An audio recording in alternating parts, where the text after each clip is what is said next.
Welcome, friends. Tonight, we're going to journey through the complete story of one of gaming's most iconic warriors, the Hog Rider. That distinctive battle cry you know so well, that fearless charge across the battlefield, that hammer swinging with devastating purpose. Tonight, we'll discover everything about this legendary character, from his very first appearance to his lasting impact on millions of players worldwide. So settle in, get comfortable, and let the story of the Hog Rider wash over you like a gentle wave. This is a tale of courage, of an unbreakable bond between warrior and beast, of a character who transcended his game to become a cultural phenomenon. Let's begin at the very beginning, with the echo that started it all. The calling. There's something magical about a battle cry. Not just any shout or yell, but that one perfect sound that captures the essence of a warrior spirit. For the Hog Rider, that sound is unmistakable. High-pitched, exuberant, almost joyful in its intensity. Hog Rider. It echoes across battlefields, through arena walls, and into the hearts of players everywhere. This isn't just noise. This is announcement. This is declaration.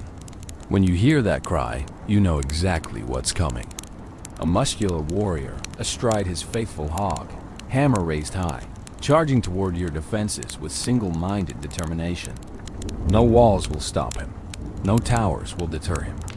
He has one purpose, and that purpose drives him forward with relentless energy. The cry itself has become more than just a sound effect in a game. It's evolved into something larger, something that exists in the collective consciousness of the gaming community. Players can perfectly mimic it. They shout it in their own battles, use it as a greeting, turn it into countless memes and videos. The Hog Rider's battle cry transcends language barriers. Whether you play in English, Spanish, French, or any other language, that sound is universal. It means the same thing everywhere. Here comes the Hog Rider. But where did this distinctive voice come from? Interestingly, in the original Clash of Clans game, the Hog Rider had much deeper, more aggressive sounds, similar to the barbarians. It was only through commercials and in Clash Royale that he gained that high-pitched, memorable voice we all know today.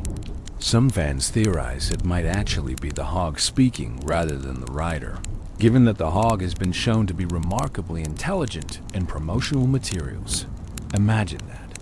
The battle cry that defines this character might be coming from his four-legged companion rather than the warrior himself. This ambiguity adds to the mystique. The relationship between rider and hog is so close, so symbiotic, that their voices blend together. You cannot separate one from the other. They are a unit, a team, a partnership that has endured through years of battles and countless updates to the game. The battle cry serves another purpose beyond simple identification. It's a rallying call. In the famous 2015 commercial that would cement the Hog Rider's place in gaming culture, we see this demonstrated perfectly. One Hog Rider calls out, and from across the landscape, other Hog Riders hear and respond. They drop what they're doing wherever they are, whatever they're engaged in, and they answer the call. It's a summons that cannot be ignored, a brotherhood's bond expressed through that signature sound. Think about the psychology of it. When an opponent hears that cry in their game, there's an instant reaction. A split second of recognition, then the mental calculation begins. Where is he? Can I stop him? Do I have the right cards? That sound triggers a cascade of strategic thinking, forcing players to respond immediately or suffer the consequences. It's a warning and a taunt all at once, delivered with that distinctive enthusiasm that makes the Hog Rider so memorable. The cry also represents something fundamental about the character's personality. This is not a grim, serious warrior marching stoically into battle. This is someone who genuinely enjoys what he does.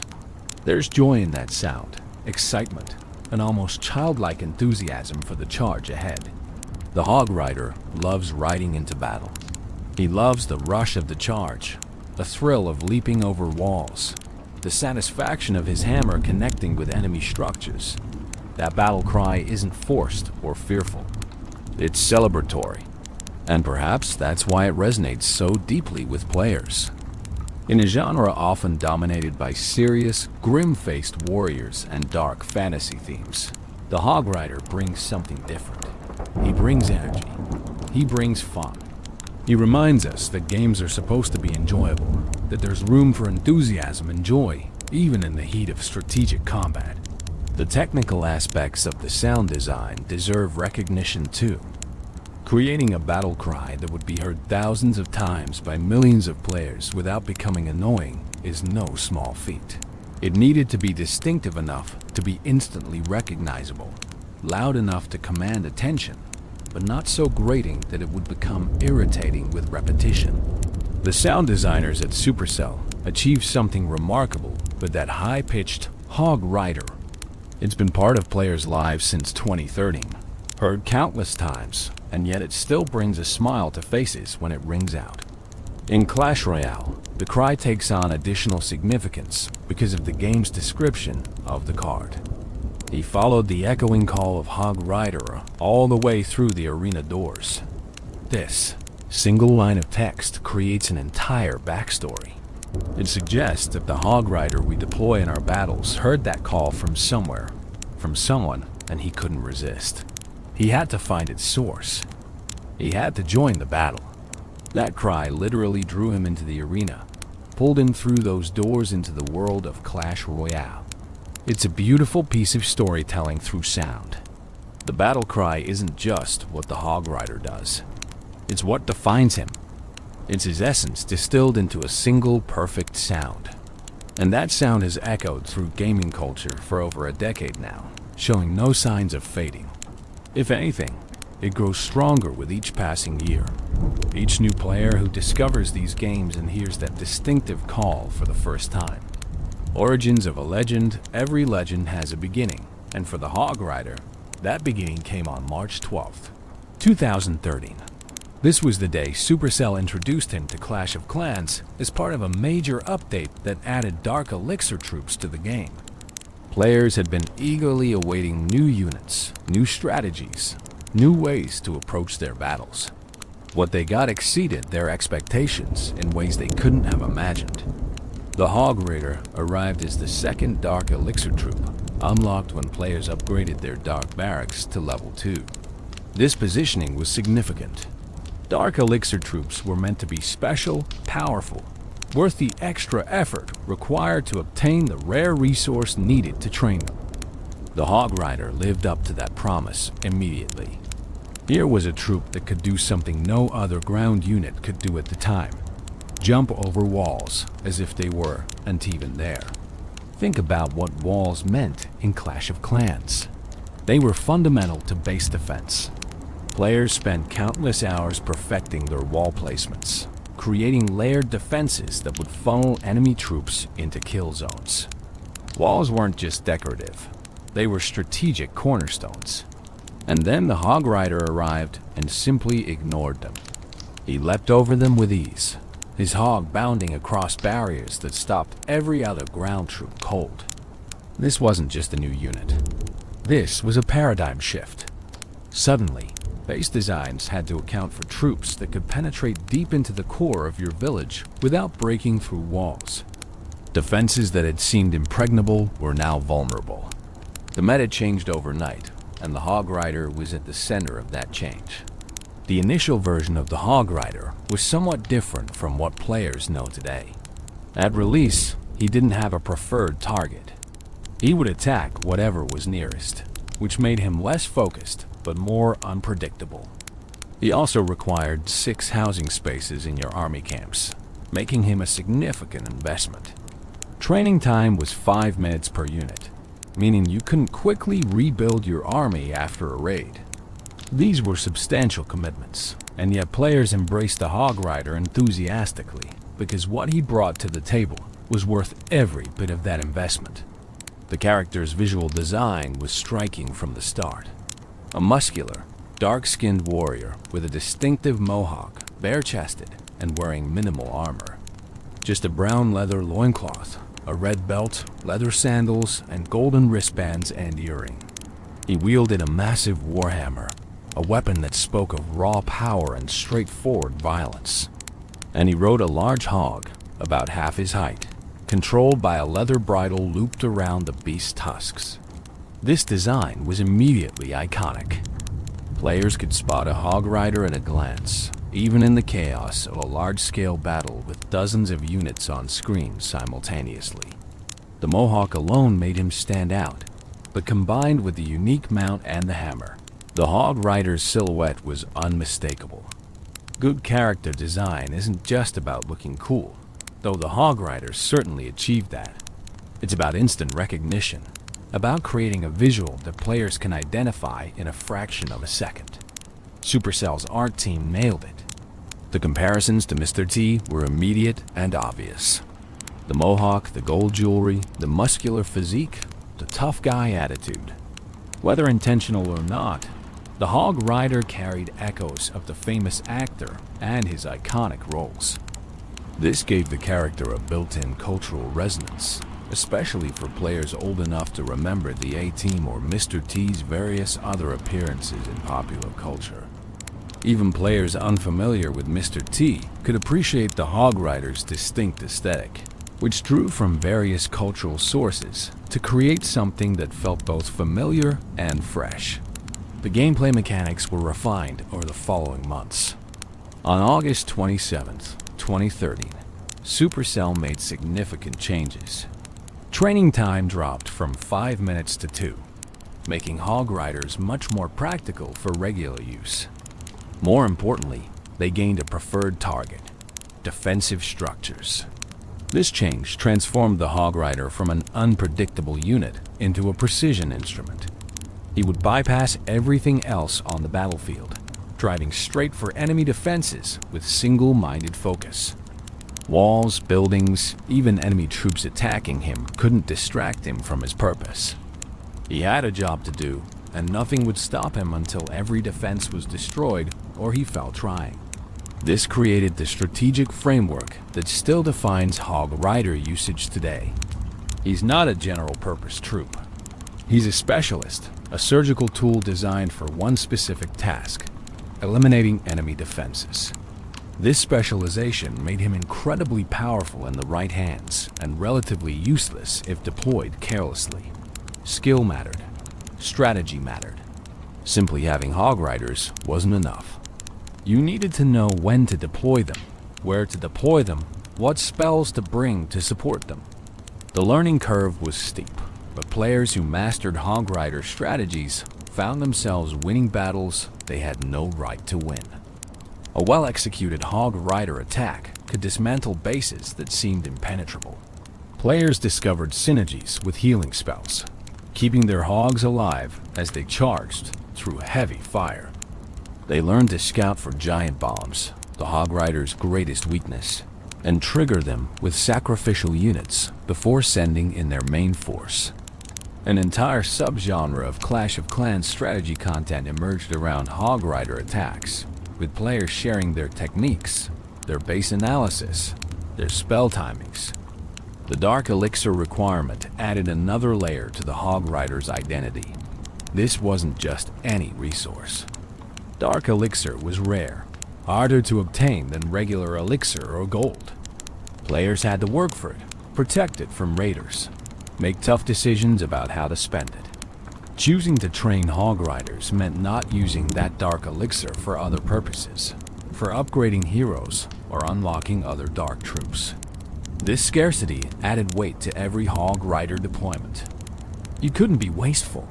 Every unit represented significant investment, and losing them carelessly hurt in a way that losing cheaper troops didn't. But the flavor text accompanying the hog rider added something special to his identity. Having tamed the fierce leaping hog, the hog rider punishes those who hide behind their puny walls. Fueled by dark elixir, these warriors have never known defeat. That last line is particularly significant. Never known defeat. It's a bold claim, establishing the hog rider not just as effective, but as dominant. Unbeatable. Every player who chose to train hog riders was buying into that identity, claiming for themselves a piece of that undefeated legacy. Of course, in practice, Hog Riders could be defeated. They were stopped by well-placed defenses, countered by smart base designs, eliminated by players who knew how to defend against them. But that flavor text wasn't really about mechanical gameplay. It was about spirit, about the attitude that defined this warrior. Hog Riders charged into battle believing they couldn't be beaten, and that confidence was infectious. Players felt it when they deployed their Hog Riders. That surge of excitement as their army leapt over walls and drove toward enemy defenses. The introduction of the Hog Rider in March 2013 was more than just adding another unit to Clash of Clans. It was the birth of a legend, the creation of a character who would transcend his original game to become one of mobile gaming's most recognizable icons. From those first moments when players unlocked their first Hog Rider and heard that battle cry for the very first time, something special was unleashed into the world of mobile gaming. A warrior astride his trusty hog, hammer in hand, ready to leap over any obstacle and charge toward victory with unshakable confidence. The warrior's appearance. Let's take a moment to really look at the Hog Rider. To understand him, we need to see him clearly, to appreciate the thoughtful design that went into aspect of his appearance. This is a character who has remained visually consistent across multiple games and years of updates. A testament to how perfectly his original design captured his essence. The Hog Rider is a powerful figure, muscular and imposing even while riding a mount barely half his height. His physique speaks of strength earned through constant battle, of a warrior who swings a massive hammer with ease. But there's also an agility to him, a quickness that comes through in his animations, the way he moves with his hog in perfect synchronization. This isn't a lumbering brute. This is a trained warrior at peak physical condition. His skin is dark and sun-weathered, the complexion of someone who spends their life outdoors, charging across battlefields under open skies. This isn't pale dungeon-dwelling darkness or mysterious magical shadow. This is natural human skin tone, dark and beautiful, representing a warrior from warm climates where the sun beats down relentlessly. The choice to make the Hog Rider dark-skinned was significant, adding diversity to the Clash game's roster and creating a character who would resonate with players from various backgrounds. The mohawk is perhaps his most distinctive feature. In his original appearance, it's jet black, standing straight up in that classic mohawk style that has symbolized rebellion and warrior culture across various real-world societies. This isn't some carefully styled modern mohawk with gel and precision cuts. This is rough, practical, the kind of hairstyle a warrior maintains between battles. It says, "I'm different, I'm fierce, I'm not bound by conventional appearance expectations." The mohawk became so iconic that as the Hog Rider evolved through different level upgrades, its color changes were major visual milestones. At level 5, it shifts to orange like a level 5 goblin's head. At level 7, it returns to black with added headband. Higher levels bring browns, lavenders, crimsons, each color marking progression and power. His facial hair consists of a full beard and mustache, dark brown and well-maintained despite his warrior lifestyle. Unlike the barbarian's wild, unkempt facial hair, the Hog Rider's is neater, suggesting someone who takes pride in his appearance even while living a life of constant battle. It frames his face, adds maturity and gravitas to his features. When he opens his mouth to let loose that signature battle cry, players have noted his teeth appear to be in perfect condition, surprisingly pristine for a warrior, with one notable exception.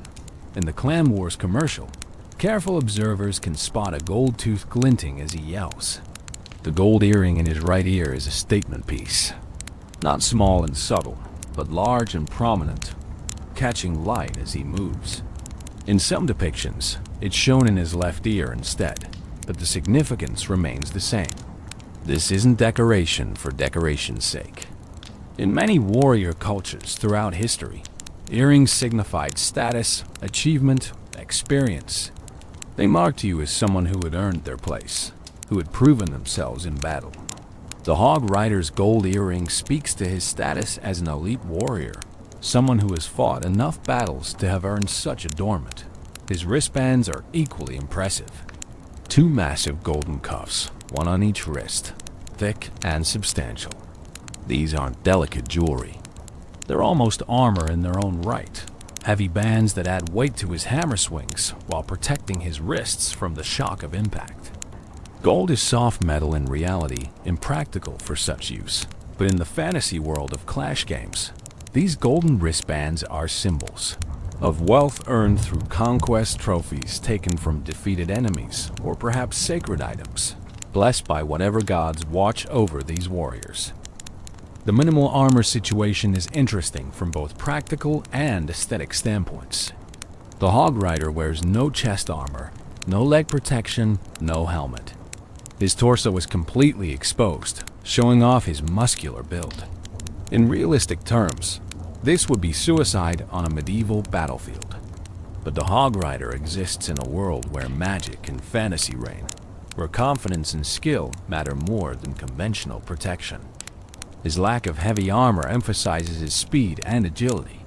He's not meant to stand and take hits. He's meant to move fast, strike hard, and rely on his mount's ability to carry him out of danger. The brown leather loincloth is simple and functional, held in place by that distinctive red belt. The belt adds a splash of color to his otherwise minimal attire, drawing the eye and breaking up the brown and gold tones that dominate his appearance. It's practical clothing for riding, allowing freedom of movement that heavier pants or robes would restrict. The leather sandals complete the outfit, basic footwear that wouldn't interfere with his ability to grip his mount with his legs.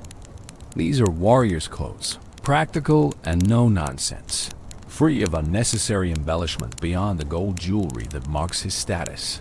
His weapon deserves special attention. The warhammer is massive, a two-handed weapon that the Hog Rider swings one-handed because of his tremendous strength. In its base form, it has a large hammerhead with 2 brass-colored bands wrapped around it. As the Hog Rider levels up, this hammer transforms dramatically. At level 3, it grows larger and turns black, the brass bands disappearing. Higher levels add golden spikes, glowing edges, colorful plating that matches different town hall themes.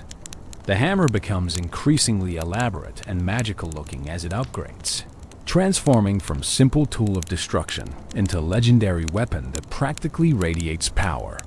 But the hammer isn't just for show. Its design is perfect for its purpose, smashing buildings. The broad, flat striking surface delivers maximum impact. The long handle provides leverage for devastating swings. When the Hog Rider connects with an enemy structure, you can practically feel the impact through the screen. The animators gave real weight to those swings, making each hit look and sound satisfying. That crunch of hammer on stone, the way buildings crack and crumble under repeated strikes, it all sells the fantasy of being an unstoppable force of destruction. In Clash Royale, the Hog Rider's appearance remains largely consistent with his Clash of Clans design, with a few refinements. His eyes are visible in Clash Royale, bright blue and full of determination.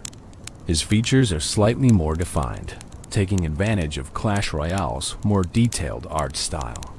The wristbands and belt take on team colors, adding red or blue tints, depending on which side of the battle he's fighting for.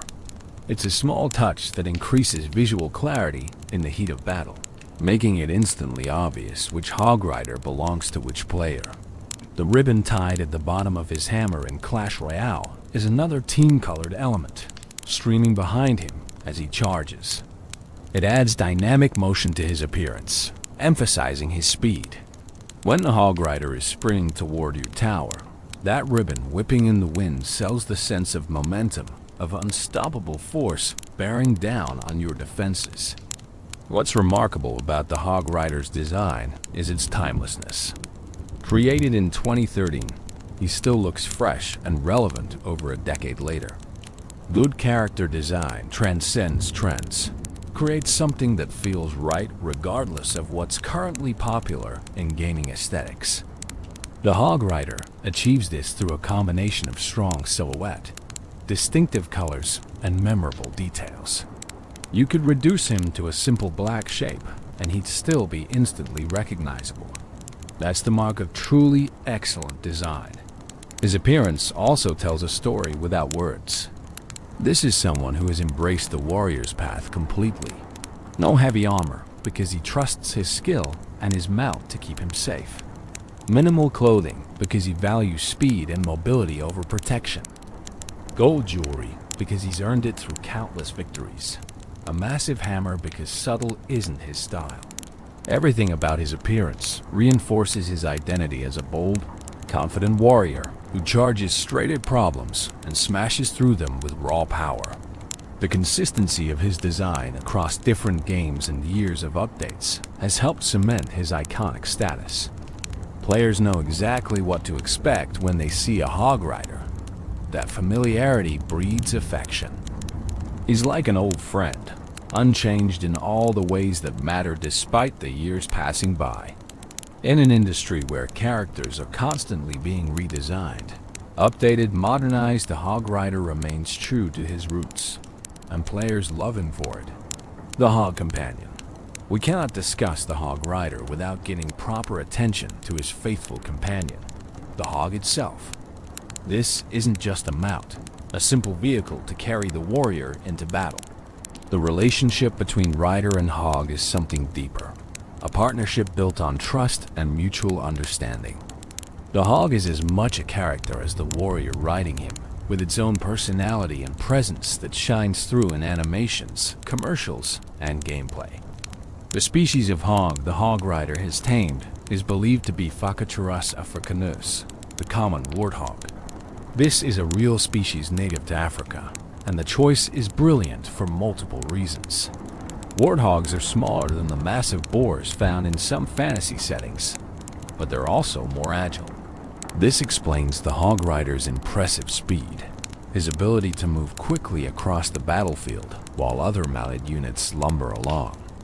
Warthogs are surprisingly fast animals in reality, capable of reaching speeds up to 30 miles per hour in short bursts. They're tough, adaptable, and possess those distinctive tusks that the game's hog displays prominently. Those tusks serve a practical purpose in the design. They provide a natural attachment point for the leather bridle the Hog Rider uses to control his mount. Looped around the tusks, the bridle gives the rider control without requiring bit and reins like a horse would need. It's a detail that shows thought went into how this partnership would actually function. The tusks also add to the hog's intimidating appearance, making it clear this is no domestic pig, but a wild, powerful animal that has been tamed through the warrior's skill and determination. The size relationship between rider and hog is interesting. The hog is described as being about half the height of the rider, which sounds small until you remember. Warthogs in reality stand about 2 to 2.5 feet at the shoulder and can weigh up to 250 pounds. That's a substantial animal, certainly capable of carrying a human rider, though the Hog Rider's impressive physique suggests he's no lightweight. The bond between them must be incredibly strong for the hog to bear his weight battle after battle, charging into danger at his command. What truly sets the hog apart as a character, though, is the personality Supercell has given it through various commercials and media appearances. In the Clash Royale series and various advertisements, the hog is shown to be remarkably intelligent, perhaps even as intelligent as a human. We see hogs playing cards with their riders, carefully grooming themselves in bathtubs, training alongside their warriors, and even singing in English with that same high-pitched voice associated with the Hog Rider's battle cry. This raises fascinating questions about the nature of these creatures in the Clash universe. Are they actually intelligent enough to understand human language, to engage in complex strategic thinking? The commercials strongly suggest they are. When the Hog Rider calls out, the hogs respond not just with trained reflexes, but with what appears to be genuine understanding and enthusiasm. They're not being forced into battle. They're choosing to fight alongside their riders, partners in the truest sense of the word. This elevates their relationship beyond master and mount into something more like equals, comrades in arms who happen to have very different body types. The Hog show distinct personalities in these depictions. Some appear more serious and focused, others playful and mischievous. One famous image from promotional material shows a hog soaking in a bathtub, completely relaxed, enjoying a moment of peace between battles. Another shows hogs engaged in what appears to be a card game, studying their hands with the concentration of seasoned gamblers. These aren't mindless beasts. They have inner lives, preferences, personalities that make them characters rather than mere accessories. The taming of these fierce leaping hogs is mentioned in the Hog Rider's description. Having tamed the fierce leaping hog, the Hog Rider punishes those who hide behind their puny walls. This single line carries significant weight. These are fierce animals, wild and dangerous in their natural state. The fact that the Hog Rider has not just tamed one, but formed a partnership with it speaks to his skill, his patience, his ability to connect with these creatures on a deeper level than simple domination would allow. You don't train an intelligent being through force alone. You earn their trust, prove yourself worthy of their loyalty. The leaping ability is central to the Hog's value as a mount. In game mechanics, this is represented by the ability to jump over walls, but think about what this means in practical terms. The Hog must be incredibly powerful in its legs, able to launch both itself and its heavily armed rider clear over barriers that stop other ground troops. It must have the courage to charge toward enemy fortifications without hesitation, trusting its rider to protect it while it provides the mobility that makes their partnership so effective. This isn't a timid animal. This is a creature that shares its rider's fearlessness, that charges into danger with the same enthusiasm evident in that battle cry. As the Hog Rider gains levels in Clash of Clans, the Hog also evolves visually. At higher levels, it gains its own armor, protective plating on its head and face. The armor is gold or team-colored, depending on the level, matching the increasingly elaborate transformations of the rider's hammer. But even with armor, the Hog retains its essential character. It's not being weighed down or transformed into something else. It's being enhanced, protected, given tools to survive longer in increasingly dangerous battles, while maintaining the speed and agility that define it. The relationship between specific Hog Riders and their hogs isn't really explored in the games themselves, but promotional material and fan interpretations have filled this gap. Each hog is unique, with its own relationship to its rider. Some pairings might be new, a young warrior just beginning to bond with his mount. Others might span years or even decades. Veteran partnerships where rider and hog know each other so well they can anticipate each other's moves without any visible signals. There's something beautiful about this partnership that resonates with players. Humans have formed bonds with animals throughout our history, using horses, dogs, birds, and countless other species as partners in various endeavors. The Hog Rider and his hog tap into that ancient tradition while adding fantasy elements that make it even more compelling. This isn't a horse carrying its rider out of trained obedience. This is an intelligent being choosing to charge into battle alongside its warrior companion, sharing the danger and the glory. The hog's jumping animation in both games deserves special mention. It's not a simple hop. It's a powerful launch, the hog gathering itself and springing into the air with visible force.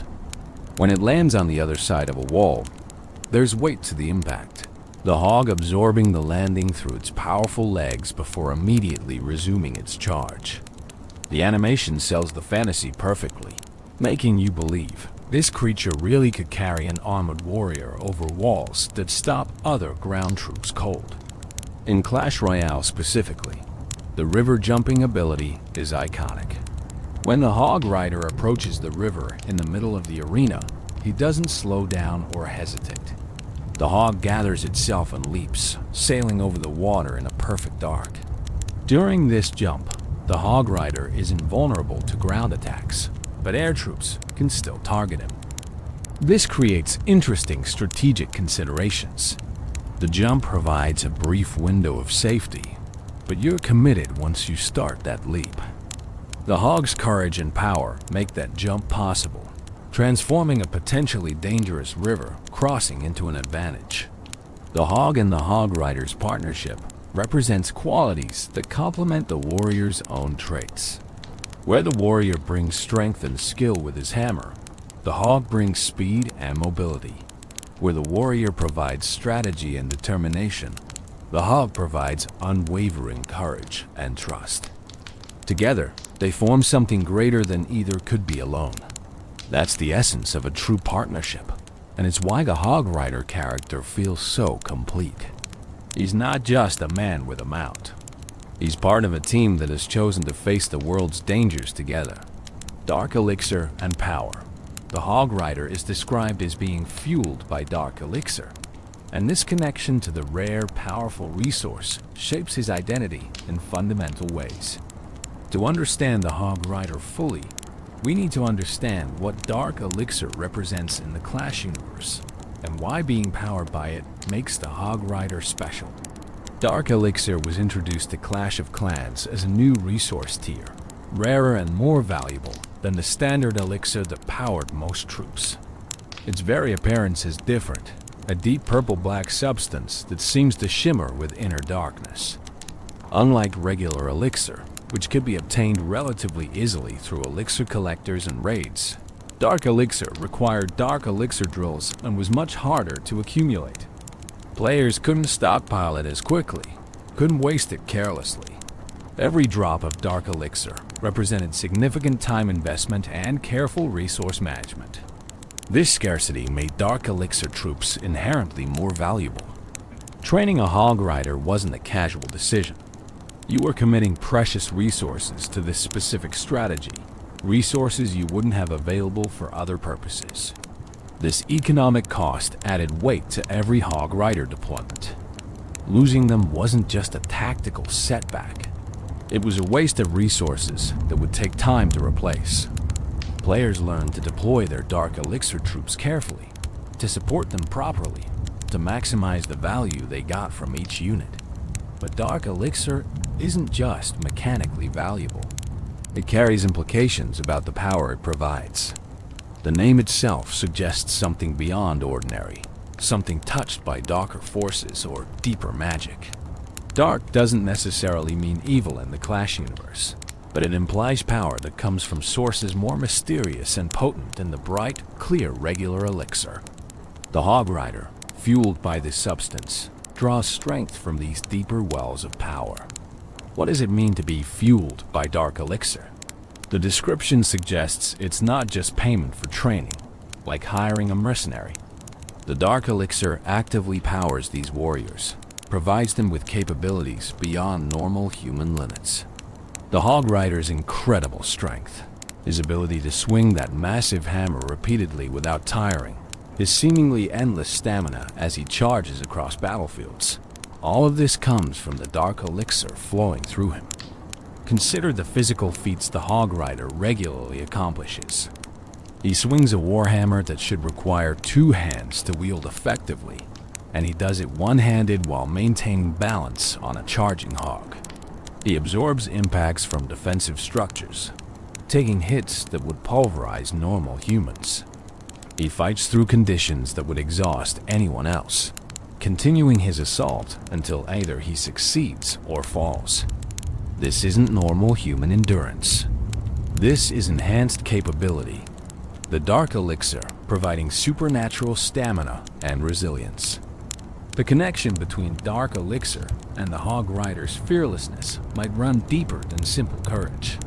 Dark elixir could be affecting his psychology, his emotional state, removing or suppressing the natural fear responses that would cause most warriors to hesitate. When the hog rider charges toward heavily fortified positions, he does so with absolute confidence. No second guessing, no moment of doubt. That could be training and experience, or it could be the dark elixir, burning away uncertainty, leaving only pure determination. The description states these warriors have never known defeat. This bold claim becomes more understandable when you consider the dark elixir factor. These aren't just skilled warriors with good mounts. They're enhanced individuals, their natural capabilities amplified by this mysterious dark substance. They've never known defeat because the dark elixir makes them effectively undefeatable in their mindset. Even when they fall in battle, they respawn and charge again, the dark elixir ensuring they never truly experience the psychological weight of defeat. Interestingly, the dark elixir connection also explains the Hog Rider's targeting behavior. His single-minded focus on defensive structures, his ability to ignore distractions even when taking damage from other sources, suggests the dark elixir might be programmatically directing his actions to some degree. It's enhanced his natural warrior instincts, sharpened them to laser focus, eliminating the confusion and chaos that normally clouds battlefield decision-making. He knows exactly what he needs to do, and the dark elixir ensures he has the clarity and drive to do it. The visual effects in Clash Royale subtly reinforce this connection. Though there's no obvious dark elixir glow around the Hog Rider during normal gameplay, his eyes in that game are remarkably bright and intense. That could be artistic choice, or it could represent the dark elixir's influence, providing an inner fire that manifests in his gaze.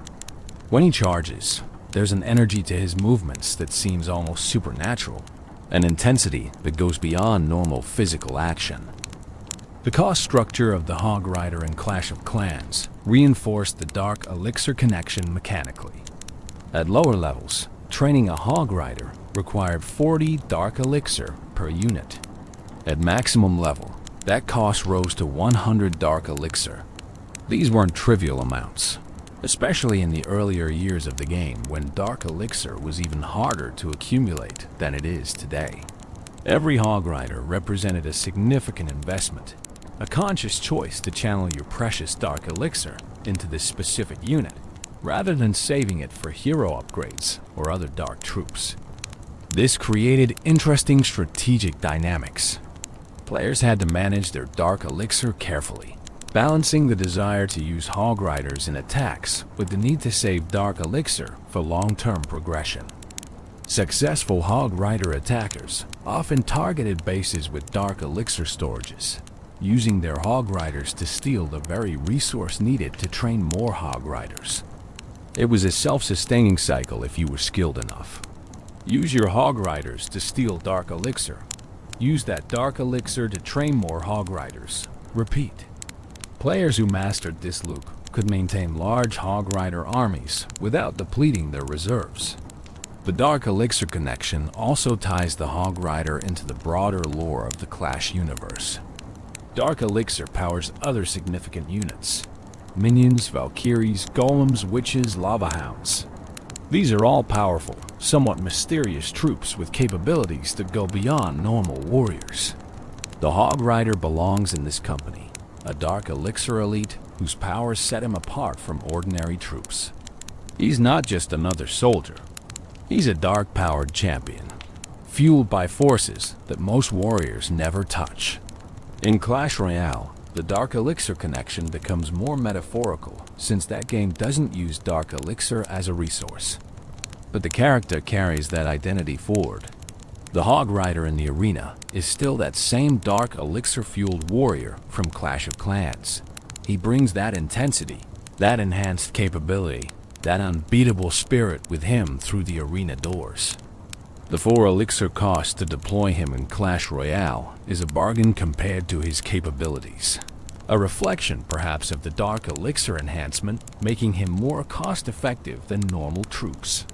The relationship between the Hog Rider and his dark elixir fuel raises philosophical questions about identity and agency. Is the Hog Rider's fearlessness truly his own, or is it chemically induced by the dark elixir? Does it matter? If the dark elixir removes his ability to feel fear, is he still courageous for charging into battle? These are interesting questions, without clear answers. adding depth to what could have been a simple, strong warrior on a hog character.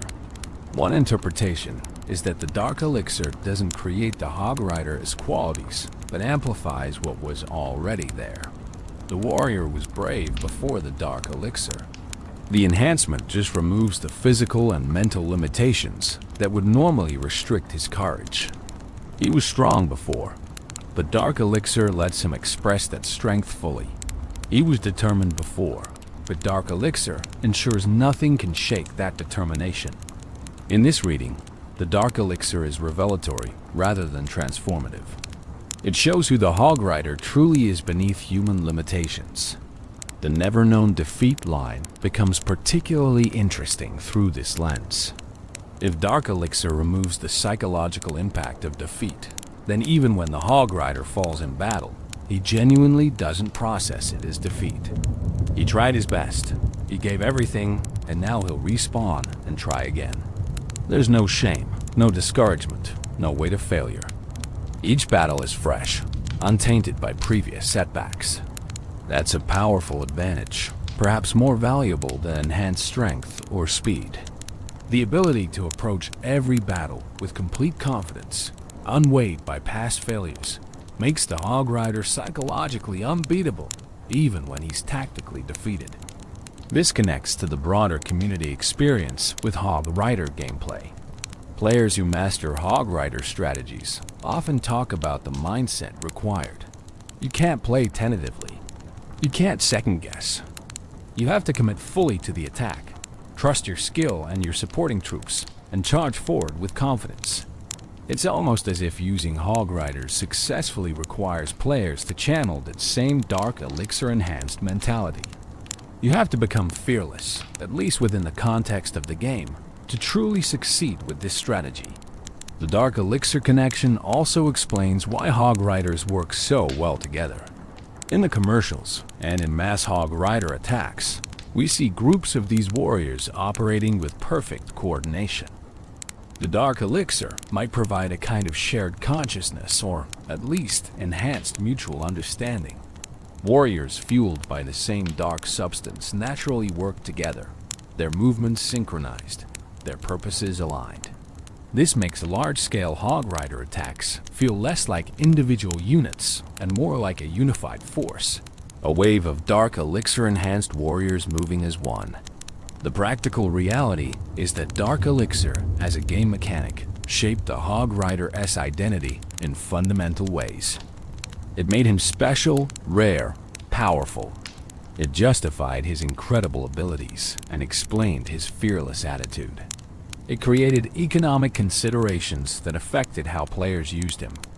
And it connected him to the darker, more mysterious side of the Clash universe, making him more than just a strong troop but a champion touched by deeper powers. All of this combined to create a character who felt significant, who mattered in ways that ordinary troops didn't, who left an impact on players that went far beyond his mechanical effectiveness.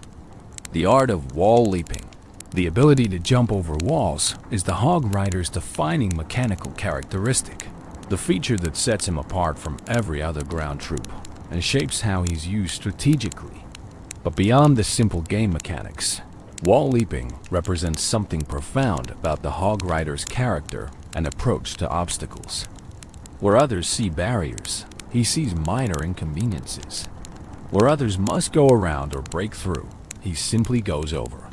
This mentality defines everything about how the Hog Rider engages with the world. Think about what walls represent in fortress design, both in games and throughout human history. Walls are the fundamental element of defense.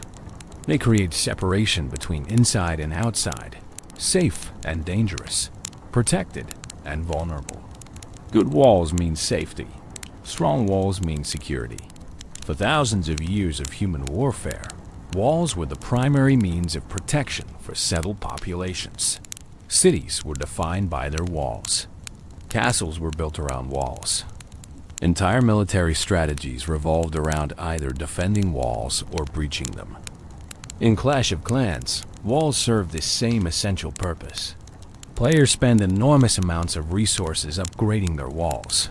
progressing through multiple levels from basic wooden barriers to powerful gold, crystal, and even lava-themed walls at the highest levels. Wall placement is a fundamental skill in base design. Creating compartments, funneling enemy troops into kill zones, protecting key structures behind multiple wall layers. These are core defensive strategies. Walls matter. They're not just decorative. They're the foundation of base defense. And then the Hog Rider arrives and completely ignores them. He doesn't break them down like wall breakers. He doesn't slowly destroy them like other troops might. He simply leaps over them as if they aren't even there. The first time players experienced this mechanic, it was revelatory. Here was a completely different approach to the wall problem that had defined Clash of Clans strategy. You didn't need to bring wall breakers if you had Hog Riders.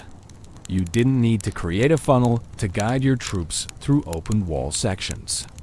You just deployed your Hog Riders and let them find their own path, jumping over whatever barriers stood in their way. The animation of the wall jump is crucial to selling this mechanic. The hog gathers itself, crouches slightly, then launches into the air with visible power. The Hog Rider leans forward in the saddle, balancing himself as his mount sails over the wall. There's a brief moment of hang time, the pair suspended in the air, completely vulnerable, but also completely unstoppable.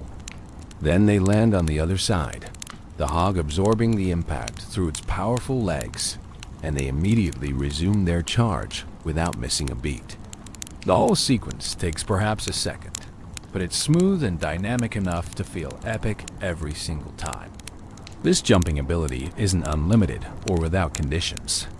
The Hog Rider only jumps walls when they're directly in his path to his target. He won't jump walls just for fun or to take shortcuts that don't lead toward defensive structures. This creates interesting pathing situations where the Hog Rider might take routes that seem inefficient to reach a wall he can jump, simply because his programming knows that jumping that wall will get him closer to his actual target. Understanding these pathing quirks is essential for both attacking with Hog Riders and defending against them. The wall jumping also has strategic implications for spell usage. Healing spells become more effective with Hog Riders because you can predict where they'll be. Unlike troops that path around walls or wait for wall breakers, Hog Riders take direct routes, jumping obstacles that would slow other units. You can place a healing spell in the core of the base and know your Hog Riders will jump right into it, staying healthy as they take fire from multiple defenses. Free spells similarly benefit from predictable Hog Rider pathing. You know where he'll be, so you can time your spells perfectly.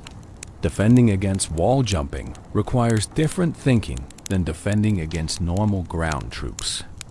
Compartmentalization, which works well against most armies by creating multiple walls they need to breach, is less effective against Hog Riders. Each wall they jump is a wall they don't need to break, meaning they maintain maximum speed throughout their attack. This led to defensive base designs specifically meant to counter Hog Riders, incorporating features like centralized Teslas carefully placed, giant bombs to catch jumping hogs, and multiple layers of defensive structures that would wear down even the toughest Hog Rider attack. The giant bomb became the Hog Rider's nemesis because of the jumping mechanic. When a Hog Rider jumps a wall, he lands in a specific, predictable spot on the other side. Clever base designers place giant bombs in these landing zones, creating traps that would devastate unwary Hog Rider attackers. 2 giant bombs placed close enough to both trigger on a landing Hog Rider could eliminate several at once, completely shutting down an attack. This created a minigame within the game, attackers trying to scout for giant bombs before committing their Hog Riders, defenders trying to hide their traps in spots attackers wouldn't expect. The wall jumping ability also affected the Hog Rider's identity in ways beyond pure mechanics. It made him feel special, different, operating under rules that didn't apply to other troops. There is a satisfaction to deploying Hog Riders and watching them completely bypass walls that your opponent spent thousands of resources upgrading. Those maxed out walls that would stop a giant or golem army cold? Meaningless against Hog Riders. It's a power fantasy, and the Hog Rider delivers it perfectly. In Clash Royale, wall jumping translated into the ability to cross the river that divides the arena. This river serves a similar purpose to walls in Clash of Clans, creating a boundary that most ground troops must respect. But the Hog Rider doesn't respect boundaries. When he reaches the river, he jumps it in a beautiful arc, his hog's powerful legs launching them over the water. During this jump, they are briefly airborne, invulnerable to ground targeting troops, but exposed to air targeting units. This creates interesting interactions where timing matters. Deploy a mini PEKKA just as the Hog Rider jumps, and it'll miss him.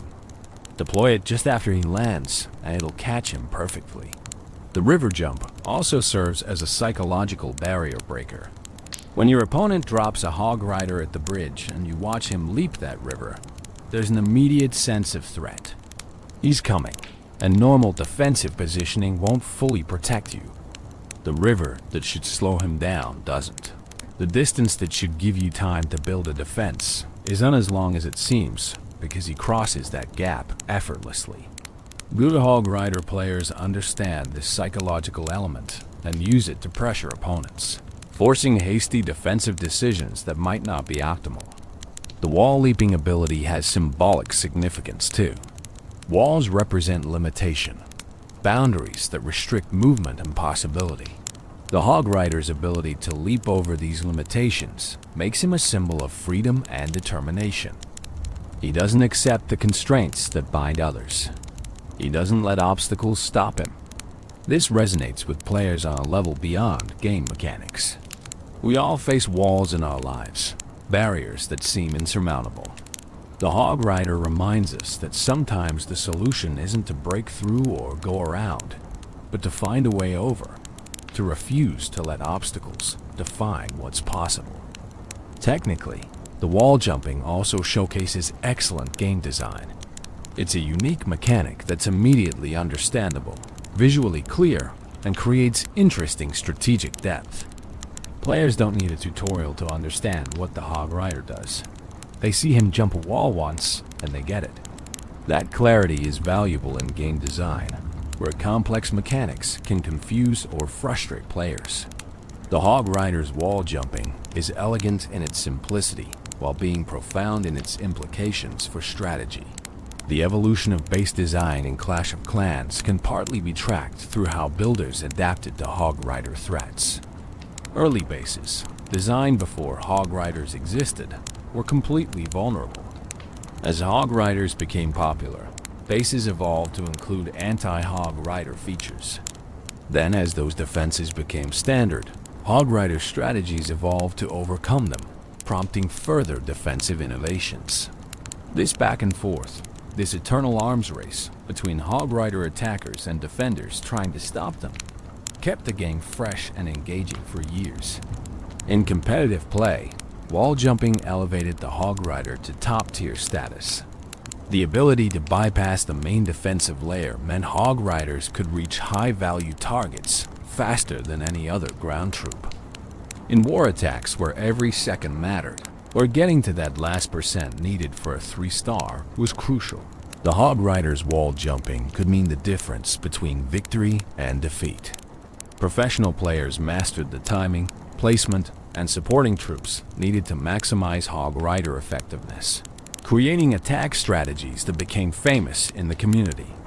The wall jumping mechanic also allowed for creative plays that delighted both players and spectators. Jumping into an opponent's core to eliminate a critical defense, leaping over carefully designed channeling walls that would have funneled other troops into traps reaching town halls or clan. Castle troops that seemed perfectly protected these moments, created stories. Players shared highlights that got posted to YouTube, legendary attacks that entered community memory. The Hog Rider's wall jumping wasn't just mechanically effective. It was dramatically satisfying in ways that made every successful Hog Rider attack feel like a minor triumph. Evolution through levels. The Hog Rider's journey from level 1 to maximum level is a visual story of growth and increasing power. With each level upgrade, he transforms, gaining new colors, enhanced armor, more impressive weapons, and an overall presence that communicates his growing strength. This progression gives players something to work toward, a visible reward for their investment in upgrading this troop. Let's walk through this evolution, level by level, examining how the Hog Rider changes as he grows in power. At level 1, the Hog Rider appears in his most basic form. The warrior is bare-chested with his signature mohawk standing straight and black. His hammer is relatively simple, with those brass-colored bands wrapped around the head. The hog beneath him is unarmored, showing its natural hide. This is the Hog Rider at the start of his journey. Raw potential not yet refined. He's effective even at this level, capable of the wall jumping and building targeting that defines his role. But he's clearly just beginning. There's room for growth, room for improvement, room for this warrior to become something greater. Level 2 brings subtle refinements. The Hog Rider maintains his general appearance, but there's slightly more detail in his features, a bit more definition in his musculature. His equipment looks marginally better maintained. These changes are minor because level 2 represents early progression, the first step toward mastery, but still firmly in the beginner category. Players at this stage are still learning how to use Hog Riders effectively, still discovering optimal deployment strategies and support troop combinations. At level 4, the evolution continues. The Hog Rider's presence becomes more imposing. His equipment shows signs of serious use, the wear patterns of a warrior who has fought countless battles. But there's also careful maintenance visible, suggesting this isn't just a brawler, but a professional warrior who takes care of his gear. The hog might show the first hints of protective equipment, perhaps leather strapping or metal studs that presage the full armor coming at higher levels. Level 5 brings one of the most distinctive changes. The mohawk turns orange. This color shift is significant, matching the orange hair of level 5 goblins and creating a visual connection between these dark elixir troops. It suggests that dark elixir enhancement at this level causes physical changes, affecting hair pigmentation in consistent ways across different troop types. The orange mohawk makes level 5 Hog Riders instantly identifiable, even in the chaos of a large-scale battle. The hammer at this level gains additional detailing, possibly metal bands or decorative elements that indicate this warrior has earned some prestige. Level 6 continues the orange mohawk theme while adding further refinements to equipment and armor. The Hog Rider's physical presence seems to increase, his muscles more defined, his stance more confident. This is a warrior who has survived countless battles and learned from each one. His hammer might gain spikes or bladed edges, transforming from a simple crushing weapon into something more versatile and deadly. The hog's armor becomes more substantial, better protecting the mount during its charges into enemy territory. At level 7, the mohawk returns to black, but now the Hog Rider gains a white headband.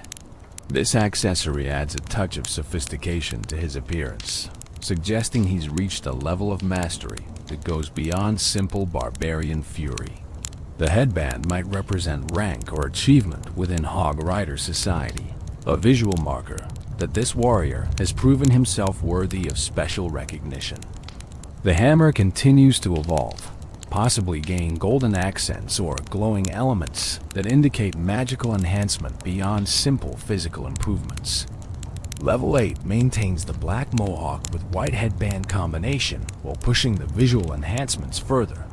The Hog Rider's armor becomes more elaborate, his weapons more ornate. There's a sense that he's moving beyond mere mortal warrior into legendary champion territory. The hog's armor now fully protects its head and vital areas, colored to match the Hog Rider's theme and creating a unified visual that emphasizes their partnership. Level 9 through 11 continue this progression, with the Mohawk cycling through various colors. Brown at level 9, lavender at level 10, dark cyan at level 11. Each color represents a different stage of dark elixir enhancement, the substance continuing to transform the warrior as he absorbs more of its power. The hammer at these levels becomes truly legendary, possibly glowing with energy, featuring elaborate decorative elements, clearly magical in nature. This is no longer just a weapon. It's an artifact of power, worthy of a champion. At level 12, the final form emerges with the Mohawk turning crimson. This red coloring matches Town Hall 15's theme, creating a visual link between the Hog Rider's maximum potential and the highest level of base development.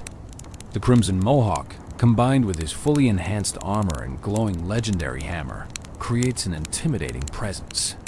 This is the Hog Rider at his absolute peak, having absorbed maximum dark elixir enhancement, carrying the best equipment, representing the pinnacle of what this warrior can become.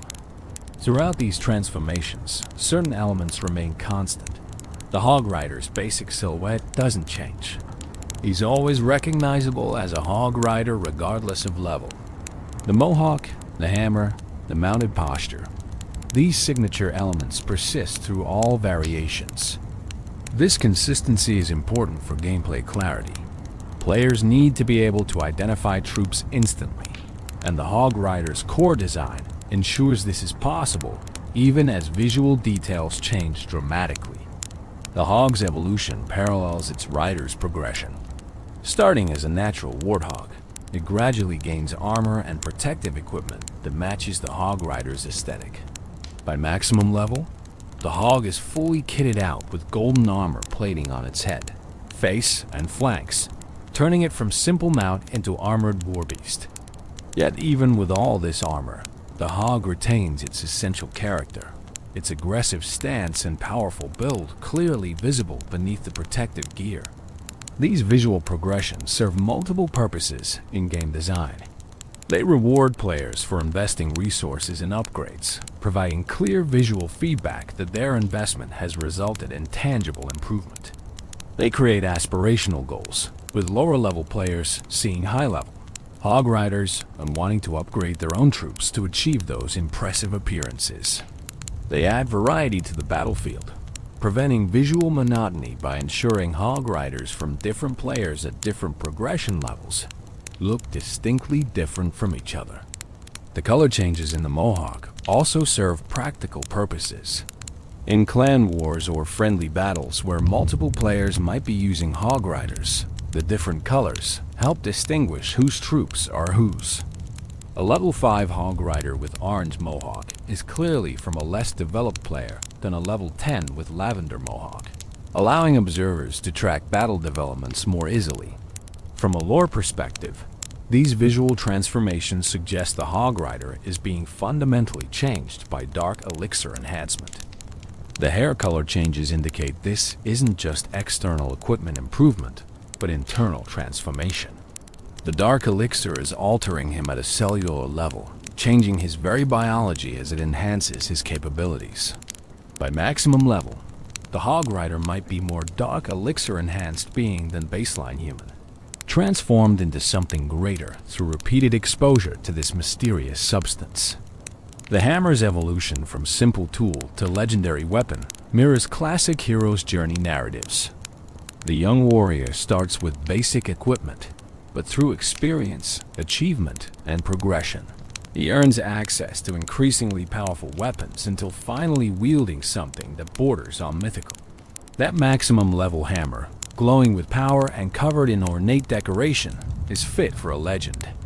It's the weapon a Hog Rider earns through countless battles, countless walls jumped, countless defenses destroyed.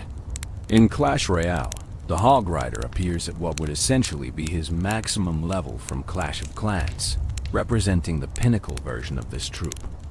This makes sense, given Clash Royale's setting as a legendary arena where only the best warriors compete. The hog rider who followed the echoing call through the arena doors would naturally be a fully realized version of this warrior, not a beginner still learning his craft. His appearance in Clash Royale, with all the bells and whistles of a max-level troop, reinforces his status as an elite warrior worthy of arena combat.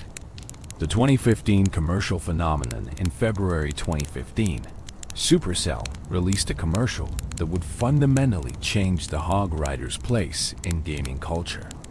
What started as a simple advertisement for Clash of Clans became something much larger, transforming the hog rider from popular troop into cultural icon. That commercial, with its now legendary line, "Did somebody say hog rider?" would be viewed tens of millions of times, spawn countless memes, and cement the hog rider's place in gaming history. The commercial opens with a hog rider relaxing in a bathtub, fully submerged except for his head, completely at peace. It's a humorous juxtaposition. This fearsome warrior who charges into battle without hesitation, now utterly relaxed in domestic tranquility. He's soaking away the stress of countless battles, eyes closed, probably imagining his next charge. Then, in the distance, barely audible at first, comes the call, "Hog Rider." The effect is immediate. The hog rider's eyes snap open. He sits up straight in the tub. Water sloshes everywhere as he rises, dripping and alert, every muscle tensed. "Did somebody say hog rider?" he asks in that distinctive, high-pitched voice. It's a line delivery that somehow manages to be both questioning and absolutely certain. He knows what he heard. He knows what it means. And he knows exactly what he needs to do. What follows is pure magic. We see hog riders across the landscape responding to the call. One drops his cards mid-game, abandoning his hand without hesitation. Another stops grooming his mohawk, the styling session forgotten. A third interrupts his meal. Whatever they're doing, wherever they are, the call cannot be ignored. These warriors have heard the summons, and they will answer. The commercial shows them mounting up, hogs and riders coming together in practice synchronization. There's no fumbling, no awkward mounting process. These partnerships are so well established that the motion is fluid, natural, rider and hog moving as one from standby to full battle readiness in seconds. Then they ride, charging across the landscape toward the source of the call. Hammers raised, battle cries echoing, a brotherhood answering their summons. The genius of this commercial lies in multiple layers. On the surface, it's funny. The bathtub opening is inherently humorous. The idea of a fearsome warrior doing something as mundane as bathing. The high-pitched voice asking, "Did somebody say hog rider?" in that specific tone became instantly memorable. The over-enthusiastic response to what might just be someone mentioning hog riders in casual conversation plays on the warrior's supposed single-minded obsession. But deeper than the humor is the characterization. This commercial established personality for the hog rider beyond what the game itself provided. We see that these warriors have lives outside battle. They relax, play cards, groom themselves. They exist as complete beings with hobbies and downtime, not just soldiers waiting for deployment. Yet when the call comes, everything else becomes meaningless. The brotherhood bond is so strong that a single hog rider S-call brings all others running without question. The commercial also showcased the intelligence and personality of the hogs themselves. We see them responding to their riders, moving with purpose and awareness. These aren't dumb beasts being directed. They're willing participants, partners who understand what the call means and are just as ready to answer it as their riders. The synchronization between rider and mount shown in the commercial reinforced the idea that this was a true partnership, not simple animal handling. The production values were impressive. The animation was smooth and dynamic, showing hog riders in motion across varied terrain. The sound design was perfect, with that signature battle cry cutting through all other noise, impossible to ignore. The pacing built from the quiet bathtub scene through the gathering momentum of multiple hog riders converging creating genuine excitement about what these warriors would do once they assembled. The "Did somebody say Hog Rider?" line became instant meme material. The specific delivery, the questioning tone combined with unmistakable certainty, the high-pitched voice that was so distinctive, all of it combined to create a phrase that players couldn't stop repeating. It spread beyond Clash of Clans players to the broader gaming community, and even beyond gaming entirely. People who had never touched Clash of Clans knew that line, could mimic that delivery, understood the reference when they heard it. This phenomenon is rare in mobile gaming advertising. Most game commercials, even successful ones, don't create cultural moments that transcend their original purpose. They might drive installs, might increase engagement among existing players, but they don't become part of the broader cultural conversation. The Hog Rider commercial did exactly that. It broke out of the mobile gaming niche and became something people referenced in completely unrelated contexts. The commercial's impact on player engagement was substantial. Search interest in Hog Rider spiked dramatically after the commercial's release. Players who hadn't been using Hog Riders suddenly wanted to try them, inspired by the commercial's portrayal of these enthusiastic warriors. The commercial made Hog Riders feel fun in a way that pure gameplay couldn't quite capture.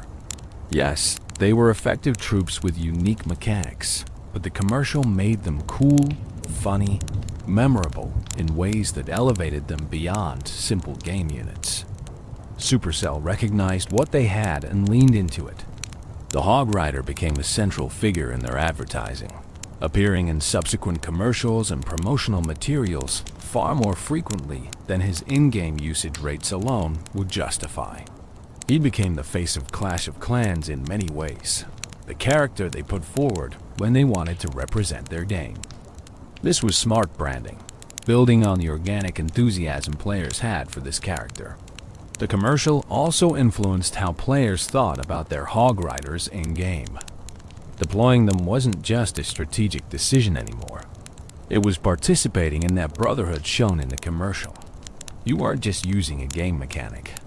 You were answering the call, joining the charge, becoming part of that Hog Rider army, thundering toward enemy defenses. The commercial added a layer of fantasy and role-playing to what had been purely mechanical gameplay. Fan content exploded after the commercial's release. Players created their own versions, remixing the audio, creating parodies, adapting the concept to other games and contexts. The "Did Somebody Say" format became a meme template applicable to countless situations. Artists drew their own interpretations of the bathtub scene and the gathering charge. The commercial gave creators material they could work with, a shared reference point that resonated with millions of players. The voice acting deserves special recognition. Whoever provided that distinctive "Did somebody say Hog Rider?" line absolutely nailed it. The delivery was perfect, walking the line between genuine questioning and unmistakable certainty. It was enthusiastic without being obnoxious, memorable without being irritating. That's incredibly difficult to achieve, and the voice actor's performance was crucial to the commercial's success and longevity in meme culture. The commercial also demonstrated Supercell's understanding of their community. They knew players loved the Hog Rider. They knew the troop had become iconic. Rather than playing it safe with generic advertising, they created something that celebrated what made the Hog Rider special. That amplified his character, that gave players a reason to love him even more. It was advertising that felt like a gift to the community rather than a sales pitch, even though it was absolutely designed to drive engagement and revenue. Years later, "Did Somebody Say Hog Rider?" remains instantly recognizable to anyone who was part of the Clash community during that era. New players discover the commercial and are initiated into the meme. It has staying power that most advertising can only dream of achieving. That 30-second commercial created a cultural touchstone that has remained relevant through multiple years and countless game updates.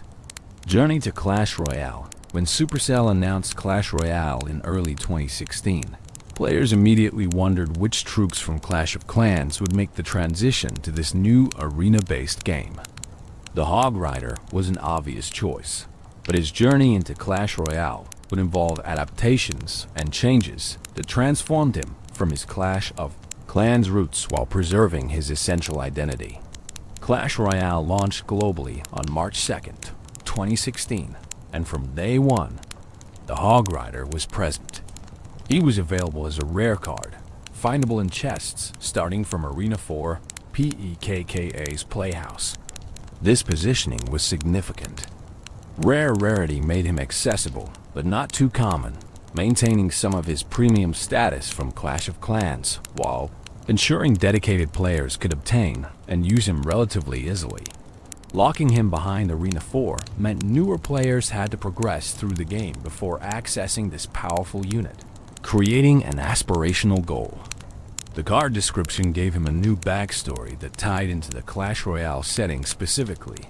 Fast melee troop that targets buildings and can jump over the river. He followed the echoing call of Hog Rider all the way through the arena doors. This single sentence created an entire narrative. It referenced the famous 2015 commercial directly, suggesting that the Hog Rider in Clash Royale heard that same call that brought other Hog Riders together. But for him, it led to something different. It led to the arena, to competitive combat, to a new form of battle entirely. This description implies choice and agency. The Hog Rider wasn't assigned to the arena or forced through its doors. He heard the call and followed it, driven by curiosity or destiny, or that same unbreakable brotherhood instinct that made Hog Riders answer each other as summons. The arena called to him, and like all calls related to Hog Riders, he couldn't resist. He had to investigate, had to find the source, had to see what awaited him on the other side of those doors. The mechanical translation from Clash of Clans to Clash Royale required significant adaptation.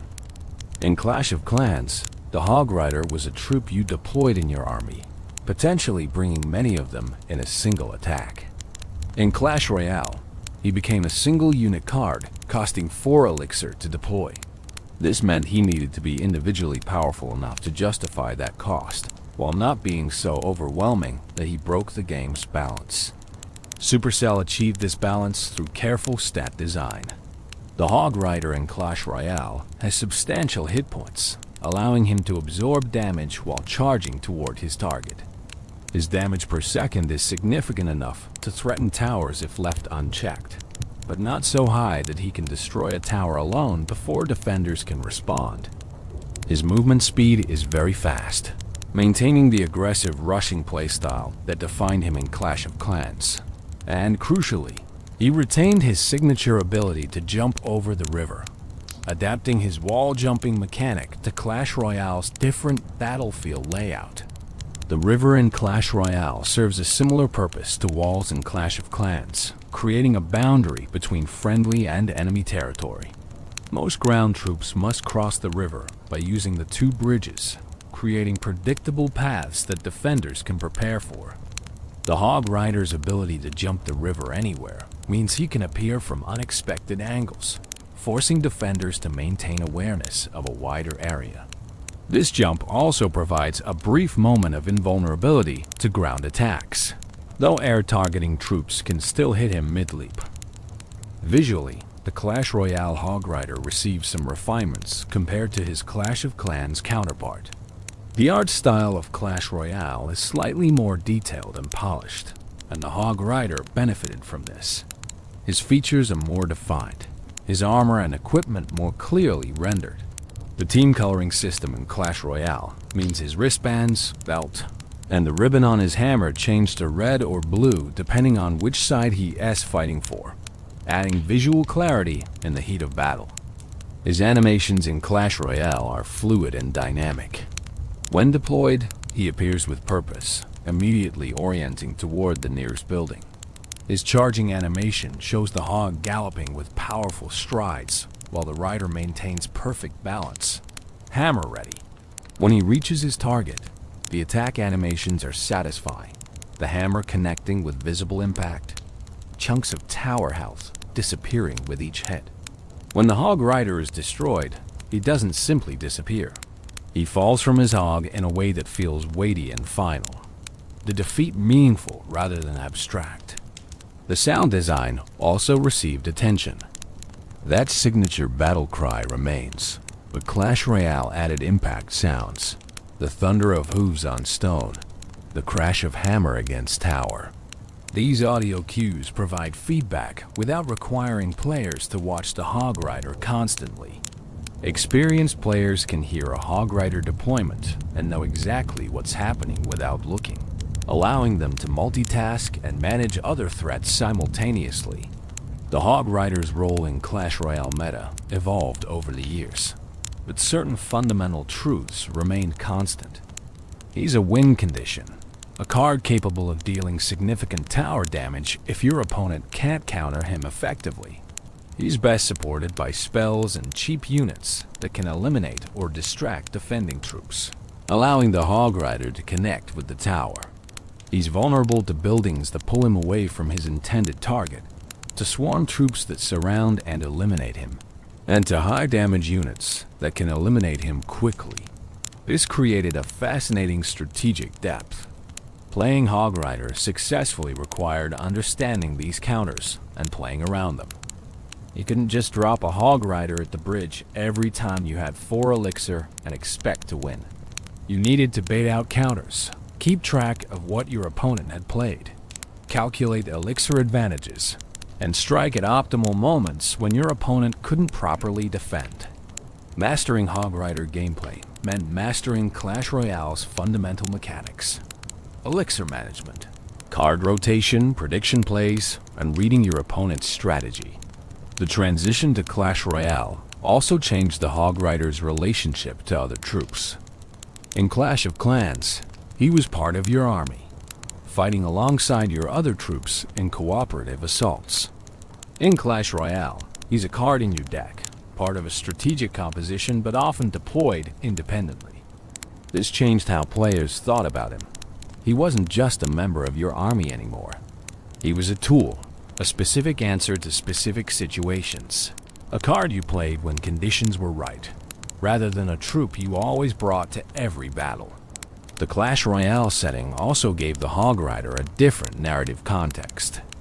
In Clash of Clans, he was raiding villages, attacking bases built by other players. There was an implied story of conflict between clans, of territorial disputes, of resource competition. In Clash Royale, the arena setting suggests something different. This is sport competition, warriors testing themselves against each other in structured combat. The Hog Rider heard the call and found himself in this gladiatorial setting, a place where his skills could be tested against the best warriors from across the Clash universe. This shift from raider to competitor adds an interesting dimension to his character.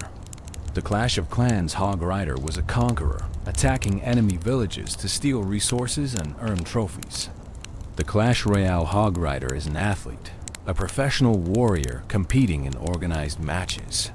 He still has that same aggressive charging energy, still targets buildings with single-minded focus, but the context has changed. He's not destroying defenses to breach bases anymore. He's destroying towers to win matches, to climb ranks, to prove himself in the arena. The card leveling system in Clash Royale created a different progression path than Clash of Clans. Instead of upgrading through laboratory research, the Hog Rider levels up through collecting cards and spending gold. This made progression feel more personal. Each Hog Rider card you collected brought you incrementally closer to the next level. Opening a chest and seeing multiple Hog Riders felt rewarding in immediate, tangible ways. And because Clash Royale uses a card collection system, the Hog Rider became something you accumulated, built up over time, invested in through dedicated play. Trading added another dimension to this. Players could request Hog Rider cards from clanmates or trade duplicates for the cards they needed. This created a social element around progression, with clans coordinating donations and trades to help members level up their preferred decks. The Hog Rider, Being a popular card, was frequently requested and traded, making him a currency of sorts within clan economics. The journey from Clash of Clans to Clash Royale represented both continuity and change for the Hog Rider. His core identity remained intact: fast, aggressive, building targeting, obstacle jumping. But the new setting, new mechanics, and new strategic context transformed how players experienced and understood him. He wasn't just the same character in a different game. He was a character who had evolved, who had answered a call that led him to new challenges, new opponents, new ways of expressing his warrior spirit. The fact that Supercell chose to include the Hog Rider in Clash Royale from launch day, to make him accessible at Arena 4, where many players would unlock him relatively early, speaks to their recognition of his importance to the Clash franchise. He wasn't just another troop to include. He was an ambassador, a familiar face that would help Clash of Clans players feel at home in this new game, while also serving as an iconic character that new players could discover and embrace. Master of the Arena in Clash Royale, the Hog Rider found his true calling. Where Clash of Clans had established his mechanical identity and cultural status, Clash Royale refined him into one of the game's most enduring and versatile win conditions. Understanding the Hog Rider's role in Clash Royale requires examining his statistics, interactions, optimal usage, and the strategic depth that makes him effective in skilled hands, while being vulnerable to proper defensive play. At Tournament Standard, which is level 11 for rare cards, the Hog Rider has 1,592 hit points. This HP pool is substantial for a 4 elixir unit, allowing him to absorb significant damage while charging toward his target. His damage per second is 264, which translates to 264 damage per hit with a 1-second hit speed. These numbers mean an uncontested Hog Rider can deal serious damage to a tower before being eliminated by Princess Tower Fire alone, making him a legitimate threat that demands defensive response. His movement speed is very fast, the same category as Lumberjack and Elite Barbarians, meaning he crosses the arena quickly. This speed is essential to his role.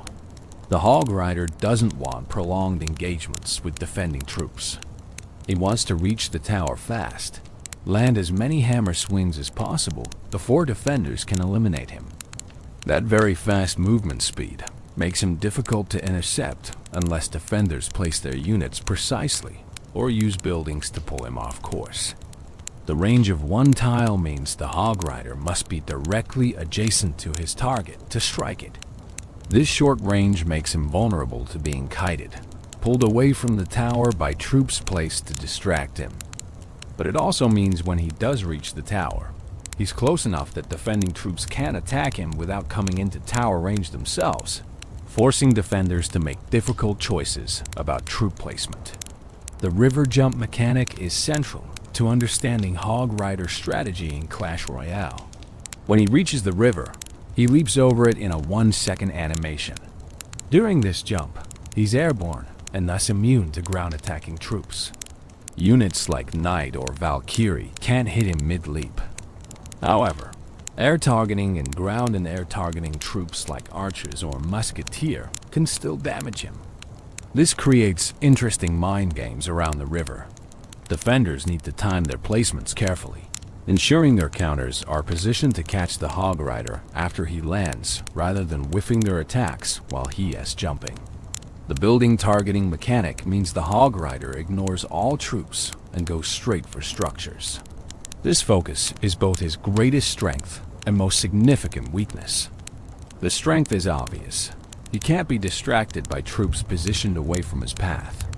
You can't pull him toward your king tower with a troop placement like you can with some other win conditions. He's going to attack the nearest building, period. The weakness is equally clear.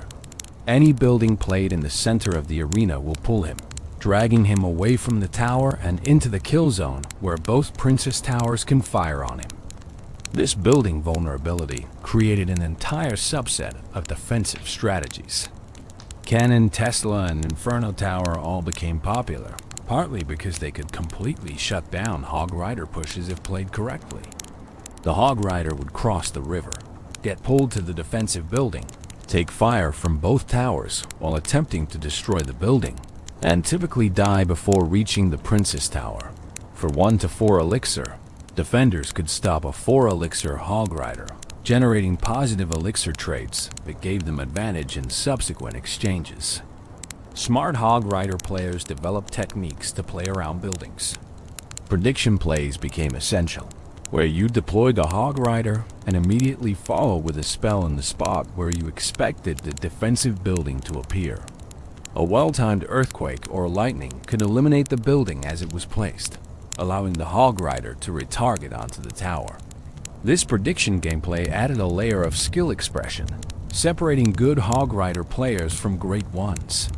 Spell synergy is crucial for Hog Rider effectiveness.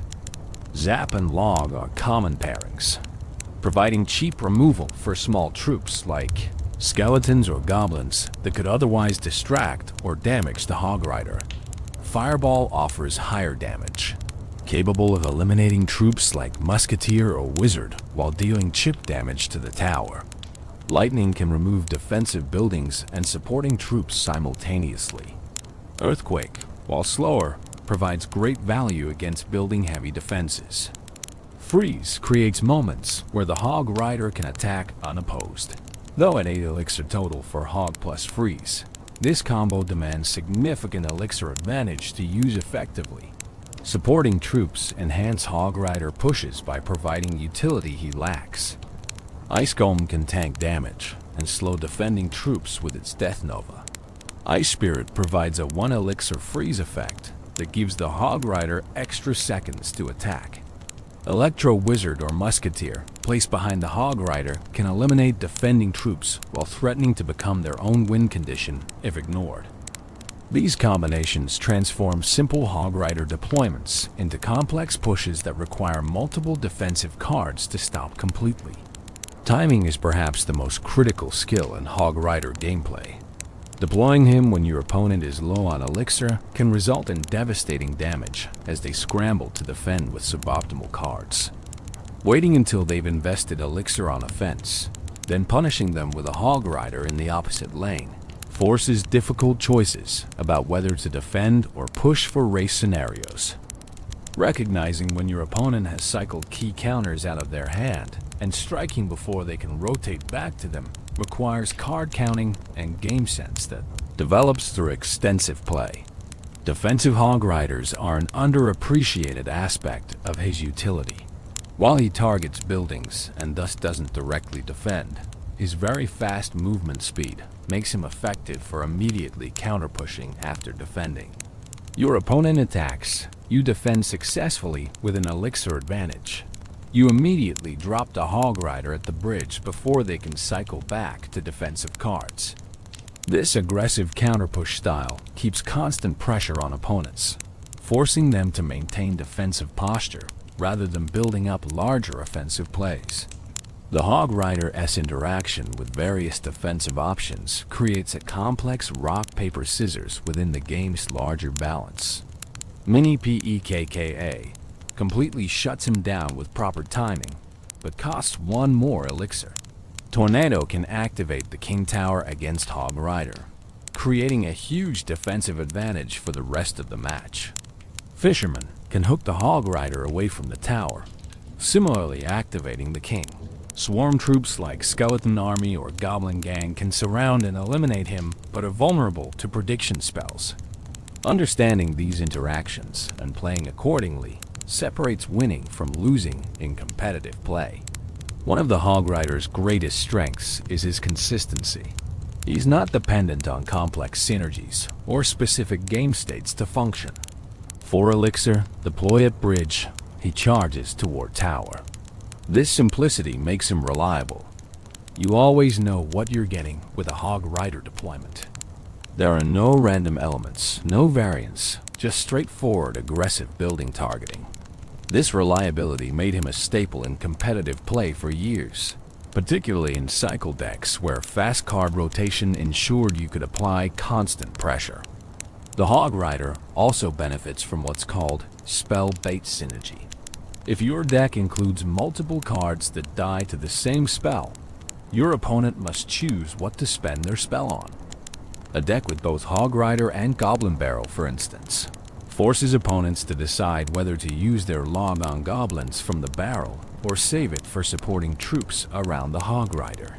These mind games add depth to Hog Rider gameplay beyond simply deploying him when you have 4 elixir. In double elixir, which begins at 60 seconds remaining in regular matches, the Hog Rider's fast cycle potential becomes even more valuable.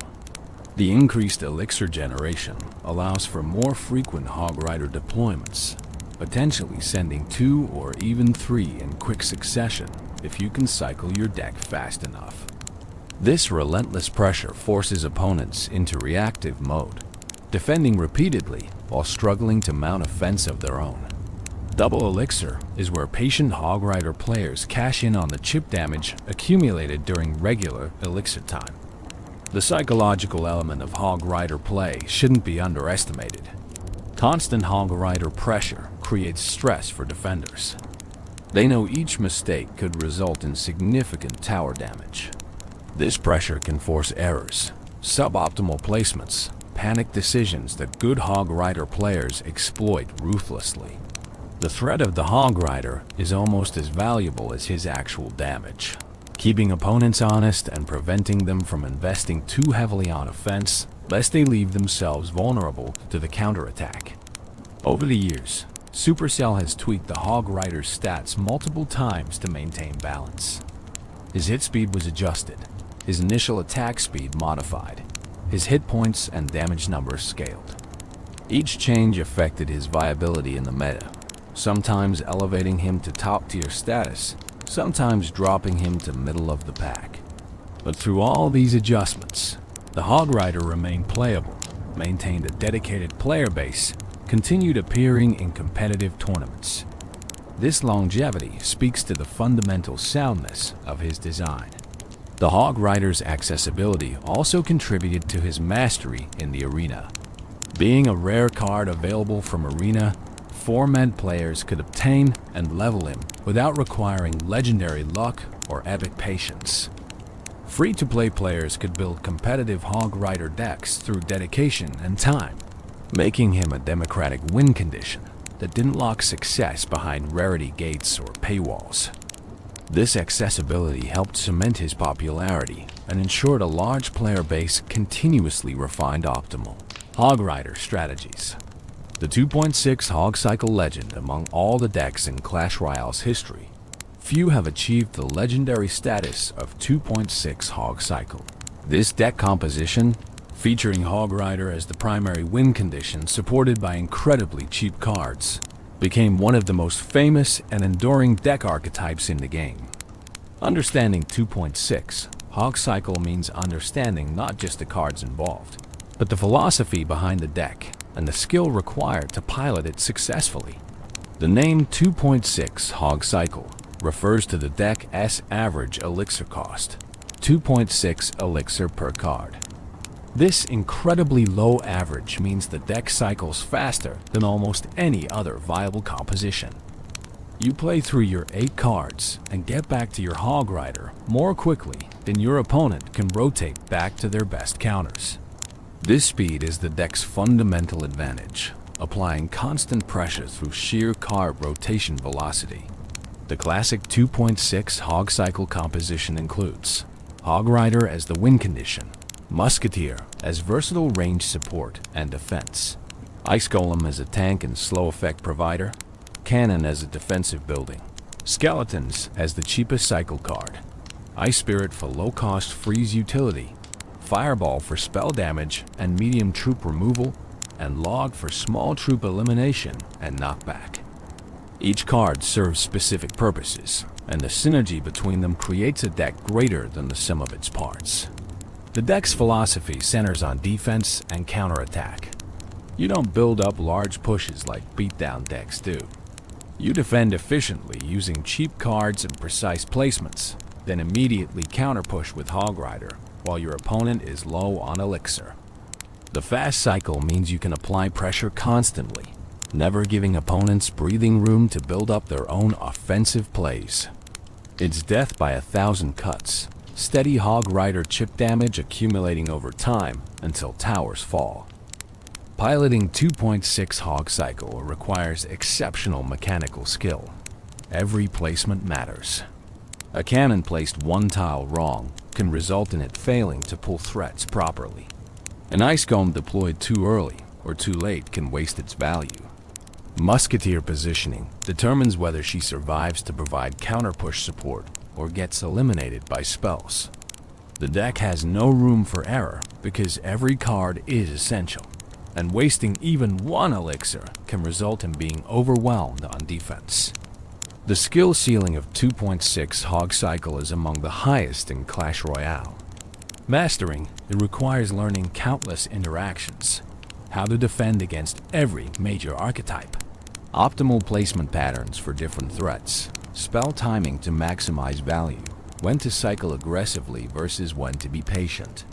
Professional players who specialized in 2.6 Hog Cycle became celebrities within the community.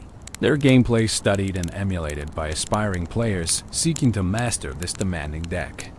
One famous 2.6 player was Oyasu, a Japanese competitor who demonstrated incredible skill with the archetype.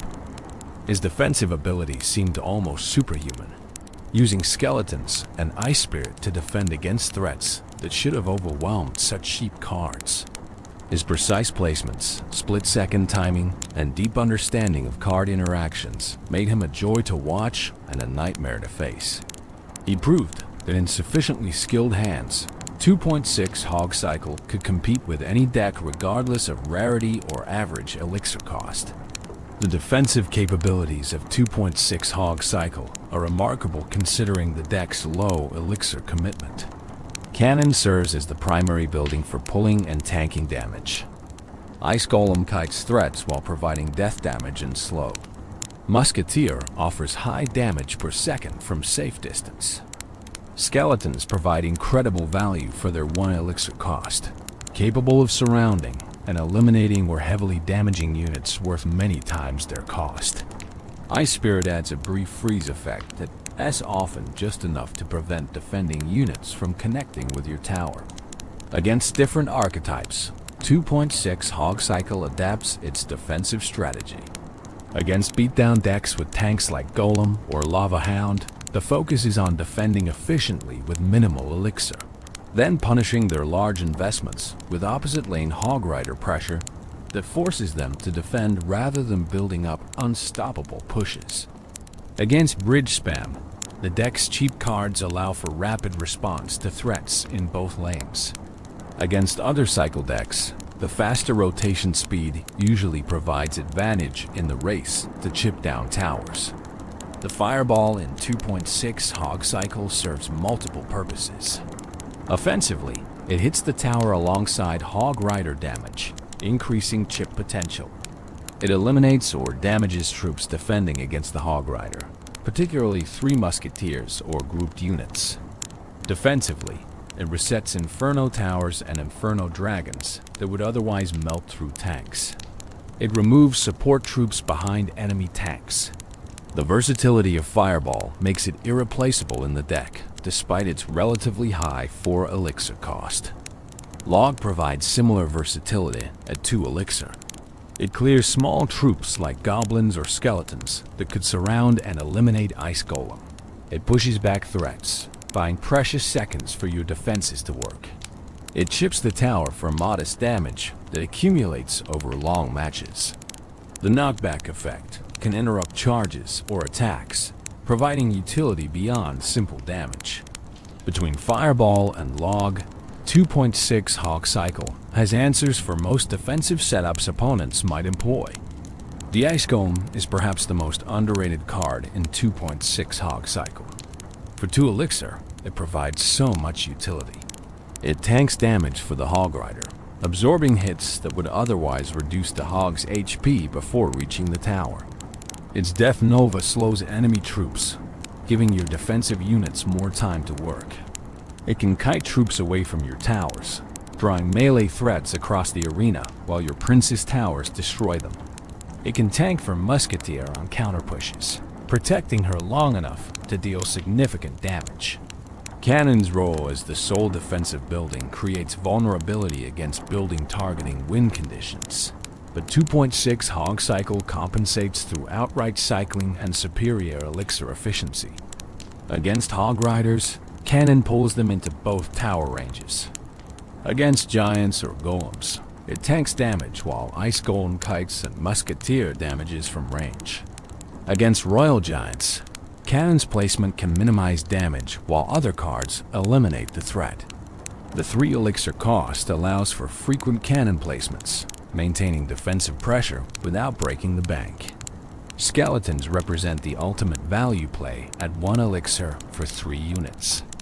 They can surround Prince or Mini PEKKA, often eliminating these threats without taking tower damage. They can distract air units, pulling them into tower range.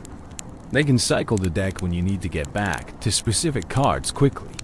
They can provide bodies for Hog Rider pushes, absorbing tower shots. Their fragility means they die easily to spells or splash damage, but at 1 elixir, even getting modest value makes them worthwhile. Ice Spirit's 1 elixir freeze effect is another high-value card that skilled players extract maximum worth from. Timed correctly, it can freeze defending troops just long enough for Hog Rider to land extra hits. It can stun charging units, interrupting their attacks. Combined with skeletons, it can defend against surprisingly expensive threats. Its cycle potential matches skeletons, allowing for rapid deck rotation when needed. The freeze duration may be brief, but in a game where fractions of seconds matter, Ice Spirit's effect is often game-changing. Musketeer serves as the deck's most expensive card at 4 elixir, matching the Hog Rider's cost. She provides essential range damage, capable of eliminating or damaging air units that the rest of the deck struggles against. It faces challenges against Earthquake decks that destroy the cannon and weaken the Hog Riders simultaneously. It can struggle against X-Bow and Mortar decks that outcycle it and provide building-to-building interactions. But it performs well against Beatdown, has even matchups against most bridge spam variants, and generally favors the skilled player in mirror matches. The learning curve for 2.6 Hog Cycle is steep. New players picking up the deck often get overwhelmed on defense. Their cheap cards eliminated easily by opponents who can afford to spend more elixir. They misplace buildings, waste spells, miss counter-push timings, but with practice, patterns emerge. Placements become muscle memory. Interactions are learned and internalized. The deck's skill ceiling means there's always room for improvement. Always some interaction to optimize. Always some matchup knowledge to deepen. Tournament success for 2.6 Hog Cycle varied over the years depending on the meta, but it maintained consistent representation even when not top tier. Players who mastered the deck could compete against theoretically unfavorable matchups through superior skill. Watching professional 2.6 players defend against what should be overwhelming pushes using nothing but precise placements and perfect timing was inspirational, demonstrating that skill could overcome resource disadvantages. The deck's longevity is remarkable. 2.6 Hog Cycle has remained viable in some form for years, surviving numerous balance changes, meta shifts, and new card releases. Its fundamental strategy of fast cycling and efficient defense proved resilient against whatever the game threw at it. New players continued discovering and mastering the deck, keeping its legacy alive through multiple generations of the Clash Royale community. 2.6 Hog Cycle represents the Hog Rider at his finest, a focused, aggressive win condition supported by efficient cards that maximize his potential. The deck embodies principles of skill expression, card knowledge, and precise execution that define competitive Clash Royale at its highest level.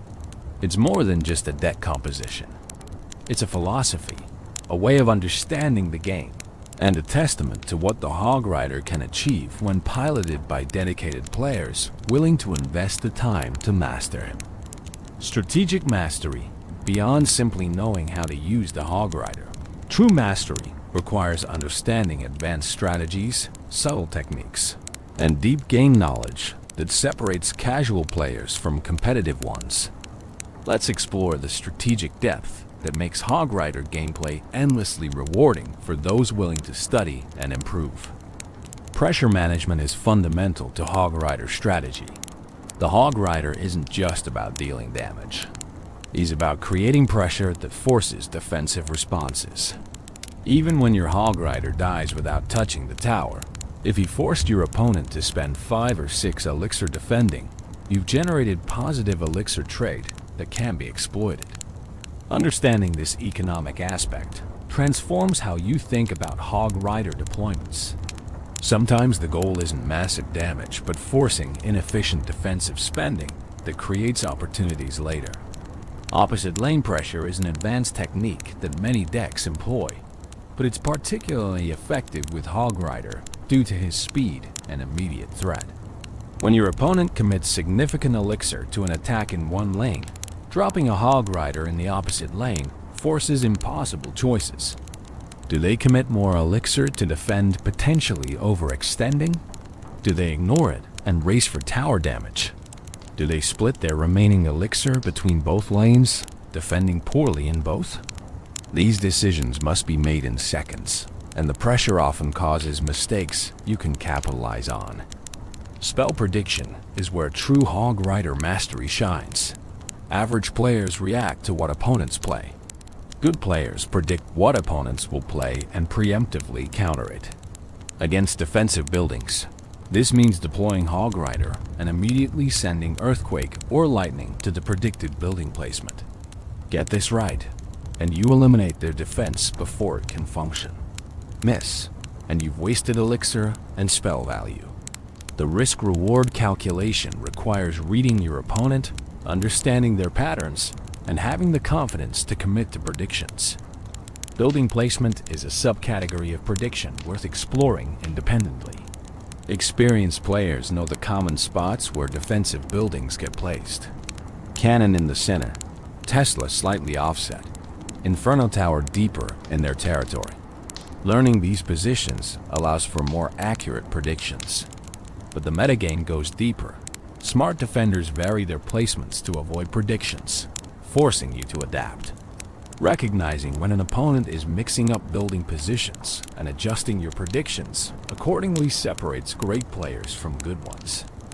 King Tower activation is a consideration that affects all Hog Rider players. Certain defensive techniques allow opponents to activate their King Tower against Hog Rider pushes, creating a significant disadvantage for the rest of the match. Tornado and Fisherman are primary culprits, hooking or pulling the Hog Rider into positions where he attacks the King Tower, activating it permanently. Once active, the King Tower provides additional firepower that makes all subsequent defenses easier. Careful play around these cards. Using Ice Golem or other units to alter the Hog Rider's path can prevent King activation and maintain better matchup dynamics. Elixir counting is essential for competitive Hog Rider play. You need to track approximately how much elixir your opponent has at any given moment. They played Mega Knight? That's 7 elixir they don't have for defending your Hog Rider. They're at 2 elixir? Perfect time to pressure them while they can't mount full defense. This mental math happens continuously throughout matches, informing every deployment decision. Better elixir tracking leads to better timing, leads to more successful Hog Rider connections. Card rotation tracking takes elixir counting further. Not only do you need to know your opponent's elixir, you need to know what cards are in their hand versus cycled out. If they just use their best hog counter, that's your window to strike before they can rotate back to it. If they haven't played a certain card in a while, it's probably in their hand, so you need to play around it. This mental tracking is demanding, but absolutely crucial for high-level play. Understanding matchups goes beyond knowing which decks counter yours. It's about knowing specific win conditions within matchups. Against Golem decks, you typically want to pressure opposite lane when they commit to Golem, forcing them to defend instead of building unstoppable pushes. Against X-Bow, you need to pressure constantly, preventing them from establishing their siege position comfortably. Against Graveyard, saving your cheap troops to counter the graveyard while using Hog Rider for counter pressure creates favorable dynamics. Each matchup has optimal strategies that experience teaches you. Chip damage accumulation is often more important than attempting high damage pushes. A Hog Rider that lands 2 hits on a tower is dealt over 500 damage at tournament standard. Do that 5 times over a match, and you've destroyed the tower without ever landing a massive push. Consistent, modest damage is more reliable than gambling on large investments that might get fully defended. Patient Hog Rider players understand this, content to chip away methodically rather than forcing big plays that might backfire. Overtime strategy changes the calculus. In overtime, towers have reduced hit points and both players generate elixir faster. This benefits Hog Rider due to his fast cycle potential. You can send multiple Hog Riders in quick succession, overwhelming defenses through sheer repetition. The reduced tower HP means each connection is more valuable, potentially taking towers with fewer hits. Playing for overtime when you have life total advantage can be correct strategy. Knowing your Hog Rider's speed and cycle potential give you edge in sudden death scenarios. Defensive Hog Riders, as mentioned earlier, deserve deeper exploration. The very fast movement speed means Hog Rider can cross the arena and threaten towers within seconds of being deployed. After successfully defending an attack with positive elixir trade, immediately counter-pushing with Hog Rider capitalizes on their low elixir state. They just spent 6 elixir attacking. You defended for 4 and immediately deploy Hog Rider. They have only 2 elixir to defend with, virtually guaranteeing damage. This aggressive counter-push style maintains initiative, never giving opponents comfortable positions to mount offense. Bait strategies with Hog Rider involve including cards that force out specific counters, then exploiting their absence. If your deck has both Hog Rider and Battle Ram, both target buildings, and have similar counters, force out the defensive building with Battle Ram, then send Hog Rider before they can cycle back to another building.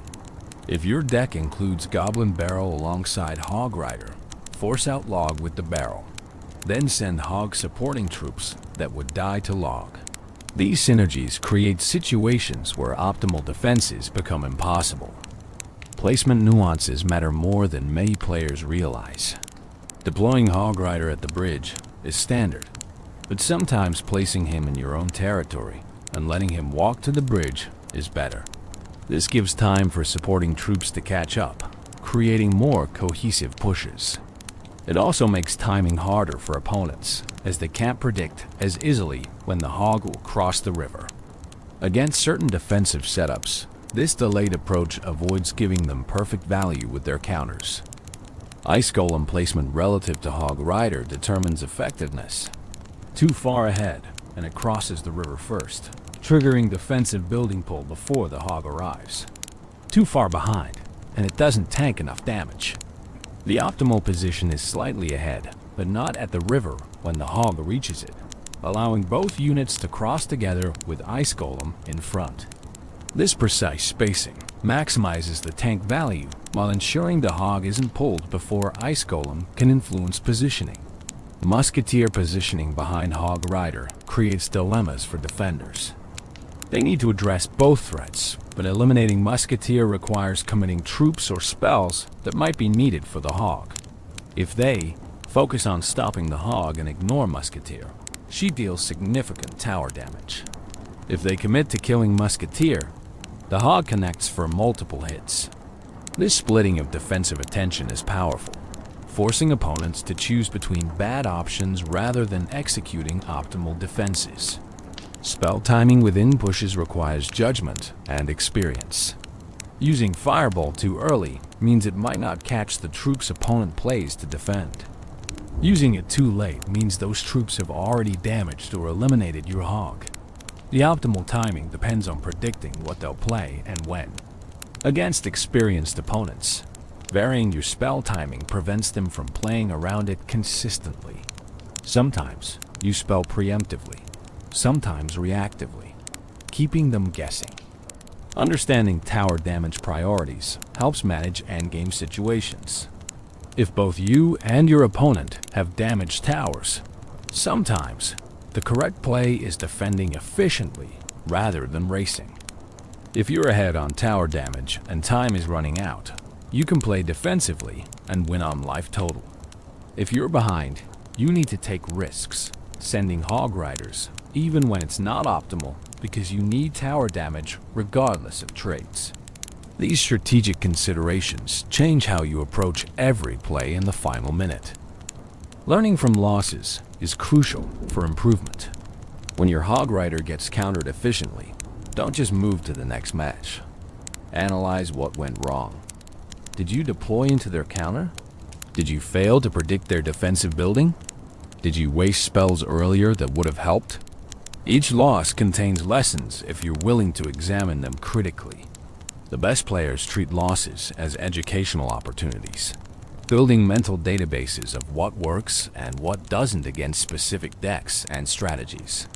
Adapting mid-match separates good players from great ones. If your opponent shows they have perfect counters for standard hog rider pressure, you need to adjust.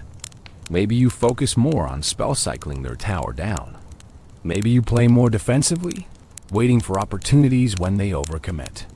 Maybe you start using hog rider as a defensive card, soaking damage from their threats, then counter-pushing with survivors.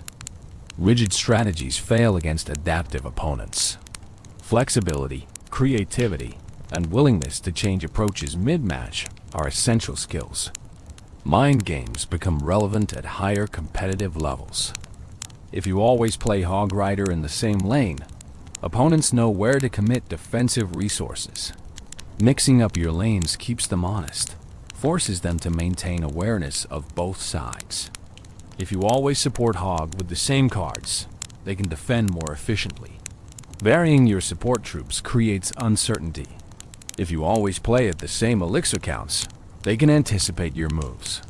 Randomizing when you pressure makes their defensive timing more difficult. Practice and repetition build the muscle memory and pattern recognition that define mastery. You need to play hundreds of matches to internalize all the interactions, placement positions, timing windows, and strategic considerations that go into optimal hog rider play. There are no shortcuts.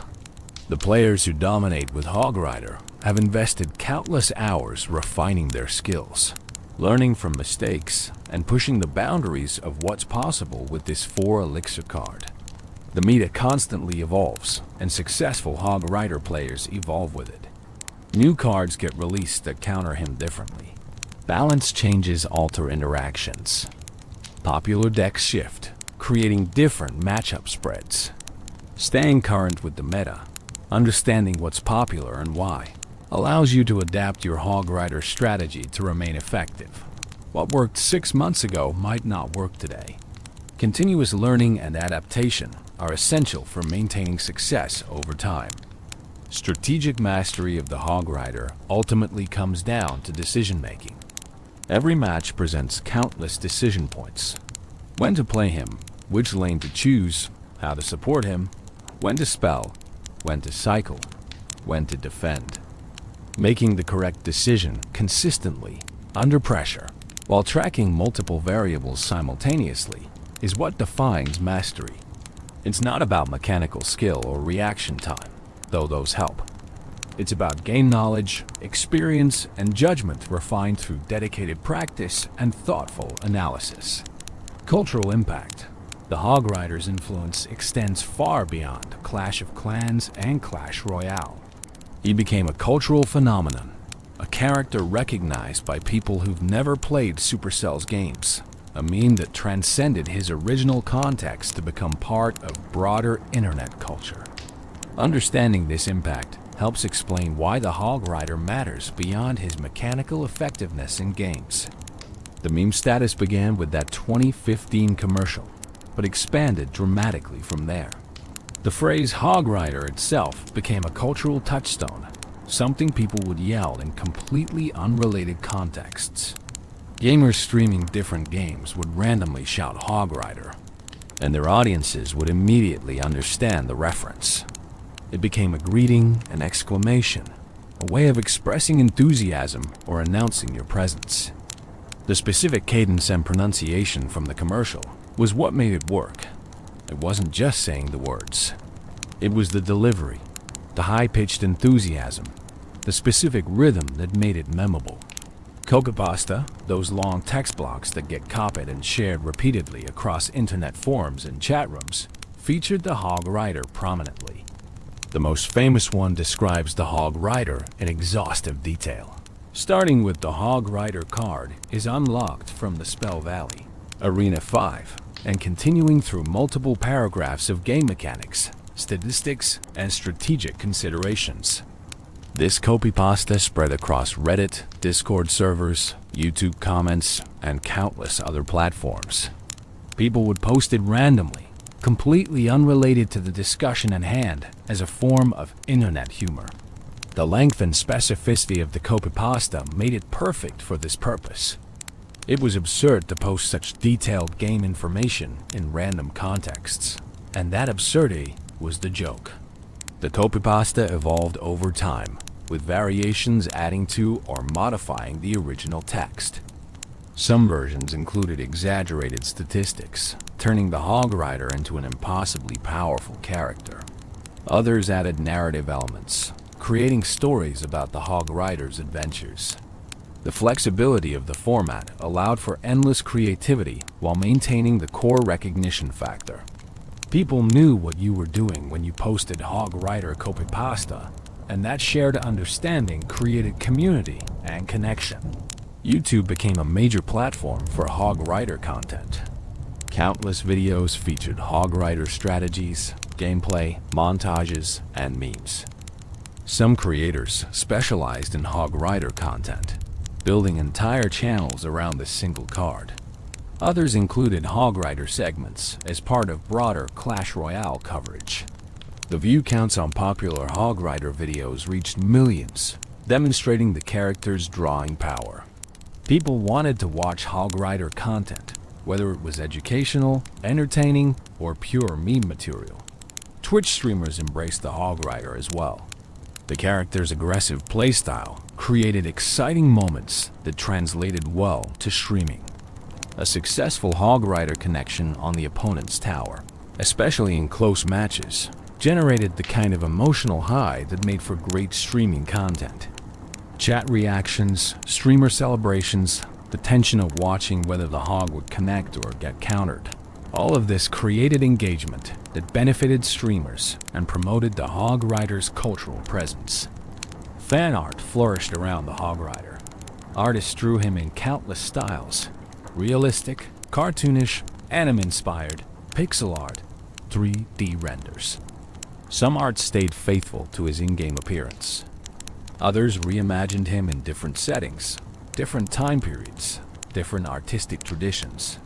The creative community embraced the Hog Rider as a subject worthy of their attention, producing artwork that ranged from humorous to beautiful to thought-provoking. This artistic engagement demonstrated the character's inspirational power beyond his functional role in gameplay. Cosplay, while less common for mobile game characters than for console or PC games, did include some impressive Hog Rider interpretations. Creating a convincing Hog Rider cosplay presents significant challenges. You need the mohawk, the physique, the hammer, and ideally some representation of the hog itself. Despite these difficulties, dedicated cosplayers brought the character to life at gaming conventions and community events. Seeing a physical Hog Rider, hammer raised, perhaps riding some creative hog representation, brought smiles and recognition from convention attendees who immediately understood the reference. The character's cultural impact extended into mainstream awareness in ways few mobile game characters achieve. Articles in gaming media and even general interest publications referenced the Hog Rider when discussing mobile gaming's cultural influence. He became a representative character, embodying mobile gaming's reach and impact on popular culture. When journalists wanted to discuss mobile gaming success or cultural penetration, the Hog Rider was a character they could reference with confidence that readers would understand. Music and audio content incorporated Hog Rider elements. DJs and producers sampled his battle cry into songs. YouTubers created extended remixes of Hog Rider sounds. The audio became separated from its visual context, living independently as sound that people recognized and enjoyed for its own sake. This audio virality demonstrated how completely the character had penetrated internet culture.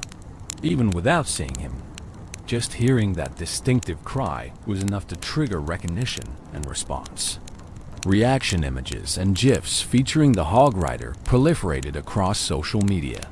Particular frames from commercials or gameplay became templates for expressing emotions or reactions. The bathtub scene from the 2015 commercial provided multiple useful reaction image formats: confusion, realization, sudden alertness, determination. These images transcended Clash of Clans, being used in conversations about everything from sports to politics to everyday life situations. When a character's imagery can express universal human experiences, that's true cultural penetration. The crossover into other games and media was limited but present. Some indie developers included Hog Rider references in their games as Easter eggs or homages. Some content creators in completely different gaming communities would make Hog Rider references, confident their audiences would get the joke. This cross-pollination demonstrated how the character had become part of a shared cultural vocabulary that transcended specific game communities. Educational content, surprisingly, featured the Hog Rider as well. Videos about game design, character creation, monetization strategies in mobile games, and viral marketing all used the Hog Rider as case studies. He became an example of doing it right, of creating a character that resonated with audiences beyond his functional role.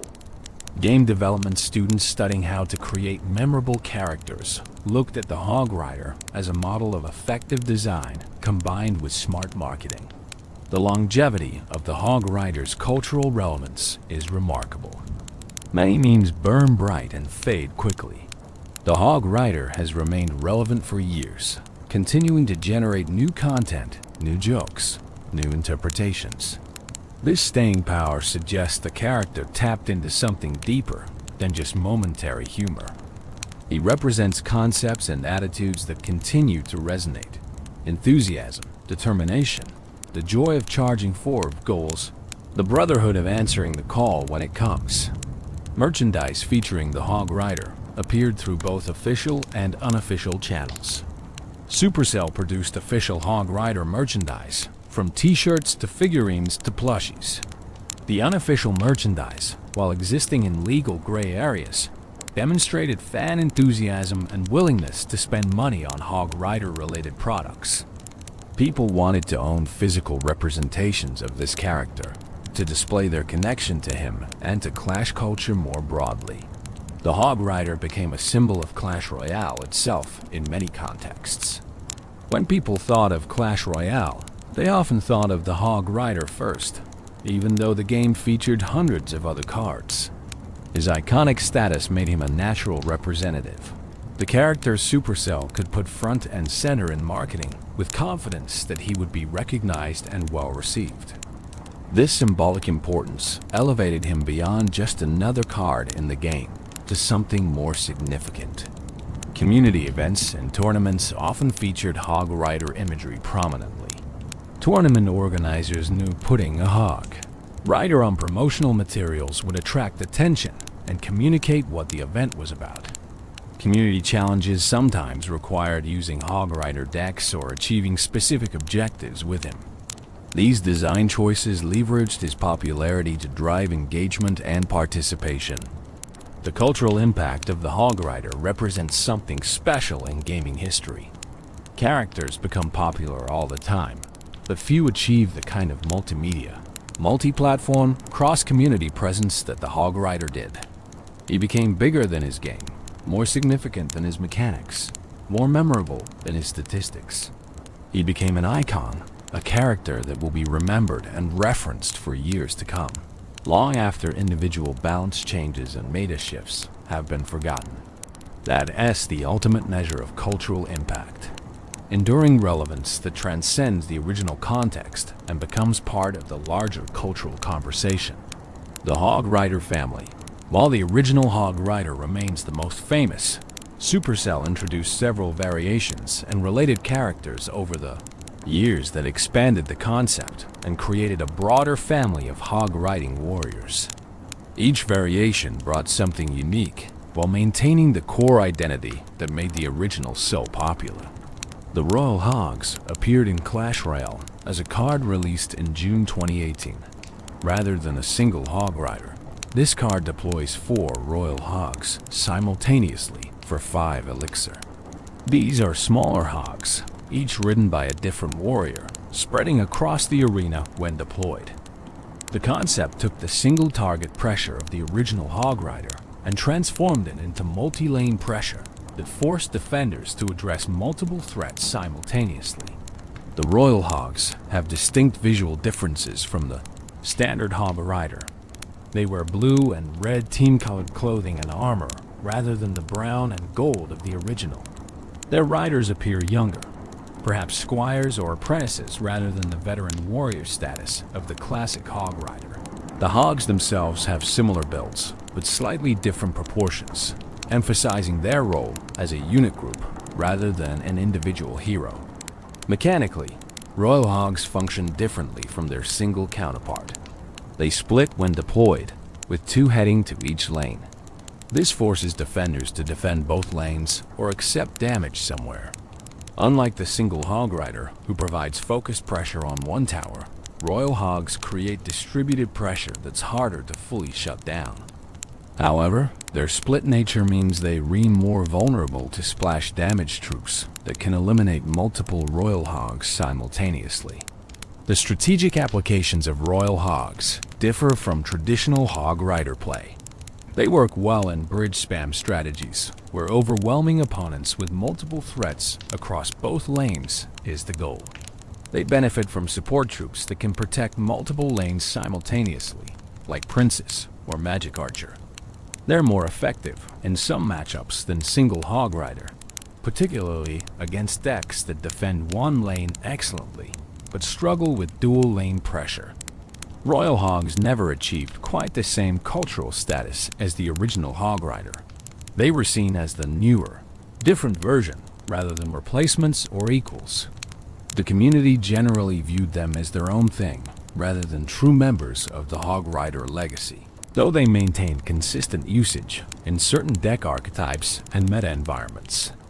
The Hog Rider skin variations within Clash Royale added cosmetic diversity without changing gameplay. Different seasons and events introduced alternate Hog Rider appearances, holiday themes, special color schemes, unique visual effects. These skins allowed players to customize their Hog Rider's appearance while maintaining his familiar mechanics. The existence of skins demonstrated Supercell's recognition that players wanted ways to personalize this popular character. The Super Hog Rider, while not officially in Clash Royale, appeared in fan concepts and discussions frequently. Players imagined what a super version would look like. Perhaps a massive hog with extra armor, a hammer that struck multiple times per swing, or enhanced stats that made him a true champion tier card. While these remain theoretical, the enthusiasm for the concept showed players' desire for evolved or enhanced versions of their favorite character. In Clash of Clans, the Super Troop system introduced Super Barbarian, Super Archer, and other enhanced versions of standard troops, but notably never included a Super Hog Rider. This absence was interesting, possibly because the standard Hog Rider was already considered sufficiently unique and powerful, or perhaps because Supercell wanted to preserve his specific identity without muddying it with variations. The lack of Super Hog Rider became something players noted and occasionally requested. The builder base in Clash of Clans, a separate game mode within the game, included its own version of the Hog Rider called the Hog Glider. This variation replaced the ground-based hog with a flying contraption, creating a completely different unit that happened to be operated by a similar warrior. The hog glider represented an interesting alternate evolution. What if the hog rider tradition adapted to different combat needs? While not technically part of the hog rider family, the design similarities created connections in players' minds. The hog rider also appeared in promotional crossovers and limited events. Special game modes would sometimes feature enhanced or modified hog riders with unusual stats or abilities.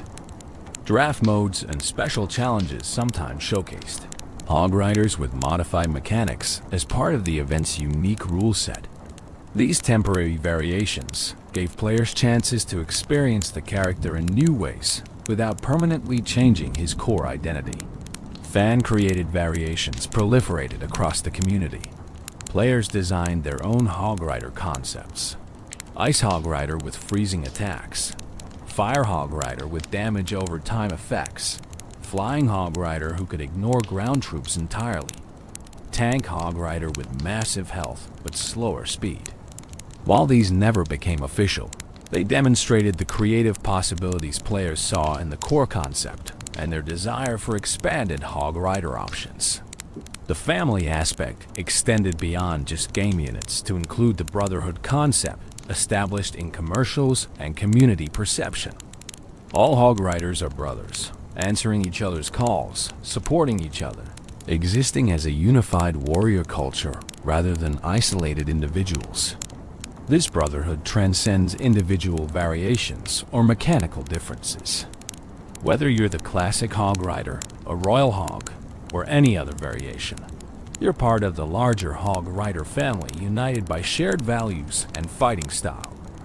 This family concept added depth to the character that purely mechanical cards lack. The hog rider isn't just a unit you deploy. He's part of a tradition, a culture, a brotherhood with its own history and values. When you play a hog rider, you're invoking that entire legacy, becoming part of something larger than a single match or deployment. This narrative richness elevated the character beyond his stats and abilities into something more meaningful. The visual consistency across variations helped maintain family identity while allowing individual character. All hog rider variants share certain design elements: the riding posture, the hammer weapon type, the aggressive charging animation, the distinctive battle cry. These consistent elements create immediate recognition, while variations in color, armor, exact appearance, and slight mechanical differences create variety within the family structure. Supercell's careful management of the hog rider brand, creating variations that expanded the concept without diluting it, demonstrated sophisticated character management. They could have oversaturated the market with dozens of hog rider variants, but instead they introduced new versions sparingly, ensuring each one felt special rather than just another copy. This restraint preserved the original hog rider's iconic status while giving players additional options. The hog rider family, in all its official and unofficial forms, represents the character's versatility and enduring appeal. The core concept of a warrior on a hog, charging at buildings, proved adaptable to different contexts, different gameplay needs, different visual styles. This adaptability ensured the hog rider remained relevant to changing metas and evolving game design philosophies. He could be single-target or multi-target, standard or modified, classic or themed, and still retain that essential hog rider spirit that players loved. Tournament glory. In competitive Clash Royale, the hog rider achieved legendary status through countless tournament performances, championship victories, and memorable plays that defined eras of professional play. Examining his tournament history reveals how a 4-elixir rare card became one of the most feared and respected win conditions in competitive gaming. The early competitive Clash Royale scene, from 2016 through 2017, saw Hog Rider as a dominant force. His reliability, relatively low cost, and straightforward gameplay made him ideal for tournament settings where consistency mattered more than flashy plays. Professional players could execute Hog Rider strategies with precision, minimizing risk while maximizing damage output. Top players like Surgical Goblin, Orange Juice, and others showcased Hog Rider mastery, winning tournaments and establishing deck archetypes that the community would study and emulate. The Crown Championship, Clash Royale's premier esports event, featured Hog Rider prominently throughout its various iterations. In multiple seasons, championship-winning decks included Hog Rider as the primary win condition. The card's performance on the biggest stages, under maximum pressure with significant prize money on the line, proved his competitive viability wasn't just theory, but battle-tested reality. When professionals chose Hog Rider for championship matches, they trusted him to deliver under the highest stakes.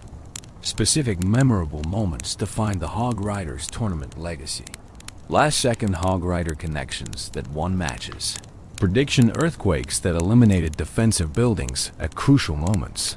Defensive Hog Riders that transitioned into game-winning counter-pushes. These highlight reel plays became part of Clash Royale esports lore. Clips that got shared and rewatched. Moments that new players studied to understand what peak Hog Rider play looked like. The 2.6 Hog Cycle deck specifically became synonymous with high-skill competitive play. Watching professional players pilot this demanding archetype was educational and entertaining. Their defensive perfection, using cannon and ice golem and skeletons to defend against pushes that should have been unstoppable, showcased game knowledge that seemed superhuman. Their offensive precision, finding tiny windows of opportunity to slip Hog Riders through for chip damage, demonstrated patience and discipline that defined professional-level play. Regional differences in Hog Rider usage emerged as the competitive scene matured. Asian tournaments saw different Hog Rider deck compositions than European or American events. Cultural and meta preferences meant that while the Hog Rider appeared globally, the specific supporting cards and strategic approaches varied. This diversity kept competitive Clash Royale interesting, with international events featuring clash of different Hog Rider philosophies as much as clash of different players. Balance changes affected tournament viability dramatically. When Supercell adjusted Hog Rider stats, professionals had to adapt immediately. Tournament players couldn't wait weeks to adjust like casual players could. They needed to immediately recalculate matchups, adjust placements and timings, sometimes completely rebuild decks. The top players distinguished themselves through their adaptation speed, continuing to succeed with Hog Rider even when balance changes made it more difficult. Team tournaments added another dimension to Hog Rider's competitive presence.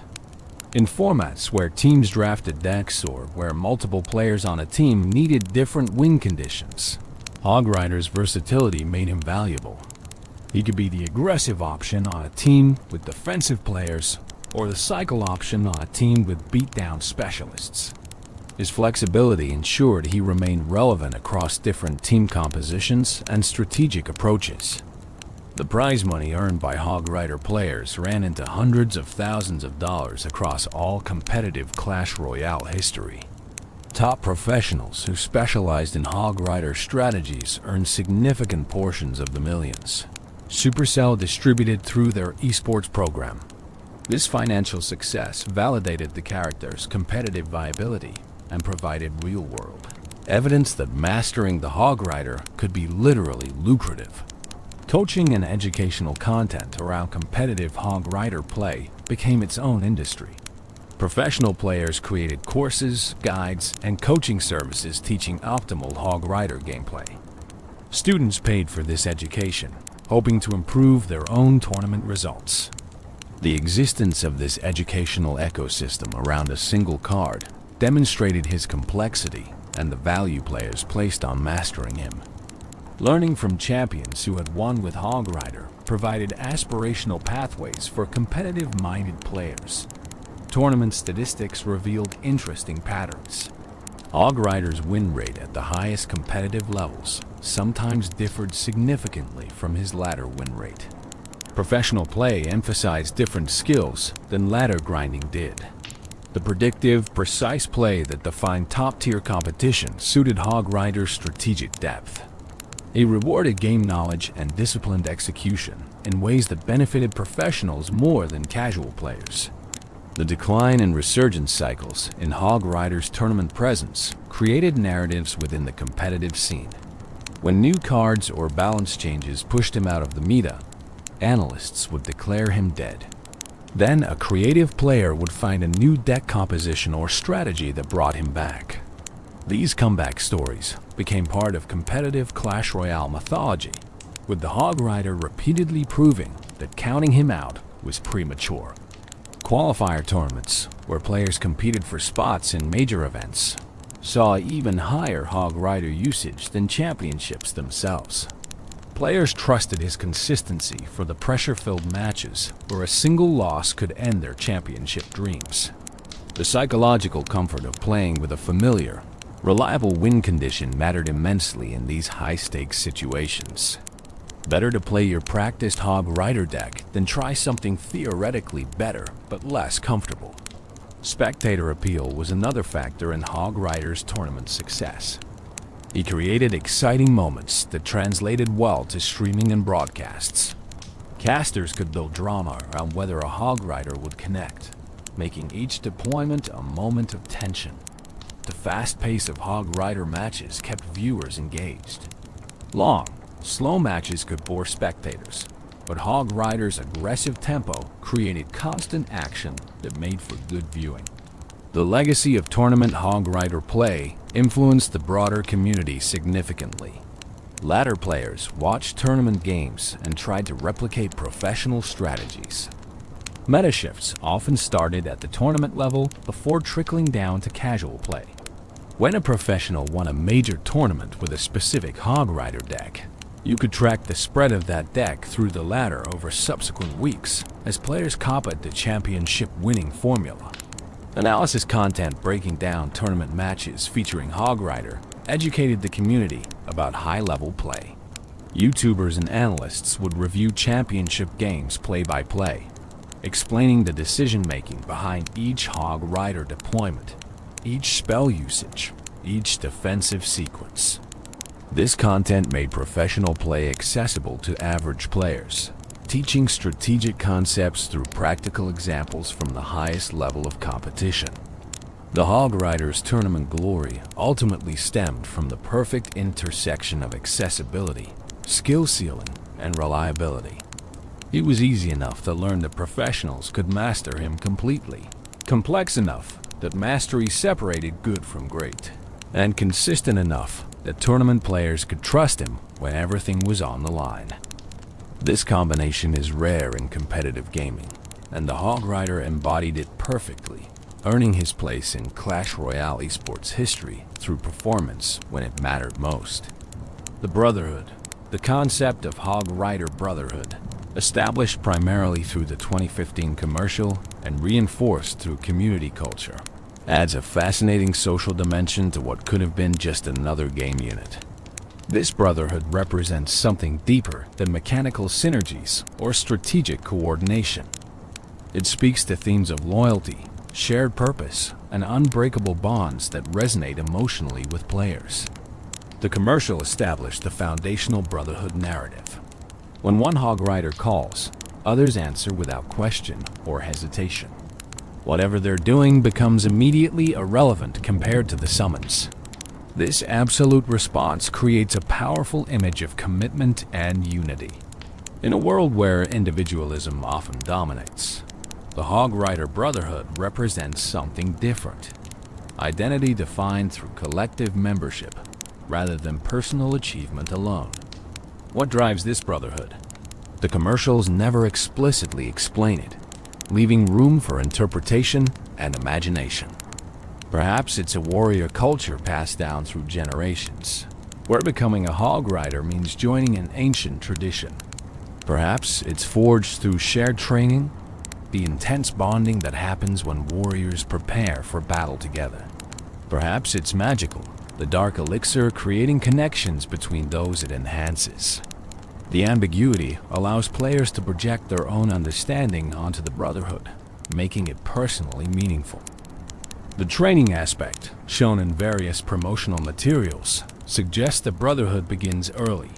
Young warriors learning to ride, practicing hammer techniques together, competing, but also supporting each other. This training period would create deep bonds, the kind forged through shared struggle and achievement. By the time they're battle-ready, they're not just individual warriors who happen to use similar tactics. They're brothers who have grown together, learned together, and now fight together. The communal activities shown in commercials reinforce the Brotherhood outside of battle context. Hog riders playing cards together, grooming together, relaxing in shared spaces. These moments of peaceful coexistence create the foundation that makes their battle unity possible. They're not just battle brothers, but life brothers, sharing the full spectrum of warrior existence from the mundane to the momentous. The hogs themselves might be part of what creates brotherhood among their riders. If your hog is intelligent, as promotional material suggests, then part of bonding with your animal is bonding with the larger culture of hog and rider partnerships. You're not just learning to ride your specific hog. You're joining a tradition of humans partnering with these fierce, loyal animals. The shared experience of building that unique relationship creates common ground with others on the same journey. The battle cry serves as both summons and identification. When you hear it, you know it's one of your brothers calling. The specific sound, that distinctive high-pitched hog rider, works like a password or signal that carries meaning beyond simple words. It says, "I need you. Join me. We fight together." The immediate recognition and response shows how deeply the Brotherhood identity runs. You don't question the call. You don't hesitate. You answer, because that's what brothers do. The geographic spread of hog riders, implied by how they converge from different locations in the commercial, suggests the Brotherhood transcends individual clans or villages. You might be stationed in different locations, serving different tactical purposes, living separate daily lives. But when the call comes, distance becomes meaningless. The Brotherhood pulls you together regardless of physical separation, creating a network of warriors connected by something stronger than geography. The hierarchy or lack thereof within the Brotherhood is interesting to consider. The commercials don't show obvious leaders or followers. When hog riders gather, they seem to operate as equals. This egalitarian structure suggests the Brotherhood values each member equally, regardless of experience, skill, or achievement. You don't earn brotherhood through superior performance. You earn it through commitment to the collective, through answering the call consistently, through embodying the values that define what hog riders are. The emotional weight of brotherhood manifests in how players talk about and relate to the hog rider. Players don't just use the hog rider card. They call their brother, they send their warrior into battle. They feel genuine connection to this character in ways that other cards don't inspire. This emotional investment transforms gameplay from pure strategy into something more personal. You're not just deploying a unit. You're sending your brother to fight on your behalf, and his success or failure matters on an emotional level. The community adopted brotherhood language and culture around hog rider usage.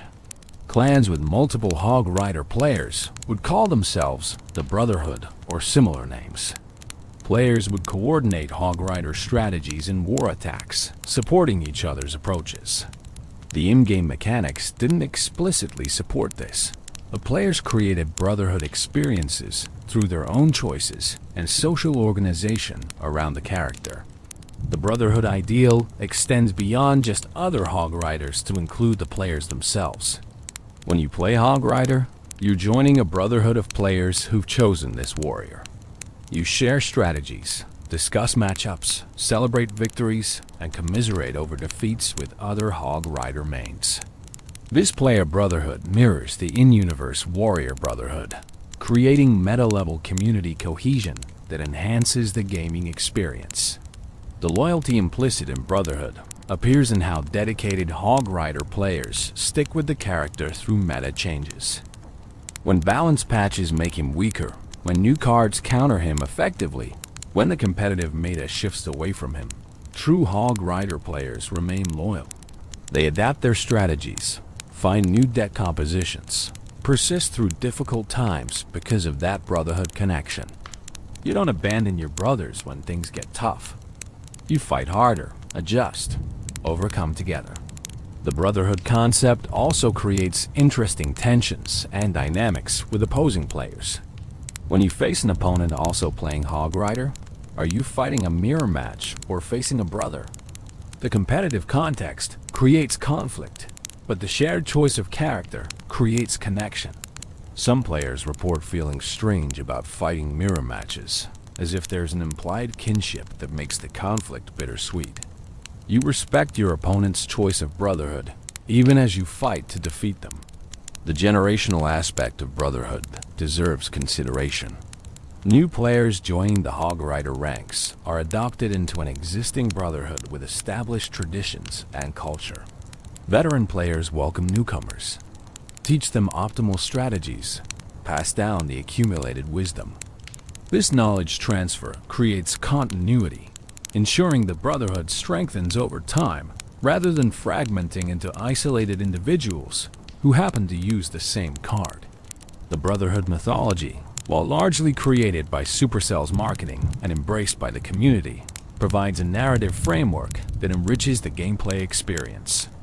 It transforms the Hog Rider from simple game unit into member of a living tradition, part of something larger and more meaningful than individual matches or statistics.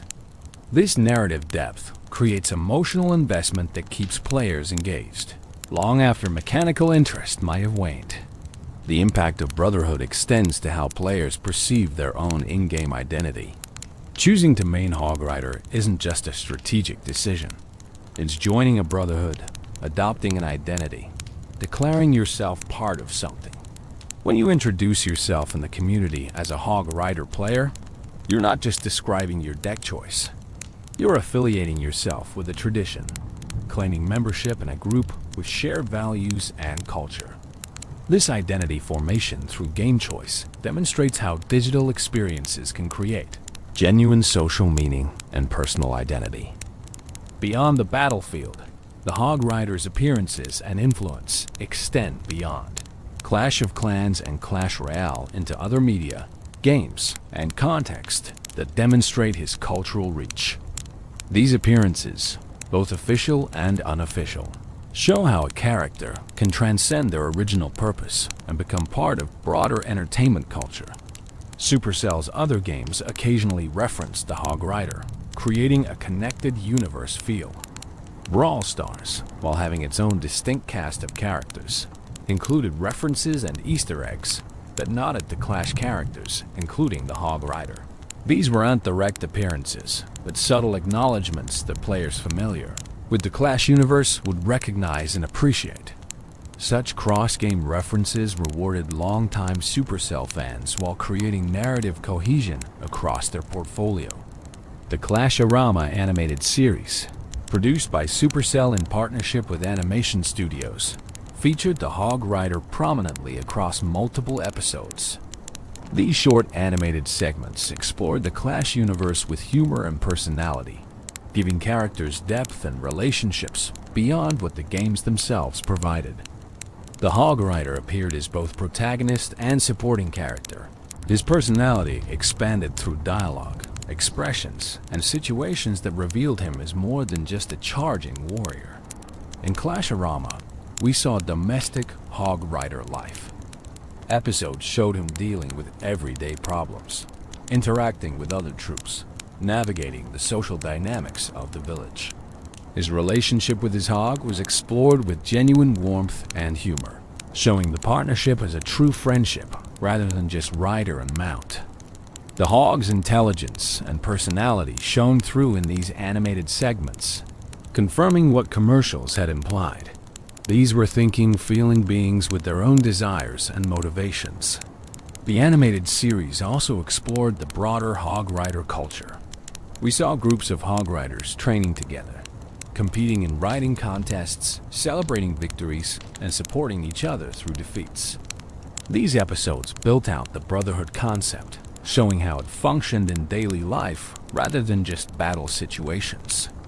Young viewers especially connected with these characterizations, seeing the Hog Rider not just as a game piece, but as a relatable character with personality and depth. Fan-created content expanded the Hog Rider's presence into countless contexts. Animation, comics, fan fiction all explored different aspects of the character. Some creators imagined backstories, origin tales explaining how particular Hog Riders joined the Brotherhood. Others created alternate universes, placing Hog Riders in different settings, from fantasy to science fiction to contemporary reality. The creative community's embrace of the character demonstrated his inspirational potential beyond his official appearances. Crossover potential was explored in fan content even when official crossovers never materialized. Artists drew Hog Riders alongside characters from other games and franchises. Writers crafted stories where Hog Riders encountered heroes from different universes. While these remained unofficial, they showed how the character could theoretically integrate into other fictional worlds, his basic concept adaptable enough to work in varied contexts. Educational contexts occasionally featured the Hog Rider as well. Teachers using games to engage students sometimes incorporated Clash Royale, and the Hog Rider's straightforward mechanics made him useful for teaching concepts about strategy, resource management, and decision-making. While unconventional, these educational applications demonstrated the character's versatility and the engaging power of his design. Marketing and advertising beyond gaming sometimes referenced the Hog Rider in contexts where his recognition value could be leveraged. Companies targeting gaming demographics might use Hog Rider imagery, knowing their audience would immediately understand the reference. While Supercell controlled official usage, the character's cultural penetration meant even subtle references could effectively communicate with the right audiences. The Hog Rider appeared in gaming conventions and esports events as physical representations beyond just gameplay. Giant Hog Rider statues, promotional displays, photo opportunities where attendees could pose with Hog Rider imagery, all reinforced his physical presence in gaming culture.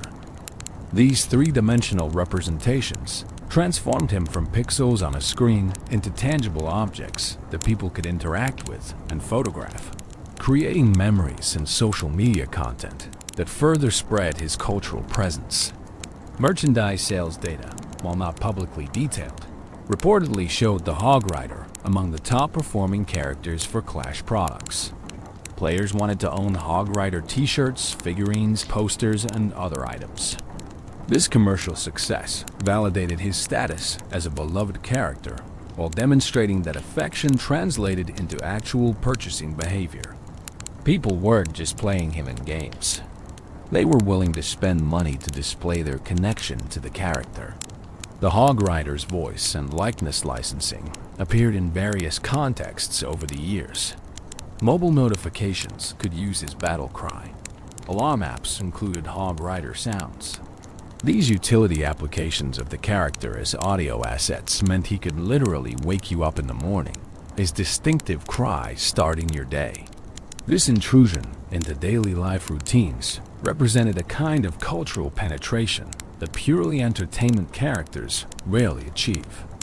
Streaming and content creation built entire careers partly on Hog Rider content. Creators who specialized in Clash Royale often featured Hog Rider prominently, knowing his popularity would attract viewers. Some creators became known as the Hog Rider Guy, their personal brand intertwined with the character. This symbiotic relationship benefited both creators and the character, each amplifying the other's reach and influence. Academic analysis occasionally examined the Hog Rider as a case study in character design, viral marketing, or cultural phenomenon within gaming.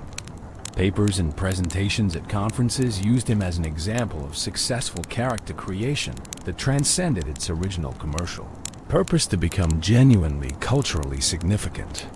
While academic attention might seem disconnected from gaming fun, it demonstrated the character had achieved sufficient cultural importance to warrant serious scholarly consideration. The international dimension of the Hog Rider's beyond battlefield presence deserves recognition. He wasn't just popular in English-speaking markets, but achieved recognition globally. Cultural differences affected how communities related to him, with different regions emphasizing different aspects of his character. But the core recognition remained universal. A player from anywhere in the world could see a Hog Rider and immediately know what they were looking at. Language barriers proved minimal for the Hog Rider's cultural spread. His distinctive visual design meant no translation was needed for recognition. His battle cry, while technically English words, transcended language through its distinctive delivery, becoming more sound than language. This universal accessibility contributed to his global success, making him as recognizable in Asia as in America or Europe. The Hog Rider's presence in gaming discourse extended to discussions about representation and diversity in games. As a character with dark skin as his primary design rather than an alternate skin or variant, it represented positive diversity in mobile gaming character design. While some discussions around representation can be contentious, the Hog Rider generally received positive recognition for being a prominent, popular character whose racial identity was simply part of who he was, rather than being tokenized or made into an issue. Fan communities dedicated specifically to the Hog Rider emerged across platforms. Reddit communities, Discord servers, Facebook groups all focused specifically on this character. These communities shared strategies, celebrated victories, created content, and built social connections around their shared affection for the Hog Rider.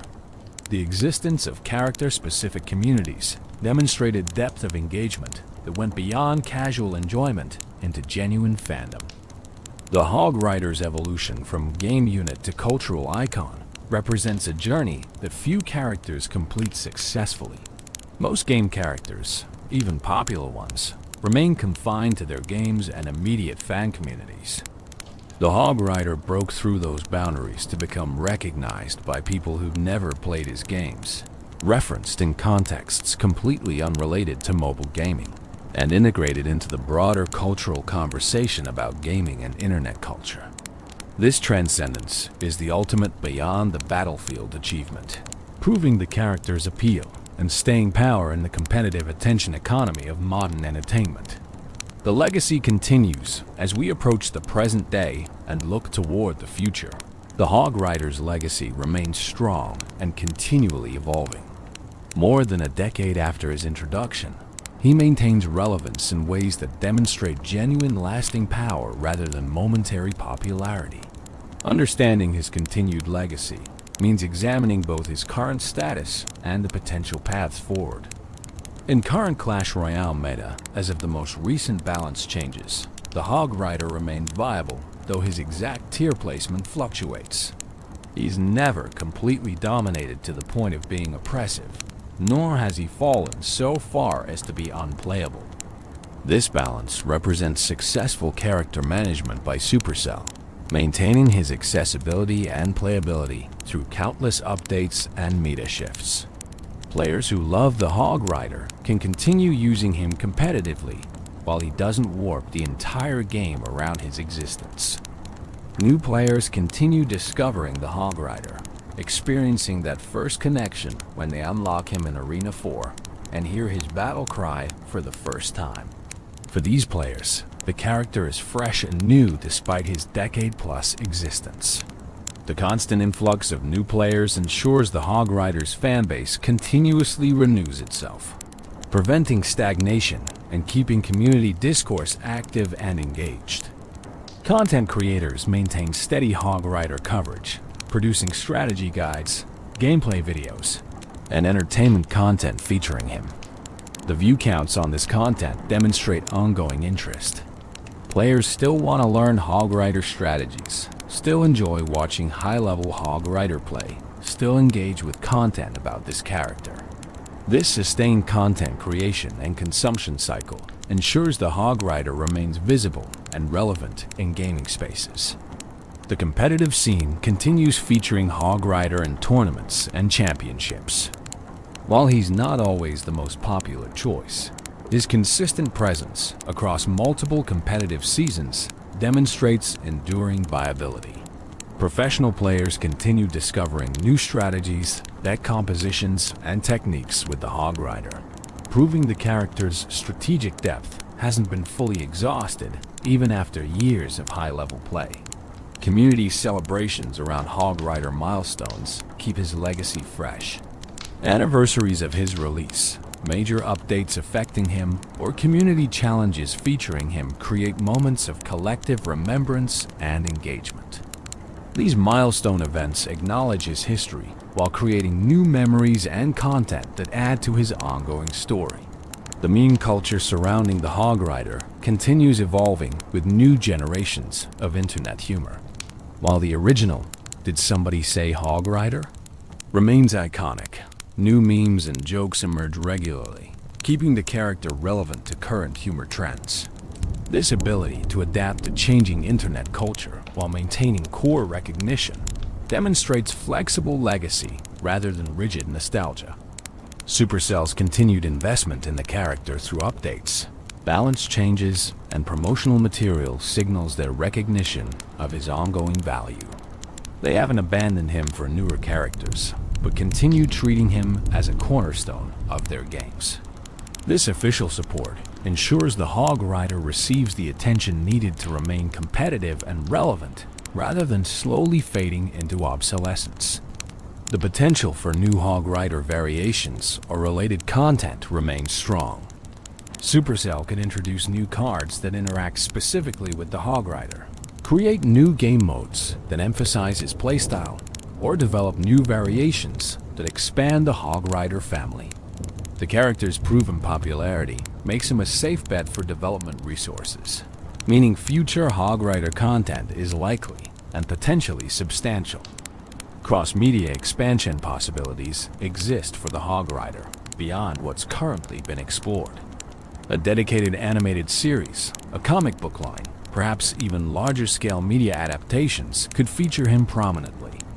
While such projects require significant investment and carry risk, the character, as established popularity and recognition, make them more viable than they would be for lesser-known game characters.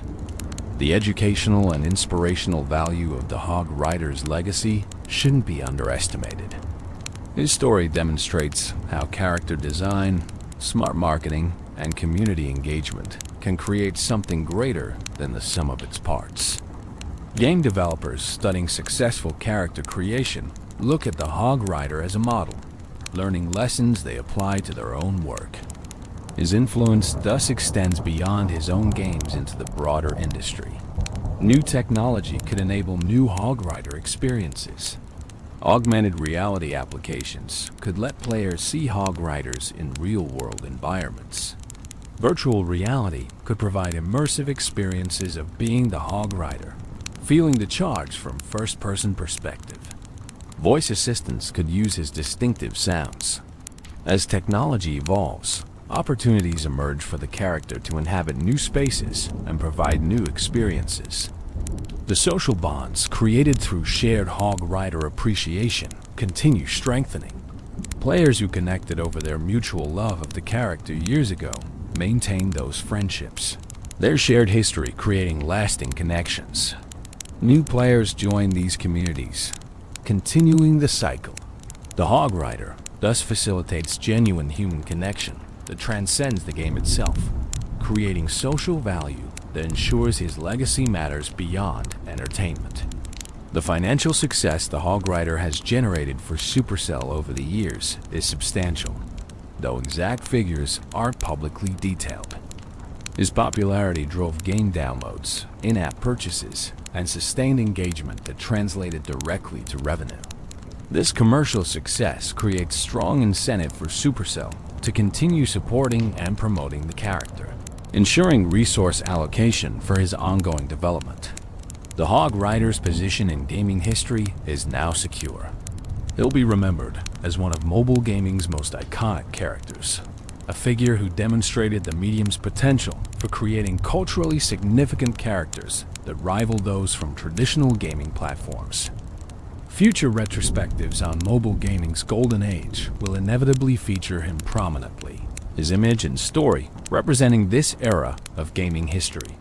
Preservation efforts by the community ensure that even if official support someday wanes, the Hog Rider's legacy will persist. Fan sites archive his history, preserve old commercials and content, document strategies and memorable plays. This community-driven preservation creates redundancy that protects his cultural legacy from being lost if official sources ever disappear.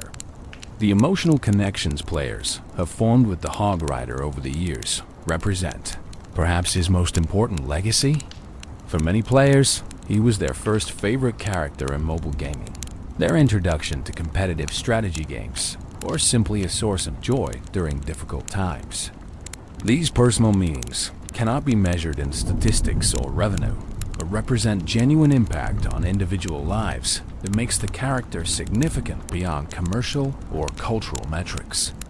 As we look toward the future, the Hog Rider's legacy seems secure and continually evolving. He's not a relic of the past, but a living character whose story continues being written through every match played, every tournament won, every new player who hears his battle cry and feels that surge of excitement. His legacy isn't something that happened.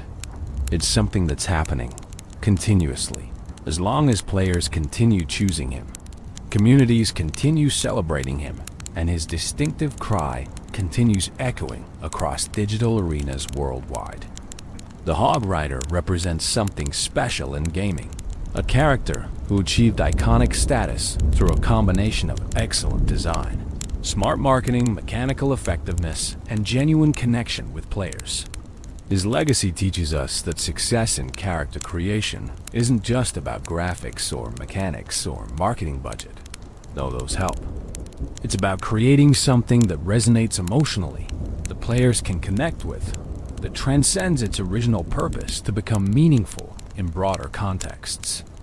As this script draws toward its conclusion, we can say with confidence that the Hog Rider's legacy will continue far into the future. New players will discover him, existing players will continue mastering him, and the community will continue celebrating him. His battle cry will continue echoing, his hammer will continue swinging, and his legend will continue growing. Because the Hog Rider isn't just a character in a game. He's an icon, a legend, a brother to millions of players worldwide who heard his call and answered it, just as he answered the echoing call that led him through the arena doors all those years ago. The call that started it all. Let's return now to where we began, to that call that defines the Hog Rider's existence. Hog Rider. It's more than just a sound effect, more than just a battle cry. It's a summons, an identity, a declaration of purpose that has resonated across the gaming world for over a decade. When players first unlock the Hog Rider in their games, they're not just adding another card to their collection or another unit to their army. They're answering a call themselves, joining that brotherhood, becoming part of a tradition that extends back to 2013 and forward into an unlimited future. Every player who chooses the Hog Rider, who learns his strategies, who feels that satisfaction when his hammer connects with an enemy tower, becomes part of his story. The original commercial's narrative, where Hog Riders across the landscape hear the call and immediately respond, mirrors the player experience. You hear about the Hog Rider through friends, videos, or community discussion. You unlock him and try him out. That first successful push, that first tower destruction, that first victory where your Hog Rider made the difference. And suddenly, you understand the call. You get it. You feel it. And you want to answer it again and again. The card description in Clash Royale captures this perfectly. It followed the echoing call of Hog Rider all the way through the arena doors. This isn't just flavor text. It's the fundamental truth of the character. He couldn't resist the call, and neither can players. Something about that cry, that character, that playstyle draws you in and keeps you engaged. The psychological hooks are subtle but powerful. The aggression satisfies our desire for action and impact. The speed provides immediate gratification. The signature ability of wall jumping or river crossing makes us feel clever, like we're outsmarting opponents. The iconic status gives us cultural connection, making us part of something larger. All of these elements combine to create a character experience that transcends simple gameplay mechanics. The Hog Rider has taught us that games can create genuine cultural moments. A 30-second commercial can become a lasting meme.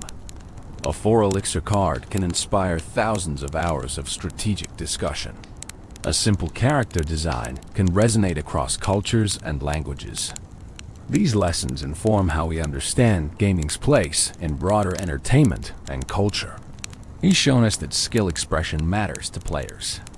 The difference between average and excellent Hog Rider play is enormous, and players appreciate that depth. They want characters that reward mastery, that allow them to continually improve, to distinguish skilled players from casual ones. The Hog Rider delivers this in ways that remain engaging even after years of play. He's demonstrated that community and character can be intertwined. The Brotherhood concept created social dimensions that enhanced the gameplay experience. Players weren't just using a unit. They were joining a tribe, adopting an identity, connecting with others through shared appreciation. This community building around a character is rare and valuable, creating loyalty and engagement that pure mechanics never could. The Hog Rider has proven that mobile gaming can produce iconic characters equal to those from any gaming platform. Console and PC gaming dominated character creation for decades, but the Hog Rider showed that mobile games could create equally memorable, culturally significant characters. He validated mobile gaming as a serious medium capable of artistic and cultural achievement beyond simple time-wasting diversions. For Supercell, the Hog Rider's success validated their approach to character design and game development. They learned that creating characters with personality, supporting them with quality marketing, and maintaining them through careful balance could generate enormous value. These lessons informed their subsequent games and characters, though few have achieved quite the same lightning-in-a-bottle success. For players, the Hog Rider represents countless memories. That first time they pulled off a perfect prediction spell. That tournament victory where Hog Rider carried them. That friendship formed over shared love of this character. That moment of joy hearing his cry after a long day. These individual memories, multiplied across millions of players, represent the true measure of his impact. The emotional journey many players have with the Hog Rider mirrors the hero's journey. Discovery, when you first encounter him. Initiation, when you learn to use him effectively. Mastery, when you truly understand his depths. Teaching, when you help others learn. And appreciation, when you step back and recognize what this character has meant to your gaming experience. Each player travels this path at their own pace, but the destination is the same. Genuine connection with a character who started as pixels and code, but became something more meaningful. As gaming continues evolving, as new technologies emerge, as new generations of players discover these games, the Hog Rider will remain. His battle cry will continue echoing. New players will hear it for the first time and feel that spark of interest. Veteran players will hear it and smile with recognition, remembering their own journey with this character. The call continues, and so does the answering. The beauty of the Hog Rider's story is that it's never truly complete. Each new player adds their chapter. Each match creates new moments. Each update brings new possibilities. The story we've explored in this script isn't the definitive final word on the Hog Rider, but rather a snapshot of his ongoing legend. Years from now, players will look back on this era as part of his history, one period in a longer story that continues as long as players keep answering the call. So, when you hear that cry, Whether in a match, in a video, or just echoing in your memory, remember what it represents. It's not just announcing a troop deployment or signaling an attack. It's calling you to be part of something larger, to join a brotherhood of players worldwide who found joy, challenge, community, and meaning in this character. It's inviting you to charge forward with confidence, to leap over obstacles, to pursue your objectives with single-minded determination. The Hog Rider's legacy is ultimately about that charge, that forward momentum, that refusal to let barriers stop you. In games and in life, we all face walls that seem insurmountable. The Hog Rider reminds us to find ways over them, to maintain our speed and purpose, to keep swinging our hammers until those barriers fall. It's a simple metaphor, perhaps, but powerful in its simplicity and universality. And so the call continues to echo, across arenas, across time, across the gaming world. Hog Rider! It's a greeting and a challenge, a summons and a celebration, a beginning and a continuation. It's the sound of a character who transcended his original purpose to become a legend, an icon, a brother to millions. And as long as there are players who hear that call and feel that surge of excitement, the Hog Rider's story will continue, his legacy growing, his impact deepening with each passing year. Closing thoughts. We've journeyed through more than a decade of Hog Rider history, from his 2013 debut in Clash of Clans through his evolution into a cultural icon. We've explored his mechanics, his strategies, his cultural impact, his brotherhood, and his enduring legacy. Through it all, one truth remains constant. The Hog Rider represents something special in gaming history. He's more than stats and mechanics, though his design is excellent. He's more than marketing success, though his commercial impact is undeniable. He's more than a meme, though his cultural penetration is remarkable. The Hog Rider is a character who connected with players on a level that transcends all these individual elements, creating something meaningful that has enriched the gaming experiences of millions worldwide. For those who've been with the Hog Rider from the beginning, his story is part of your own story. You remember unlocking him for the first time, learning his intricacies, celebrating victories, and learning from defeats. You've watched the meta evolve, strategies develop, communities grow. The Hog Rider has been a constant presence through years of gaming, a familiar friend in an ever-changing landscape. For those discovering him now, you're joining a tradition with deep roots and vibrant present. The strategies and communities and culture built around this character await your participation. You have the opportunity to make the Hog Rider your own, to find your unique playstyle, to add your voice to the ongoing conversation, to become part of the Brotherhood. The lessons the Hog Rider teaches extend beyond gaming. Persistence in the face of obstacles, the value of skill and practice, the importance of community and shared experience, the joy of charging forward with purpose and confidence. These aren't just gaming lessons. They're life lessons, applicable to challenges far beyond digital arenas. As you drift off to sleep tonight, perhaps you'll dream of charging across battlefields atop a powerful hog, hammer raised high, leaping over walls that can't contain you, striking targets with devastating precision. Perhaps you'll dream of brotherhood and camaraderie, of answering calls and joining charges. Perhaps you'll simply rest peacefully, the story of the Hog Rider having entertained and relaxed you through these hours together. Whatever dreams come, know that the Hog Rider's story continues. Somewhere right now, a player is deploying him for the first time, hearing that distinctive cry with fresh ears, feeling that spark of excitement at something new and special. Somewhere a tournament is being decided by a perfectly timed Hog Rider connection. Somewhere friends are laughing over a Hog Rider meme, their bond strengthened by shared humor and gaming culture. The call echoes eternally across the gaming world. Hog Rider. It's a sound that has defined an era, created communities, inspired strategies, and brought joy to countless players. It's a sound that will continue echoing long into the future, as new generations discover this character and make him their own, adding their chapters to his never-ending story. Thank you for joining me on this journey through Hog Rider lore. Whether you came here as a longtime fan seeking to reminisce, a curious player wanting to learn more, or simply someone looking for interesting gaming stories to help you relax and sleep, I hope you found value in these hours together. The Hog Rider's story is worth telling, worth remembering, worth celebrating. Sleep well, friends. And when you wake, perhaps you'll hear that call with new appreciation, understanding the depth and richness behind those simple words. Perhaps you'll deploy your Hog Rider with renewed purpose, feeling connected to the millions of players worldwide who've made the same choice.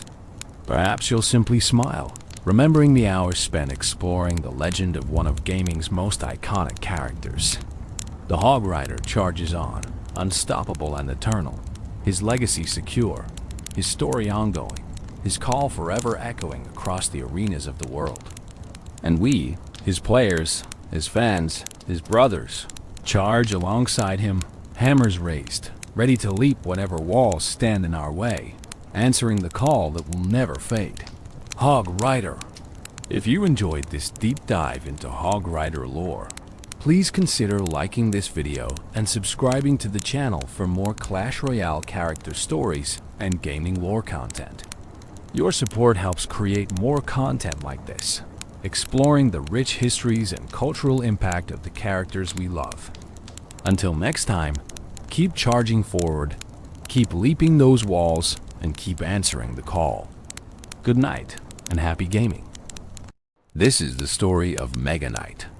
The name alone sent shockwaves through the arena. His armor weighs as much as an army, and his landing marks the beginning of chaos. You've come to the right place, traveler. This is his full story. Before we begin, take a moment. Put your phone aside, find a comfortable spot, and let the sound of steel and legend carry you. If you're new here, please subscribe to help us grow our channel. And right now, tell me in the comments, where are you listening from tonight? Your messages from all around the world bring this arena to life. Now, close your eyes if you wish. The arena grows silent. The air thickens. And from the shadows, a giant descends, shaking the earth beneath his feet. This is the legend of the Mega Knight, forged in darkness, bound by honor, and unleashed with the strength of 1,000 mustaches. Let the story begin. The year was 2017, and the arenas of Clash Royale had seen many warriors rise and fall. Players had grown accustomed to the rhythm of battle, to the familiar faces of knights and giants, of princes charging with lances held high, and wizards hurling spells across the battlefield. But something was coming, something that would change everything. Whispers began to circulate in the summer months, rumors of a new legendary card unlike anything the arenas had ever witnessed. The announcement came in the sweltering heat of August, when Supercell, the masterful architects of this digital realm, revealed their latest creation. The community held its collective breath as the first images emerged. Here was a warrior clad in armor so dark it seemed to drink in the light around it, wielding massive spiked maces that looked capable of shattering mountains. His helmet bore a plume in team colors, a small touch of elegance on an otherwise overwhelming figure of raw, destructive power. But it wasn't just his appearance that caught the imagination of millions of players worldwide. It was his entrance. Unlike any troop that had come before, the Mega Knight didn't simply walk onto the battlefield. He descended from above with catastrophic force, his landing creating shockwaves that could obliterate entire squadrons of lesser troops in an instant. The description that accompanied his reveal spoke of landing with the force of 1,000 mustaches, a phrase so uniquely whimsical, yet somehow perfectly capturing the absurd magnificence of this warrior that it would become legendary in its own right. The Mega Knight represented something new in the Clash Royale universe. He was a tank, yes, with hit points that rivaled even the mighty Golem. He dealt area damage like the Valkyrie or the Wizard, But he also possessed mobility, with a jump mechanic that allowed him to leap from enemy to enemy, dealing double his normal damage on impact. This combination of durability, splash damage, and mobility created a warrior unlike anything players had encountered. He could defend against massive pushes single-handedly, then transition into a devastating counterattack with health to spare. In the lore of Clash Royale, the Mega Knight's origins remain somewhat shrouded in mystery, adding to his mystique. Official Supercell materials hint at a backstory involving Knight School, a place where aspiring warriors learned the arts of combat and chivalry. According to these glimpses into his past, the Mega Knight wasn't always the imposing figure we know today. Once, he was simply another knight, but one who faced ridicule from his peers. The reason? His hands were described as small and delicate, unsuitable for a warrior destined for glory on the battlefield. This detail adds a surprisingly human dimension to what might otherwise be just another powerful card. The Mega Knight, despite his intimidating exterior and overwhelming strength, carries with him the memory of being underestimated, of being judged as inadequate by those who should have been his brothers in arms. This backstory resonates with something universal in the human experience. The journey from being looked down upon to rising above those limitations and becoming something truly extraordinary. But the path from mock student to legendary warrior isn't fully documented in official lore, and this gap has led to fascinating speculation within the Clash Royale community. Some fans theorize that the Mega Knight was actually the builder from Clash of Clans, Supercell's other flagship title. According to this theory, the builder had somehow discovered Dark Elixir and been transformed into the armored behemoth we know as the Mega Knight. While Supercell has since disproven this particular theory, it speaks to the hunger players have for understanding where this incredible warrior came from and what journey led him to don that distinctive black armor. The truth, as revealed through official channels, is that the Mega Knight chose his path deliberately. He didn't just stumble into greatness or have it thrust upon him through some magical transformation. Instead, he forged himself into something more through dedication, training, and perhaps a touch of that determination that comes from being told you're not good enough. He acquired armor that wasn't just protective, but symbolized his transformation from ordinary to extraordinary. He took up weapons that compensated for whatever perceived weaknesses he might have had. And he developed techniques like his devastating jump attack that played to his strengths while overwhelming his opponents. The Mega Knight's arrival in Clash Royale wasn't just the addition of another card to the game. It represented the culmination of Supercell's understanding of what made Clash Royale engaging. Players wanted cards that felt powerful, that gave them that rush of excitement when deployed at the right moment. They wanted mechanics that were interesting and skill-based, that rewarded good timing and smart positioning. And they wanted characters with personality, with that indefinable quality that made them memorable beyond just their stats and abilities. In the Mega Knight, Supercell delivered on all these fronts. His 7 elixir cost meant that deploying him was a significant commitment, a moment of strategic importance in any match. His spawn damage created instant impact, punishing opponents who clumped their troops together. His jump attack added an element of timing and positioning that skilled players could master while also providing spectacular visual moments that made every match feel cinematic.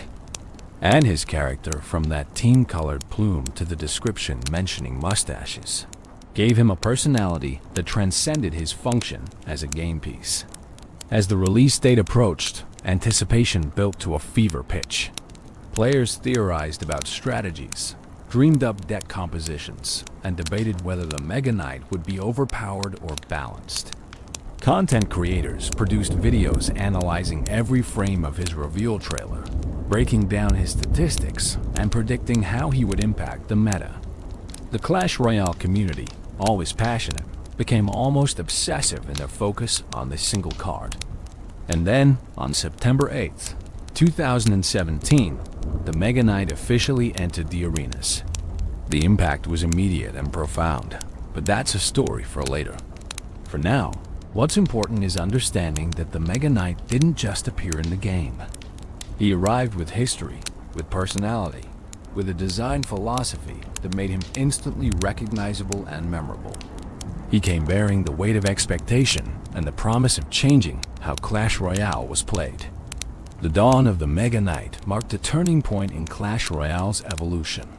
Before him, the game had its legends, its powerful cards, and beloved characters. After him, the standard for what a legendary card could be had been elevated. He set a new bar for impact, for design, for that intangible quality that makes a card not just good, but iconic. His shadow would loom large over every subsequent legendary release, with players inevitably comparing new cards to the standard he had set. But more than any of that, the Mega Knight represented something aspirational in the game's design. He showed that a character could be powerful without being simple, could have depth without being complex, could feel special without being inaccessible. He balanced being a defensive bulwark with offensive threat, being easy to understand with having a high skill ceiling, being impactful without being impossible to counter. This balance, this perfect storm of design decisions, is what transformed the Mega Knight from just another card into a legend. The armor of legends. If you've ever watched the Mega Knight descend onto the battlefield, you've witnessed one of the most visually striking moments in Clash Royale. But have you ever stopped to truly observe what makes him so imposing? Let's take our time examining every detail of this warrior's appearance, because understanding the Mega Knight's design helps us appreciate why he has become such an iconic figure in the game. The first thing anyone notices about the Mega Knight is his armor, and rightly so. This isn't the polished ceremonial armor of a parade ground knight.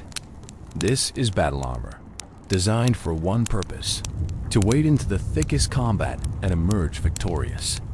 The color is what immediately catches the eye, that deep, rich black that seems to absorb light rather than reflect it. It's a color that speaks of night raids and shadow warfare, of a warrior who doesn't need bright colors to announce his presence because his deeds speak loud enough. But look closer, and you'll see that the black isn't uniform. The armor has texture, with plates overlapping in a way that suggests both flexibility and protection. Chainmail peeks through at the joints, that silvery gray mesh that has protected warriors for centuries in our own world. This attention to detail matters because it grounds the Mega Knight in a tradition of actual medieval warfare, while simultaneously marking him as something beyond ordinary. The chainmail suggests that underneath all that heavy plate, there's still a need for mobility, a reminder that even the mightiest warriors must be able to move.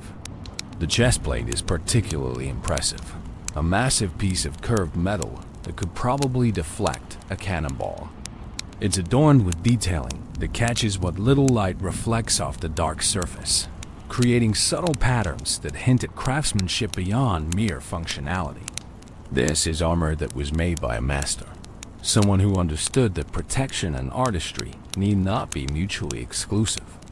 The belt that cinches around his waist bears his team's colors, a splash of vibrant identity on an otherwise dark canvas. This detail is important because it shows that despite his overwhelming individual presence, the Mega Knight still serves a cause larger than himself. Then there's the helmet, and oh, what a helmet it is. It covers most of his face, leaving only his eyes visible, and what eyes they are. Blue and piercing, they're the only human element visible on this walking fortress. Those eyes have become iconic, featured in countless memes and fan art, because they're the window to whatever person exists inside all that armor. They convey determination, focus, perhaps even a hint of that old pain from his days of being mocked. But they also show confidence, the absolute certainty of a warrior who knows his worth and his power. Atop the helmet sits a plume in team colors, matching the belt. This detail is fascinating because it's purely ceremonial, serving no protective or practical function. In a design focused on brutal efficiency, the plume is a concession to pageantry, to the idea that warriors aren't just weapons but symbols. It waves as he moves, a bright flag announcing his presence, ensuring that even if somehow his massive frame and dark armor weren't enough, the plume would catch the eye. It's saying, yes, I'm here, and yes, you should be worried. But perhaps the most distinctive elements of the Mega Knight's appearance are his weapons. Those massive spiked maces that serve as his fists. These aren't held weapons that can be dropped or disarmed. They're part of him, integrated into his gauntlets, making his very hands weapons of devastating power. The spikes gleam wickedly, designed not just to crush but to pierce, to maximize damage with every impact. The frames holding them are golden, a rare touch of warmth in his color palette, and they suggest that these weapons are special, perhaps even custom forged for this particular warrior. The design of these mace fists is brilliant from a practical standpoint. They're large enough to deal splash damage, each swing capable of striking multiple enemies. They're heavily weighted, adding momentum to his attacks and making each hit feel impactful. But they're also attached to his armor system, meaning his incredible strength isn't just in his arms, but distributed through his entire frame. When the Mega Knight punches, he's not just using arm strength, he's using his whole body. All that weight and power channeled through those spiked maces into his unfortunate targets. The overall silhouette of the Mega Knight is what game designers would call readable, even in the chaos of battle. Even when the screen is filled with troops and spells and effects, the Mega Knight's distinctive shape is immediately recognizable. He's broad and tall, with that slight forward lean that suggests coiled power ready to be unleashed. His proportions are just exaggerated enough to feel powerful without being cartoonish, walking that fine line between realistic and stylized that Clash Royale's art direction handles so well. Interestingly, the Mega Knight's design manages to feel heavy without feeling slow. This is a feat of visual communication that many games struggle with. The armor looks like it should weigh him down, should make him ponderous and easy to avoid. But the way he moves, with that medium speed that matches a Mega Minion or regular Knight, creates a dissonance that actually makes him more threatening. He shouldn't be that fast given his size and armor, but he is, and that violation of expectations is part of what makes him feel dangerous. The team-colored elements, the plume and belt, are more important than they might first appear. Clash Royale is a game where you're always fighting for your team, whether that's red or blue. These color touches ensure that even in the heat of battle, players can instantly identify which side a Mega Knight is on. It's a small detail that prevents confusion and frustration, but it's also a statement that the Mega Knight, for all his individual power, is still part of a larger force, still fighting for a cause beyond himself. When the Mega Knight Evolution was released years later, the design team made interesting choices in how to distinguish it from the original. The armor took on an amethyst hue, that rich purple that has long been associated with royalty and power. The eyes changed from blue to magenta with glowing pink sclera, giving him an almost supernatural appearance. The spikes on his maces gained golden frames and handles at their base, and his chainmail developed gold linings. Even his belt was upgraded with golden spikes and the card evolution symbol. These changes maintained the core of what made the original Mega Knight recognizable while elevating him to something even more special, something that literally glowed with power. The beauty of the Mega Knight's design is how it tells a story without words.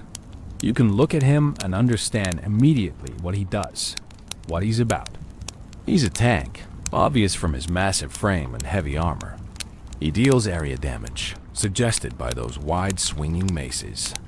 He's aggressive, conveyed through his forward-leaning posture and those intense eyes.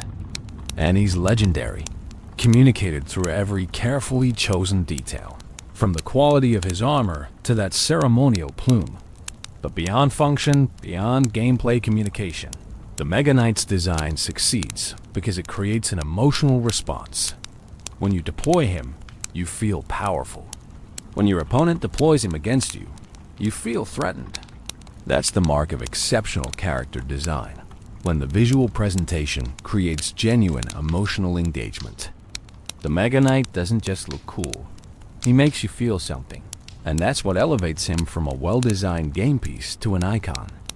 The armor, the weapons, the colors, the silhouette, they all work together to create a character that's instantly memorable and endlessly appealing.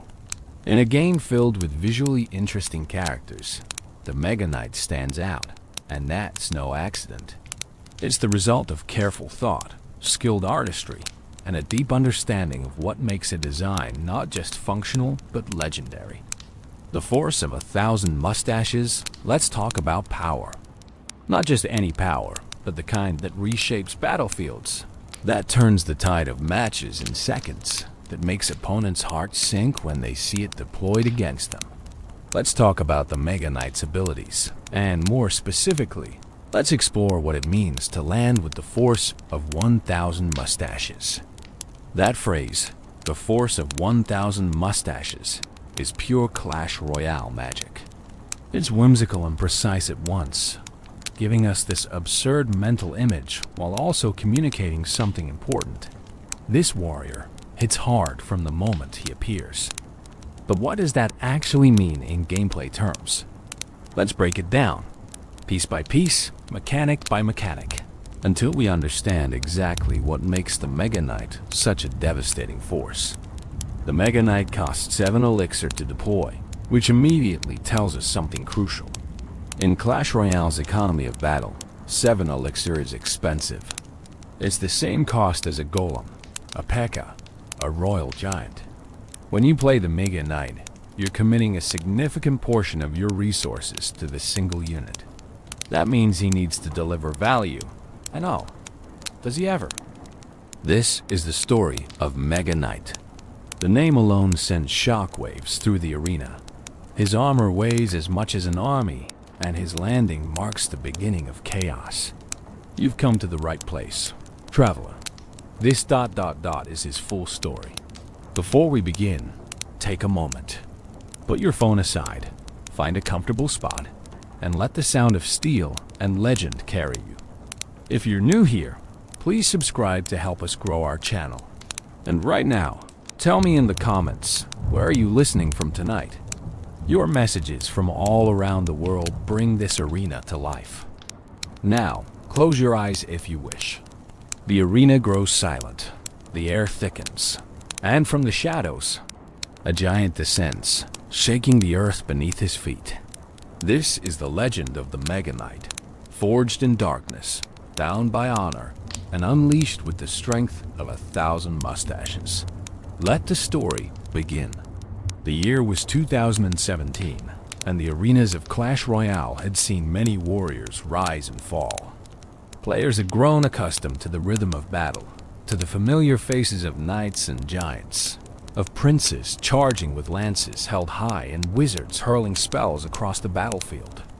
But something was coming, something that would change everything. Whispers began to circulate in the summer months, rumors of a new legendary card, unlike anything the arenas had ever witnessed. The announcement came in the sweltering heat of August, when Supercell, the masterful architects of this digital realm, revealed their latest creation. The community held its collective breath as the first images emerged. Here was a warrior clad in armor so dark it seemed to drink in the light around it, wielding massive spiked maces that looked capable of shattering mountains. His helmet bore a plume in team colors, a small touch of elegance on an otherwise overwhelming figure of raw, destructive power. But it wasn't just his appearance that caught the imagination of millions of players worldwide. It was his entrance. Unlike any troop that had come before, the Mega Knight didn't simply walk onto the battlefield. He descended from above with catastrophic force, his landing creating shockwaves that could obliterate entire squadrons of lesser troops in an instant. The description that accompanied his reveal spoke of landing with the force of 1,000 mustaches, a phrase so uniquely whimsical, yet somehow perfectly capturing the absurd magnificence of this warrior that it would become legendary in its own right. The Mega Knight represented something new in the Clash Royale universe. He was a tank, yes, with hit points that rivaled even the mighty Golem. He dealt area damage like the Valkyrie or the Wizard. But he also possessed mobility, with a jump mechanic that allowed him to leap from enemy to enemy, dealing double his normal damage on impact. This combination of durability, splash damage, and mobility created a warrior unlike anything players had encountered. He could defend against massive pushes single-handedly, then transition into a devastating counterattack with health to spare. In the lore of Clash Royale, the Mega Knight's origins remain somewhat shrouded in mystery, adding to his mystique. Official Supercell materials hint at a backstory involving Knight School, a place where aspiring warriors learn the arts of combat and chivalry. According to these glimpses into his past, the Mega Knight wasn't always the imposing figure we know today. Once, he was simply another knight, but one who faced ridicule from his peers. The reason? His hands were described as small and delicate, unsuitable for a warrior destined for glory on the battlefield. This detail adds a surprisingly human dimension to what might otherwise be just another powerful card. The Mega Knight, despite his intimidating exterior and overwhelming strength, carries with him the memory of being underestimated, of being judged as inadequate by those who should have been his brothers in arms. This backstory resonates with something universal in the human experience. The journey from being looked down upon to rising above those limitations and becoming something truly extraordinary. But the path from mock student to legendary warrior isn't fully documented in official lore, and this gap has led to fascinating speculation within the Clash Royale community. Some fans theorize that the Mega Knight was actually the builder from Clash of Clans, Supercell's other flagship title. According to this theory, the builder had somehow discovered Dark Elixir and been transformed into the armored behemoth we know as the Mega Knight. While Supercell has since disproven this particular theory, it speaks to the hunger players have for understanding where this incredible warrior came from and what journey led him to don that distinctive black armor. The truth, as revealed through official channels, is that the Mega Knight chose his path deliberately. He didn't just stumble into greatness or have it thrust upon him through some magical transformation. Instead, he forged himself into something more through dedication, training, and perhaps a touch of that determination that comes from being told you're not good enough. He acquired armor that wasn't just protective, but symbolized his transformation from ordinary to extraordinary. He took up weapons that compensated for whatever perceived weaknesses he might have had. And he developed techniques like his devastating jump attack that played to his strengths while overwhelming his opponents. The Mega Knight Air's arrival in Clash Royale wasn't just the addition of another card to the game. It represented the culmination of Supercell's understanding of what made Clash Royale engaging. Players wanted cards that felt powerful, that gave them that rush of excitement when deployed at the right moment. They wanted mechanics that were interesting and skill-based, that rewarded good timing and smart positioning. And they wanted characters with personality, with that indefinable quality that made them memorable beyond just their stats and abilities. In the Mega Knight, Supercell delivered on all these fronts.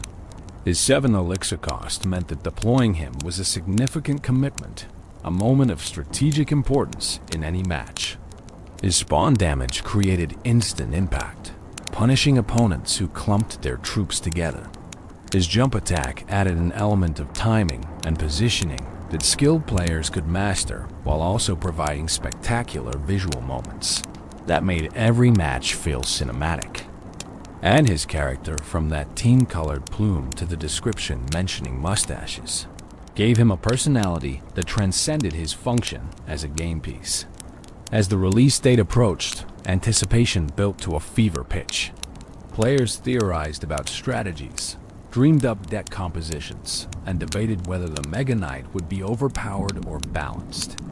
Content creators produced videos analyzing every frame of his reveal trailer, breaking down his statistics and predicting how he would impact the meta. The Clash Royale community, always passionate, became almost obsessive in their focus on this single card. And then, on September 8th, 2017, the Mega Knight officially entered the arenas. The impact was immediate and profound, but that's a story for later. For now, what's important is understanding that the Mega Knight didn't just appear in the game.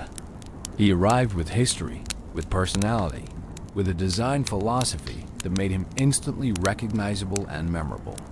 He came bearing the weight of expectation and the promise of changing how Clash Royale was played. The dawn of the Mega Knight marked a turning point in Clash Royale's evolution. Before him, the game had its legends, its powerful cards, and beloved characters. After him, the standard for what a legendary card could be had been elevated. He set a new bar for impact, for design, for that intangible quality that makes a card not just good, but iconic. His shadow would loom large over every subsequent legendary release, with players inevitably comparing new cards to the standard he had set. But more than any of that, the Mega Knight represented something aspirational in the game's design. He showed that a character could be powerful without being simple, could have depth without being complex, could feel special without being inaccessible. He balanced being a defensive bulwark with offensive threat, being easy to understand with having a high skill ceiling, being impactful without being impossible to counter. This balance, this perfect storm of design decisions, is what transformed the Mega Knight from just another card into a legend. The armor of legends. If you've ever watched the Mega Knight descend onto the battlefield, you've witnessed one of the most visually striking moments in Clash Royale. But have you ever stopped to truly observe what makes him so imposing? Let's take our time examining every detail of this warrior's appearance, because understanding the Mega Knight's design helps us appreciate why he has become such an iconic figure in the game. The first thing anyone notices about the Mega Knight is his armor, and rightly so. This isn't the polished ceremonial armor of a parade ground knight. This is battle armor, designed for one purpose: to wade into the thickest combat and emerge victorious. The color is what immediately catches the eye, that deep, rich black that seems to absorb light rather than reflect it. It's a color that speaks of night raids and shadow warfare, of a warrior who doesn't need bright colors to announce his presence because his deeds speak loud enough. But look closer, and you'll see that the black isn't uniform. The armor has texture, with plates overlapping in a way that suggests both flexibility and protection. Chainmail peeks through at the joints, that silvery gray mesh that has protected warriors for centuries in our own world. This attention to detail matters because it grounds the Mega Knight in a tradition of actual medieval warfare, while simultaneously marking him as something beyond ordinary. The chainmail suggests that underneath all that heavy plate, there's still a need for mobility, a reminder that even the mightiest warriors must be able to move. The chest plate is particularly impressive, a massive piece of curved metal that could probably deflect a cannonball. It's adorned with detailing that catches what little light reflects off the dark surface, creating subtle patterns that hint at craftsmanship beyond mere functionality. This is armor that was made by a master, someone who understood that protection and artistry need not be mutually exclusive. The belt that cinches around his waist bears his team's colors, a splash of vibrant identity on an otherwise dark canvas. This detail is important because it shows that despite his overwhelming individual presence, the Mega Knight still serves a cause larger than himself. Then there's the helmet, and oh, what a helmet it is. It covers most of his face, leaving only his eyes visible, and what eyes they are. Blue and piercing, they're the only human element visible on this walking fortress. Those eyes have become iconic, featured in countless memes and fan art, because they're the window to whatever person exists inside all that armor. They convey determination, focus, perhaps even a hint of that old pain from his days of being mocked. But they also show confidence, the absolute certainty of a warrior who knows his worth and his power. Atop the helmet sits a plume in team colors, matching the belt. This detail is fascinating because it's purely ceremonial, serving no protective or practical function. In a design focused on brutal efficiency, the plume is a concession to pageantry, to the idea that warriors aren't just weapons but symbols. It waves as he moves, a bright flag announcing his presence, ensuring that even if somehow his massive frame and dark armor weren't enough, the plume would catch the eye. It's saying, yes, I'm here, and yes, you should be worried. But perhaps the most distinctive elements of the Mega Knight's appearance are his weapons, those massive spiked maces that serve as his fists. These aren't held weapons that can be dropped or disarmed. They're part of him, integrated into his gauntlets, making his very hands weapons of devastating power. The spikes gleam wickedly, designed not just to crush but to pierce, to maximize damage with every impact. The frames holding them are golden, a rare touch of warmth in his color palette, and they suggest that these weapons are special, perhaps even custom forged for this particular warrior. The design of these mace fists is brilliant from a practical standpoint. They're large enough to deal splash damage, each swing capable of striking multiple enemies. They're heavily weighted, adding momentum to his attacks and making each hit feel impactful. But they're also attached to his armor system, meaning his incredible strength isn't just in his arms, but distributed through his entire frame. When the Mega Knight punches, he's not just using arm strength, he's using his whole body, all that weight and power channeled through those spiked maces into his unfortunate targets. The overall silhouette of the Mega Knight is what game designers would call readable, even in the chaos of battle. Even when the screen is filled with troops and spells and effects, the Mega Knight's distinctive shape is immediately recognizable. He's broad and tall, with that slight forward lean that suggests coiled power ready to be unleashed. His proportions are just exaggerated enough to feel powerful without being cartoonish, walking that fine line between realistic and stylized that Clash Royale's art direction handles so well. Interestingly, the Mega Knight's design manages to feel heavy without feeling slow. This is a feat of visual communication that many games struggle with. The armor looks like it should weigh him down, should make him ponderous and easy to avoid. But the way he moves, with that medium speed that matches a mega minion or regular knight, creates a dissonance that actually makes him more threatening. He shouldn't be that fast given his size and armor, but he is, and that violation of expectations is part of what makes him feel dangerous. The team-colored elements, the plume and belt, are more important than they might first appear. Clash Royale is a game where you're always fighting for your team, whether that's red or blue. These color touches ensure that even in the heat of battle, players can instantly identify which side a Mega Knight is on. It's a small detail that prevents confusion and frustration, but it's also a statement that the Mega Knight, for all his individual power, is still part of a larger force, still fighting for a cause beyond himself. When the Mega Knight Evolution was released years later, the design team made interesting choices in how to distinguish it from the original. The armor took on an amethyst hue, that rich purple that has long been associated with royalty and power. The eyes changed from blue to magenta with glowing pink sclera, giving him an almost supernatural appearance. The spikes on his maces gained golden frames and handles at their base, and his chainmail developed gold linings. Even his belt was upgraded with golden spikes and the card evolution symbol.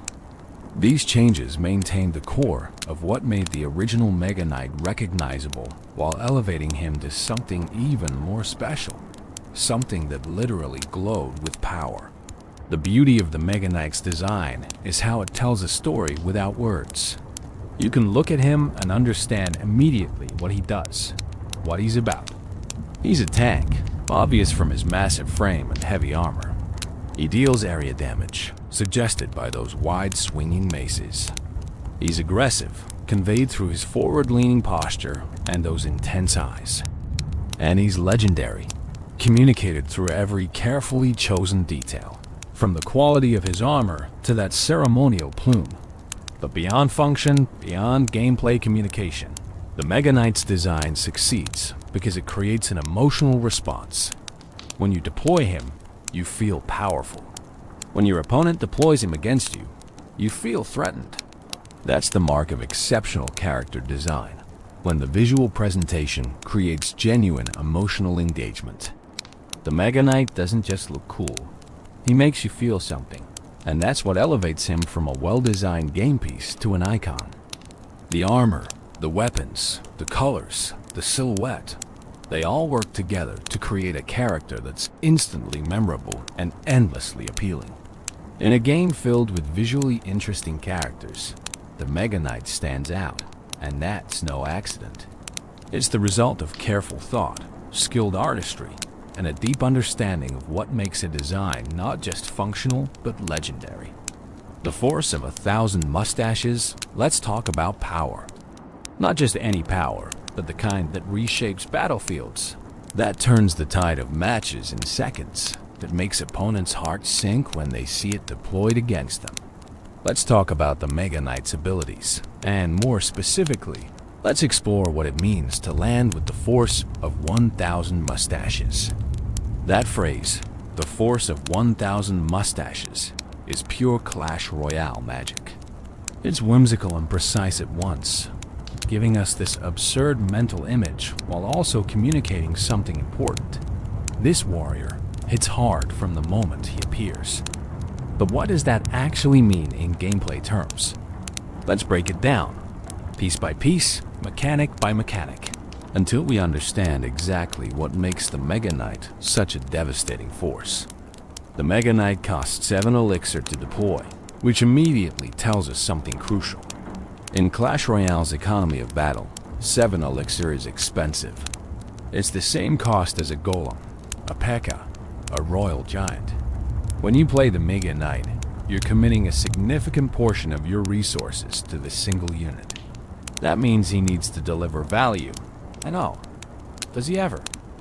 The first ability that defines the Mega Knight is his spawn damage. Unlike most troops that simply appear on the battlefield and then begin attacking, the Mega Knight announces his arrival with explosive force. The moment he lands, he deals significant area damage in a 360-degree radius around himself. This isn't a small amount of damage either. It's enough to completely eliminate several types of support troops, to severely wound others, and to scatter any tight formation of enemies with the knockback effect it creates. The spawn damage is slightly less than a raw delivery, but it's still devastating when used correctly. A well-placed Mega Knight can land on top of a push and instantly destroy musketeers, electro wizards, ice wizards, wizards, witches, and numerous other support troops. Even tougher units like evolved barbarians can be eliminated in that initial impact. This creates immediate value, potentially trading 7 elixir for 10 or 12, or even more elixir worth of enemy troops in a single moment. But the spawn damage does more than just eliminate troops. It disrupts formation. When the Mega Knight lands, enemies are knocked back, scattered, their carefully arranged positions destroyed in an instant. A well-organized push suddenly becomes a chaotic mess, with troops no longer supporting each other, no longer attacking in unison. This disruption is often as valuable as the damage itself, because it buys time for your towers to attack, for other troops to arrive, for the situation to turn in your favor. The knockback specifically deserves attention because it's one of the most underrated aspects of the spawn damage. It's not just pushing troops back a tile or two. It's a substantial displacement that can completely change engagement distances, can move troops out of range of their targets, can separate tanks from their support. Skilled players learn to use this knockback as a tool, positioning their Mega Knight spawns not just for maximum damage, but for maximum disruption. Then there's the jump attack, and this is where the Mega Knight truly becomes unique. If there are ground units between 3.5 and 5 tiles away from him, the Mega Knight doesn't just walk toward them. He stops, charges up for about 9/10 of a second, and then launches himself through the air in a spectacular leap that covers that distance in an instant. When he lands, He deals double his normal damage in an area, along with knockback once again. The jump attack transforms the Mega Knight from a simple tank into something far more dynamic. He's not slowly plodding toward enemy troops. He's actively hunting them, leaping from target to target like some kind of armored predator. This gives him incredible threat projection. An enemy behind your Mega Knight isn't safe. A troop trying to maintain distance isn't safe. He's constantly pressuring, constantly threatening to close the gap and deliver that devastating double damage impact. The double damage of the jump attack matters enormously. The Mega Knight's base damage is moderate, not particularly impressive for his cost. But when he jumps, that damage doubles, and suddenly he's hitting hard enough to seriously threaten medium health troops, to chunk tanks, to clear swarms with ease. The jump resets his attack timer too, meaning he can land, deal the jump damage, and immediately follow up with a regular attack, creating a burst of damage that can overwhelm enemies before they have a chance to respond. The timing of the jump is interesting from a gameplay perspective. That 9/10 of a second charge-up time is long enough for skilled opponents to react, to place a troop closer to the Mega Knight and steal his attention, to use knockback or stuns to interrupt the jump. But it's short enough that it's not easy to respond to, especially in the chaos of battle. It creates this tension where both players are thinking about that jump. The Mega Knight player looking for opportunities to let it fly, the opponent trying to prevent or mitigate it. The range parameters for the jump, 3.5 to 5 tiles, are carefully chosen. Too short, and it would trigger constantly, becoming unpredictable and hard to control. Too long, and he'd be jumping across the entire arena, which would be absurd even by Clash Royale standards. The actual range means that the Mega Knight tends to jump over one-tile gaps, to clear small obstacles, to reach troops that are trying to maintain a safe distance but not quite managing it. It feels natural, like something a heavily armored warrior genuinely might do in combat. When the Mega Knight isn't spawning or jumping, he's attacking with regular swings of those massive maces. These attacks are area damage, meaning he can hit multiple troops at once if they're grouped together. The attack happens every 1.7 seconds, which is relatively slow, but acceptable given the splash damage and his other abilities. His range is 1.2 tiles, classified as melee medium, which means he has just slightly more reach than basic melee troops. This matters because it means he can sometimes hit troops that think they safely out of his range. The Mega Knight's health pool is one of his most important attributes. At tournament standard, he has nearly 4,000 hit points. That's massive, making him one of the tankiest troops in the game. This health isn't just about surviving. It's about having the staying power to reach enemy towers, to absorb huge amounts of damage while his teammates deal with threats, to transition from defense to offense without dying in the process. A Mega Knight that survives defending against a push and still has half his health can become a nightmare for opponents to deal with. His movement speed is medium, the same as a knight, mega minion, or barbarian. This is faster than tanks like the Giant or Golem, but slower than cards like the Prince or Bandit. It is a balanced speed that lets him keep up with most pushes while not being so fast that he is impossible to intercept. The medium speed combined with his jump creates this interesting rhythm where he is alternating between steady advancement and sudden leaps, making his movement pattern distinctive and somewhat unpredictable. One crucial limitation of the Mega Knight is that he can only target ground troops. He cannot attack air units at all. This is a significant weakness that prevents him from being overwhelming. A Mega Knight alone cannot deal with a minion horde, cannot touch a baby dragon or mega minion, cannot prevent a balloon from reaching his tower. This weakness is intentional and important, creating counterplay opportunities and ensuring that the Mega Knight needs support despite his individual power. The Mega Knight's abilities create interesting interactions with other game mechanics. He can be stunned mid-jump by Electro Wizard or Zap, causing the jump to fail. He can be pulled by Tornado, repositioned mid-leap to land somewhere unexpected. He can be frozen, rooted, slowed, affected by all the various control effects in the game. But none of these completely shut him down. They merely delay him, buy time, create opportunities. The Mega Knight is resilient in a way that goes beyond his health pool. His multiple abilities ensuring he's always threatening even when countered.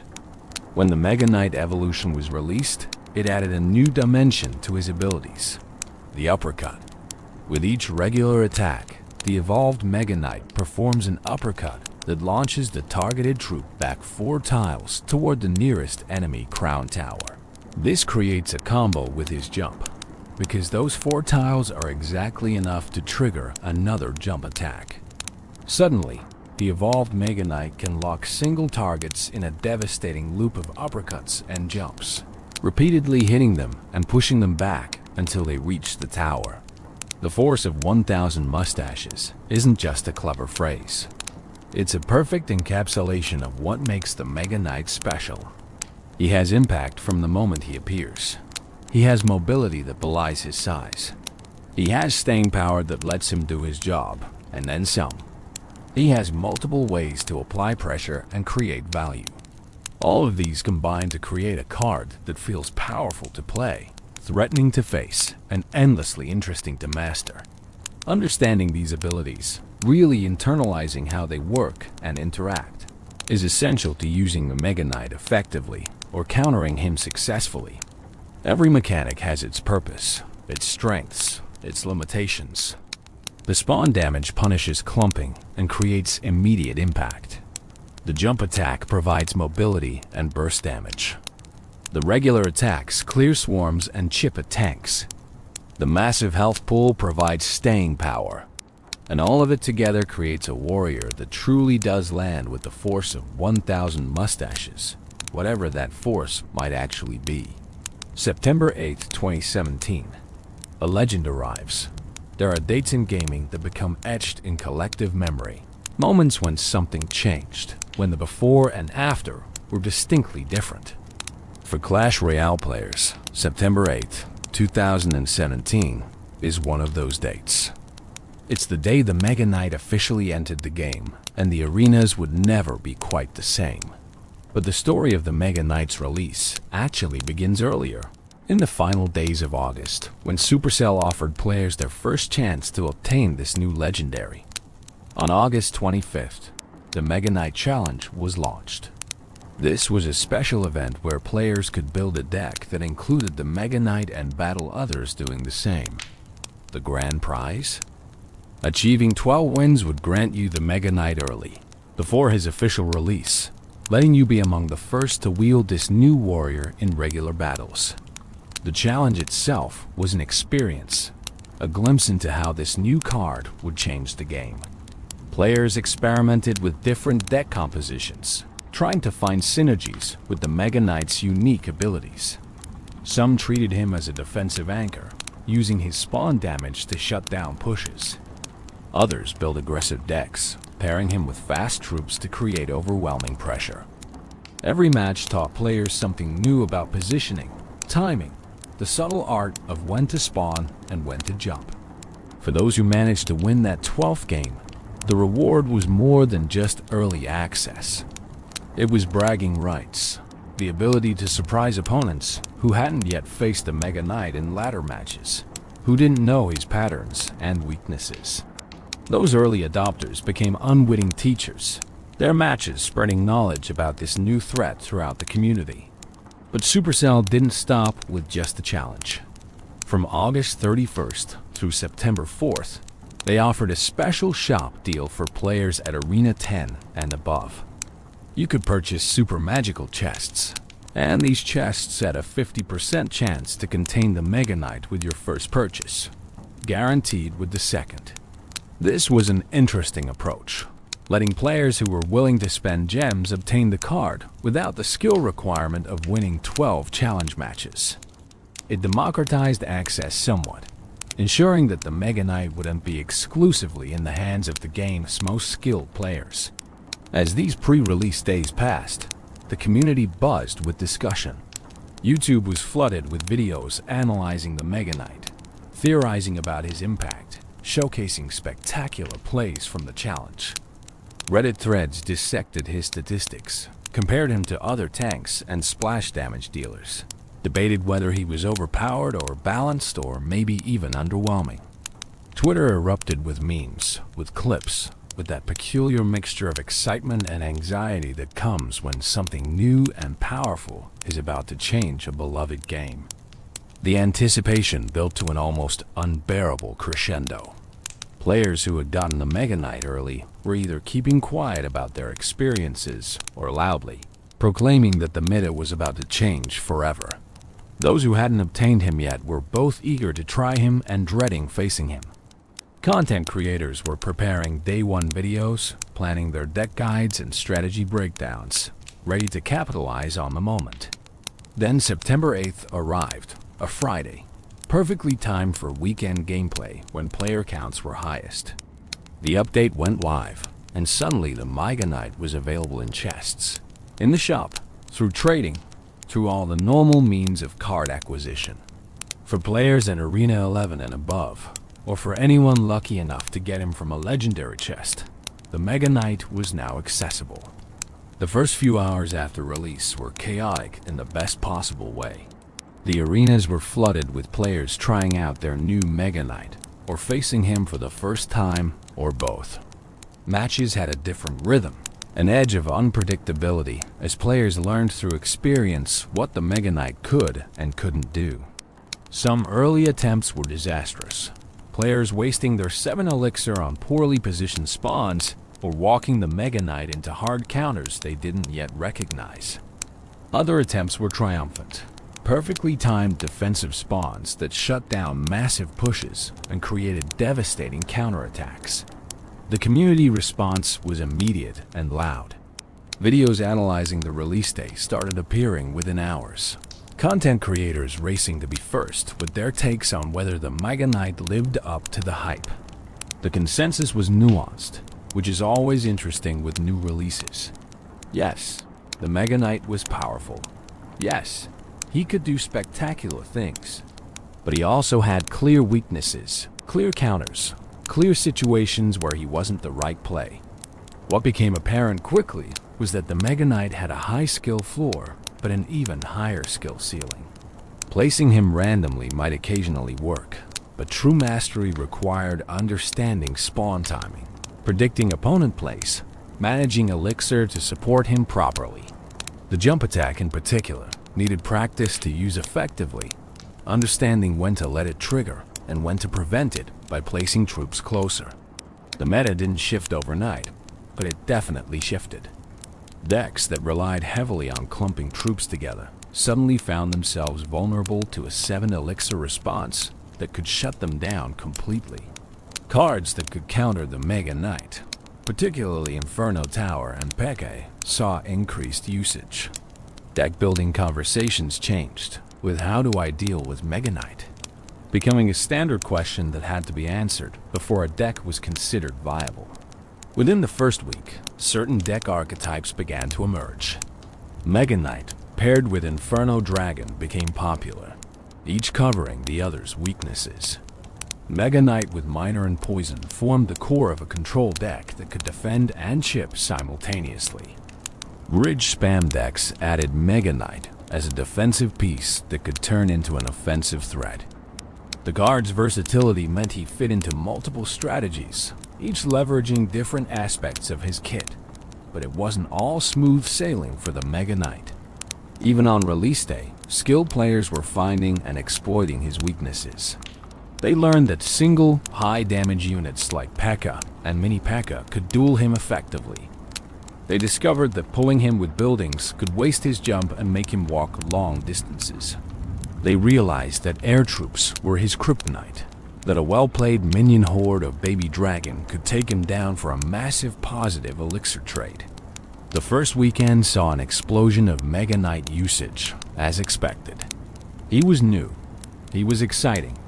He was powerful.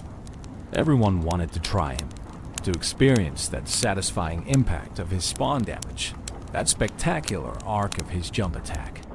But as the weekend progressed and then rolled into the next week, usage stabilized. The novelty wore off. Players returned to their preferred deck archetypes or adapted them to include or counter the Mega Knight as needed. One of the interesting aspects of the release was how it validated Supercell's design approach. The Mega Knight was clearly strong, a legendary that felt legendary, but he wasn't breaking the game.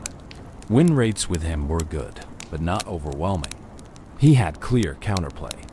He added strategic depth rather than removing it.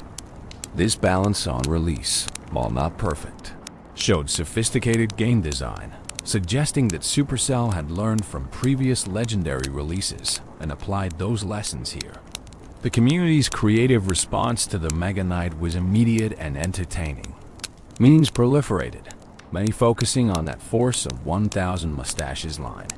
Fan art appeared, depicting the Mega Knight in various styles and scenarios. Players created montages of spectacular plays, moments where the Mega Knight single-handedly defended against seemingly unstoppable pushes. The cultural impact extended beyond just the game mechanics into genuine affection for the character. As September gave way to October, the Mega Knight settled into the game's ecosystem. He wasn't in every deck, which would have been a sign of being overpowered, but he was common enough that every player had to account for him, had to have a plan for how their deck would handle him. This is the sweet spot for any powerful card, influential without being dominant, worth playing but not mandatory. The release also marked a shift in player expectations for what legendary cards could be. The Mega Knight set a new standard for impact, for spectacle, for that feeling of playing something truly special. Future legendary releases would be compared to him, evaluated against the benchmark he established. Some would fall short, others would meet or exceed it, but none could ignore it. September 8th, 2017 wasn't just the day a new card was released. It was the day Clash Royale demonstrated its maturity as a game, its ability to add complexity while maintaining balance, to create excitement while preserving competitive integrity. The arena shakes, early impact and community reaction. The days following September 8th were a period of discovery, adjustment, and sometimes chaos. The Clash Royale community, millions strong across the globe, was experiencing the Mega Knight phenomenon in real time, and the reactions ranged from delight to despair, from awe to frustration, from strategic fascination to meme-worthy absurdity. In those first weeks, the forums and social media platforms dedicated to Clash Royale were ablaze with discussion. Reddit's Clash Royale subreddit saw post after post analyzing the new card. Some players praised Supercell for creating something genuinely exciting and powerful that lived up to its legendary status. These players appreciated the spectacle of the Mega Knight, the way his arrival could turn a match around, the skill expression in timing his spawns perfectly to maximize value. But not everyone was celebrating. A vocal segment of the community felt that the Mega Knight was overtuned, too strong for his cost. These critics pointed to matches where a single Mega Knight spawn had wiped out 15 or 20 elixir worth of troops, creating massive swing advantages that felt impossible to recover from. They argued that his combination of tankiness, damage, and mobility was too much, that no single card should be able to defend and counterpush so effectively. The dividing community opinion revealed something interesting about Clash Royale's player base and game design in general. Players who had adapted quickly, who had learned the Mega Knight's patterns and incorporated counters into their decks, tended to view him as strong but manageable. Those who were still struggling to deal with him, or whose preferred deck archetypes were particularly vulnerable to him, saw him as a problem that needed addressing. Content creators played a crucial role in shaping community perception during this period. Popular YouTubers and streamers were producing daily content featuring the Mega Knight, and their takes varied widely. Some, like CWA Gaming and Clash with Shane, put out detailed guides on how to use the Mega Knight effectively and, just as importantly, how to counter him. These educational videos help players understand that while the Mega Knight was powerful, he wasn't unbeatable. Other creators leaned into the spectacle, producing highlight reels of the most devastating Mega Knight plays. These videos were entertaining, sometimes hilarious, but they also contributed to a perception that the Mega Knight was unstoppable. When you watch a compilation of perfectly executed Mega Knight spawns, each one obliterating enemy pushes and leading to 3 crown victories, it's easy to forget all the times the Mega Knight was countered or didn't provide value. Memes, as they always do in gaming communities, flourished. The Force of 1,000 Mustaches line became a running joke, spawning countless variations and images. Players created memes about the panic of seeing a Mega Knight land on their push, about the satisfaction of perfectly timing a spawn, about the specific type of player who immediately added Mega Knight to every deck regardless of synergy. These memes, while humorous, also served as a form of communal processing, a way for the community to collectively work through their feelings about this new addition to the game. One particular aspect of the early Mega Knight meta that generated discussion was what players called panic spawning. This referred to players who, upon seeing any kind of enemy push, would immediately drop their Mega Knight, regardless of whether it was actually the right play. Sometimes this worked, the Mega Knight's raw stats and abilities bailing out poor decision-making. But often it didn't, and these panic spawns became opportunities for skilled opponents to punish over-reliance on the card. The evolution of Mega Knight strategies in those early weeks was fascinating to watch. Initially, most players used him purely defensively as a response to enemy pushes. His spawn damage and high health made this the obvious application. But as players experimented, more nuanced approaches emerged. Some discovered that spawning the Mega Knight at the bridge, especially when the opponent was low on elixir, could create enormous pressure. Others found that placing him in the back during double elixir, letting him walk slowly toward the bridge while building supporting troops behind him, could create nearly unstoppable pushes. The synergy discoveries were particularly exciting. Players realized that cards like Battle Ram and Bandit, which could quickly reach the opponent's tower, created dilemmas when paired with the Mega Knight. Deal with the fast threats and the Mega Knight reaches your tower. Deal with the Mega Knight and the fast threats get through. This type of split pressure strategy became a hallmark of early Mega Knight decks. Inferno Dragon emerged as a favorite partner for the Mega Knight during this period. The pairing made perfect sense. The Mega Knight handled swarms and medium health troops that threatened the Inferno Dragon, while the Inferno Dragon melted the tanks and mini-tanks that could duel the Mega Knight effectively. Together, they covered each other's weaknesses beautifully, creating a defensive core that was difficult to overcome. As the first month progressed, the meta began to adapt.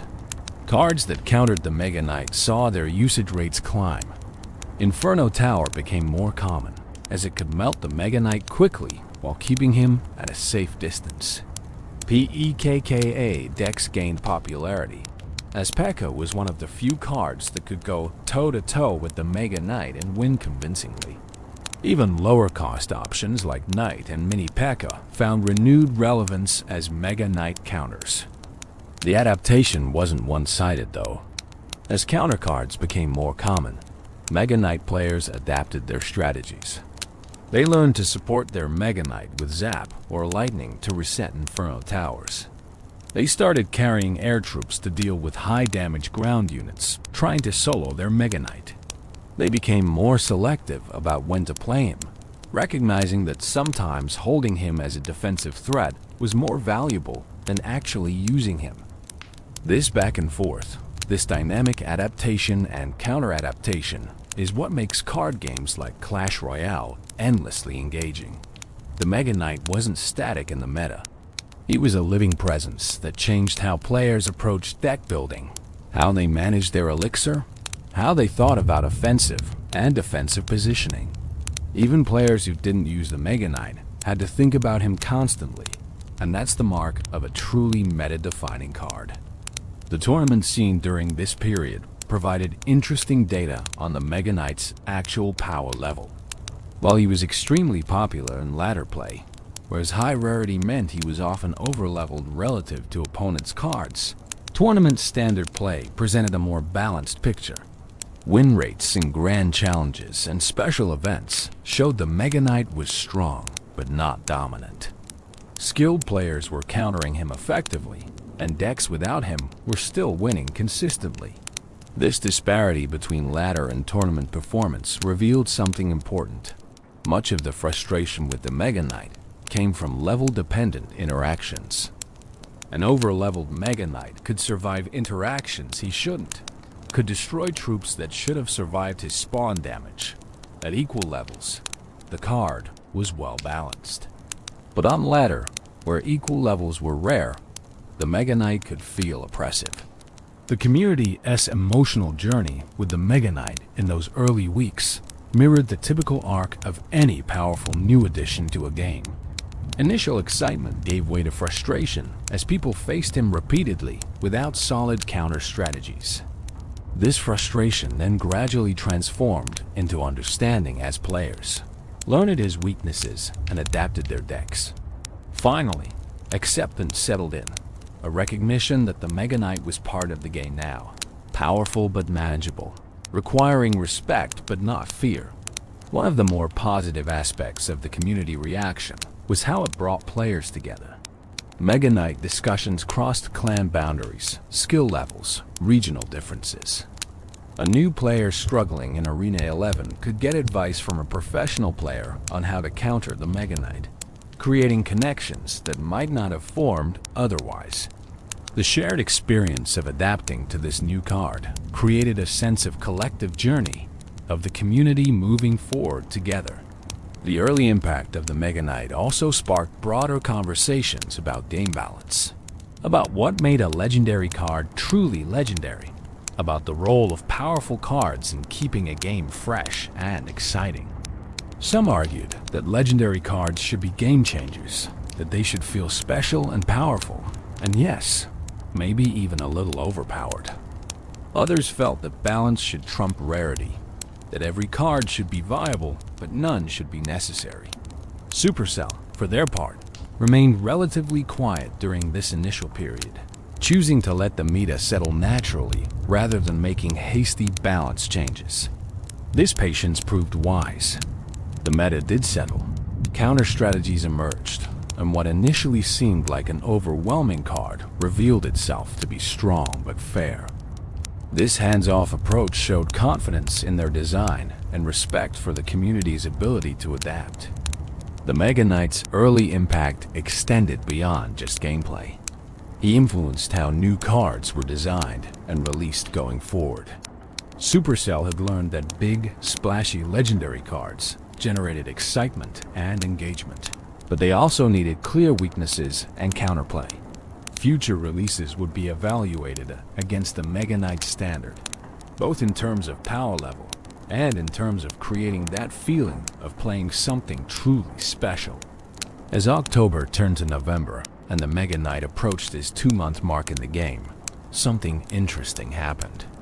The complaints quieted, the panic subsided, and in their place came appreciation. Players who had initially hated facing the Mega Knight found themselves enjoying using him. Those who had called him broken recognized that he added strategic depth to the game. The Mega Knight had transitioned from controversial new addition to accepted part of the meta, from disruptor to institution. This journey, from release to acceptance, from novelty to normalcy, is the story of every successful addition to a long-running game. The Mega Knight shook the arena when he arrived, absolutely. But the arena absorbed the shock, adjusted, and found a new equilibrium. The community's resilience and adaptability turned what could have been a game-ruining addition into an enriching one.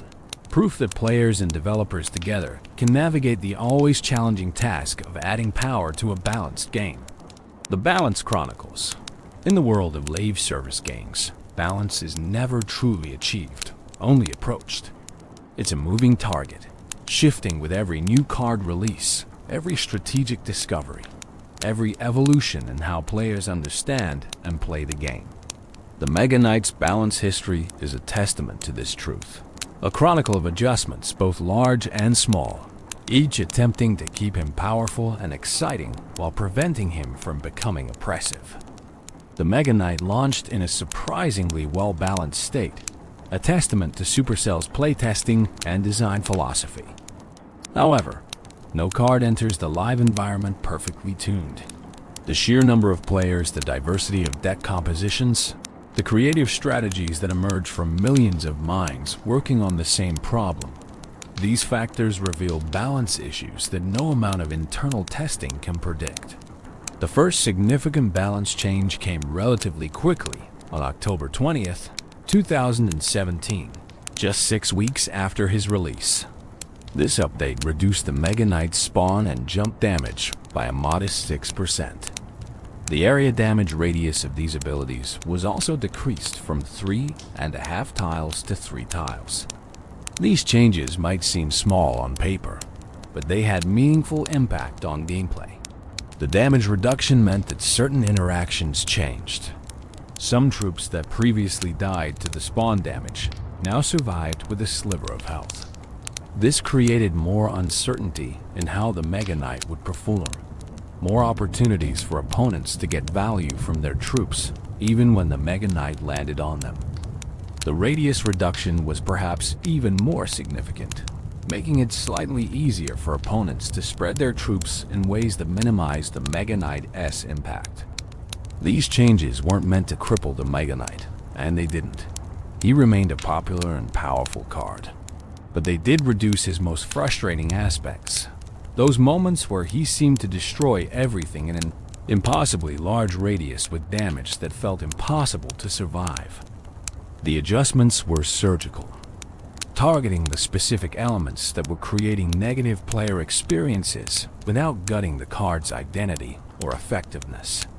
In December of 2017, just 3 months after his release, another balance pass arrived. This one targeted the Mega Knight's regular attack damage, reducing it by 4.5%. This change was interesting because it didn't affect his signature abilities. The spawn and jump damage remained unchanged. Instead, it reduced his sustained damage output, his ability to take down buildings and tanks through repeated regular attacks.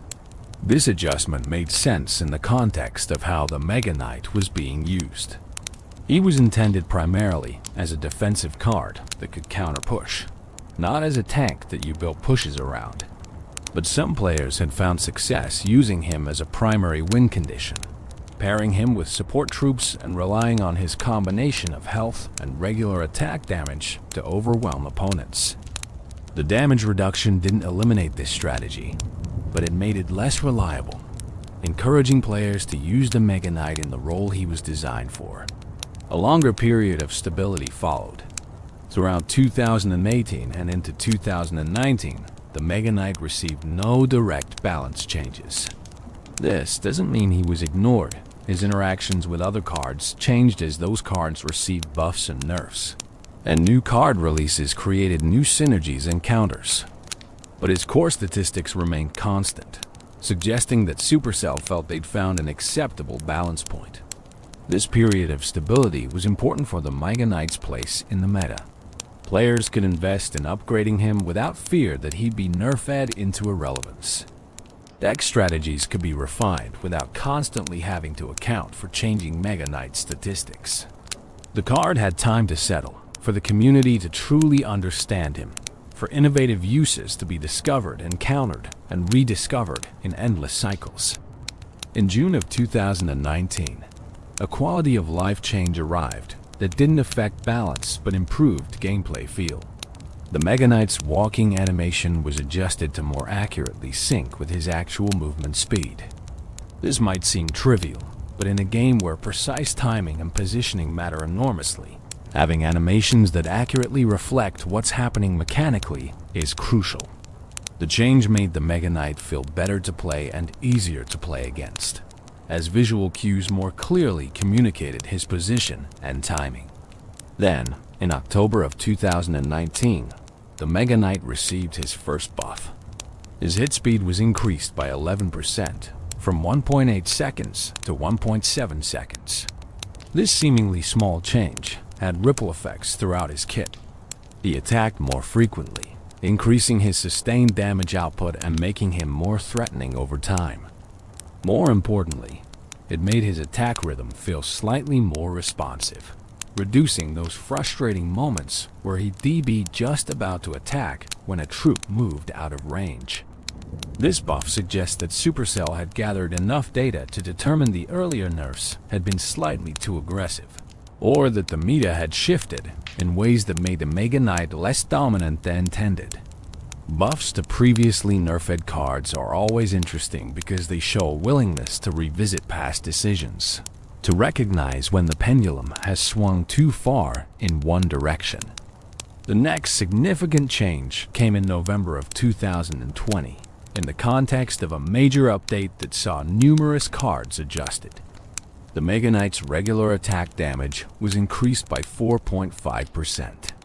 This exactly reversed the damage nerf from December 2017, bringing him full circle back to his release damage values for regular attacks. It was as if Supercell was saying, "We tried reducing this, the meta adapted, and now we're comfortable restoring it." These restoration buffs are fascinating from a game design perspective. They demonstrate that balance isn't about finding one perfect state and maintaining it forever. The same statistics that were too powerful in 2017 might be perfectly appropriate in 2020 after the game has evolved. New cards have been released, and players have become more skilled at execution and counterplay. In September of 2021, the Mega Knight received another buff, this time to his hit points. A 4% increase in health might not sound like much, but at the Mega Knight's already substantial health pool, it translated to meaningful increases in survivability. Interactions with various damage sources changed, allowing the Mega Knight to survive longer in situations where he previously would have fallen just short. This health buff addressed one of the persistent issues with the Mega Knight's role as a defensive card. He was meant to stop pushes and then counterpush with remaining health, but too often he'd successfully defend but die in the process, leaving no counterpush potential. The extra health made it more likely he'd have enough remaining to threaten the opponent's tower, fulfilling his intended function more reliably. The balance changes to the Mega Knight weren't just about numbers adjustments. Throughout his history, various bug fixes and interaction adjustments affected how he functioned. Issues with his jump targeting were addressed, ensuring he'd jump at appropriate targets rather than sometimes walking when he should jump. Interactions with knockback and stun effects were refined, creating more consistent and predictable gameplay. One particularly important set of changes involved level scaling interactions. Supercell worked to ensure that the Mega Knight's effectiveness didn't swing too wildly based on level differences. An over-leveled Mega Knight had been particularly oppressive on ladder, destroying troops he shouldn't while surviving against troops that should have killed him. Adjustments to various damage and health breakpoints helped smooth out these level-dependent interactions, making the card more balanced across the entire range of levels. In March of 2023, the landscape shifted dramatically with the introduction of card evolutions. While the base Mega Knight received no changes in this update, the announcement that he would eventually receive an evolution meant that future balance considerations would need to account for two versions of the card. This added complexity to the balance equation, as changes to the base Mega Knight would affect the evolution and vice versa. When the Mega Knight evolution was finally released, it brought its own balance considerations. The uppercut mechanic, launching troops backward toward the opponent's tower with each regular attack, created new interactions and strategies. The evolution was intentionally tuned to be powerful. It was meant to feel like a significant upgrade, but not so powerful that it dominated every match. Balancing evolutions while keeping base cards relevant has been an ongoing challenge for Supercell, and the Mega Knight evolution represents one approach to that challenge. Throughout all these changes, certain principles have guided the Mega Knight's balance journey. First, his identity as a defensive card with counter-push potential has been preserved. No changes have transformed him into something fundamentally different. Second, his skill ceiling has been maintained. He is easy to play at a basic level, but rewards mastery of timing and positioning. Third, his weaknesses have been kept clear and exploitable air troops.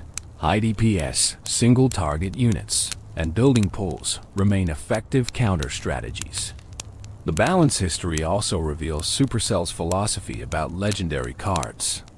They should feel special and powerful, worth the excitement when obtained and worth the investment to upgrade. But they shouldn't be mandatory, shouldn't warp the meta around themselves, shouldn't make other strategies feel invalid. The Mega Knight's journey from slightly overtuned to well-balanced to occasionally underpowered and back to well-balanced shows this philosophy in action. Looking at the complete arc of balance changes, a pattern emerges. The Mega Knight was released slightly too strong, was carefully nerfed to address the most problematic aspects, was left stable for an extended period, and has since received small buffs to keep him relevant as the game evolves around him. This pattern is what healthy balance looks like: responsive, but not reactive, willing to make changes, but not constantly tinkering, respecting both the card's identity and the player's experience. The balance chronicles of the Mega Knight aren't finished, of course. As long as Clash Royale continues as a live game, balance will be an ongoing process. New cards will be released that interact with the Mega Knight in unexpected ways. Strategic innovations will discover overlooked synergies or counter strategies. The meta will shift, ebb and flow like tides, and the Mega Knight's position within it will shift accordingly. But his core identity, carefully crafted through years of thoughtful balance adjustments, will endure. Knight School memories. Every warrior has a beginning, and even the Mega Knight, that imposing figure who descends onto battlefields with the force of 1,000 mustaches, was once something less than legendary. The lore of Clash Royale is often subtle, revealed in card descriptions and flavor text rather than explicit storytelling. But these fragments create a surprisingly rich tapestry when examined closely. The Mega Knight's backstory, centered around Knight School and the mockery he endured, adds depth to a character who could have been merely a collection of stats and abilities. The official description mentions that the Mega Knight crash lands with enough force to make grown wizards cry, and notes that in Knight School, this dude got smack-talked for his small and delicate hands. This single sentence carries surprising emotional weight. Here was someone training to be a knight, a warrior expected to wield weapons and wear armor and project strength, but he possessed a physical characteristic that made him a target for ridicule. Imagine the scene at Knight School. Young warriors in training, all competing for recognition, all trying to prove themselves worthy of their future role. In such an environment, any perceived weakness becomes a vector for mockery. Small hands, delicate hands. These became not just a physical characteristic, but a symbol of inadequacy in the eyes of his peers. The very tools he'd need for his profession, his hands, were deemed insufficient. This bullying, this mockery, would have been relentless. Knight School wasn't likely a gentle place. It was where future warriors were forged through competition, through testing, through constant comparison to one another. Every time he picked up a sword, someone probably made a comment. Every sparring session where his grip wasn't as strong as others became an opportunity for ridicule. The small hand jokes probably never ended, worn into grooves through repetition until they became a background hum of his existence there. But here's where the story becomes interesting, where the Mega Knight's character reveals itself. He didn't give up. He didn't let the mockery break him or drive him away. Instead, he found a solution, and that solution was brilliant in its directness. If his hands were too small to effectively wield traditional weapons, Then he'd create weapons that attached to his armor, that used his whole body's strength rather than just his grip. Those massive spiked maces that define his appearance aren't just weapons. They're a response to limitation, a creative solution to a problem that others used to demean him. The armor itself tells a story too. That heavy, dark plate isn't standard knight issue. It's specialized, custom, designed to support those mace fists and to transform their wearer into something far more than an ordinary knight. Someone who felt inadequate because of small hands chose to encase himself in armor so impressive, so intimidating, that the hands within became irrelevant. The Mega Knight isn't hiding his perceived weakness. He's made it irrelevant through sheer overwhelming presence. There's something deeply human in this transformation narrative, even though the Mega Knight himself is a character in a mobile game. How many people have taken something they were mocked for and turned it into motivation? How many have responded to, "You can't because of X," with creative solutions that make X irrelevant? The Mega Knight's story is, at its core, about refusing to accept limitations that others try to impose on you. The jump attack, that signature ability that makes the Mega Knight so distinctive, can be read through this lens too. Traditional knights in Clash Royale walk steadily forward, plant their feet, and swing their weapons. But the Mega Knight leaps, defying expectations of how someone in heavy armor should move. It's as if he's saying, "You thought I couldn't be a proper knight? I'll redefine what a knight is." His whole fighting style is a rejection of traditional forms, a creation of something new that works for him specifically. The name itself, Mega Knight, suggests transcendence of the normal category. He's not just a knight, not even just a super knight. He's mega, beyond, larger than the role itself. This naming could be seen as overcompensation, but it could also be seen as earned. He didn't fit the mold of what knights were supposed to be, so he broke the mold and created his own category. Consider the psychological journey required for this transformation. From mocked student to legendary warrior is a path that requires not just physical training, but mental fortitude. Every time doubt crept in, every time those old voices from night school echoed in memory saying his hands were too small, too delicate, he had to push past them. He had to believe that he could be more than what his critics said he was, more than what his apparent limitations suggested. The story also says something about the culture of night school and warrior training in the Clash universe. That such mockery was apparently common. That physical characteristics became grounds for exclusion or ridicule suggests a harsh environment. But it also suggests that this environment, for all its cruelty, produced warriors who were driven, who were forced to overcome, who emerged stronger for having faced adversity. The Mega Knight is proof of this. He wouldn't be who he is without that crucible of mockery. There's an interesting parallel between the Mega Knight's story and broader themes in Clash Royale. The game itself is about taking seemingly mismatched troops and creating synergies, about finding unexpected solutions to tactical problems, about creativity within constraints. The Mega Knight embodies these themes in his very backstory. He took a constraint, small hands, and created an innovative solution, mace fists integrated into armor. That made him not just viable, but extraordinary. The other students at night school, the ones who mocked him, where are they now? Presumably, they graduated and became regular knights, competent perhaps, but unremarkable. Meanwhile, the one they belittled became a legend, a legendary card that players across the world desire and fear. There's a poetic justice in that, a validation that being different, being subject to mockery, doesn't determine your ultimate value or potential. This backstory also makes the Mega Knight more relatable to players. Many people, perhaps most, have experienced some form of being told they're not good enough for something they want to do. Maybe it was a physical characteristic, maybe a skill deficit, maybe just being in the wrong place or knowing the wrong people. The Mega Knight's journey from inadequate to extraordinary resonates because it reflects struggles that transcend the game. that touch on universal human experiences of overcoming adversity. The fact that this rich backstory is conveyed in just a few words of flavor text shows Supercell's skill at world building. They didn't need to create an elaborate cutscene or write a novel.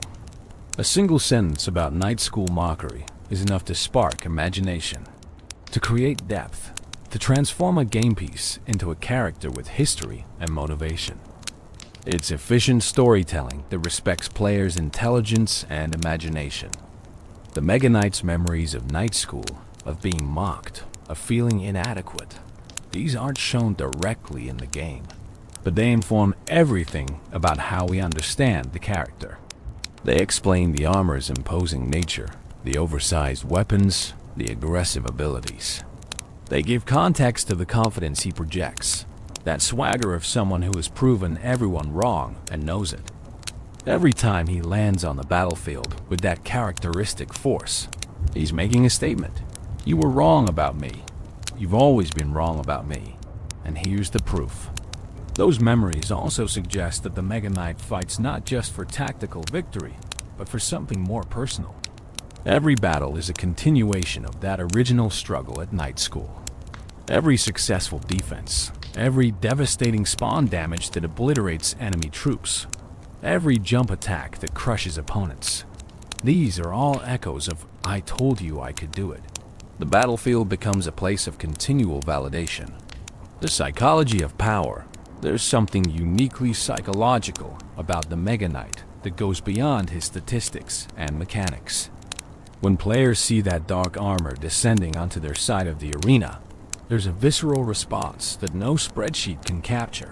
Fear, respect, sometimes panic. Understanding why the Mega Knight generates these emotional reactions helps us appreciate not just his power, but his place in the mental game that every Clash Royale match truly is. The psychology begins before the Mega Knight even lands. The moment he appears above the battlefield, dropping toward his target position, there's anticipation. Both players know what's coming. The defender knows their carefully assembled push is about to be tested. The attacker knows they're about to see if they spent their 7 elixir wisely. That split second between appearance and impact is loaded with tension, pregnant with possibility. Then comes the impact itself, and this is where the psychological warfare really begins. The spawn damage and knockback don't just destroy troops and scatter formations. They shatter plans. A player might have spent 15 elixir building a push, carefully placing each troop to support the others, timing their advancement to overwhelm the opponent. Then 7 elixir worth of Mega Knight lands in the middle of it all, and suddenly half those troops are gone, the rest are scattered, and the entire strategy has collapsed. This feeling of having your plans demolished in an instant creates a specific type of frustration. It's not just about losing troops or taking damage. It's about the invalidation of effort and thought. Players invest mental energy into building pushes, thinking about placement and timing and synergies. The Mega Knight can make all that mental investment feel wasted with a single deployment. And that's psychologically painful in a way that losing to superior strategy or execution isn't. But there's also the flip side of this psychological dynamic. For the player using the Mega Knight, successfully shutting down a big push with perfect timing creates a rush of satisfaction that's hard to match. It's not just about making a good play. It's about timing, about reading your opponent's intentions, about that perfect moment where everything clicks and your prediction pays off. That dopamine hit from a well-timed Mega Knight spawn is real and powerful, reinforcing the behavior and making players want to recreate that moment again and again. The jump attack adds another layer to the psychological game. Opponents know it's coming, but the exact timing creates uncertainty. Will he jump now? Do I place something closer to distract him, or will that just waste elixir? Should I let him jump and counter afterward, or try to prevent it? These questions run through defenders' minds every time a Mega Knight is advancing, creating decision paralysis that can lead to mistakes or missed opportunities. There's also an element of inevitability to the Mega Knight that affects player psychology. Once he's spawned and healthy, he feels unstoppable. He's walking toward your tower, and you know you have to deal with him. But he has so much health that partial solutions don't feel sufficient. It's not enough to chip at him or slow him down. You need to fully commit resources to stopping him, and that commitment can leave you vulnerable to other threats.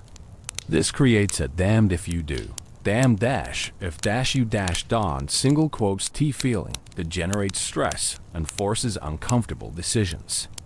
The overleveling phenomenon amplifies all these psychological effects. On layer, where card levels vary, facing an overleveled Mega Knight can feel completely hopeless. Your usual counters doing work, quite right, because the level difference means he survives when he should die, or kills your troops when they should survive. This creates learned helplessness, a psychological state where players stop trying optimal strategies because their experience has taught them nothing works. They panic spawn counters, make desperate plays, and often lose not because the Mega Knight is actually unbeatable, but because they've convinced themselves he is. The meta-perception of the Mega Knight also plays into his psychological impact. Cards that are perceived as overpowered or no skill carry a stigma that affects how encounters with them feel.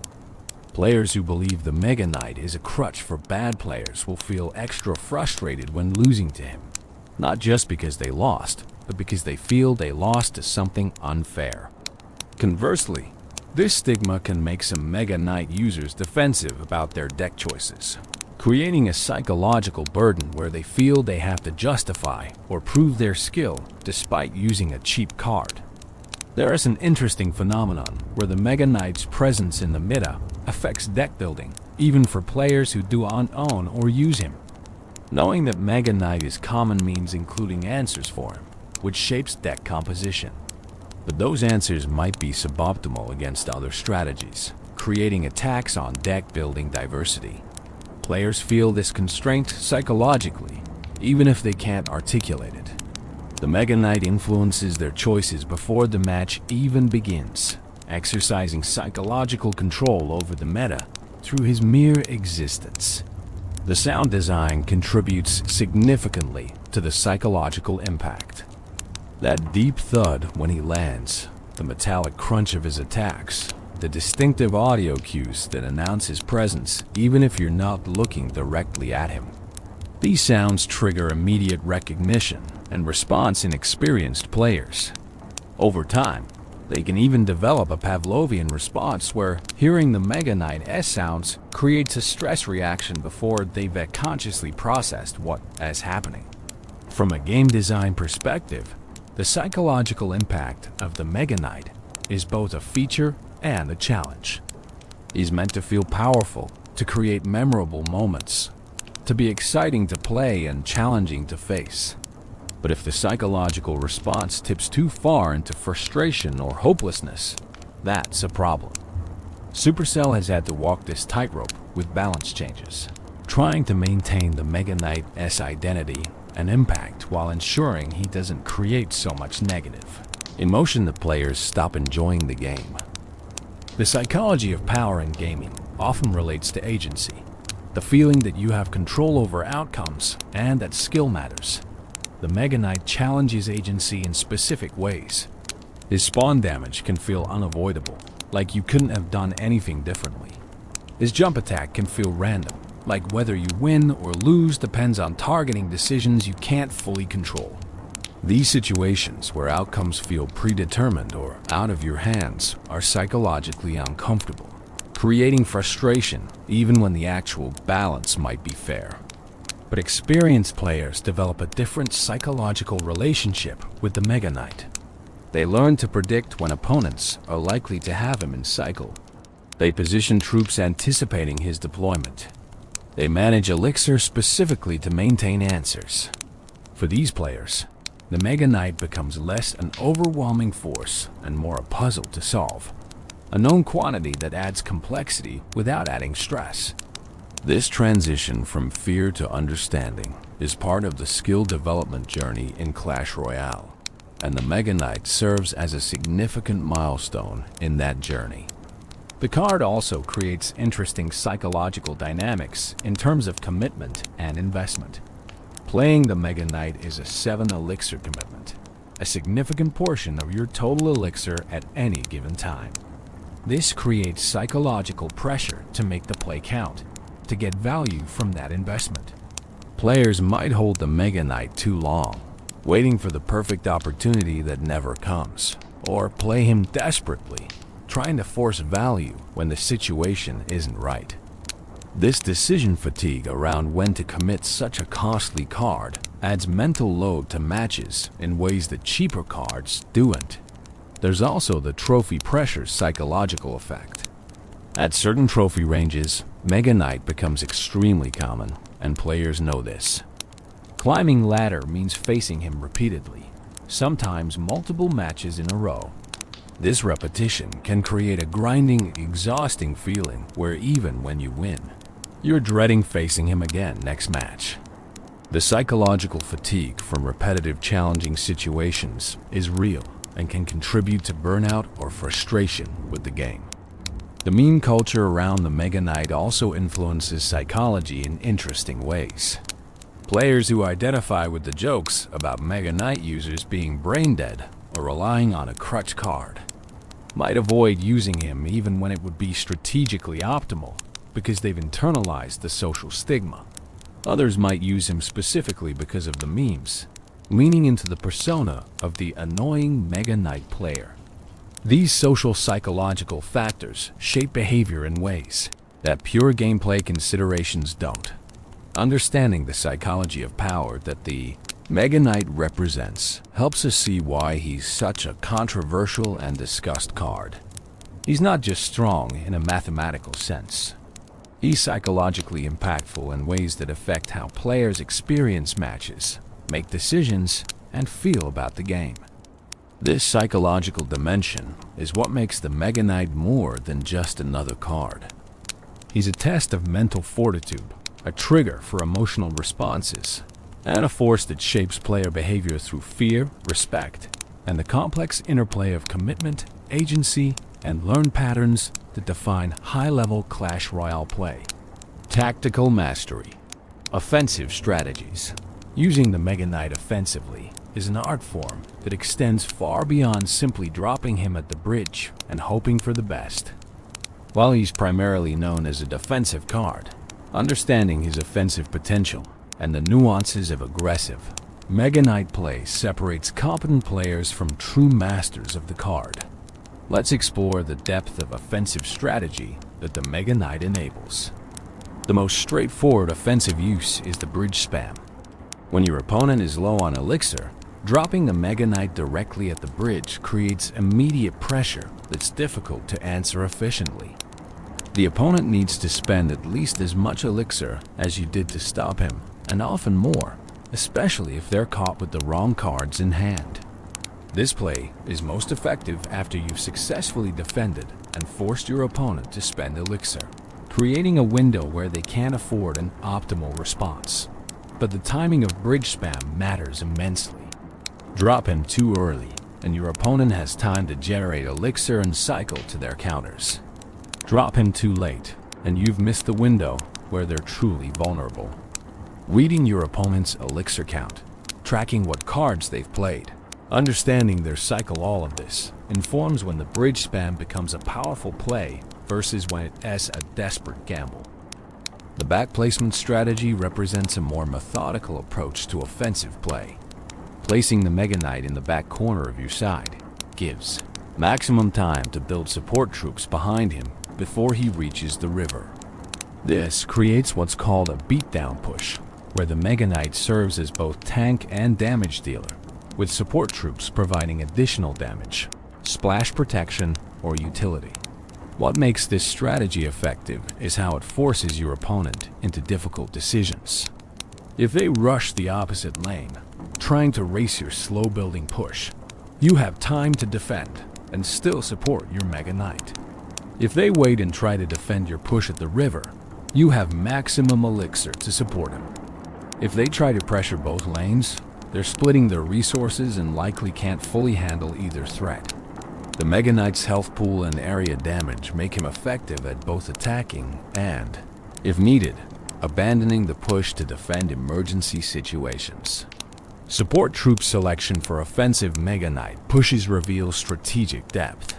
Fast troops like Bandit or Battle Ram create a two-speed push where opponents must choose which threat to prioritize. If they focus on the fast troops, the Mega Knight gets a free approach. If they focus on the Mega Knight, the fast troops might get through. This split pressure approach exploits the fundamental problem in tower defense games. You can't be strong everywhere simultaneously. Flying support troops behind the Mega Knight solve his air weakness while adding extra damage. Minions, Mega Minion, Inferno Dragon, these troops turn the Mega Knight from a ground specialist into a more complete threat. The opponent now needs Splash for swarms, high DPS for the Mega Knight, and air targeting for your support. Finding a defensive solution that handles all three becomes significantly more difficult than stopping the Mega Knight alone. Spell support for offensive Mega Knight pushes is crucial at high levels of play. Lightning or Fireball can preemptively eliminate high DPS defenders like Inferno Tower or Mini P.E.K.K.A., clearing the path for your Mega Knight to reach the tower. Zap can reset Inferno effects or stun groups of defending troops, buying precious seconds for your Mega Knight to do his work. The elixir investment is substantial 7 for Mega Knight, 6 for Lightning, for example. But if it takes a tower or forces a massive defensive commitment, the value is there. The cycle consideration for offensive play is often overlooked by newer players. If you're planning an offensive Mega Knight push, you want it to be the evolved version if you're running the evolution. This means tracking your cycles carefully, ensuring that when you're ready to push, you'll get the upgraded version with the uppercut ability. Poor cycle management can result in spending elixir on an offensive push, only to realize too late that you've deployed the base version when you needed the evolution. Punishing overcommitment is another offensive application of the Mega Knight that requires reading your opponent. When they invest heavily in one lane, say, placing a golem in the back and beginning to build a massive push, the Mega Knight at the opposite bridge creates a problem they're well positioned to handle. They've committed elixir to their push and may not have efficient answers available. This opposite lane pressure can force them to abandon their push to defend, effectively wasting their investment. The surprise factor can't be underestimated in offensive Mega Knight play. Players often expect and prepare for defensive Mega Knight usage. When you use him offensively, especially early in a match before you've revealed him, the surprise can create panic and suboptimal responses. This is particularly true in the first minute, when some players are still developing their elixir advantage and figuring out their opponent's deck archetype. Double elixir time transforms offensive Mega Knight strategy significantly. With elixir generating twice as fast, the cost of the Mega Knight becomes less prohibitive, and you can more easily support him with multiple troops and spells. The standard late-game strategy often involves spawning the Mega Knight in one lane while having enough elixir to defend the other, or even spawning multiple Mega Knights in succession, overwhelming opponents with the sheer sustained pressure of multiple 7 elixir threats that each require substantial resources to stop. The counter-push after a successful defense is perhaps the most common and most effective offensive application. Your Mega Knight successfully defends against a push and survives with significant health remaining. Now he's already across the river, already threatening the opponent's tower, and they're likely low on elixir, having just invested in their failed push. Adding even cheap support troops behind him turns the successful defense into a threatening offense with minimal additional investment. Baiting out counters is an advanced offensive technique. If you know your opponent has Inferno Tower or P.E.K.K.A., hard counters to your Mega Knight forcing them to use these cards on other threats creates windows where your Mega Knight can be deployed offensively without facing his natural predators. This requires deck composition that includes other tanks or threats that force out the same counters, creating mind games about which threat your opponent needs to use their counter on. The split lane pressure using Mega Knight requires precise timing and elixir management. Place him in one lane while simultaneously deploying threats in the other goblin barrel. Minor, fast troops forcing your opponent to defend both sides. The Mega Knight's presence means they can't just ignore one side while fully committing to the other. Even if neither push fully succeeds, the tower damage accumulated from both lanes can add up to taking towers or creating crown tower health disadvantages that matter in close matches. Understanding tower health breakpoints for offensive decision-making separates good from great players. If an opponent's crown tower is low enough that your Mega Knight can take it even through imperfect defense, the offensive spawn becomes less risky. You might accept trading towers, or even losing the match if you can secure the crown tower you retargeting. This requires quick math and strategic thinking to recognize when going all in offensively is correct, even if it means giving up defensive advantages. The evolved Mega Knight's uppercut ability completely changes offensive calculus. The 4-tile knockback that triggers his jump attack means single defenders get locked in a cycle of being pushed back and jumped on, unable to effectively damage the Mega Knight. This makes the evolution version significantly more threatening offensively, capable of pushing through defenses that would stop the base version. Understanding when you have access to the evolution versus the base card dramatically changes offensive strategy. Offensive Mega Knight play in combination with win conditions creates layered attacks that are difficult to defend. If your actual win condition is Hog Rider, deploying the Mega Knight in the opposite lane turns him into a secondary threat that demands attention. Even if the opponent successfully defends both, the elixir expenditure and stress of defending two lanes simultaneously creates advantages in later cycles. The Mega Knight becomes a tool to enable your true win condition, rather than being the win condition himself. Recognizing when not to use the Mega Knight offensively is perhaps as important as knowing when to use him. If your opponent has full elixir, has hard counters in hand, and hasn't shown any vulnerabilities, offensive Mega Knight play is likely to result in getting little value for your significant investment. Learning patience, holding the card for better opportunities, managing the temptation to do something when you re-behind. These discipline elements separate players who use the Mega Knight well from those who waste him. The offensive mastery of the Mega Knight isn't about one dominant strategy, but about having a toolkit of approaches and a game sense to know which applies in each situation. It's understanding matchups, tracking cycles, reading elixir states, predicting responses, and executing with timing that maximizes value. The Mega Knight's versatility means he can be deployed offensively in myriad ways, and truly skilled players move fluidly between these approaches, keeping opponents guessing and exploiting whatever weakness presents itself. The art of defense with Mega Knight. While offensive applications showcase the Mega Knight's versatility, his defensive capabilities are where he truly shines and where his design intent is most apparent. Using the Mega Knight defensively is a nuanced skill that involves prediction, placement precision, and understanding the complex web of interactions between cards. Let's explore the defensive artistry that the Mega Knight enables. The perfect defensive spawn is more prediction than reaction. By the time you see your opponent's push fully developed and crossing the river, it's often too late to get maximum value from your Mega Knight.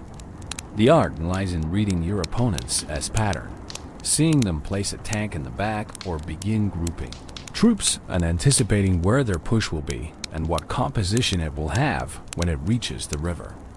Spawning your Mega Knight at that predicted point creates the ideal situation.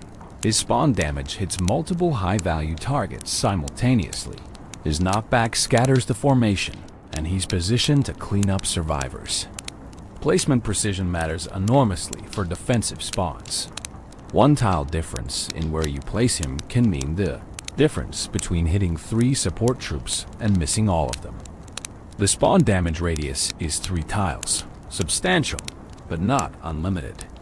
Understanding this radius intuitively, being able to visualize it without overlays or guides, being able to place the Mega Knight in that perfect spot, even in the chaos of battle. This is a skill that comes with practice, but massively impacts defensive effectiveness. Against beatdown deck strategies built around large tanks like Golem, Lava Hound, or Giant, the Mega Knight serves a specific defensive role. He's placed not on the tank itself, which his spawn damage won't significantly harm, but on the support troops clustered behind the tank. Night Witch, Baby Dragon, Lightning Dragon, Electro Dragon, whatever splash or high DPS units are supporting the tank, these are the Mega Knight's targets. Eliminating or severely damaging these support troops with spawn damage turns a terrifying push into a lone tank that your Princess Towers can handle. The defensive timing against fast pressure decks requires different considerations. Against Hog Rider, Ram Rider, or Royal Hogs, you're not dealing with a slow building push you can predict.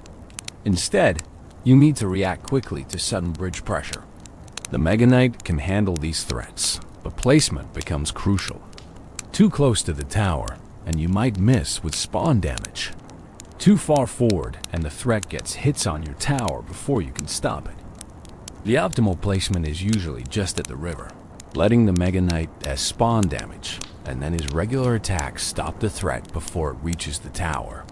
Against spam decks, strategies that flood the arena with numerous cheap troops, the Mega Knight is uniquely valuable. His area damage, both from spawn and regular attacks, excels at clearing swarms. Skeleton Army, Goblin Gang, Spear Goblins, Fire Spirit groups, all of these popular spam elements die instantly or nearly instantly to the Mega Knight. The psychological deterrent is real too. Opponents running spam strategies have to think twice about their deployments, knowing a Mega Knight might land in the middle of their push. The kiting technique with Mega Knight. Defense is an advanced skill that turns his jump attack from a simple mechanic into a strategic tool.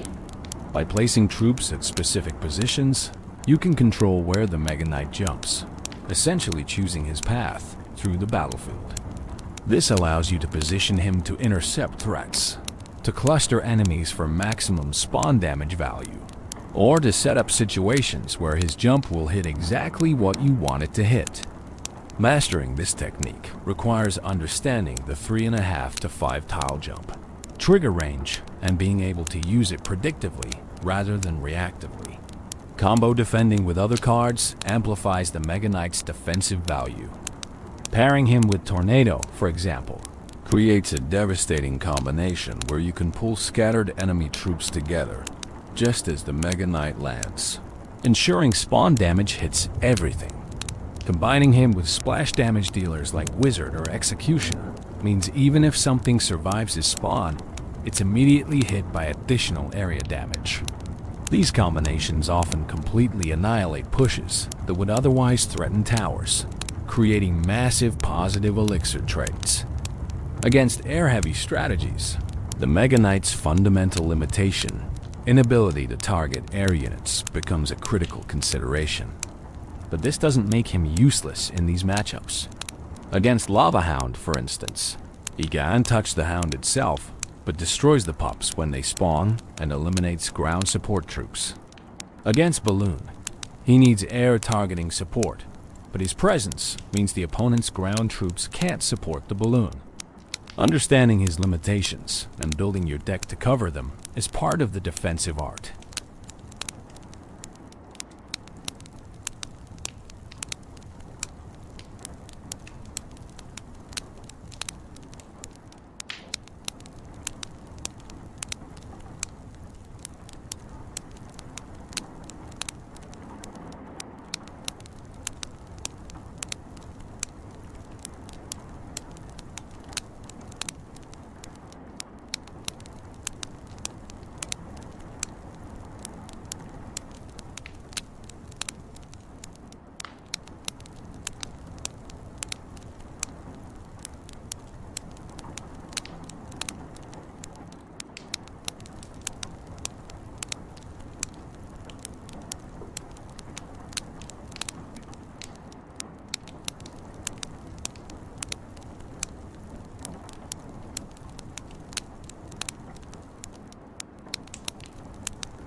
The counter-push potential after successful defense is what elevates the Mega Knight from a good defensive card to excellent one.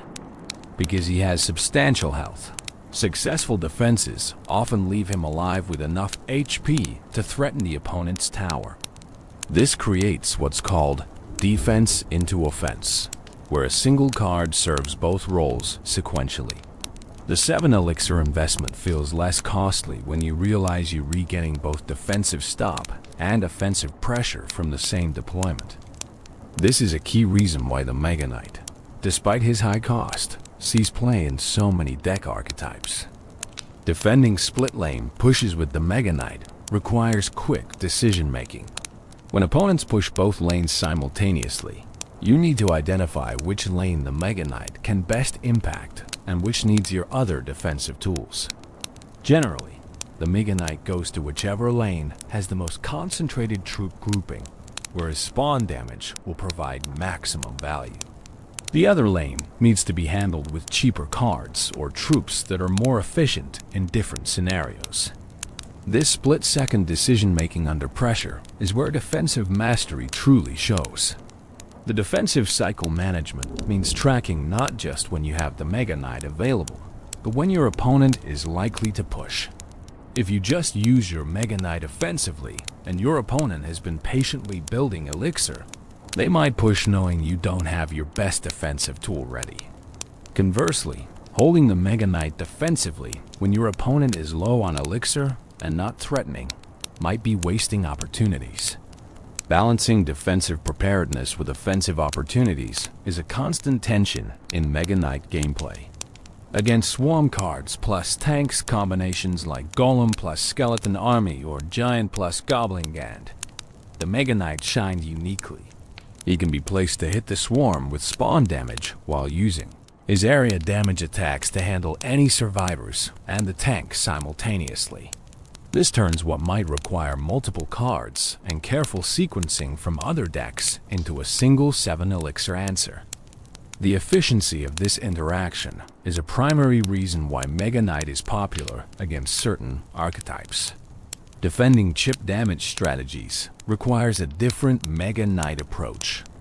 Against miner, goblin barrel, or wall breakers, the Mega Knight is likely too expensive and too slow to be your primary answer. But he provides value by creating situations where opponents can't build supporting pushes for their chip damage. A Mega Knight lurking defensively means they can't safely commit troops to support their miner or create diversions for their barrel. The threat of his defensive presence shapes their behavior even when he's not actively deployed. The late-game defensive stance with Mega Knight involves managing the evolving card rotation and elixir generation. In double or triple elixir, defensive Mega Knight usage becomes more forgiving. You can afford to use him suboptimally and still have elixir to correct or support. But this also means opponents can afford to bait him out and then push again quickly. The mind games intensify.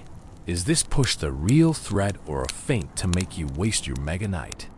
Reading opponent patterns and tendencies becomes crucial. Against Elixir Golem specifically, the Mega Knight presents an interesting case. The Elixir Golem gives your opponent elixir when destroyed, which normally makes killing it quickly a double-edged sword. But the Mega Knight has ability to simultaneously destroy the Elixir Golem and all support troops with spawn damage, then counter-push before the opponent can fully utilize the gifted elixir, turns this interaction favorable. It's one of the premier Elixir Golem counters, demonstrating how specific interactions can elevate a card's value in certain matchups. Defending siege buildings like X-Bow or Mortar with the Mega Knight is less about directly killing the building, though he can, and more about eliminating troops defending the siege weapon. An X-Bow protected by Tesla and troops is difficult to handle, but a Mega Knight landing on the protecting troops, scattering them with spawn damage and knockback, then either destroying the X-Bow or surviving long enough for your tower to do so, turns the tide. The key is recognizing when to target defenders versus the building itself. The psychological dimension of defensive Mega Knight presence affects opponent behavior in measurable ways. Players who know you have Mega Knight in hand or cycle will often play more conservatively, spreading troops rather than grouping them, holding back on committing to large pushes. This psychological pressure creates space and opportunities even when the Mega Knight isn't deployed. Your opponent is playing around him, making suboptimal moves to avoid giving you perfect Mega Knight value, and that's a form of value in itself. Defensive mastery with the Mega Knight ultimately comes down to making the most of every deployment. 7 Elixir is a significant investment, and getting maximum value destroying multiple troops, protecting your tower. Setting up a counterpush from each spawn separates players who merely use the Mega Knight from those who master him. It's a combination of prediction, positioning, timing, and understanding the countless interactions that determine whether a defensive Mega Knight spawn completely shuts down a push or merely delays the inevitable. The art lies in consistently achieving the former while avoiding the latter, and that requires practice, game knowledge, and the kind of intuitive understanding that only comes from hundreds of matches of experience. Countering the unstoppable. Every powerful card has weaknesses, and the Mega Knight, for all his imposing presence and devastating abilities, is no exception. Understanding how to counter him effectively is crucial for any Clash Royale player, whether you're facing him on ladder or in tournaments. Let's explore the full spectrum of counter strategies, from simple card interactions to complex positional plays and psychological approaches. The most direct counters are high DPS, single-target troops that can duel the Mega Knight effectively. P.E.K.K.A. is the premier example, possessing enough health to survive his spawn damage and attacks while dealing massive damage in return. When P.E.K.K.A. is placed to intercept the Mega Knight, the interaction is decisively in P.E.K.K.A.'s favor. She destroys him while retaining most of her health, creating a massive positive elixir trade and potentially a devastating counterpush. Mini P.E.K.K.A. functions similarly, though with less health, making positioning more critical. Place her too close to your tower, and the Mega Knight's spawn damage might hit the tower. Place her too far forward, and support troops with the Mega Knight might eliminate her before she can do her work. Inferno Tower and Inferno Dragon represent the percentage damage counters that excel against high health troops. The Inferno Tower's advantage is its safe distance.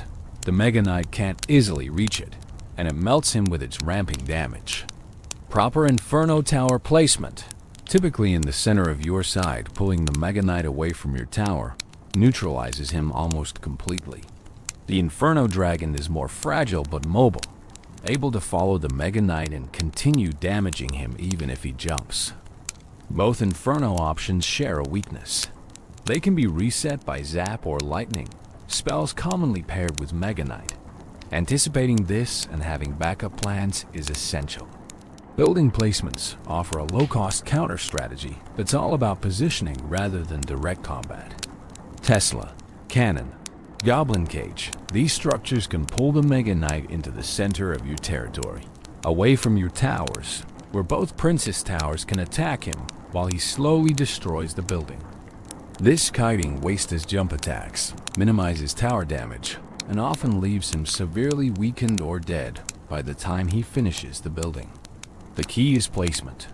4 tiles from the river, 3 tiles from your tower, centered between your towers. This specific positioning, called the center plant, maximizes tower damage on him while minimizing his damage to you. Knight, despite being only 3 elixir, can effectively counter the Mega Knight in certain situations. He has enough health to survive spawn damage and can then trade with the Mega Knight, especially if supported by your tower. This represents a massive positive elixir trade. 3 elixir countering 7, but it requires perfect timing and positioning. If the Mega Knight is supported or has too much health, Knight alone won't suffice. But as part of the defense or when the Mega Knight is weakened from previous engagements, Knight becomes an incredibly efficient answer.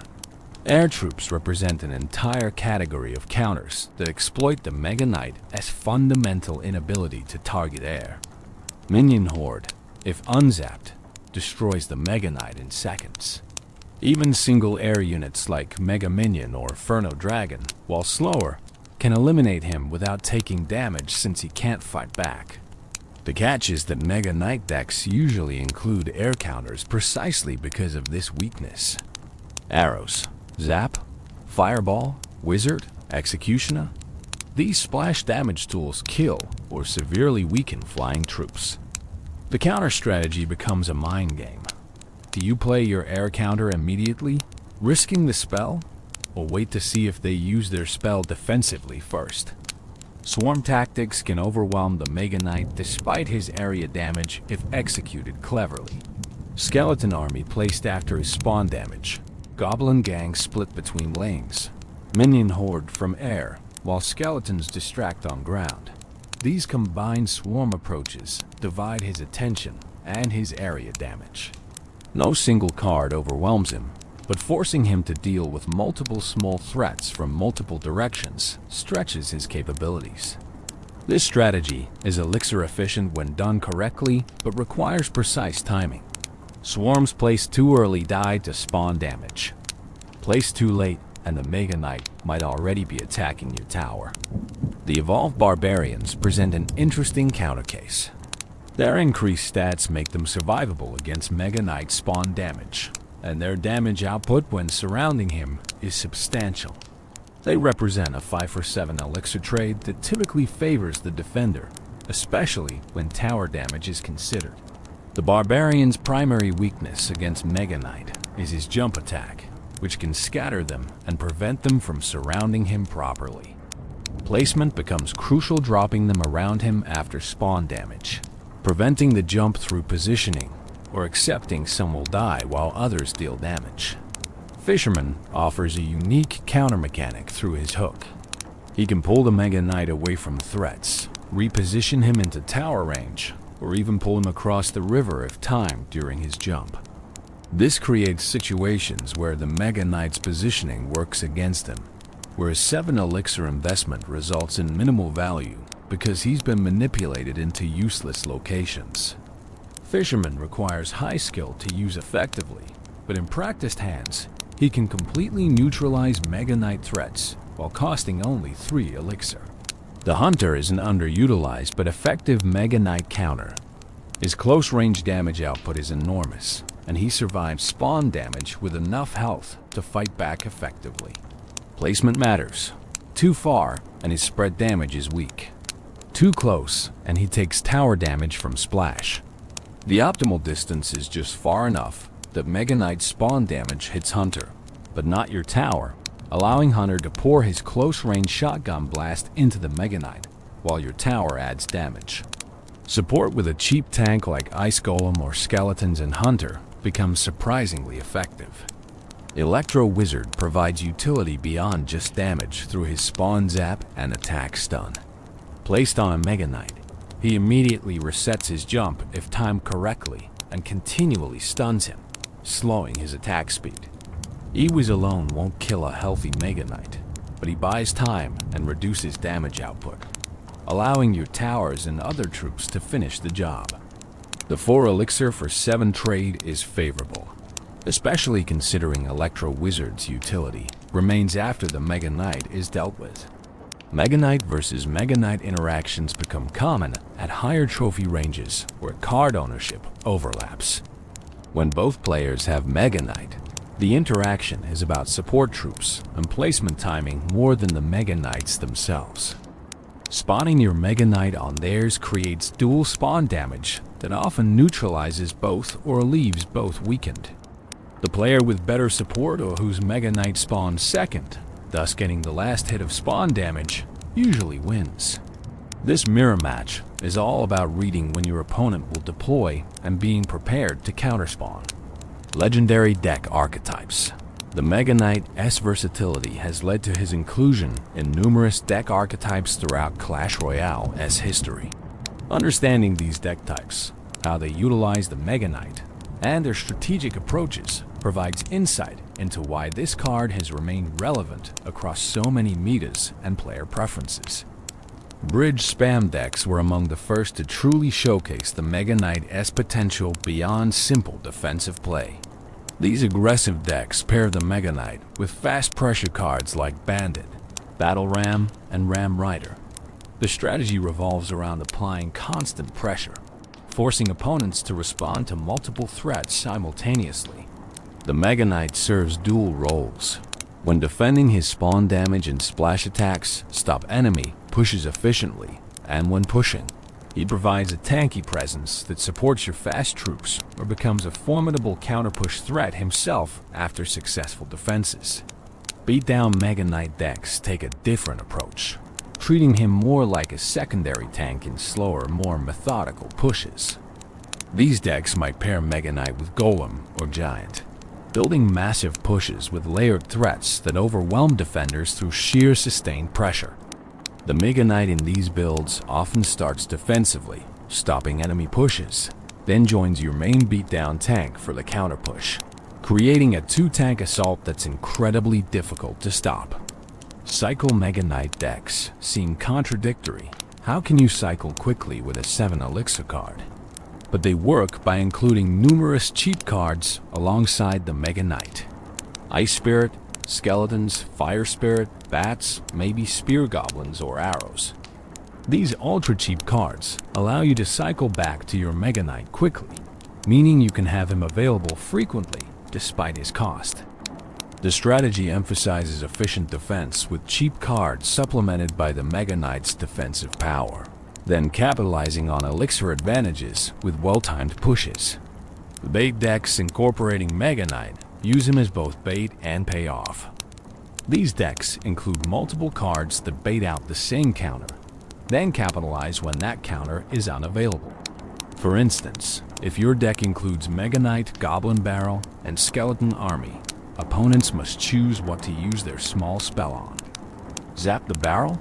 Then Skeleton Army threatens. Zap the Skeleton Army? Barrel gets damage. Meanwhile, Mega Knight provides a substantial threat that demands different answers, stretching opponent resources across multiple threat categories. Control Mega Knight decks focus on efficiency and attrition. These decks aim to trade favorably on defense repeatedly, slowly building elixir and crown tower health advantages that eventually become insurmountable.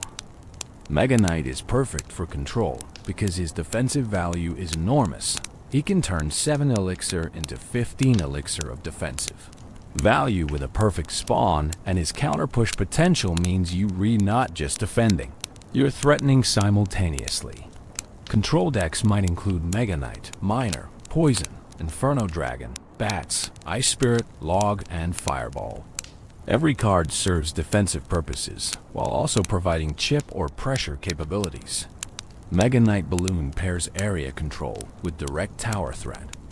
The balloon targets buildings only, meaning it ignores troops and goes straight for towers if undefended. Mega Knight handles ground defenders, while Balloon flies overhead toward the tower.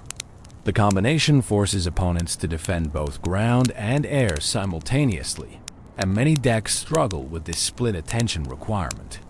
Throw in spells to eliminate air defenders, and this deck can take towers surprisingly quickly, despite its seeming lack of direct synergy. Mega Knight Sparky represents maximum spectacle in deck building. Both cards are expensive, both create dramatic moments, both have clear weaknesses. But when they work together, Mega Knight handling swarms and small troops that threaten Sparky, Sparky one-shotting tanks and mini-tanks that trouble Mega Knight, the combination can be devastating. The psychological impact of facing both simultaneously shouldn't be underestimated. Opponents often make mistakes when confronted with multiple high-impact threats. Understanding these archetypes helps players realize that the Mega Knight isn't just a card you drop randomly. He's a strategic piece that functions differently in different deck contexts. In bridge spam, he's aggressive support and defensive reset. In beatdown, he's a secondary tank and defensive anchor. In control, he's efficient defense that enables your win condition.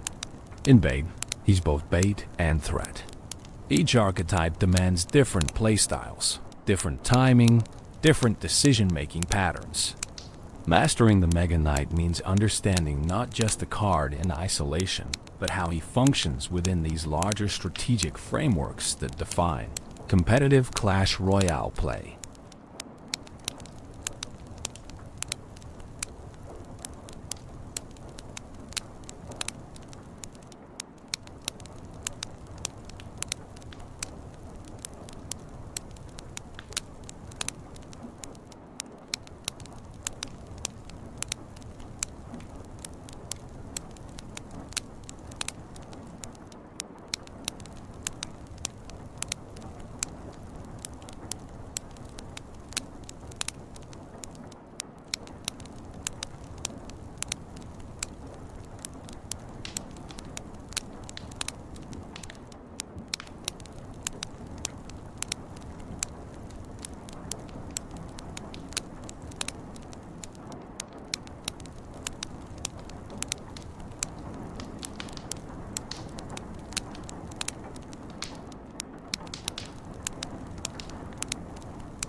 The evolution arrives. Boxing champion on September 14th, 2024. The Mega Knight received something unprecedented in Clash Royale's history. He became the first legendary card to receive an evolution. This wasn't just a stat buff or a cosmetic change. It was a fundamental alteration of his capabilities that added a new dimension to his already impressive kit and created new strategic possibilities that would reshape how he was played and countered. The evolution, called the Mega Uppercut, reflects the Mega Knight's backstory in a charming way. According to the card description, Mega Knight's other great love, besides his mustache, is boxing. This single sentence adds personality while explaining the new ability. The Mega Knight had trained in boxing, developed a devastating uppercut technique, and now that skill was being showcased on the battlefield. The mechanical implementation of the uppercut is elegantly simple, yet profoundly impactful. With every regular attack, the evolved Mega Knight performs an uppercut that launches the targeted troop backward 4 tiles toward the nearest enemy crown tower. This knockback is consistent regardless of troop weight. A skeleton gets knocked back the same distance as a golem. The 4-tile distance isn't arbitrary. It's precisely calibrated to trigger the Mega Knight's jump attack range, creating a devastating combo potential where he uppercuts a target. The target lands 4 tiles away, which triggers the jump range, so he jumps and hits them again, then uppercuts again, creating a cycle that can lock single targets in an inescapable loop until they reach the crown tower. The visual design of the evolution reflects his enhanced status. His armor shifts from black to an elegant amethyst hue, that rich purple that has historically signified royalty and power. His eyes change from blue to magenta with glowing pink sclera, giving him an almost mystical appearance that suggests the evolution is more than just physical enhancement, it's magical transformation. The spikes on his maces gain golden frames and handles. His chainmail develops gold linings, and his belt is upgraded with golden spikes and the card evolution symbol.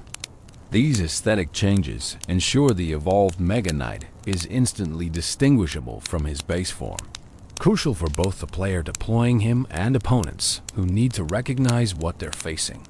The strategic implications of the uppercut ability are enormous and immediately apparent to experienced players. The base Mega Knight, his primary weakness in dueling situations was that single high DPS troops could often trade favorably against him. A mini P.E.K.K.A. to be placed to intercept him, taking the spawn damage but then fighting him relatively effectively. The evolved Mega Knight completely changes this interaction.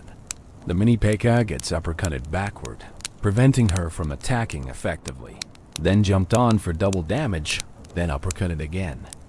The cycle repeats until either the mini P.E.K.K.A. dies or reaches the tower, and throughout this process, she's dealing minimal damage to the Mega Knight because her attacks are constantly interrupted. This interaction change cascades through the entire counter hierarchy. Cards that once traded evenly or favorably against the base Mega Knight suddenly struggle against the evolution.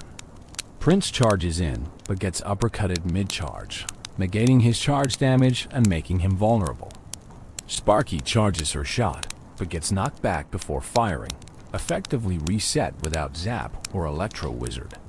Even P.E.K.K.A., the premier Mega Knight counter, has trouble because while she has enough health to survive the uppercut jump cycle, her slow attack speed means she's taking far more hits than she can dish out, turning a favorable matchup into something much more even. The evolution's defensive capabilities surpass even the base Mega Knight's impressive performance. When defending against single tank pushes Royal Giant, Giant, Golem, Electro Giant, the evolved Mega Knight can be placed on them and will repeatedly uppercut them backward, preventing them from reaching the tower while the Mega Knight and towers deal damage. What makes this particularly devastating is that these tanks often have death damage or lingering effects when they reach towers, but the evolved Mega Knight can prevent them from ever getting there, completely negating their intended function. However, the evolution isn't without weaknesses, and understanding these is crucial for both using and countering it effectively. Swarm's still overwhelming because the uppercut only affects the main target. His area damage still hits multiple enemies, but only one gets knocked back per attack. A well-timed skeleton army, goblin gang, or minion horde can surround and eliminate him before the uppercut provides significant value. Air troops remain his fundamental counter. He cannot uppercut what he cannot reach, and flying units are immune to his most dangerous new ability. Building counters become more important against the evolution. Because the uppercut can lock single troops in cycles, placing buildings to pull him becomes the safer defensive strategy. An Inferno Tower placed correctly melts him before he reaches it, and even if he does, it's a building, not a troop, so the uppercut provides no additional value. Tesla, Cannon, Goblin Cage all, these building options become premium responses to the evolution in ways they were unnecessarily against the base version. The cycle requirement for the evolution adds strategic depth. Like all evolutions, the Mega Knight requires one cycle to deploy the evolved version, meaning you deploy him twice and every other deployment is evolved. This creates interesting decision points. Do you waste a base Mega Knight deployment to get the evolution in cycle? Do you hold your Mega Knight until you know the next one will be evolved? How do you track opponent cycles to predict when they'll have access to the evolution? These questions add layers to gameplay that reward planning and game sense. The evolution's release was handled through multiple avenues, reflecting Supercell's approach to evolution accessibility. Players could obtain it free by earning 55 crowns on 6 separate days during the Fight Night Evolution event, which ran until September 25th. This gave dedicated free-to-play players access without spending money. Alternatively, it could be purchased directly through in-app purchase, typically bundled with exclusive emotes and other bonuses for around $10. After the initial release period, it became available through standard Evolution Shard collection, level up chests, season shop purchases, and lucky drops. The community reaction to the evolution was predictably mixed, as with any powerful new addition. Some players celebrated having a reason to use their upgraded Mega Knights again, excited by the fresh gameplay the uppercut provided. Others lamented that an already strong card had been made stronger, worried about balance implications and the meta becoming dominated by evolution Mega Knight strategies. Content creators immediately began testing, producing guides on optimal use and counter strategies, while competitive players integrated it into their tournament decks or developed specific answers to handle it. Balance adjustments came relatively quickly, suggesting Supercell was monitoring the evolution's impact carefully. On January 15, 2025, a maintenance break adjusted the evolution so he would no longer jump on enemies that were knocked back by his attack. This change was crucial. It prevented the infinite loop potential, where a single target would be trapped indefinitely. After this adjustment, the Mega Knight would uppercut a target, but if that target was the only one in range, he'd walk toward it, rather than immediately jumping, giving the target time to potentially escape or be supported by other defending troops. A subsequent update on March 31, 2025, increased the evolved Mega Knight's spawn damage by 0.23% and fixed various bugs, including interactions with Electro Giant and ground troops crossing rivers after being knocked up. These precise adjustments show the ongoing balancing act required to keep the evolution powerful and exciting while preventing it from becoming oppressive or frustrating to face repeatedly. Deck building around the evolution requires different considerations than the base Mega Knight, because the evolution excels at locking single targets but remains vulnerable to swarms and air.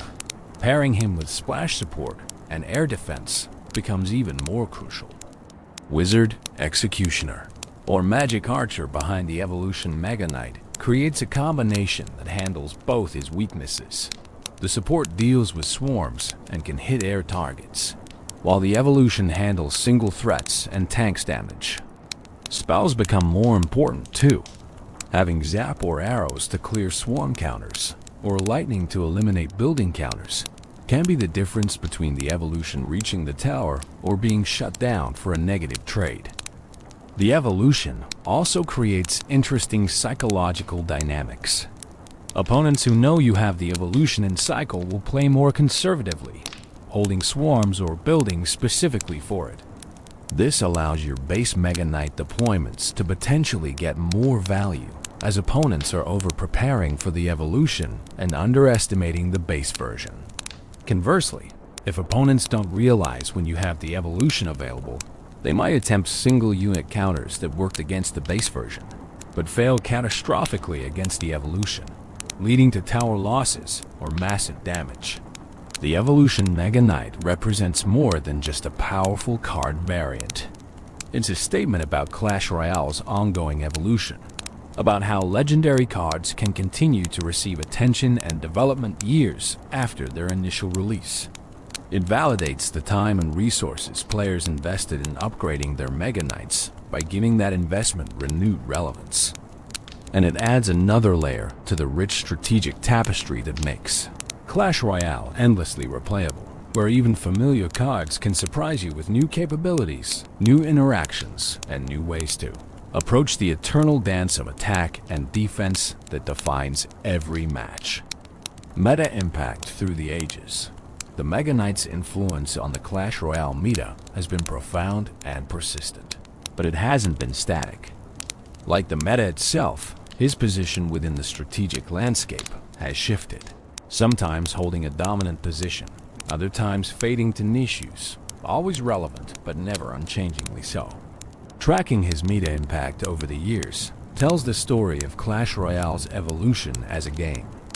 In his release period, September through November 2017, the Mega Knight's meta impact was immediate and disruptive. Usage rates spiked dramatically, especially on ladder where players who obtained him early had significant advantages. The meta hadn't fully adapted, yet counter strategies weren't refined. Deck compositions hadn't adjusted to account for his presence. This created what could be called the honeymoon period, where the Mega Knight felt stronger than he actually was, simply because the collective knowledge of how to handle him hadn't developed. The first post-release meta saw the rise of what players called Mega Knight defenses, deck archetypes specifically built to counter him. Inferno Tower usage climbed significantly. P.E.K.K.A decks proliferated. Building heavy strategies that could kite and distract him became popular. This was the community's immune response, the collective adaptation to a new threat. The Mega Knight remained powerful and popular, but his win rates normalized as players learned both how to use him effectively and how to counter him efficiently. By early 2018, the Mega Knight had settled into the meta as a stable presence rather than a dominant force. He was common enough that every viable deck needed to account for him, but not so overwhelming that he appeared in every match. This equilibrium represented healthy balance. The card was impactful without being oppressive. Certain archetypes naturally countered him. Others struggled against him, creating a rock-paper-scissors dynamic that kept the meta diverse. The mid-2018 meta saw interesting developments as new cards were released that interacted with the Mega Knight in unique ways. The Magic Archer's long-range splash damage provided efficient chip alongside or against Mega Knight. The Royal Hogs created fast pressure that demanded responses, making Mega Knight defensive spawns riskier as you needed elixir for other threats. Each new card release subtly shifted the Mega Knight's position, not through direct changes to him, but through changes to the ecosystem around him. The 2019 meta period, following his late 2019 buff to hit speed, saw renewed Mega Knight prominence. The increased attack frequency made him more threatening in duels and more effective at clearing troops. Usage rates climbed, particularly in bridge spam variations that paired him with fast pressure cards. The meta adapted again, but this time, the Mega Knight had slightly better tools to fight back against his counters, creating a more contested landscape where both Mega Knight decks and anti-Mega Knight decks jockeyed for supremacy. Tournament play throughout these years showed the Mega Knight's competitive viability fluctuating. In some major tournaments, he saw high representation, particularly in formats favoring defensive play and counter pushes. In others, faster cycle decks or heavy beatdown strategies that could overwhelm his defensive capabilities dominated, pushing him to the fringes. His tournament presence was always respectable, but rarely dominant, suggesting balanced design that allowed skilled play with multiple archetypes rather than centralizing around one strategy. The 2020 meta, influenced by global shifts and increased playtime during lockdowns, saw the Mega Knight become somewhat controversial on ladder. His overleveling on ladder created frustration among mid-range players who lacked properly leveled counters. The perception of him as low skill or a crutch became more prominent in community discussions. Those statistics showed that at equal levels and high skill, he remained balanced. This disconnect between perception and reality highlighted how psychological factors and level-dependent interactions can create meta-narratives that diverge from actual balance. The introduction of champions in late 2021 added new dynamics. Champions with their abilities provided tools that could handle the Mega Knight in novel ways. Archer Queen's Cloak could avoid his attacks while dealing damage. Golden Knight's Dash could reposition around him. Monk's Reflect could turn his own damage against him. Each champion release subtly altered the Mega Knight's meta position, not dramatically, but incrementally, as the game's complexity increased and new interaction possibilities emerged. The 2022 meta saw multiple balance passes that tweaked various cards around the Mega Knight without directly changing him. Support troops he commonly paired with received adjustments. Counter cards were buffed or nerfed. These indirect changes affected his performance more than many players realized. A nerf to Battle Ram or Bandit weakened bridge spam Mega Knight decks. A buff to Cannon made building kiting strategies more viable against him. The meta isn't just about individual cards, but about the web of interactions between all cards, and changes anywhere in that web ripple out to affect everything else. The Evolution update in 2023 fundamentally altered meta considerations around the Mega Knight. The existence of evolutions for other cards meant more threats that demanded responses, more decision points about when to commit elixir, more layers of strategic depth. The Mega Knight remained relevant, but is part of a more complex ecosystem where evolved barbarians, evolved firecracker, and other enhanced cards competed for deck slots and mental attention. The Mega Knight Evolution, S release in September 2024, created perhaps his most significant meta impact since his original launch. Suddenly, the Mega Knight wasn't just a solid defensive card with counter-push potential. He was a potentially game-ending threat that could lock down single-target defenses and force opponents into specific counter strategies. Usage rates spiked again. Deck diversity shifted as players either incorporated the evolution or built specifically to counter it. The meta during this period was defined in large part by Evolution Mega Knight presence and the strategies that emerged to handle or leverage him. The quick balance adjustments to the evolution, the jump change in January 2025, the spawn damage increase in March showed active meta management. Supercell was monitoring win rates, usage rates, and player feedback, making targeted changes to keep the evolution powerful without letting it become oppressive.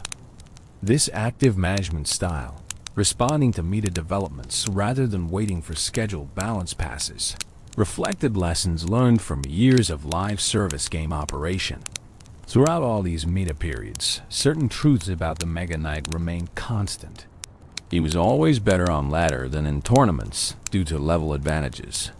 He was always more popular among mid-range players than pros, who often preferred more reliable or flexible win conditions. He was always controversial, beloved by users, and frequently complained about by opponents. And he was always relevant, never completely dominant, but never falling into irrelevance, maintaining a consistent presence that marked him as one of the game's defining cards. The current meta, as of early 2025, sees the Mega Knight in what might be his healthiest state yet. The evolution provides high-power gameplay for those who enjoy it. The base version remains viable and accessible. Counter strategies are well understood, but not trivializing. Deck diversity is high, with Mega Knight fitting into multiple archetypes without dominating any. This represents years of iterative balancing, community adaptation, and thoughtful design reaching a plateau where power, accessibility, and counterplay exist in reasonable equilibrium.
The meta impact through the ages tells a story beyond just one card's rise and fall.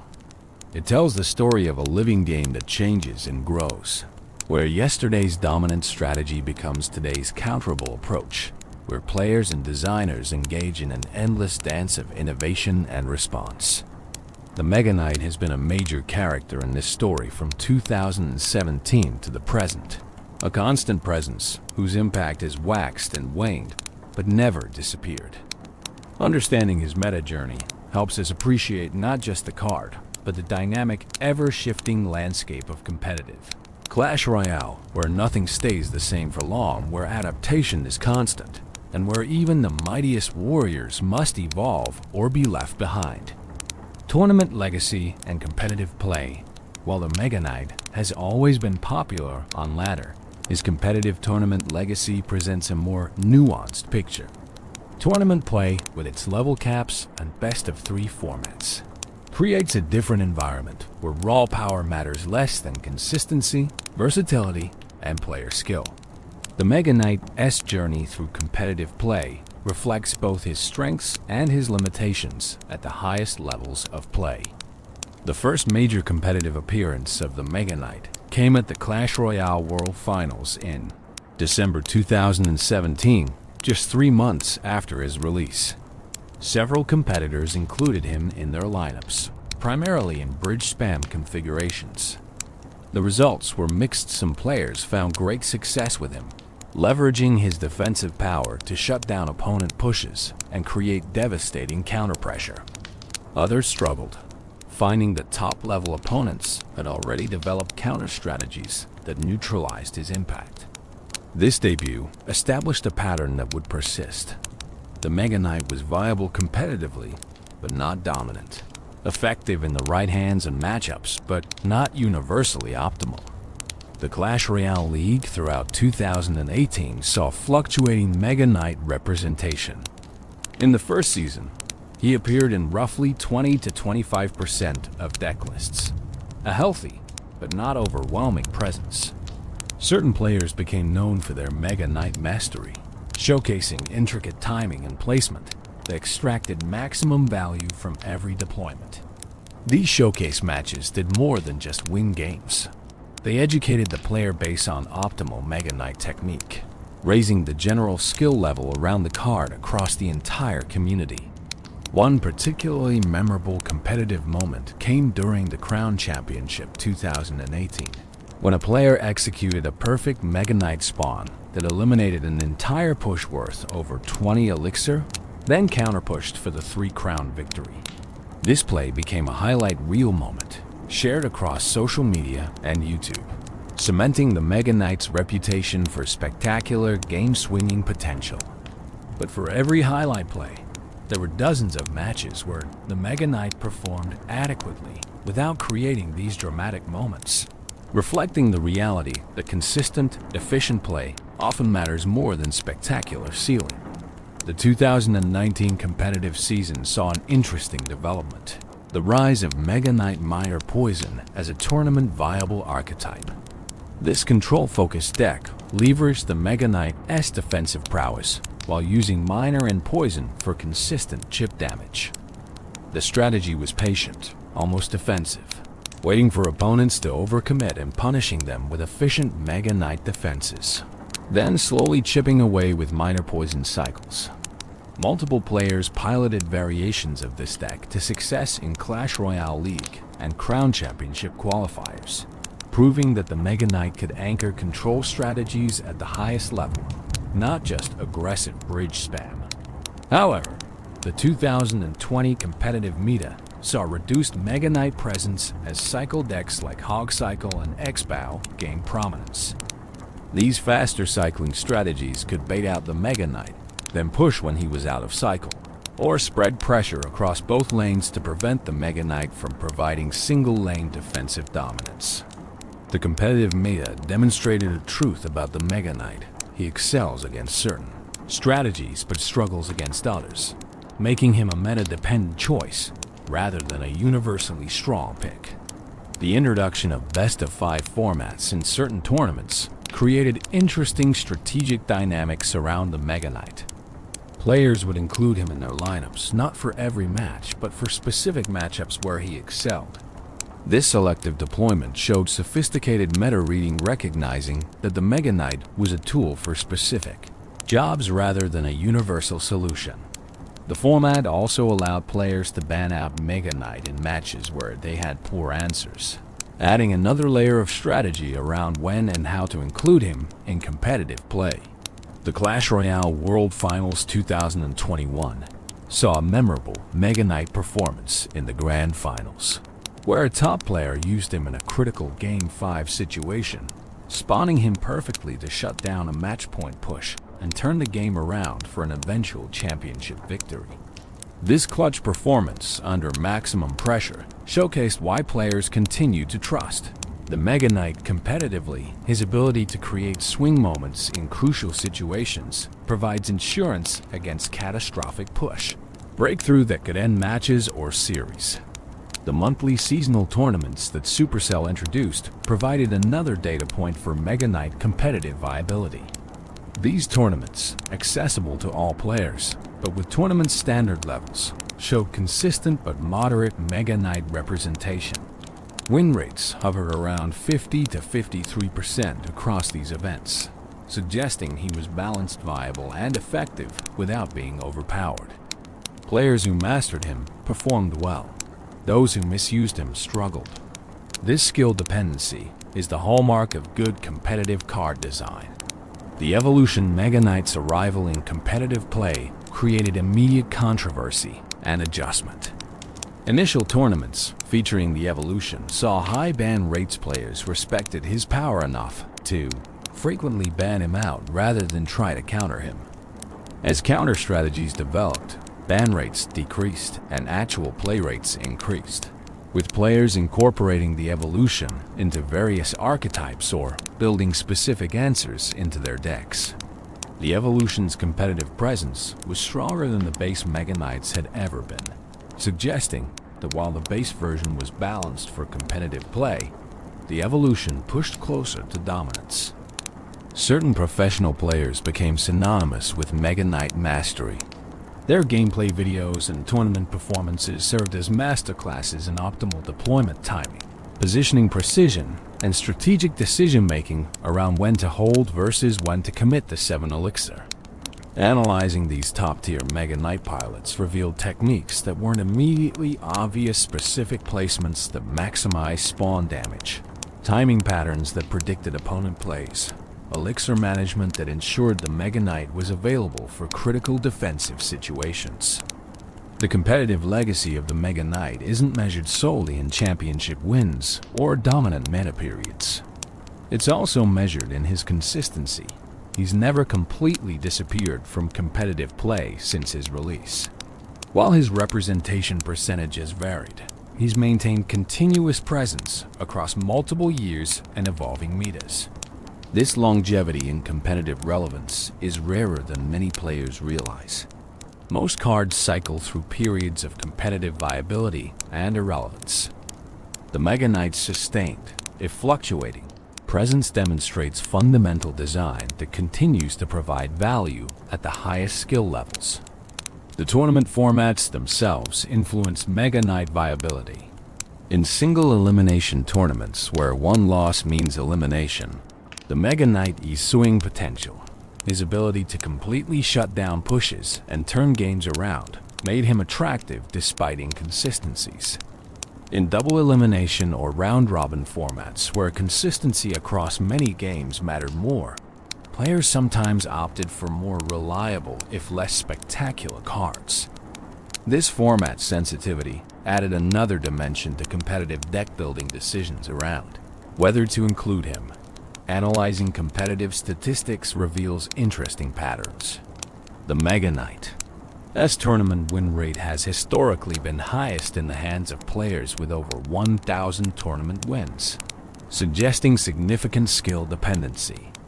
Conversely, players with fewer than 100 tournament wins show below 50% win rates with Mega Knight decks, indicating that while the card was powerful, extracting the power required experience and game sense that novice tournament players often lacked. This skill gradient is part of what keeps the Mega Knight interesting competitively. Mastery provides tangible advantages. The future of the Mega Knight in competitive play likely involves continued adaptation and evolution. As new cards release, new interactions will emerge. As players continue refining techniques and strategies, the ceiling for Mega Knight play will continue to rise. And as the game's competitive scene grows and develops, the Mega Knight will remain a consistent presence, sometimes more prominent, sometimes less, but always part of the conversation about viable competitive strategies. His tournament legacy isn't about domination, but about enduring relevance, about being a card that players at the highest level continue to respect, prepare for, and occasionally choose to wield in the most important matches of their competitive careers. Cultural impact and memes, beyond statistics and strategies, beyond win rates and deck archetypes. The Mega Knight has achieved something that transcends gameplay. He's become a cultural phenomenon within the Clash Royale community. Memes, jokes, recognition, and collective experiences have transformed him from merely a card into an icon with cultural significance that extends beyond his mechanical function. The phrase "the force of 1,000 mustaches" became an instant meme upon the Mega Knight's release. Players latched onto the absurd specificity of it. Why mustaches? Why 1,000? What does that even mean as a unit of force? As the echoes of the arena fade and the dust of battle settles, our journey with the mighty warrior comes to an end. The tale of the Mega Knight, his strength, his honor, his thunderous descent, now rests quietly in the night beside you. If your eyes grow heavy, let them close. If your thoughts drift, let them wander. For even legends sleep, and so should you. Before you go, traveler, tell me this. Which character should we explore next? Your voice guides the next story, the next legend, the next night's dream. And if you've enjoyed this calm journey through steel and shadow, consider subscribing. It helps this little corner of the Clash universe grow, and ensures you never miss the next bedtime lore. Thank you for sharing these quiet moments with me. Sleep well, traveler. May your dreams be gentle, and your battles tomorrow be light. 7, 8, 9, 10, a machine here. There you go. Nobody works like David in this house. Welcome, friend. Settle yourself comfortably into your pillows. Adjust your blankets, just so, and let your breathing slow to a gentle, peaceful rhythm. Tonight, we embark on a journey through the hidden histories and forgotten tales of one of the arena's most fascinating warriors. Close your eyes if you wish, or let them drift half open in that pleasant space between waking and dreaming. The story we're about to explore is one of precision, of mastery, of a small green creature who discovered that sometimes the quietest warriors leave the deepest marks. This is the story of the Dark Goblin Dot in the vast and chaotic world of Clash Royale, where giants shake the earth with every footstep, where wizards hurl bolts of arcane energy, where dragons breathe fire across entire battlefields. There exists a humble figure who has carved out his own legendary status through means far more subtle. He doesn't tower over his enemies. He doesn't announce his presence with thunderous roars or explosive spells. Instead, he stands at a distance, barely larger than the grass beneath his feet, and with methodical precision. He sends dart after dart whistling through the air with deadly accuracy. The Dark Goblin measures just over 2 feet tall when standing at his full height, though he rarely stands still for long. His skin carries that distinctive goblin green, a shade that seems to absorb and reflect the arena's light in equal measure, making him blend with foliage one moment and stand out starkly the next. But it's not his stature that captures the eye, not his size that commands respect from seasoned warriors and strategists alike. It's what he wears and what he carries that tells his true story. Upon his face rests a voodoo mask, carved from wood that has been hardened through processes known only to the deepest goblin traditions. The mask's eyes glow with an inner light, red as embers in the darkness, peering out from carved sockets that have witnessed countless battles. The mask isn't merely decoration or protection. It's a statement, a connection to powers and knowledge that most goblins never access. Behind the mask, rope and leaves dangle in team colors, swaying with every movement, marking him as a warrior who's chosen his allegiance while maintaining his connection to more ancient loyalties. His face paint, applied with careful ritual each morning before battle, bears the colors of his team. Whether blue or red, the paint is never haphazard, never casual. Each stroke follows patterns that have meaning, that tell stories to those who know how to read them. The paint speaks of victories earned, of skills mastered, of a journey from novice to expert that was neither quick nor easy. And then there's his weapon, the blowgun he cradles with the same reverence that a knight might show his sword. The same care that a wizard lavishes on his staff. It's not a complex device, this blowgun. It's bamboo, hollowed and smoothed, lighter than it looks, but sturdy enough to have survived countless deployments into the heat of arena combat. The simplicity of the weapon is deceptive, though. In the hands of someone who hasn't spent years mastering its use, a blowgun is nearly useless. In the hands of the Dark Goblin, it becomes an instrument of precision warfare, capable of striking targets at ranges that leave most opponents baffled and frustrated. The darts themselves are small, almost delicate things, each one carefully balanced, each tip treated with compounds that make even glancing blows meaningful.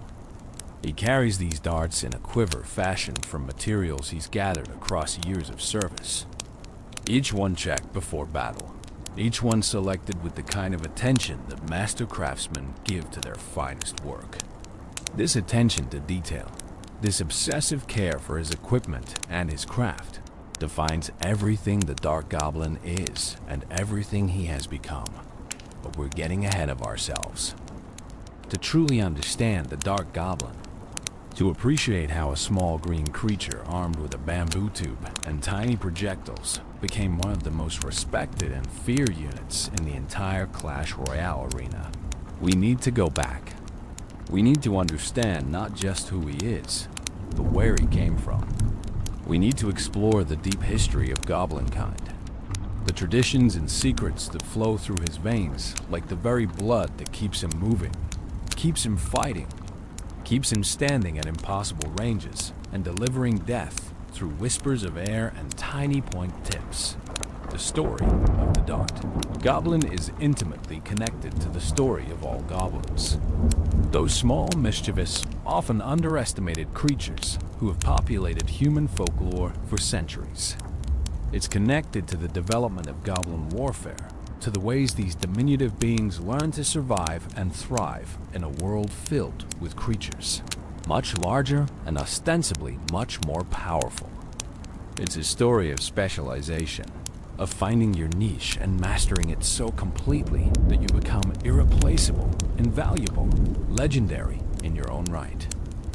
The Dart Goblin arrived in the Clash Royale arena on January 13th, 2017. That date marks his official introduction to the game. The moment when players first had access to this 3 Elixir rare card, unlockable from the jungle arena.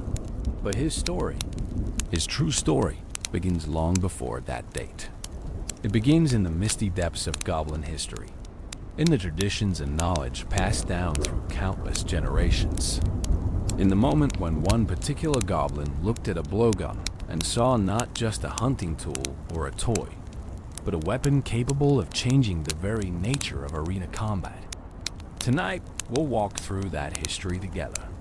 We'll explore how the Dark Goblin came to be, not just as a game card with statistics and abilities, but as a character, a personality, a warrior with his own motivations and dreams and understanding of the world. We'll examine his relationships with other goblins, his place in the broader goblin society, the respect he commands, and the jealousy he sometimes inspires.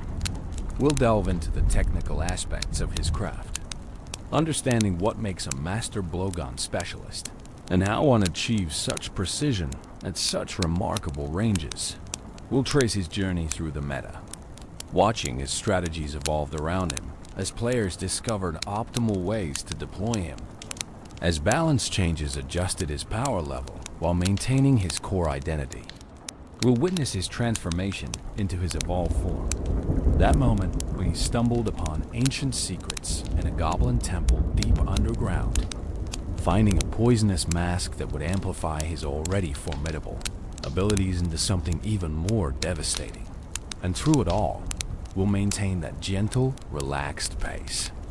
There's no rush in storytelling, no urgency that can't wait until morning. The Dark Goblin's tale has waited years to be told in full.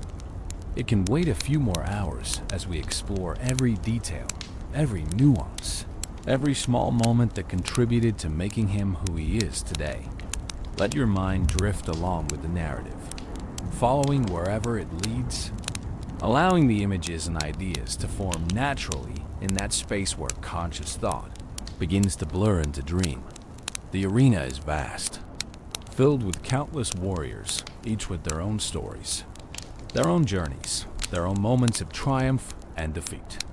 But tonight, this night, we focus on one small figure standing at the back line, taking careful aim through his bamboo tube, releasing a dart that will fly true across impossible distances to strike exactly where he intended.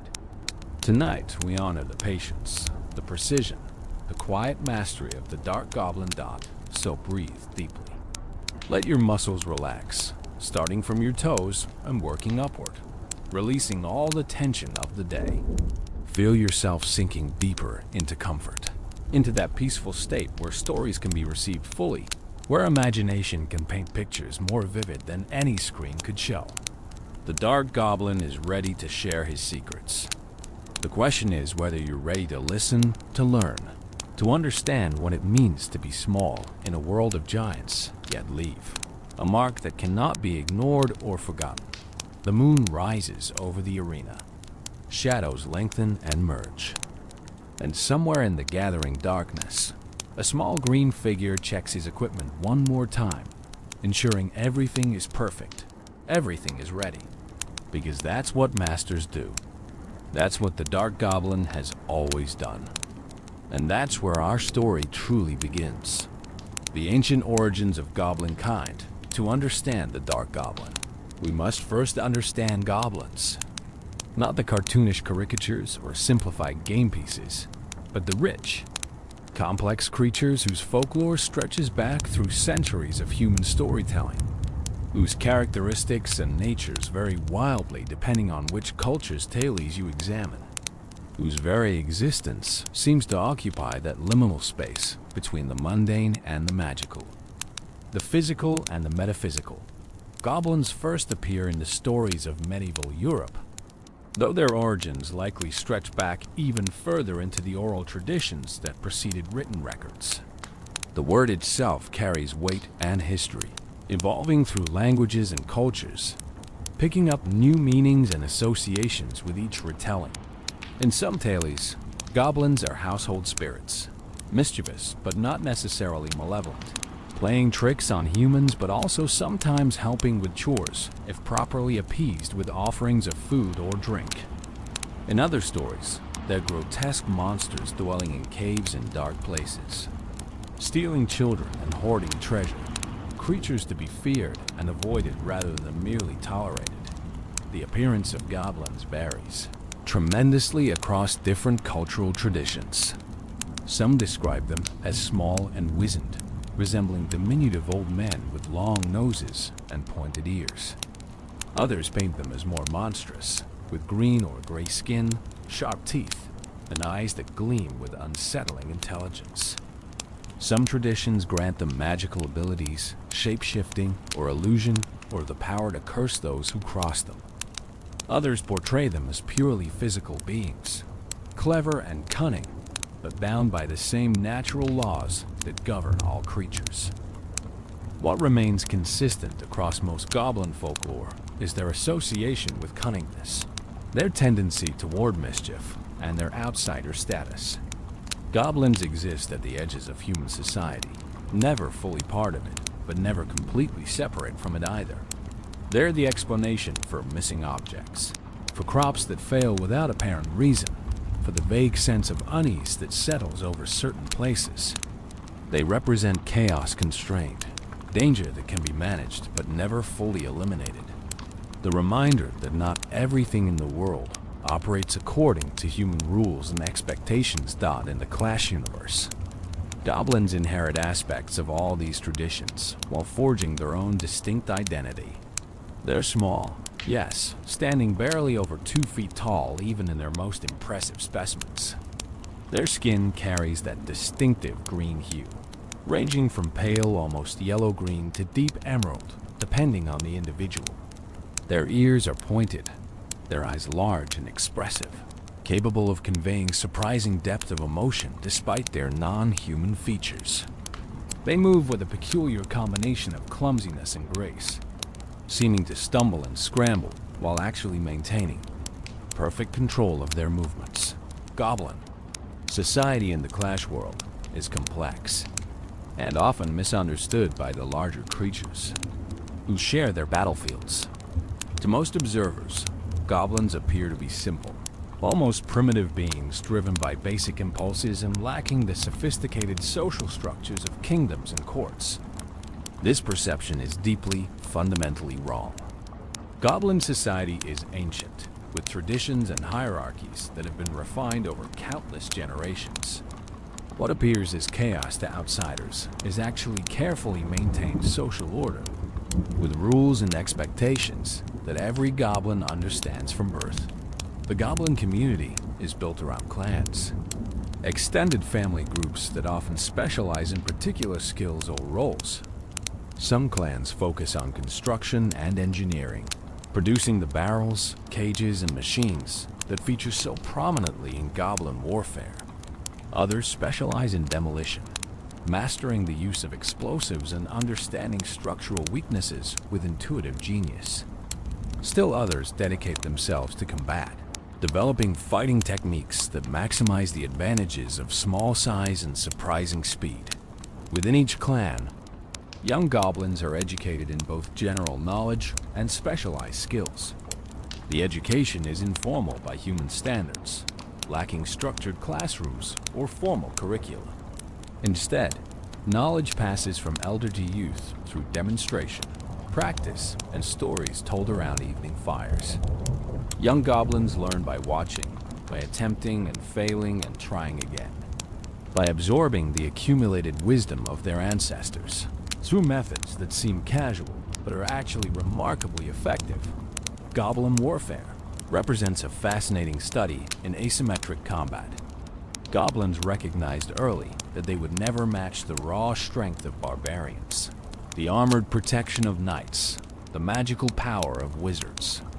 Rather than seeing this as an insurmountable disadvantage, they turned it into opportunity. They developed fighting styles that emphasize speed over strength, numbers over individual power, cleverness over direct confrontation. They became masters of overwhelming enemies through coordinated group attacks, of exploiting weaknesses, of striking from unexpected angles and retreating before effective counterattacks could be mounted. But within this general goblin approach to warfare, specializations developed. Some goblins favored close combat, wielding knives and daggers with surprising skill, darting in to strike vulnerable points before enemies could bring their superior reach to bear. Others preferred thrown weapons, hurling spears from relative safety, contributing to battles without exposing themselves to the terrible danger of melee combat. And a very select few, turned to projectile weapons that required years of training to use effectively, but offered advantages that nothing else could match. The blowgun isn't a goblin invention. Archaeological evidence suggests that various human cultures developed blowguns independently, recognizing the value of a silent, accurate projectile weapon for hunting and warfare. What goblins did was adapt the weapon to their own physiology and tactical needs, refining it over generations until it became something uniquely suited to their particular strengths and circumstances. A goblin's lung capacity, proportional to their small body size, is actually quite impressive. Their chests are deeper than their diminutive frames would suggest. Their respiratory systems evolved or adapted to support intense bursts of activity. This gives them the power needed to propel darts through blowguns with surprising force. Their small stature, which might seem a disadvantage, actually provides benefits when using a blowgun.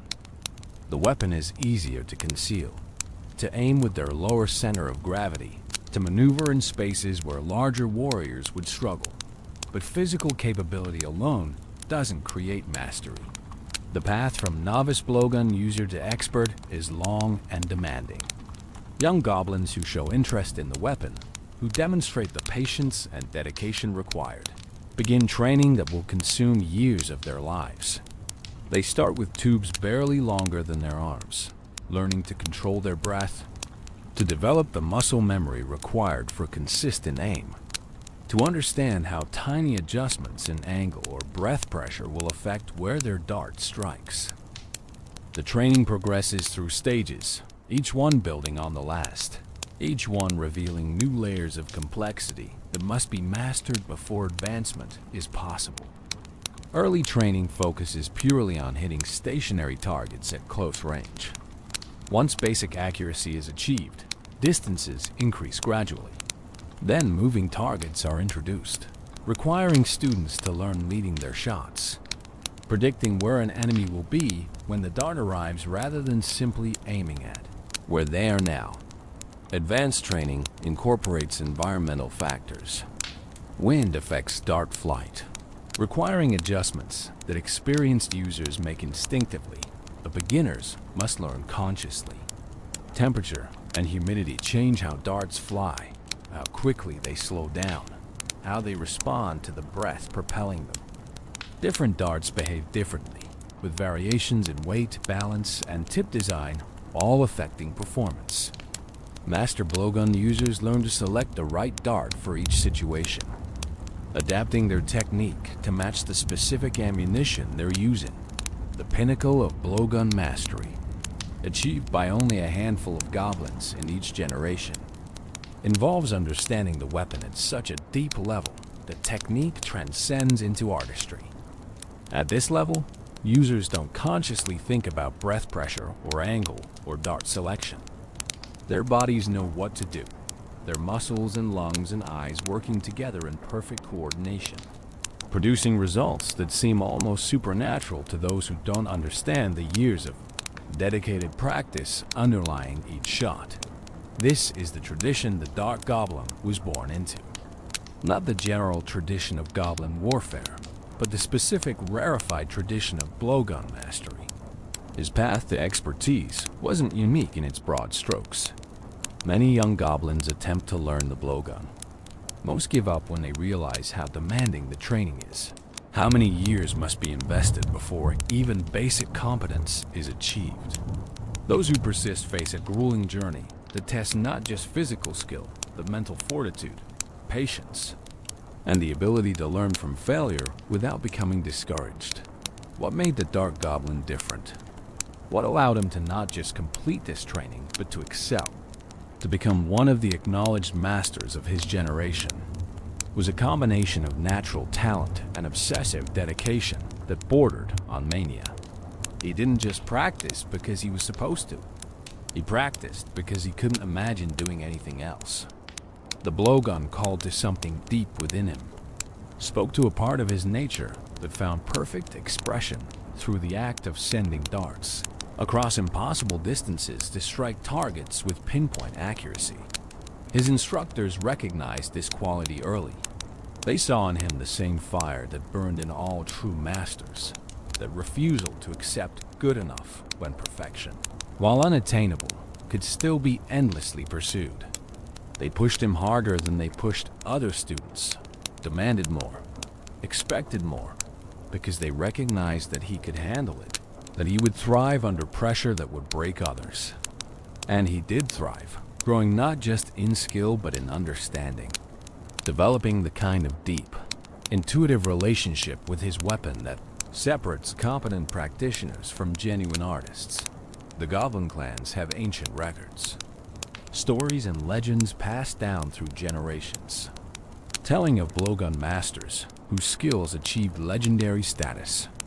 There was Keen-Eye Grick, who supposedly could hit a moving target at 200 paces while blindfolded, relying purely on sound to guide his aim.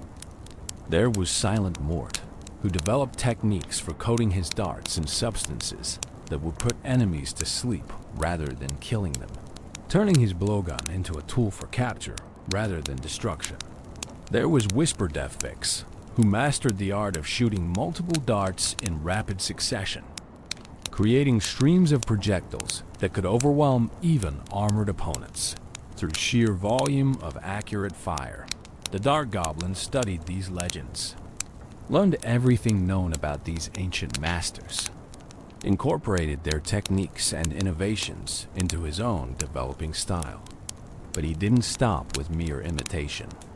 He experimented, pushed boundaries, tried approaches that had never been documented, willing to fail repeatedly if it meant discovering something new, something that would give him an edge that even other masters lacked. His experiments weren't limited to pure technique. He studied materials, testing different types of bamboo to find those that produced the straightest, truest tubes.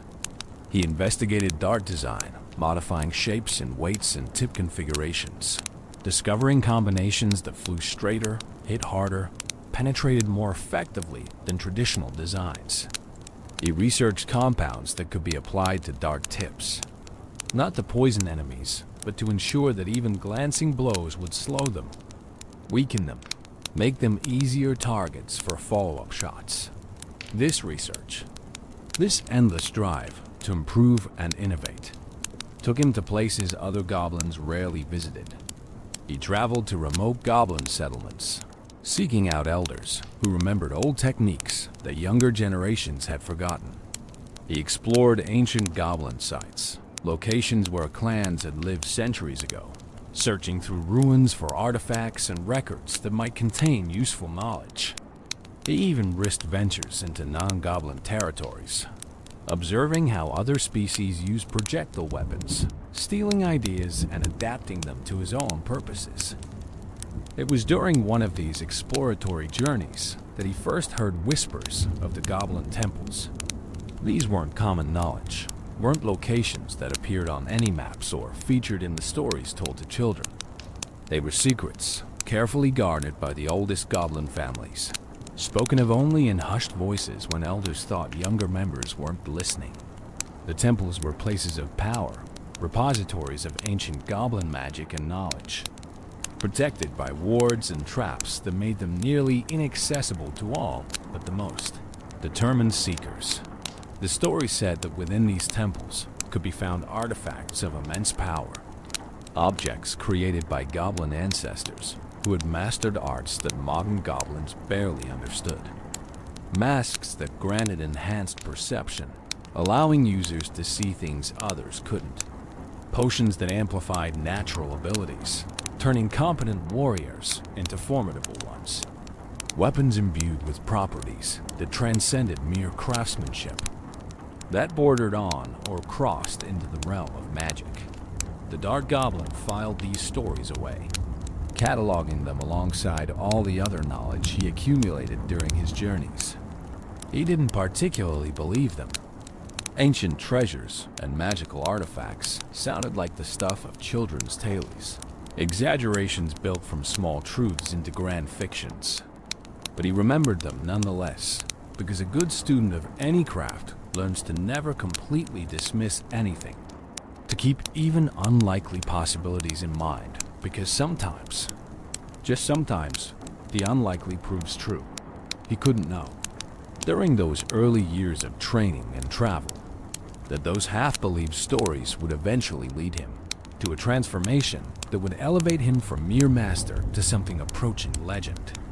He couldn't predict that his path would lead him deep underground, into a miner's tunnel, and from there into a temple that shouldn't exist but did, where a mask waited that would change everything he thought. He knew about his capabilities and his destiny, but that revelation lay in the future, in a moment that we'll explore in its proper place in this narrative.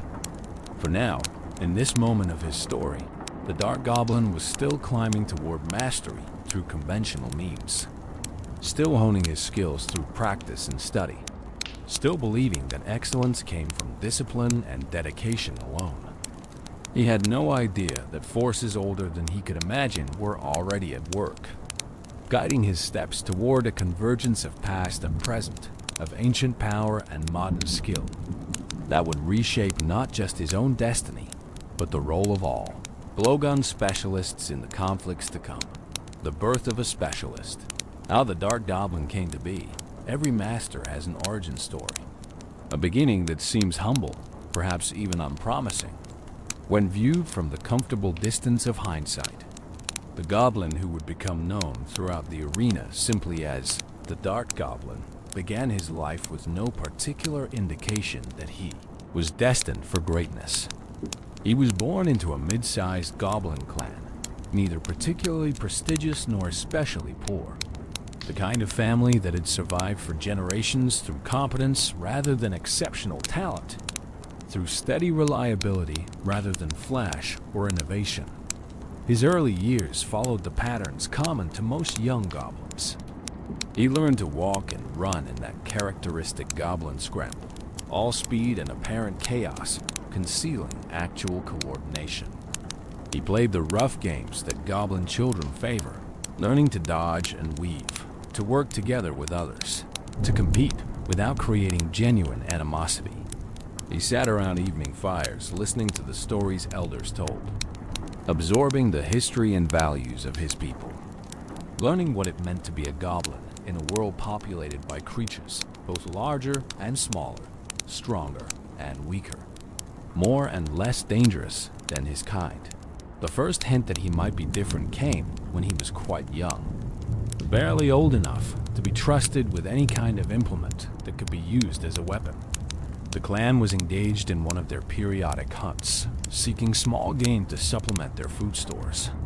Most young goblins his age would be left behind during these hunts, considered too inexperienced and too likely to accidentally cause problems.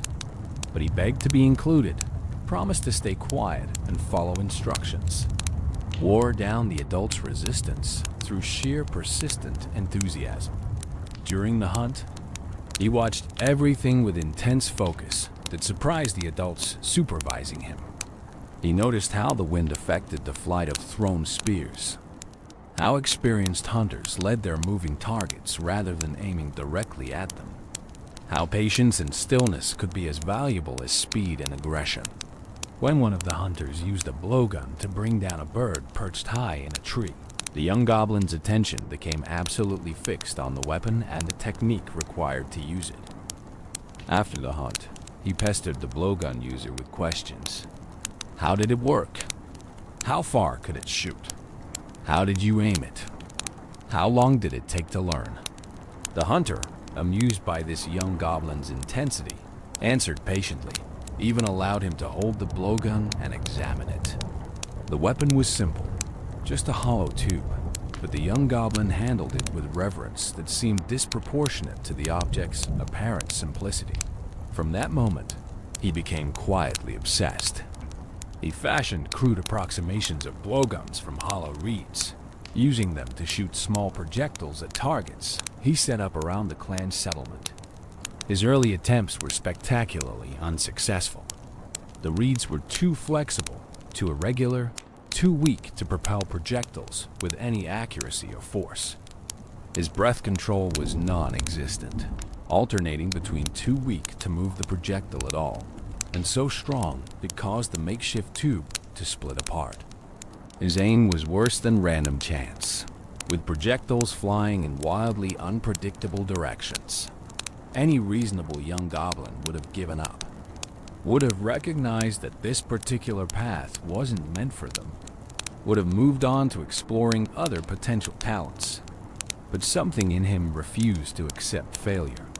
He studied his attempts, tried to understand why they weren't working, made adjustments based on his observations.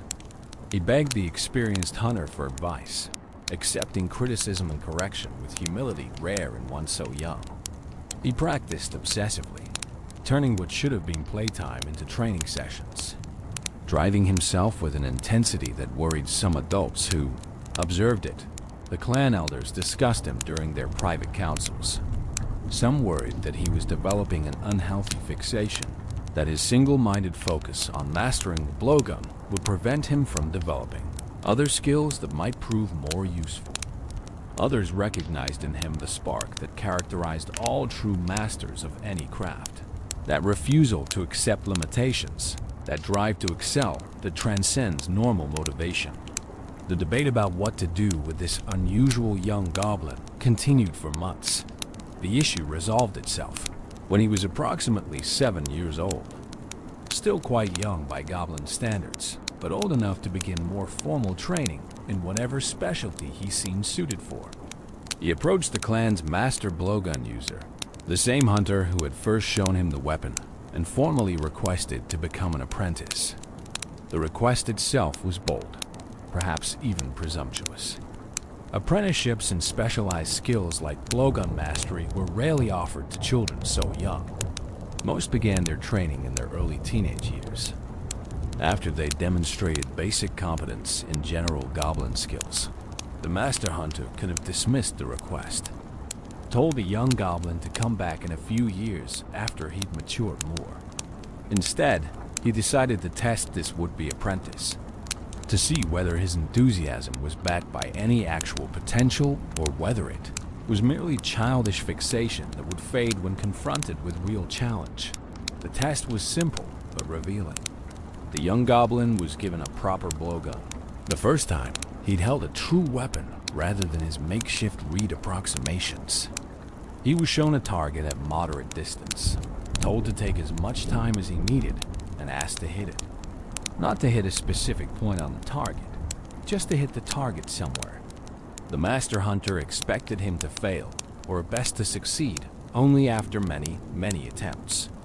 Failure would be fine, would be natural, would simply indicate that he needed more basic development before attempting serious training. The young goblin approached the test with seriousness that seemed almost comical in one so small and young. He examined the blowgun carefully, getting a feel for its weight and balance. He selected a dart from those offered, turning it over in his small hands, checking its straightness and the condition of its tip. He loaded it into the tube with careful deliberateness. He took his stance, adjusted his position slightly, then adjusted again. He brought the blowgun to his lips, closed his eyes for a moment, opened them with that distinctive goblin focus, and blew. The dart flew straight and true, embedding itself not in the outer edge of the target, but near the center. Not a perfect bullseye, but far better than anyone had expected from someone with essentially no formal training. The master hunter stared at the target, then at the young goblin, then back at the target. This wasn't beginner's luck. The stance had been good, the breath control adequate, the follow-through proper. This was someone with genuine natural talent for the weapon. The apprenticeship began the next day. The training was brutal, especially for one so young. Physical conditioning came first, building the lung capacity and core strength required for consistent blowgun use. Hours each day spent in breathing exercises, learning to control the diaphragm to generate steady pressure rather than explosive bursts, to maintain the control necessary for accuracy across multiple shots. His small body ached constantly during those early months, muscles developing that he'd never known he had. His ribcage expanding as his respiratory system adapted to demands far beyond normal goblin requirements. Simultaneously, he drilled basic technique. Stance, grip, aim, breath, follow-through. Repeated thousands of times until they became automatic, until his body knew what to do without his mind having to consciously direct each element. His master was patient but demanding, correcting tiny flaws that seemed inconsequential to the young apprentice, but which would compound into serious problems if allowed to become habitual. A slightly wrong grip would affect aim. An improper stance would limit the power he could generate. Small errors now would become insurmountable obstacles later. The dart selection and care became its own area of study.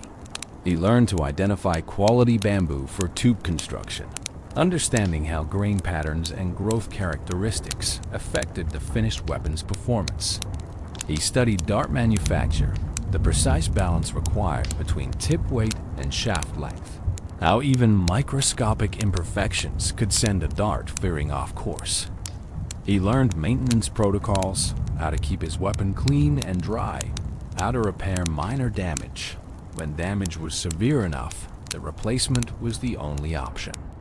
Years passed in this pattern, his entire childhood and early adolescence consumed by training that most young goblins his age would have found impossibly tedious. While others played and socialized and explored various interests, he practiced. While they slept late and enjoyed leisure time, he rose before dawn to train before the day's heat made conditions difficult. While they complained about minor inconveniences, he pushed through pain and frustration without complaint, driven by something deeper than conscious thought, something almost primal in its intensity. He wasn't friendless, exactly, but he was certainly apart. Other young goblins respected his dedication, even as they found it somewhat alien to their own natures. He joined group activities occasionally, reminded by concerned adults that pure isolation wasn't healthy even for someone pursuing mastery. But even during these social moments, part of his attention remained on his training, on techniques he wanted to try, on adjustments he wanted to test. The blowgun wasn't just what he did. It was becoming what he was, his identity crystallizing around this one particular expression of goblin warfare. His breakthrough to true competence came during his 13th year. Competence had been building gradually, each day slightly better than the last, improvements so incremental as to be almost invisible from day to day. But breakthrough moments still occur. Points where accumulated small improvements suddenly coalesce into a qualitative change in capability. For him, it happened during a particularly challenging drill. His master had set up targets at progressively greater distances, starting at ranges where hits were easy and extending to distances that even experienced users found challenging. The instruction was simple: hit every target in sequence, as quickly as accuracy allowed, using only the darts provided with no resupply. Failure to hit any target meant starting the entire sequence over. He'd attempted this drill dozens of times over previous weeks, never succeeding. He'd get through the early targets easily, manage the middle distances with difficulty, and inevitably fail somewhere in the long-distance shots, either missing entirely or running out of darts before completing the sequence. Each failure was documented, analyzed, turned into lessons for the next attempt. But success had remained frustratingly out of reach. On this attempt, something was different.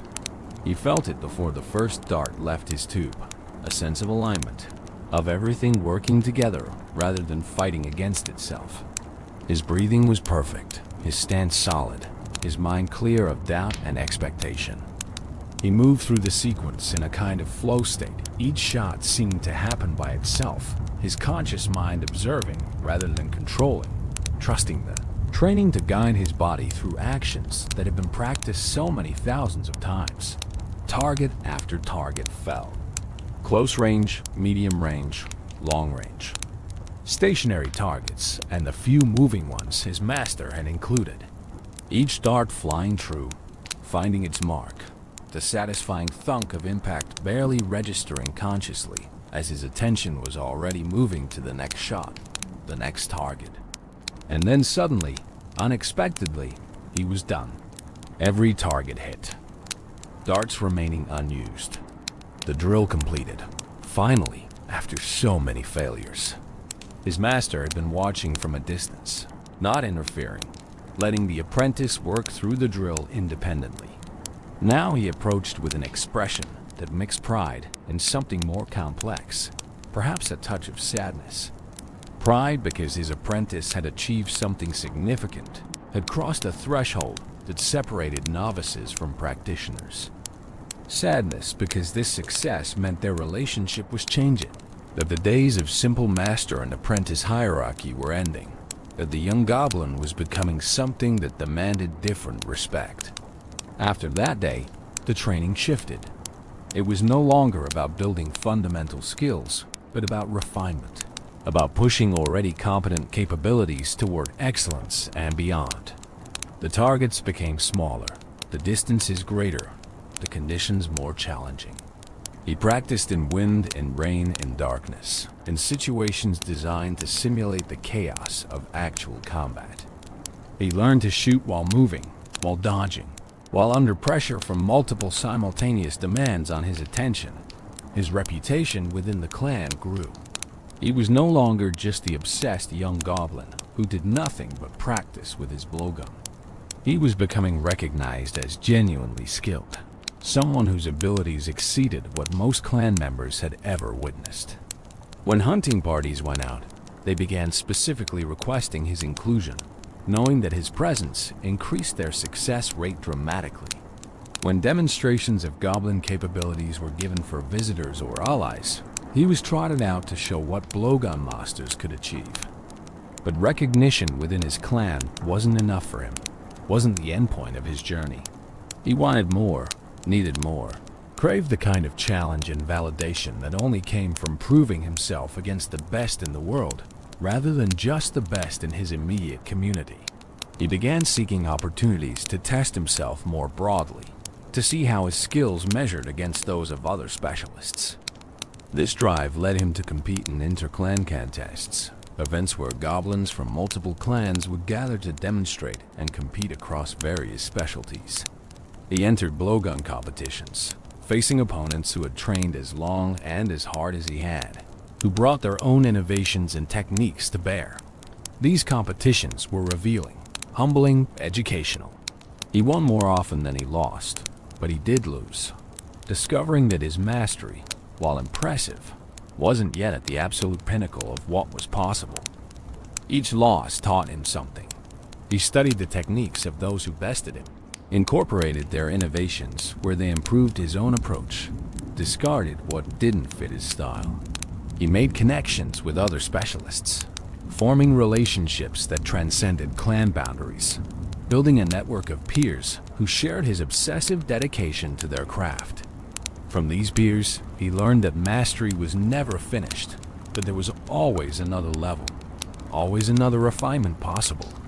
It was during one of these inter-clan gatherings that he first heard the term others were beginning to use for him. Not his birth name, not his clan affiliation, but simply the Dark Goblin. The name had apparently started as informal shorthand, a way for other competitors to refer to that one goblin who's really good with darts. But it stuck, spreading beyond just the competition circuit, becoming his primary identifier. He didn't mind. In fact, he found he preferred it, the Dark Goblin. It was direct, descriptive, unpretentious. It declared what he was without false modesty, but also without arrogance. He was a goblin who used darts, who had made that simple fact into his entire identity, who had taken one very specific tool and mastered it so completely that he required no other description. The name became his brand, his calling card, the thing that preceded him into any new situation. By the time the summons came, the invitation to take his skills into the Clash Royale arena, he was approaching the height of his capabilities. Not quite at the absolute peak, still climbing, still improving, but undeniably among the elite practitioners of his craft. The arena represented a new challenge, a new context for demonstrating his mastery.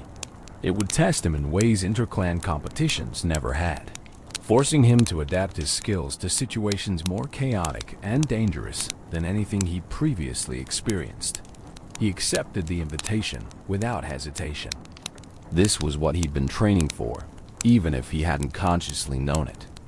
All those years of practice, all that obsessive dedication, all the sacrifices he'd made in pursuit of excellence, all of it had been building toward this moment. The Dark Goblin was ready to show the world, ready to prove that even small warriors with simple weapons could change the course of battles through perfect execution of their craft. The arena awaited. And he was ready.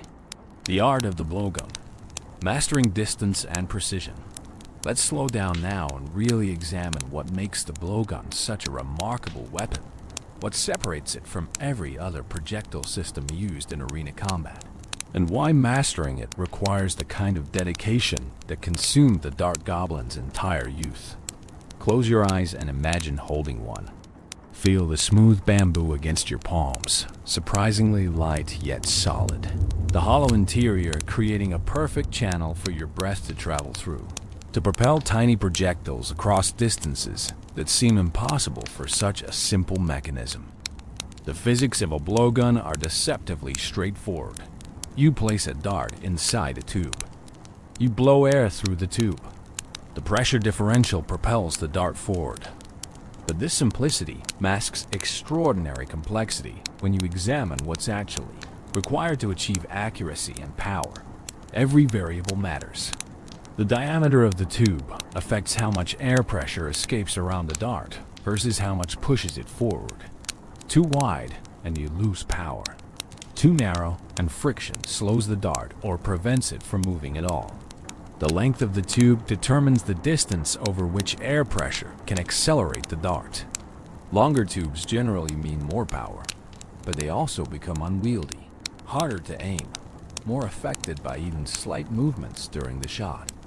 The Dart Goblin's tube measures approximately 4 feet, significantly longer than his own height, the maximum length he can effectively manage given his size and strength. This length gives him the range to strike targets from 6.5 tiles away, a distance that puts him safely beyond the reach of most melee troops while allowing him to provide sustained ranged pressure. The bamboo itself must be carefully selected. Not all bamboo is equal. Some varieties have walls that are too thick, adding unnecessary weight without providing structural benefits. Others are too thin, liable to crack or split under the repeated stress of use. The grain must run straight and true along the entire length, without the knots or irregularities that would disrupt the smooth flow of air.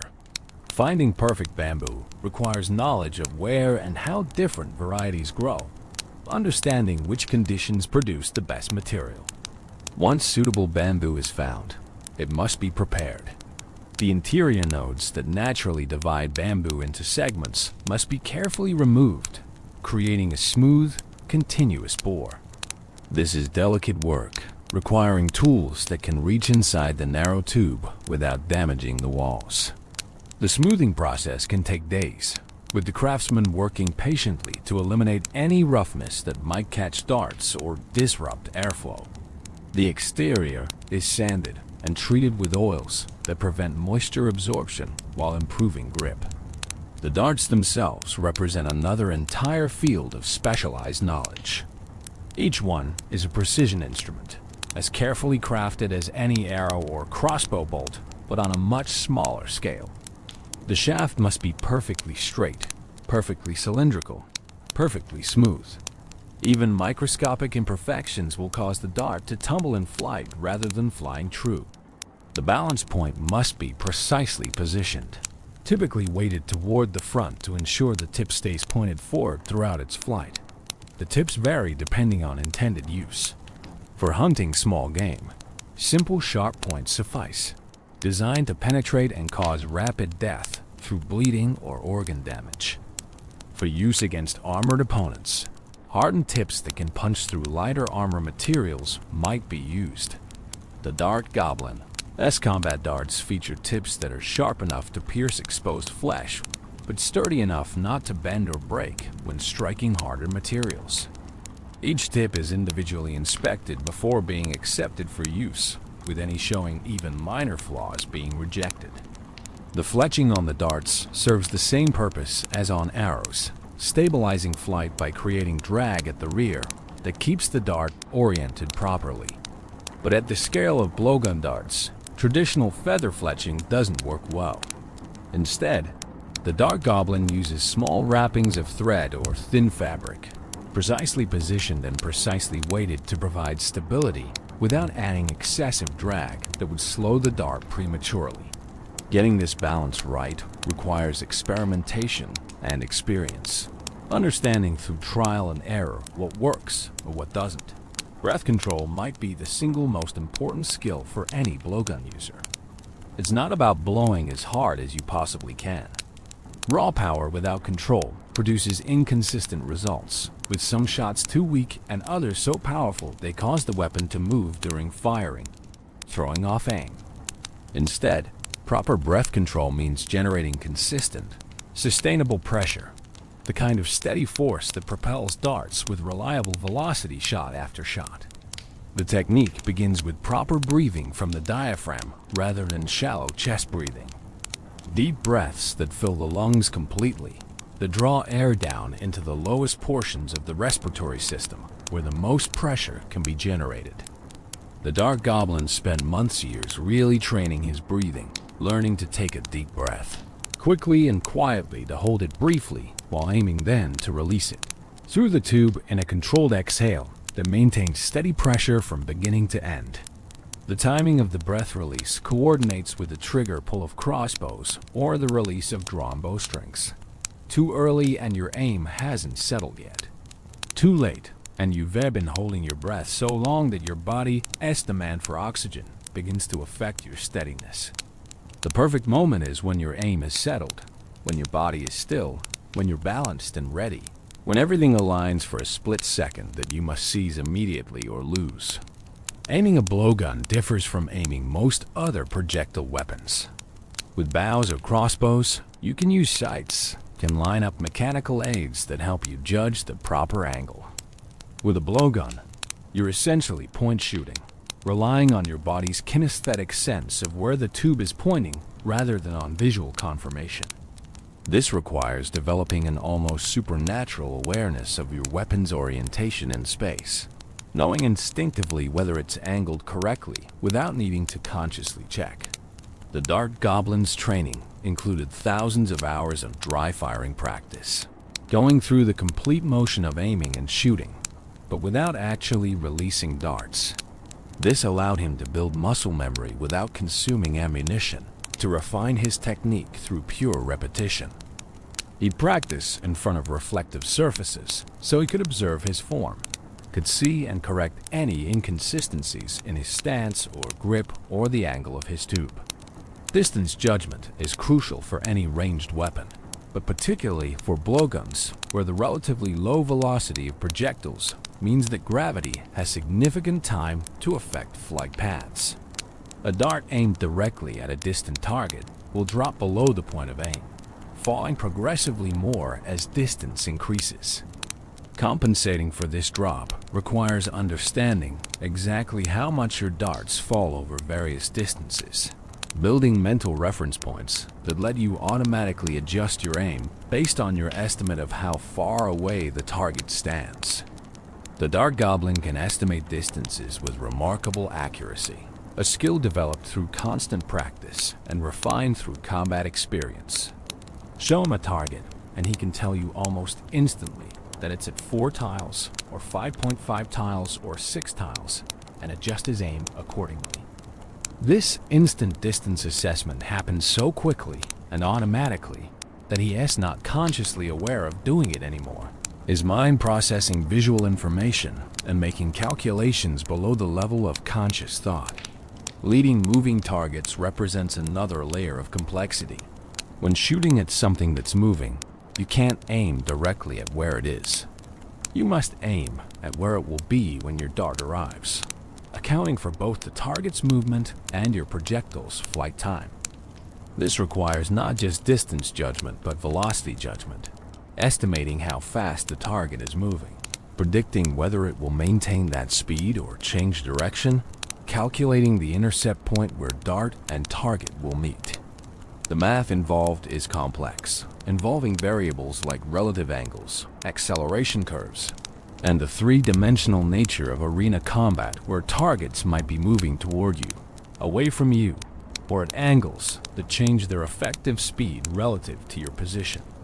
The Dart Goblin doesn't consciously calculate any of this.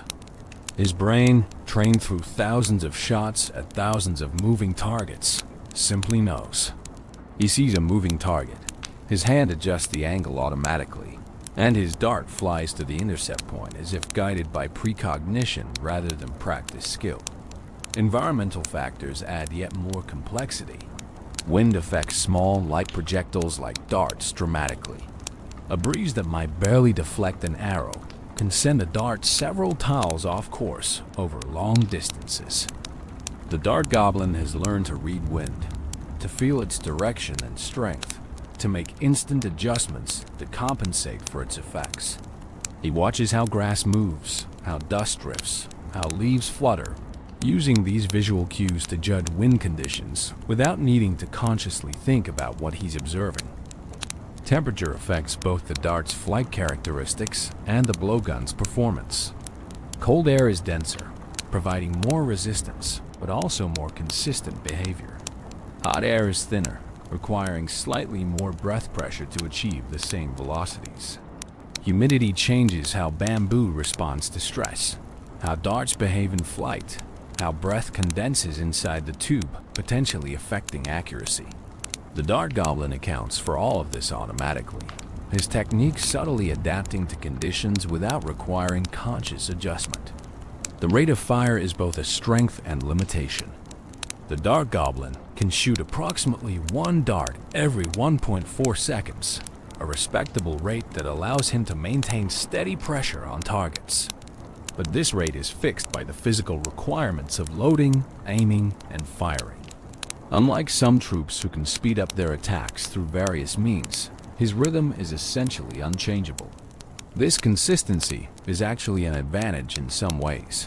Creating a predictable pattern he can build strategies around, but it also means he can't suddenly increase his output when situations demand burst damage. Reload technique matters enormously for maintaining this rate of fire. The dart goblin has refined his reload to minimal wasted motion. His darts are positioned for optimal access, arranged so his hand falls naturally to them without needing to search. The grab, the transfer to the tube, the loading, all happen in one fluid motion that barely interrupts his focus on aiming. During intense combat, his hands work almost independently of his conscious attention, reloading and preparing the next shot while his eyes are already tracking the next target. Stance and stability form the foundation for everything else. The dart goblin's stance when firing is distinctive, instantly recognizable to anyone who's studied his technique. His feet are spread for balance, his weight slightly forward on the balls of his feet, ready to move but stable while aiming. His core is tight, providing a solid platform that prevents unnecessary movement. His arms extend the tube toward the target, but not rigidly, maintaining slight flex that allows him to track moving targets smoothly. The follow-through after each shot is just as important as the shot itself. Poor follow-through, where the shooter moves or adjusts before the dart has left the tube, can ruin otherwise perfect aim.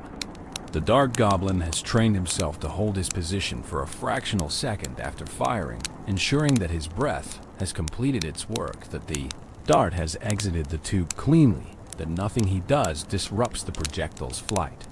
Only after this brief hold does he transition to preparing his next shot. Psychological elements of blowgun mastery deserve consideration. The patience required to achieve excellence with this weapon tests even dedicated practitioners. Progress is slow, measured in tiny increments, with plateaus where improvement seems to stop entirely no matter how much you practice. The temptation to give up, to pursue faster paths to competence with other weapons, must be constantly resisted. The dart goblin's mental fortitude, his ability to persist through frustration and disappointment, proved as crucial to his development as any physical skill. Confidence built through competence creates a positive feedback loop. As the dart goblin became more skilled, his confidence grew, which allowed him to perform better under pressure, which further increased his confidence. But he also had to manage the ego that comes with mastery, had to remain humble enough to keep learning, to accept that no matter how good he became, there was always room for improvement. Arrogance would have stunted his growth, would have blinded him to his remaining weaknesses. The kinesthetic awareness developed through years of practice extends beyond just knowing where his weapon is pointing. The dart goblin has learned to be aware of his entire body, to sense tensions or asymmetries that might affect his shooting, to make micro-adjustments that optimize his stability and accuracy. He knows when his stance is slightly off, when his breathing isn't quite right, when some small element of his technique has degraded and needs correction. This body awareness, this constant internal monitoring, happens automatically now, his nervous system flagging issues before his conscious mind notices them. The zone, that mental state where peak performance becomes effortless, where time seems to slow and everything becomes clear, is something the dart goblin has learned to access reliably. Not every shot happens in the zone, but during his best performances, during those moments when everything aligns perfectly, He enters this state where thought disappears and pure action remains. His darts fly true without effort, without doubt, without the interference of conscious deliberation. This is the pinnacle of mastery, when the weapon becomes an extension of self rather than a tool you use.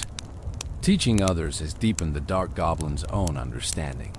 When you explain techniques to beginners, when you break down what you do into steps that can be communicated and practiced, you often discover nuances in your own technique that you'd never consciously recognized. The Dark Goblin has trained several apprentices over the years, passing on his knowledge. And through teaching them, he's refined his own grasp of why things work the way they do. Each student's questions force him to articulate principles that he previously only understood intuitively. The philosophy underlying his approach to the weapon is one of perfect execution over flashy technique. He doesn't do trick shots, doesn't pursue impressive but impractical skills.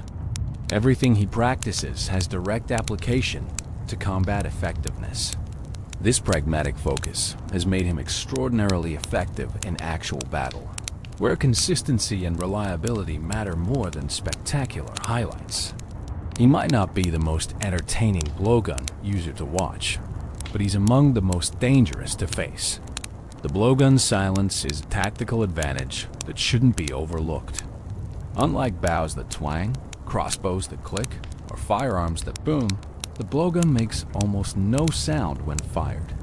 The soft puff of breath, the faint whistle of the dart in flight, these are subtle sounds easily masked by battle chaos. Enemies often don't realize they're under attack from a blowgun user until darts start hitting them. Can't easily track the source of fire. Can't prepare defenses based on audio cues. This stealth aspect makes the Dark Goblin particularly valuable in tactical situations where drawing attention would be disadvantageous. The psychological impact on enemies shouldn't be underestimated either. There's something uniquely frustrating about being hit by darts from a source you can barely see, standing so far away that you can't effectively retaliate. The Dark Goblin has watched opponents become increasingly agitated as his darts find their marks again and again, seeing them make mistakes born of frustration, charging blindly forward or overcommitting resources in desperate attempts to silence his steady assault. This psychological pressure is as valuable as the physical damage his darts inflict. Every master develops their own style, their own small innovations that distinguish them from others who've achieved similar technical proficiency. The Dark Goblin's style emphasizes efficiency and sustainability over burst damage. He maintains steady pressure, never overextending, never taking shots that are too risky or too difficult. He picks his targets carefully, focusing on threats that his darts are most effective against. He positions himself to maximize his sightlines while minimizing his exposure. Everything he does reflects deep understanding of both his capabilities and his limitations. The art of the blowgun, as practiced by the Dark Goblin, is ultimately about control. Controlling your breath, your body, your weapon, your emotions, your position on the battlefield. It's about taking something inherently chaotic, combat against opponents who are trying to kill you, and imposing order on it through perfect execution of techniques refined over decades. It's about transforming simple tools, a tube and some pointed sticks, into instruments of precise devastation through sheer mastery. And now, as your mind drifts comfortably through these detailed explanations, as you understand more fully what the Dark Goblin represents, let yourself appreciate the dedication required to achieve this level of skill. Let yourself marvel at what humans and goblins alike can accomplish when they commit fully to mastering a craft. The blowgun itself is simple, but the mastery, the true mastery, is anything but simple. It's the work of a lifetime, and the Dark Goblin has done that work. Double trouble gum and didgeridoo lessons. Now we come to a peculiar but essential aspect of the Dark Goblin story, one that reveals the unexpected connections between different crafts, the surprising ways that mastering one skill can illuminate another, seemingly unrelated discipline. This chapter in his journey involves two things that might appear to have nothing to do with blowgun expertise: chewing gum and playing the didgeridoo. Yet both proved instrumental in developing the unique capabilities that define the Dark Goblin's approach to combat. The Double Trouble Gum story begins during a period when the Dark Goblin was plateauing in his development. He'd achieved competence, even excellence, but felt he'd hit a ceiling. His accuracy was good, but not perfect. His stamina was impressive, but not unlimited. He could maintain his rate of fire for extended periods, but eventually fatigue would set in, his breath control degrading, his accuracy suffering.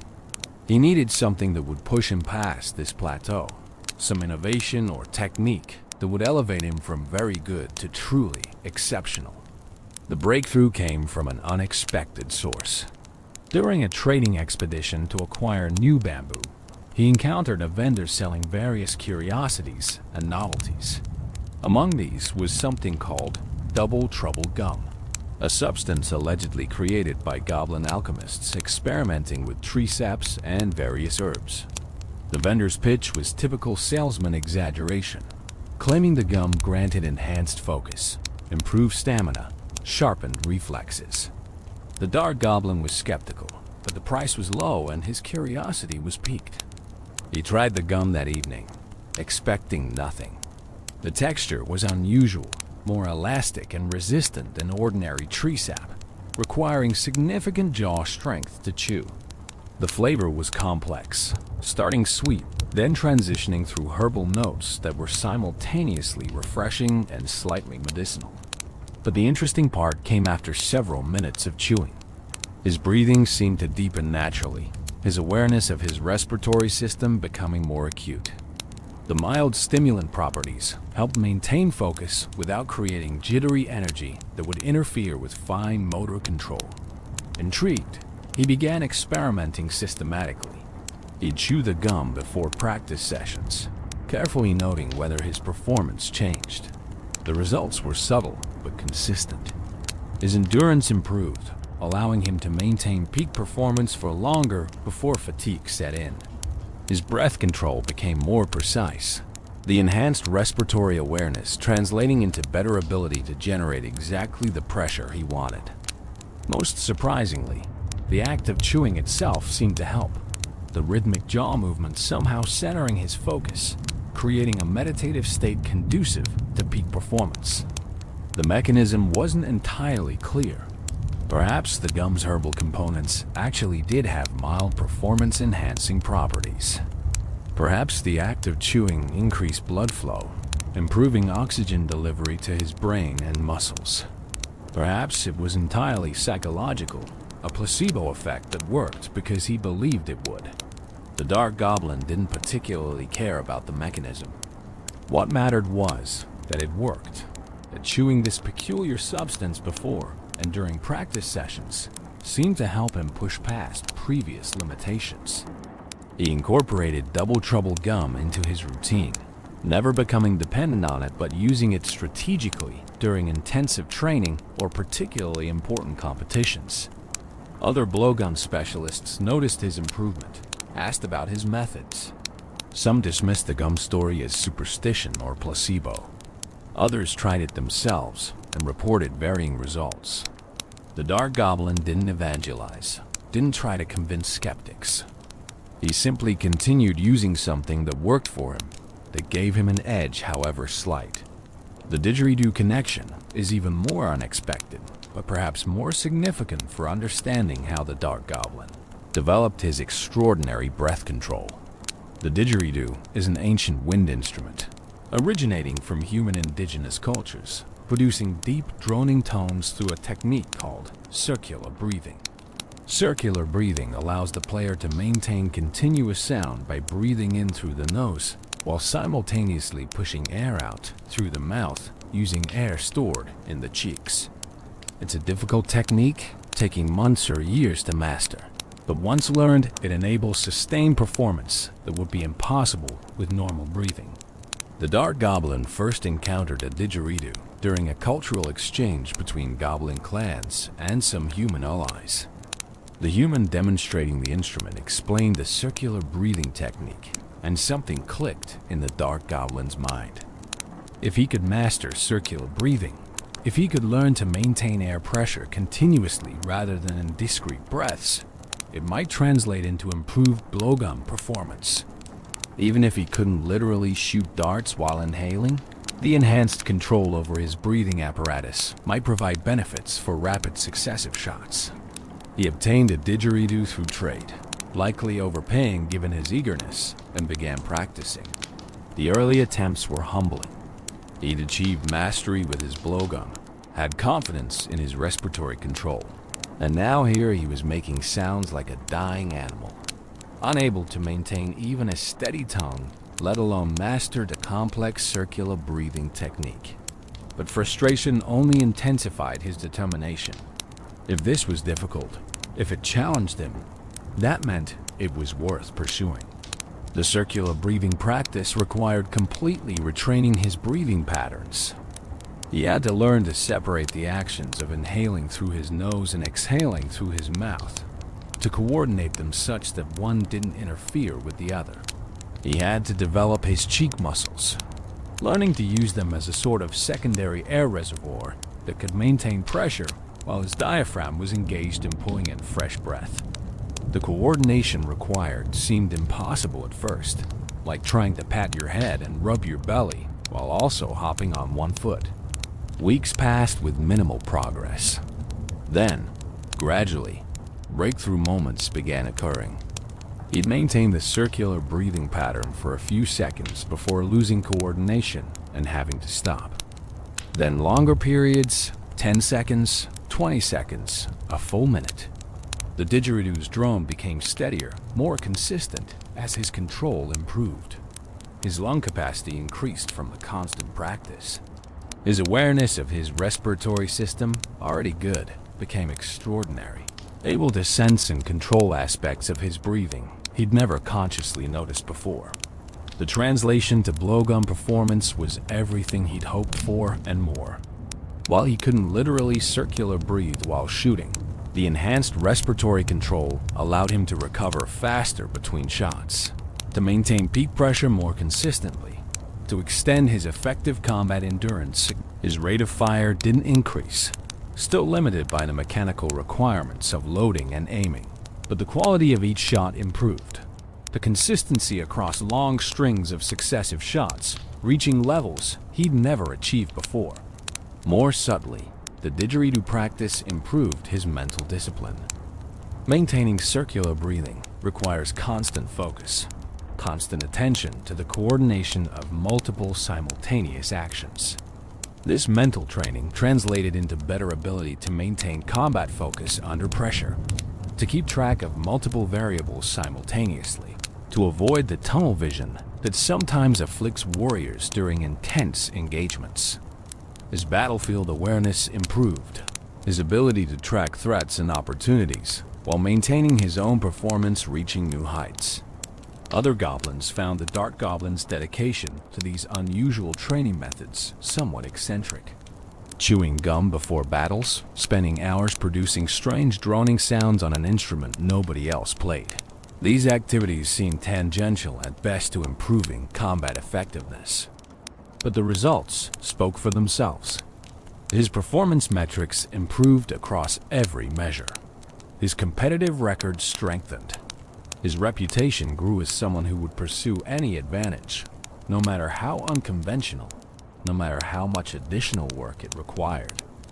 The combination of Double Trouble gum and didgeridoo practice created synergistic benefits that exceeded what either would provide alone. The gum helped him maintain focus during long didgeridoo sessions, while the breath control from didgeridoo practice let him maximize the performance benefits the gum provided. Together, they represented his philosophy of constant improvement, of leaving no potential advantage unexplored, of building excellence through accumulated marginal gains, rather than searching for single transformative breakthroughs. This period of his development also taught him valuable lessons about the importance of cross-training, of exploring skills and disciplines outside your primary focus. If he'd remained narrowly focused only on direct blowgun practice, he'd have missed these tremendous sources of improvement. By remaining curious, by investigating anything that might potentially help even if the connection wasn't obvious, he'd discovered training methods that none of his predecessors or competitors had thought to explore. The mental state induced by his pre-combat routine, chewing double trouble gum while reviewing his equipment and running through breathing exercises derived from his didgeridoo practice, became as important as any technical skill. This routine created consistency, put him in the right psychological space for optimal performance, signaled to his nervous system that it was time to elevate into combat mode.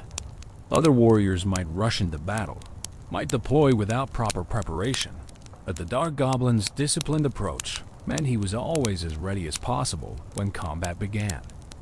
The mask that covers the Dark Goblin's face is far more than protective equipment or decorative accessory. It's a profound statement about his identity, his connection to Goblin spiritual traditions, and his relationship with the forces that govern life and death in the arena. To truly understand the Dark Goblin, we must explore what the voodoo mask represents, where it came from, and why wearing it matters so deeply to who he has become. Goblin material culture includes various forms of masks, each type carrying specific meanings and associations. Work masks protect from dust or fumes during certain manufacturing processes. Celebration masks are worn during festivals and ceremonies, often depicting specific spirits or ancestral figures. Combat masks serve practical purposes like protecting the face from weapon strikes or making the wearer appear more intimidating. But voodoo masks occupy a different category entirely, one that blends practical function with spiritual significance in ways that transcend simple utility. The term voodoo itself carries complex meanings, drawn from real-world spiritual traditions, but adapted and transformed within the Clash universe into something distinct. In this context, voodoo refers to practices that seek to connect with and influence spiritual forces, to communicate with entities that exist beyond the purely physical realm, to tap into powers that transcend normal goblin capabilities. It's part magic, part religion, part practical craft, a synthesis that defies easy categorization. Voodoo masks in goblin tradition serve as interfaces between the physical and spiritual realms.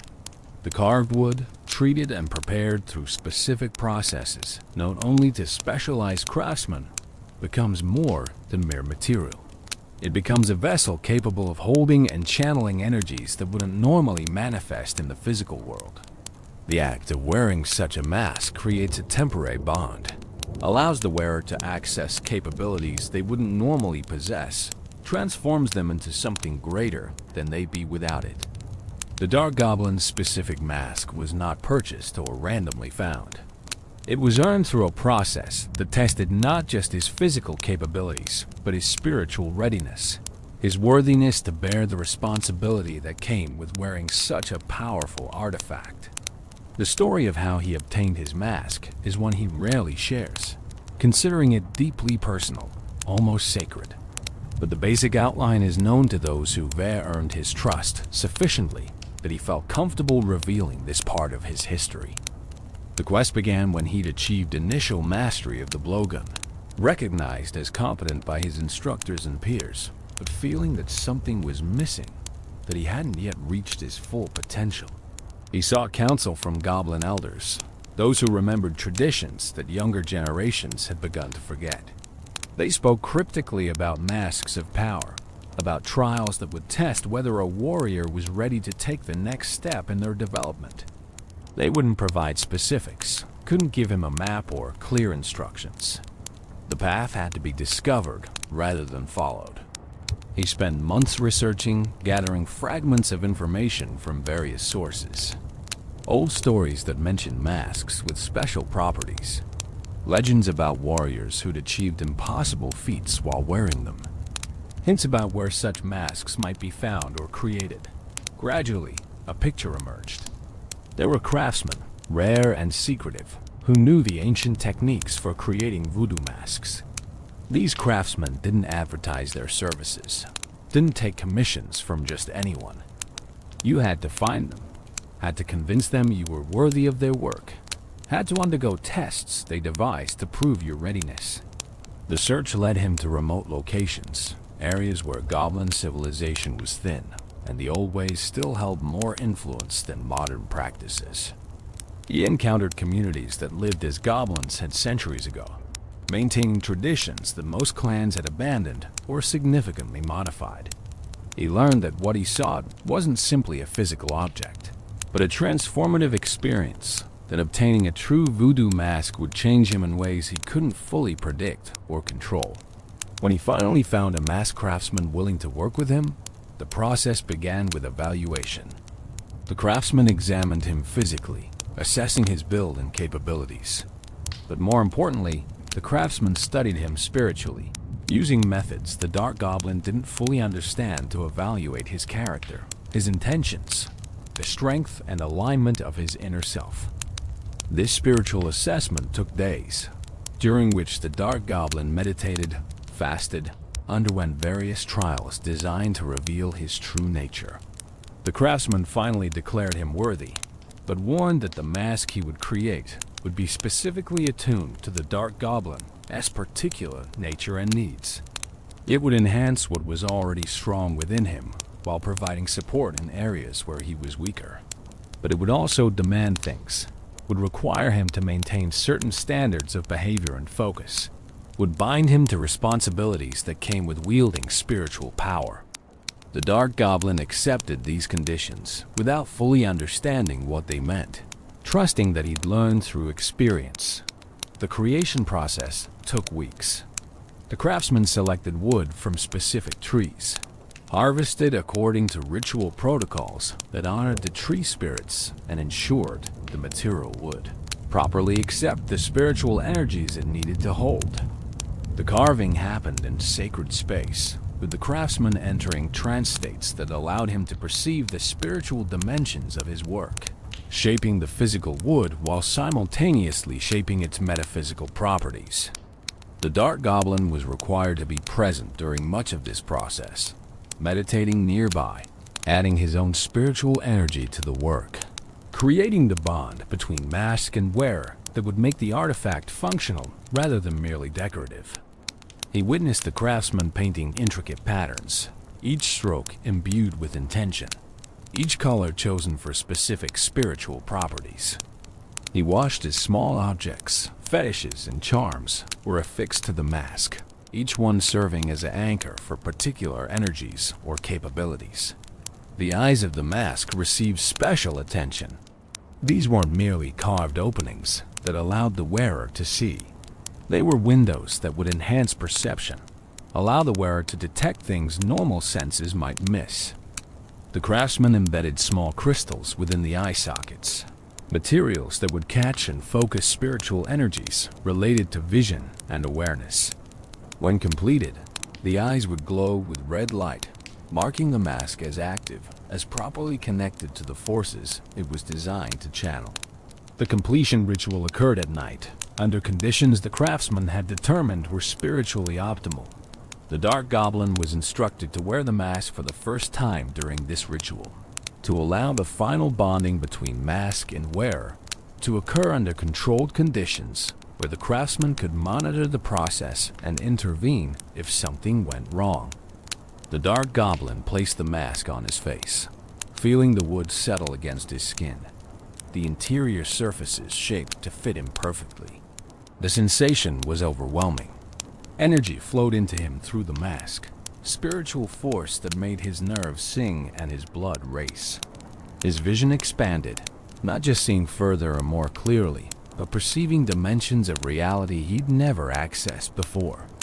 He could sense the spiritual presences around him, the craftsman's powerful aura, the lingering spirits of the trees that had provided the wood, the vast web of spiritual connections that linked all living things. The experience lasted only moments before the craftsman gently removed the mask, but those moments changed him fundamentally, showed him possibilities he'd never imagined. The craftsman explained that acclimation would take time, that he should wear the mask in gradually increasing durations, allowing his spirit to adjust to the energies it channeled. Pushing too hard, too fast could damage him spiritually, could create imbalances that would be difficult or impossible to correct. The Dark Goblin followed these instructions carefully, building his tolerance slowly, learning to control the flood of enhanced perception rather than being overwhelmed by it. As he adapted to the mask, its benefits became increasingly apparent. His already impressive distance judgment became supernatural. He could estimate ranges with accuracy that seemed impossible, could detect minute changes in distance as targets moved toward or away from him. His awareness of wind and environmental factors expanded, allowing him to account for conditions that would normally be too subtle to consciously perceive. Most importantly, his focus deepened, distractions falling away. His consciousness able to maintain perfect concentration, even in the chaos of arena combat. But the mask also imposed obligations, as the craftsman had warned. He found he couldn't lie while wearing it, the spiritual energies disrupting any attempt at deception. He had to maintain certain ethical standards, found himself unable to attack obviously helpless targets or pursue tactics that violated his core values. The mask was guiding him, shaping his behavior in subtle ways, ensuring that its power served purposes aligned with deeper spiritual principles. The visual aspect of the mask, the way it made him appear to others, carried its own significance. The carved features, simultaneously fierce and dignified, declared him as someone who'd committed to a path of spiritual warrior development. The glowing red eyes marked him as someone who saw beyond normal perception, whose awareness extended into realms most couldn't access. The decorations dangling from the mask, rope and leaves in team colors, showed his integration of ancient spiritual tradition with modern arena service. Other goblins who understood voodoo traditions recognized what his mask represented, accorded him additional respect based not just on his combat capabilities, but on his spiritual achievement.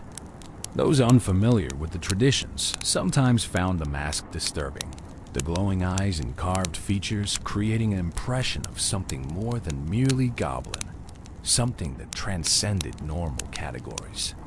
This slight unsettling effect actually served tactical purposes, making opponents marginally less comfortable facing him, creating small psychological advantages that could matter in close engagements.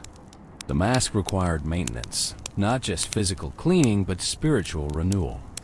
Periodically, he'd perform rituals learned from the craftsman, recharging the spiritual energies, ensuring the bond remained strong and clear. Neglecting this maintenance would cause the mask to lose potency, its enhanced capabilities fading until it became merely decorative. The Dark Goblin was scrupulous about maintenance, treating the mask with the same obsessive care he gave his blowgun, recognizing that both were essential tools that deserved proper respect. The mask also connected him to a broader community of spiritual practitioners, goblins and sometimes other species who worked with similar traditions. He'd occasionally encounter others wearing masks of power, would exchange subtle signs of recognition, would sometimes share knowledge or experiences during these chance meetings. This hidden network existed beneath the surface of arena culture, rarely visible to outsiders but providing support and resources to its members. His relationship with the mask evolved over time, the bond deepening as years of use strengthened the connections between mask and wearer. It began to feel less like wearing a separate object and more like expressing an aspect of his true self, the spiritual warrior he'd become. The distinction between masked and unmasked states blurred somewhat, the enhanced perceptions and focused mindset becoming increasingly accessible even when he wasn't physically wearing it, though they remained strongest when mask was in place. Now, as you drift through these explanations of mask and meaning, of spiritual tradition and practical power, let yourself appreciate how something as simple as a carved piece of wood can become something so much more significant. The mask represents the Dark Goblin's commitment to not just physical mastery, but spiritual development. His recognition that true excellence requires more than technical skill. that the greatest warriors integrate all aspects of themselves into unified wholeness. The Vu mask is who he is, worn on the outside but reflecting inner truth. Arena debut, January 2017, and the Meta Revolution, the 13th day of January 2017. Mark this date in the annals of Clash Royale history, for this was when everything changed for ranged combat in the arena. The Dark Goblin made his debut, and the meta would never quite be the same again. Let's slow down and really explore what this introduction meant, how it unfolded, and why a small green figure with a bamboo tube became one of the most impactful additions the game had seen in months. Before the Dark Goblin's arrival, the ranged support meta had settled into comfortable patterns. Players understood their options. 3 Elixir bought you 2 archers, reliable damage dealers with decent range and the ability to split into separate lanes. 4 Elixir got you a musketeer, higher single target damage and respectable health. 6 Elixir brought the wizard with his area damage capabilities. Each option had clear use cases, clear strengths and limitations. Deck builders knew how these pieces fit together, had optimized compositions that had been tested through thousands of battles. The announcement that a new ranged troop was coming generated immediate interest in the community. Supercell revealed details gradually, building anticipation. A goblin with a blowgun, 3 elixir cost, making him compete directly with archers for deck slots. Rare rarity, more accessible than epic or legendary cards, but requiring more effort to upgrade than commons. Unlockable from Jungle Arena, meaning players would need to progress reasonably far before accessing him, but not so far that he'd be limited to only the most dedicated players. The revealed statistics were intriguing, but didn't immediately convey how revolutionary he'd be. His range of 6.5 tiles exceeded that of archers and musketeer, matching only the princess among troops available at the time. His damage per hit was moderate, lower than musketeer, but higher than individual archers. His hit speed of 1.4 seconds meant he could pump out consistent damage over time. His health was low, vulnerable to many spells and focused fire, but not so fragile that he'd be useless. What the bare statistics didn't communicate was how these elements would combine in actual gameplay. The range advantage seemed nice, but not necessarily game-changing. The damage and hit speed looked solid, but not spectacular.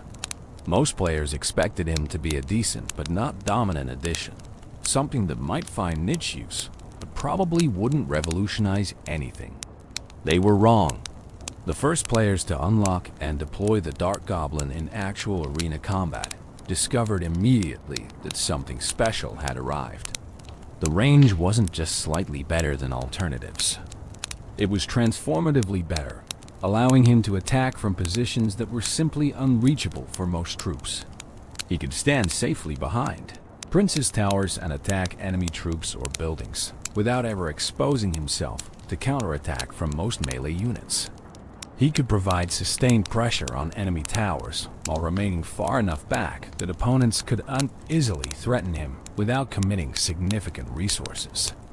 The hit speed, combined with his range, created a rhythm of constant pressure that opponents found incredibly difficult to deal with. Unlike troops that attacked slowly, giving opponents time to respond between strikes, the Dark Goblin just kept firing. Dart after dart after dart, a relentless stream of projectiles that accumulated into serious damage if not addressed.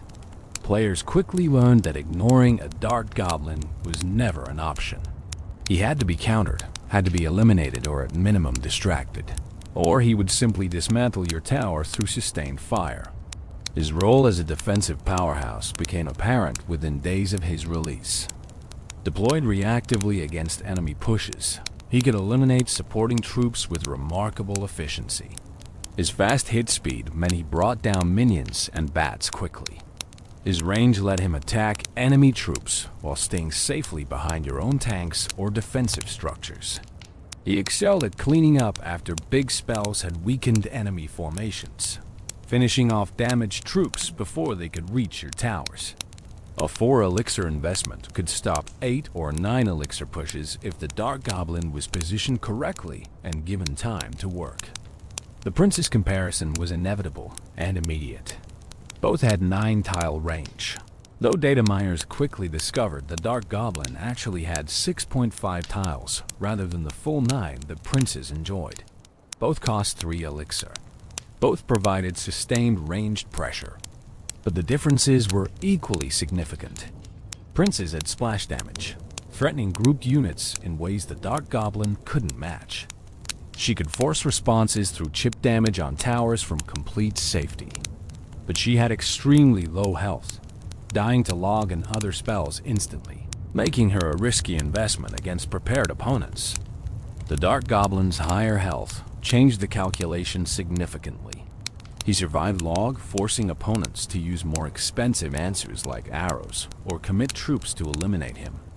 This made him more reliable in many situations, less vulnerable to the instant removal the Princess constantly risked.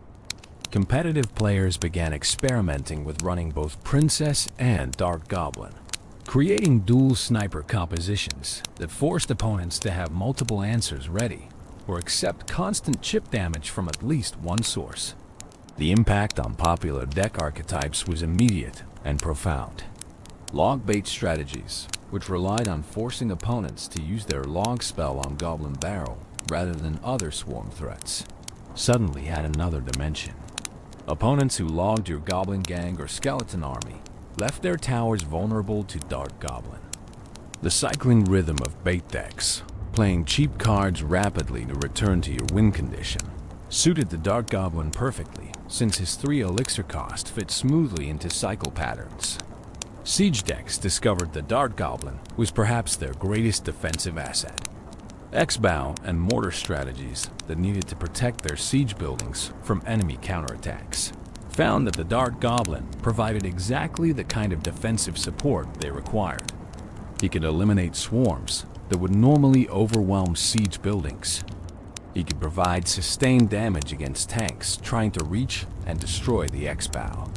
He could be placed to cover the siege building while maintaining safe distance from most threats, surviving long enough to fulfill his protective role. Spell bait strategies evolved significantly with the Dark Goblin's introduction. He became another spell-vulnerable target that had to be addressed, but using spells on him meant those spells weren't available for other threats. The decision trees became more complex. Do you arrow the Dark Goblin to stop his sustained damage, potentially leaving yourself vulnerable to minion horde? Do you save arrows for air threats and try to reach the Dark Goblin with melee troops, accepting the damage he'll deal while you close the distance? Every choice had trade-offs, and skilled players exploited opponents' decisions ruthlessly. The community's initial reactions to the Dark Goblin ranged from enthusiasm to concern to outright declarations that he was overpowered and needed immediate nerfs. Usage rates climbed rapidly as more players unlocked and upgraded him. Within 2 weeks of his release, he was appearing in over 30% of decks at competitive trophy ranges, a remarkable adoption rate for a newly released card. Professional players featured him in tournament decks almost immediately, recognizing that his unique combination of range, reliability, and cost efficiency made him extremely valuable. Balanced discussions dominated forums and social media. Some players insisted he was perfectly balanced, that his low health and vulnerability to many spells created sufficient counterplay. Others argued that his range was simply too oppressive, that allowing a troop to attack from such safety while providing such consistent damage fundamentally broke the game's design principles. The debates were passionate, sometimes contentious, reflecting how significant the Dark Goblin's impact had been on the established meta. Supercell monitored usage and win rate data carefully, as they always did with new releases. The statistics told a complex story. The Dark Goblin's win rate was strong, but not broken, sitting in a healthy range that suggested good balance. But his usage rate was extremely high, indicating he might be too universally effective, too good in too many situations. This combination of metrics, good but not excessive win rate alongside very high usage rate, suggested he was probably slightly too powerful, but not catastrophically so. The first balance adjustment came in February 2017, just weeks after his release. His hit points were reduced by 6%, from 231 to 218 at tournament standard levels. This wasn't a massive nerf, but it shifted certain interactions. He became more vulnerable to chip damage from various sources, died slightly faster when opponents committed troops to eliminate him. The change was enough to bring his usage rate down modestly without destroying his viability. Exactly the kind of surgical adjustment that good balanced design requires. Players adapted quickly to the nerf, adjusting their placement and support strategies to account for his slightly reduced survivability. The fundamental strengths that made him valuable remained intact. His range still exceeded most alternatives. His damage output over time was still impressive. He was still an excellent defensive tool and sustainable source of offensive pressure.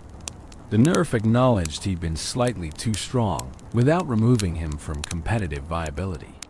The meta continued evolving around the Dark Goblin's presence. Counter strategies developed as players identified reliable ways to deal with him. Rush strategies that closed distance quickly, overwhelming him before his sustained damage could accumulate. Spell timing strategies that waited for him to be deployed, then immediately answered with arrows or fireball. Building placement strategies that blocked his line of sight or forced him to move into vulnerable positions. The community's collective intelligence found answers, as it always does, preventing any single strategy or card from remaining dominant indefinitely. But even as counters developed, the Dark Goblin maintained relevance. Good players learned to position him more carefully, to protect him with tanks or buildings, to deploy him at moments when opponents' spell counters had already been used on other threats. The skill ceiling for optimal Dark Goblin usage proved surprisingly high, with significant differences between mediocre deployment and expert positioning. This depth ensured he remained interesting and valuable, even after players learned how to counter basic strategies involving him. His impact extended beyond just the cards and strategies directly involving him. His presence in the meta forced changes to deck construction across the board. Decks needed reliable answers to long-range threats, or they'd be picked apart by Dark Goblins they could ineffectively reach. This pushed certain cards into higher usage, particularly those that could threaten him cost-efficiently. It pushed other cards out of favor, particularly those that struggled to deal with sustained ranged pressure. The entire ecosystem shifted, adjusting around this new element that had been introduced. Content creators embraced the Dark Goblin enthusiastically.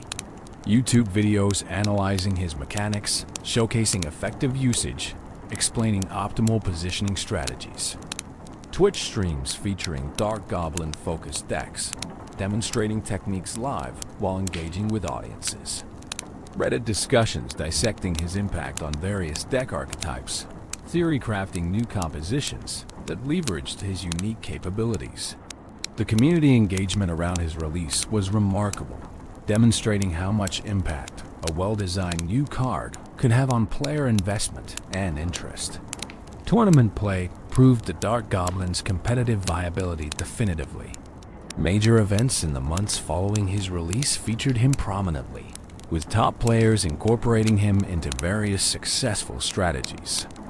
Championship matches came down to crucial Dark Goblin positioning, with subtle placement differences determining whether pushes succeeded or failed. Professional players praised his design, noting that he added strategic depth without breaking the game, created interesting decisions without being frustrating to play against. The January 2017 release established the Dark Goblin as a permanent fixture in the Clash Royale landscape.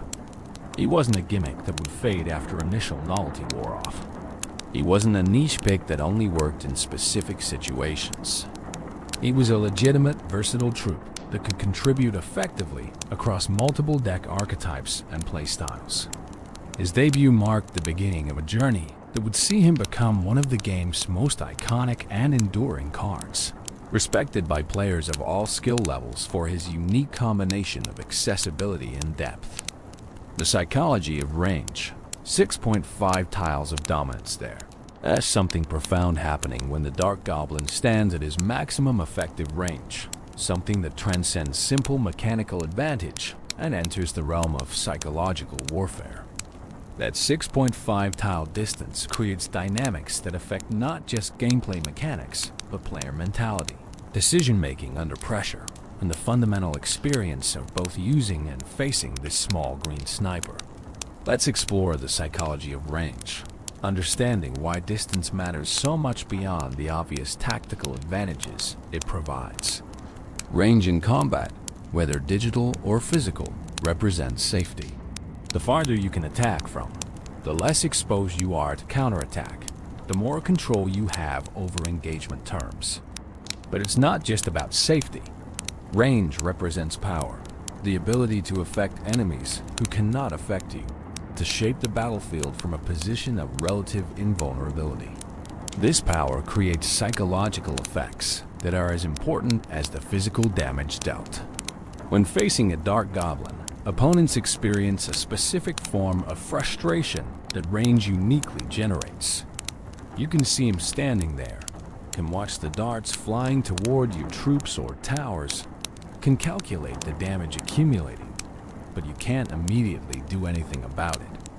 If you're playing melee troops, you have to close what feels like an enormous distance before you can engage, all while taking damage from his uninterrupted fire. If you're playing shorter range troops, you're in an awkward position where you can almost reach him, but not quite, creating the maddening experience of being so close, yet still helpless. This frustration can lead to poor decision-making. Players become fixated on eliminating the Dark Goblin, committing more resources than his 3 elixir cost justifies, overextending in their eagerness to silence his assault. They make predictable moves, rushing troops forward without proper support, dropping spells impatiently without setting up maximum value. The Dark Goblin's range creates mental pressure that causes opponents to deviate from optimal play, and skilled players exploit these pressure-induced mistakes ruthlessly. The targeting priority decisions that range forces on opponents create interesting psychological dynamics. When the Dark Goblin is attacking, when those darts are steadily picking away at your troops or tower, you face uncomfortable choices. Do you address him immediately, potentially overcommitting resources?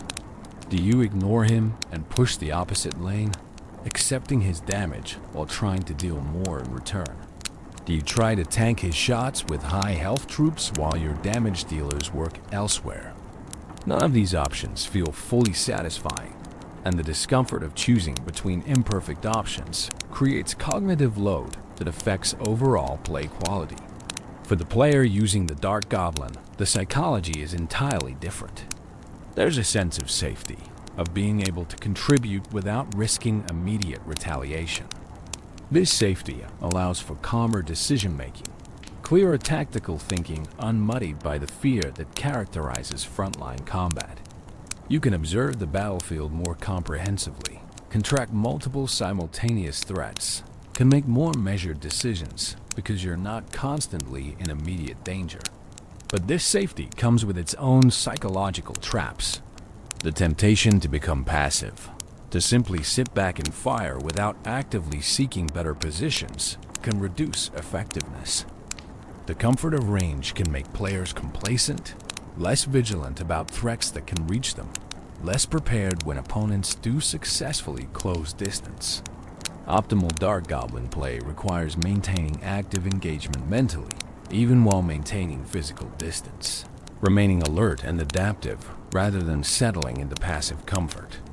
The positioning decisions that range enables become exercises in spatial reasoning that engage different cognitive processes than melee combat. You're not thinking about being in the thick of action, about timing dodges, or managing immediate threats. You're thinking about sightlines, about angles of fire, about maintaining optimal distance from various threats while maximizing your own coverage.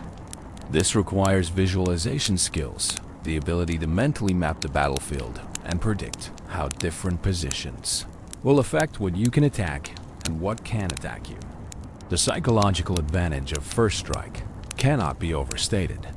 The Dark Goblin's range means he's often attacking enemies before they can attack him, landing several hits before opponents close distance or reposition to threaten him. This first strike advantage creates momentum, puts opponents in reactive mode from the start of engagements, forces them to respond to damage already taken rather than proactively controlling engagement terms. The player controlling the Dark Goblin enjoys the psychological benefit of initiative, of being the actor rather than the reactor. Target selection psychology becomes interesting at range. The Dark Goblin can often choose between multiple potential targets, each with different threat levels and values. Do you focus fire on the low-health troop you can eliminate quickly, removing a threat and creating an elixir advantage? Do you attack the higher health tank, slowly wearing it down even if you can't eliminate it before it reaches your defenses? Do you ignore deployed troops entirely and chip away at enemy towers, trading your attention for guaranteed damage? These decisions happen continuously, and making them well requires not just tactical understanding, but psychological discipline to resist tempting but suboptimal targets. The patience that effective range use requires tests many players psychologically. It's tempting to advance, to close distance, to get more involved in the action. But optimal Dark Goblin play often means staying back, maintaining distance, accepting that you'll be dealing damage more slowly than flashier troops, but more safely and sustainably.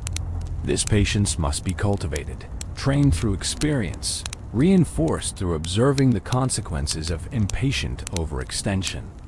Players who can't master this patience will never fully optimize the Dark Goblin's potential. The inverse psychological effect occurs in opponents who've been frustrated by Dark Goblins in previous matches. They enter new games with preloaded responses, predetermined to eliminate him immediately whenever he appears. This predictability is exploitable. Knowing opponents will likely spell or rush your Dark Goblin creates opportunities to bait these responses, to waste their resources on your Dark Goblin while setting up plays that capitalize on them having used their answers. The meta-psychology of expectation and manipulation adds layers to high-level play. Range creates information advantages that have psychological components. From his distant position, the Dark Goblin often has comprehensive view of the battlefield, can observe enemy deployments and patterns. The player controlling him gains information about opponents' deck composition, their tendencies, their likely responses to various situations.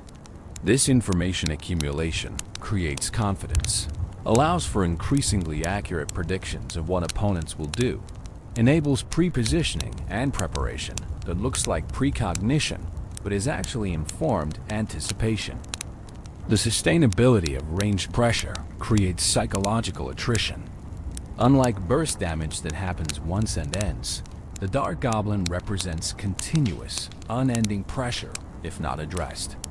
This continuity wears on opponents mentally, creates a sense of being under siege, makes every second he remains active feel increasingly urgent. The longer he survives, the more damage accumulated, the more the psychological pressure builds until opponents feel forced to respond, often less optimally than they would if they could maintain calm detachment. The satisfaction of perfect positioning, of finding that ideal spot where you can attack everything important while remaining safe from everything dangerous, creates positive psychological feedback for the player controlling the Dark Goblin. This satisfaction reinforces good habits, makes players want to seek optimal positions rather than accepting convenient but suboptimal ones. The feeling of being perfectly placed, of having mastered the spatial puzzle the battlefield presents, is rewarding in ways that transcend mere mechanical effectiveness. Conversely, the frustration of poor positioning, of realizing you've left your Dark Goblin exposed or unable to effectively contribute, creates powerful negative feedback that promotes learning. The stark difference between optimal and suboptimal positions becomes obvious quickly through consequence, teaching through pain what analysis alone might not convey. Players learn to feel good positioning versus bad positioning kinesthetically, developing intuitive sense for where the Dark Goblin should be. The range disparity between the Dark Goblin and many of his targets creates a predator-prey dynamic psychologically. He's the hunter, patient, and methodical, picking off targets who cannot effectively fight back. This role reversal, where the small goblin becomes the predator and larger threats become prey, is psychologically satisfying for players who enjoy asymmetric combat, who find cleverness and positioning more interesting than straightforward tests of strength.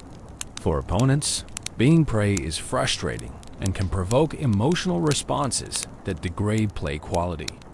Anger at being unable to effectively retaliate stress from continuous damage accumulation, embarrassment at being dominated by a mere 3 elixir troop. All of these emotions can cloud judgment. Recognizing and managing these emotional responses separates emotionally mature players from those who tilt easily, who let frustration override strategy. The team color coordination of the Dark Goblin's mask decorations creates subtle psychological team identity reinforcement. Whether the rope and leaves are blue or red, they mark him as part of your team specifically, not just any generic unit. This visual connection strengthens the psychological bond between player and troop, makes victories feel more personal, defeats more meaningful. The aesthetic elements that seem purely cosmetic actually serve important psychological functions in creating investment and engagement. The sound design of the Dark Goblin contributes to the psychological experience significantly.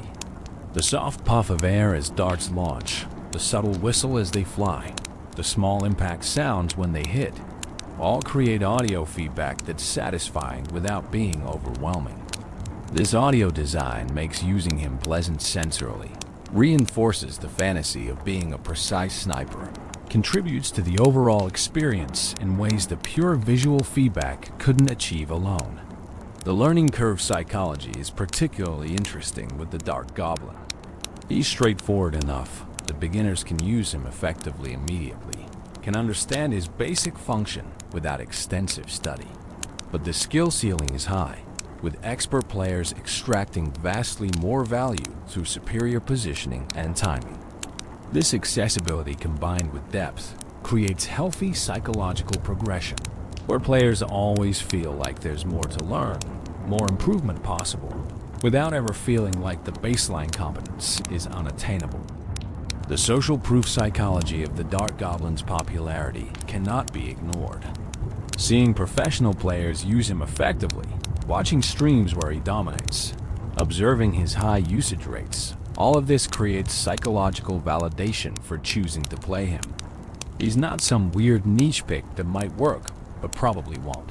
He's mainstream, proven, accepted, which makes players more comfortable investing resources in upgrading him, more confident in including him in their decks. Ultimately, the psychology of range that the Dark Goblin represents is about control versus chaos. Range provides control, allows for measured, deliberate play even in chaotic circumstances. The 6.5 tiles of distance creates psychological space where clarity remains possible even when the battlefield descends into frantic action. For players who value this control, who find satisfaction in methodical precision over frantic improvisation, the Dark Goblin offers psychological fulfillment that extends beyond mere mechanical effectiveness into the realm of playstyle alignment with personal preference and temperament. Evolution's Call, the discovery of the poisonous mask. Now we come to a pivotal moment in the Dark Goblin's story. A transformation that would elevate him from master to legend, from expert to something approaching mythic. The discovery of the poisonous mask didn't happen through chance or luck. It was the culmination of years of searching, driven by whispers of ancient power and the same obsessive dedication that had defined his entire journey toward mastery. Close your eyes and imagine descending into darkness, into tunnels that wind beneath the earth, towards secrets that have waited centuries for someone worthy to uncover them. The story begins with fragments of legend, pieces of a puzzle that the Dark Goblin had been collecting for years without fully understanding what they meant or where they pointed.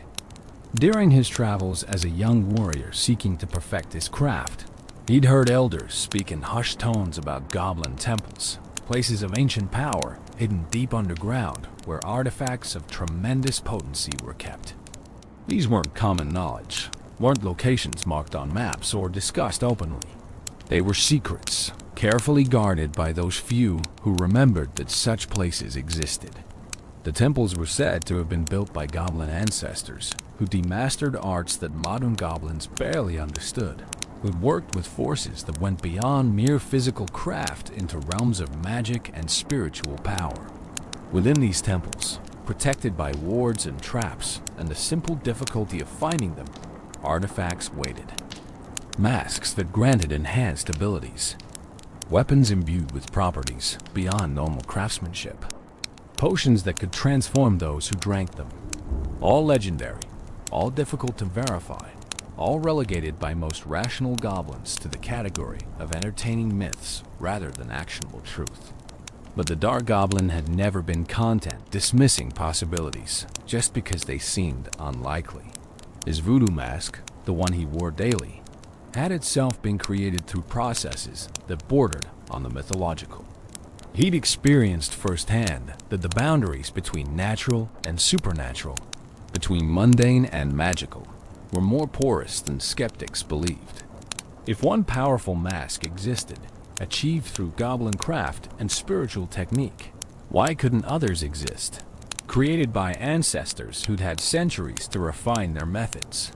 He began investigating more systematically, treating the temple legends as a problem to be solved through careful research rather than fantastical stories to be enjoyed and dismissed. He sought out the oldest goblins he could find, those whose memories reached back further than most, whose knowledge included traditions that younger generations had forgotten. He listened to their stories carefully, separating obvious embellishment from potential factual cores, building a map not of physical locations, but of thematic patterns and repeated elements. Certain details appeared across multiple independent accounts. The temples were always described as underground, as if being beneath the earth was somehow essential to their nature or purpose. They were always protected, never simply open and accessible, requiring either specific knowledge to find or great determination to breach. They were always associated with particular powers or abilities, with stories of goblins who'd entered as ordinary warriors and emerged as something more. And they were always dangerous, with warnings about traps and guardians and the spiritual trials that anyone seeking their secrets would need to survive. The connection to the miner, that mysterious digger who tunneled through the earth with supernatural speed and precision, appeared in some accounts. Miners were said to sometimes stumble upon temple entrances during their excavations, though most lacked the knowledge or courage to actually enter what they'd found. A few stories spoke of miners who deliberately sought temple entrances, who'd used their earth-moving abilities to find what was hidden beneath layers of rock and soil, who traded information about temple locations to warriors seeking power.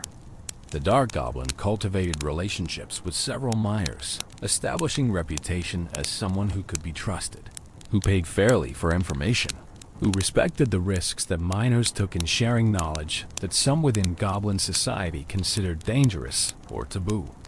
These relationships took years to build, required demonstrations of character and reliability, involved helping miners with tasks and favors that established reciprocal obligations. But eventually, trust grew sufficient that miners began sharing more closely held information. One miner in particular, an elderly specialist who'd spent decades tunneling through every variety of earth and stone, spoke of an encounter he'd had years ago. While excavating a new tunnel network, he'd broken through into a chamber that clearly wasn't natural. The walls were too smooth, too regular, bearing marks of tools and deliberate construction. In the chamber's center stood a door, carved with symbols he didn't recognize, sealed by mechanisms he didn't understand. The air in the chamber had felt different, charged with something that made his instincts scream danger. He'd sealed the chamber again, marked its location in his private records, and never returned. But he remembered. And now, in his old age, feeling his working years drawing to a close, he was willing to share what he'd found.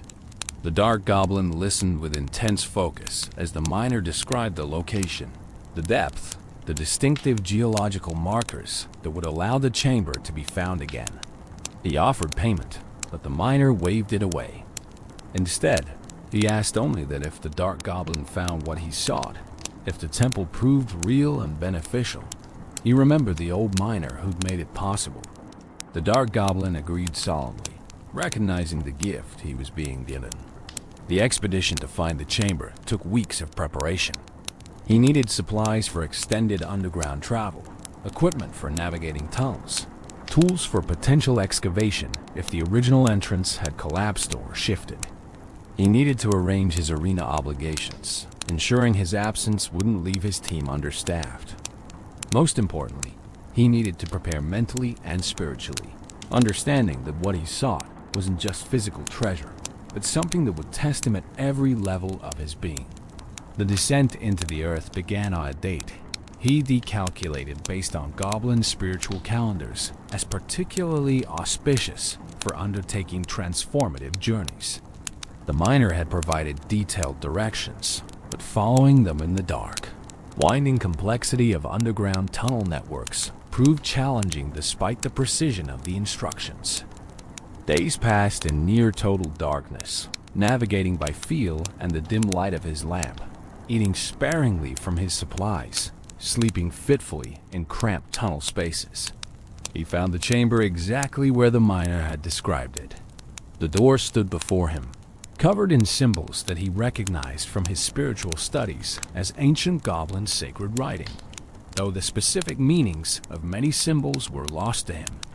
The door was wood, impossibly preserved, despite what must have been centuries underground, treated by processes that had protected it from rot and deterioration. He approached slowly, respectfully, aware that he was in the presence of something created by craftsmen who deep possessed knowledge and skill that made his own. Considerable abilities seemed modest in comparison. The door had no obvious lock, no handle or keyhole, but examination revealed pressure points, subtle indentations that corresponded to specific symbols carved into the wood. The puzzle was clear, if not simple. Press the right symbols in the right sequence, and the door would open. Press incorrectly, and he could only guess what defensive mechanisms might activate. He studied the symbols for hours, reviewing everything he'd learned about ancient goblin spiritual traditions, searching for patterns that would suggest a sequence. The breakthrough came when he stopped trying to read the symbols literally and instead felt for their spiritual resonance. His voodoo mask, worn throughout this journey, enhanced his perception in ways that normal senses couldn't achieve. He could sense which symbols carried stronger spiritual charges, which sequences created harmonious energy flows versus discordant ones. He began pressing symbols based not on intellectual analysis but on spiritual intuition, trusting the enhanced perception his mask provided. The door opened silently, swinging inward to reveal a tunnel that descended even deeper into the earth.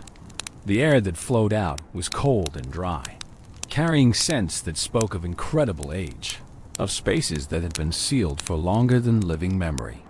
He stepped through the doorway, pausing on the threshold to offer a prayer to whatever goblin ancestors had created this place, asking permission to enter, declaring his intentions to seek knowledge and power in service of worthy goals rather than selfish corruption. The tunnel was carved with the same precision as the door, walls bearing additional symbols and pictographs that told stories he could only partially understand. He moved slowly, checking for traps, aware that places this sacred would certainly be protected.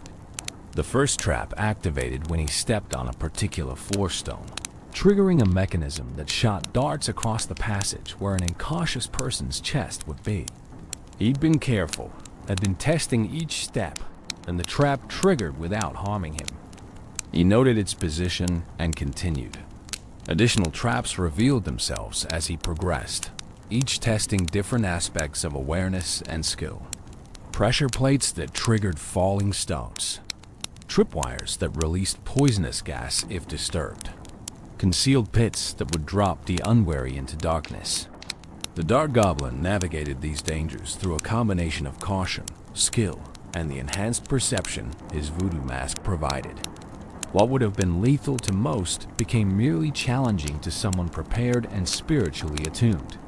The tunnel eventually opened into a larger chamber, clearly the heart of whatever temple complex this place represented.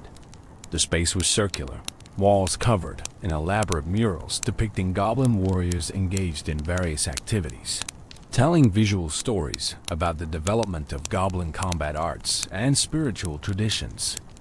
Torches set in wall sconces ignited spontaneously as he entered, magical flames that had waited in readiness for however many centuries the chamber had remained sealed. In the center of the chamber stood a pedestal, and on that pedestal rested a mask. Even from across the chamber, the Dark Goblin could sense its power, could feel the spiritual energies radiating from it in waves that made his own mask hum in response. This mask was similar in overall design to his own, but distinctly different in specific details. Where his mask was carved with symbols of perception and precision, this one bore symbols of poison and decay. Where his mask's eyes glowed red with spiritual fire, this mask's eyes glowed a sickly green, the color of corruption and toxin. He approached slowly, reverently, aware that taking the mask would be the culmination of years of searching, but also the beginning of new responsibilities and challenges. Inscriptions on the pedestal, written in ancient goblin script that he could barely decipher with his mask's help, explained what the artifact was and what it offered. This was a mask of poisonous power, created by ancient goblin alchemists who'd mastered the transformation of natural toxins into spiritual weapons. A warrior who wore this mask would find their attacks imbued with poisonous properties, each strike delivering not just physical damage, but corruption that would continue damaging targets over time. But the inscriptions also warned of costs and requirements. The poison mask demanded absolute commitment, would not tolerate being set aside casually once bonded to a wearer. It would affect not just combat effectiveness, but the wearer's very nature, introducing elements of toxicity into their spiritual essence that could corrupt if not properly managed through discipline and continued spiritual practice. It was not for everyone, not for most goblins actually, intended only for those whose commitment to their path was total and whose spiritual foundations were strong enough to integrate poison without being consumed by it. The Dark Goblin stood before the pedestal for long minutes, considering whether he should take the mask. He'd searched for this kind of power, had dedicated enormous effort to finding it. But now, confronted with the reality of what accepting it would mean, he needed to be certain. Could he handle the responsibilities it would impose? Would the enhanced power be worth the costs in terms of changed nature and increased spiritual burden? Was this truly his path, or was he being tempted by power for its own sake rather than as a tool for serving worthy purposes? He thought about his journey, about everything he'd sacrificed and achieved in pursuit of mastery. He thought about the arena and the role he played there, defending allies and eliminating threats. He thought about the goblin traditions he represented, the craft he devoted his life to perfecting. And he realized that accepting the poison mask wasn't about gaining power. It was about taking the final step in a journey he'd been on his entire life, about achieving the fullest possible expression of what a blowgun specialist could become. He reached out and took the mask from the pedestal.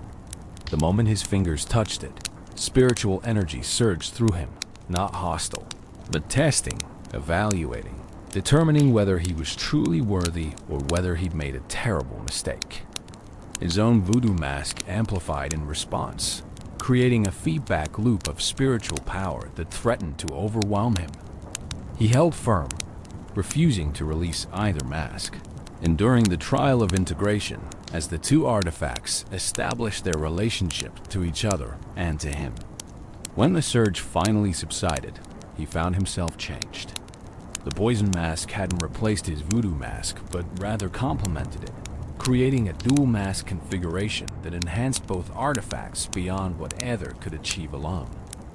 He could feel new capabilities awakening within him, understanding of toxins and corruption, ability to imbue his darts with properties that would make each strike vastly more effective than simple physical damage alone. The journey back to the surface was both easier and harder than the descent.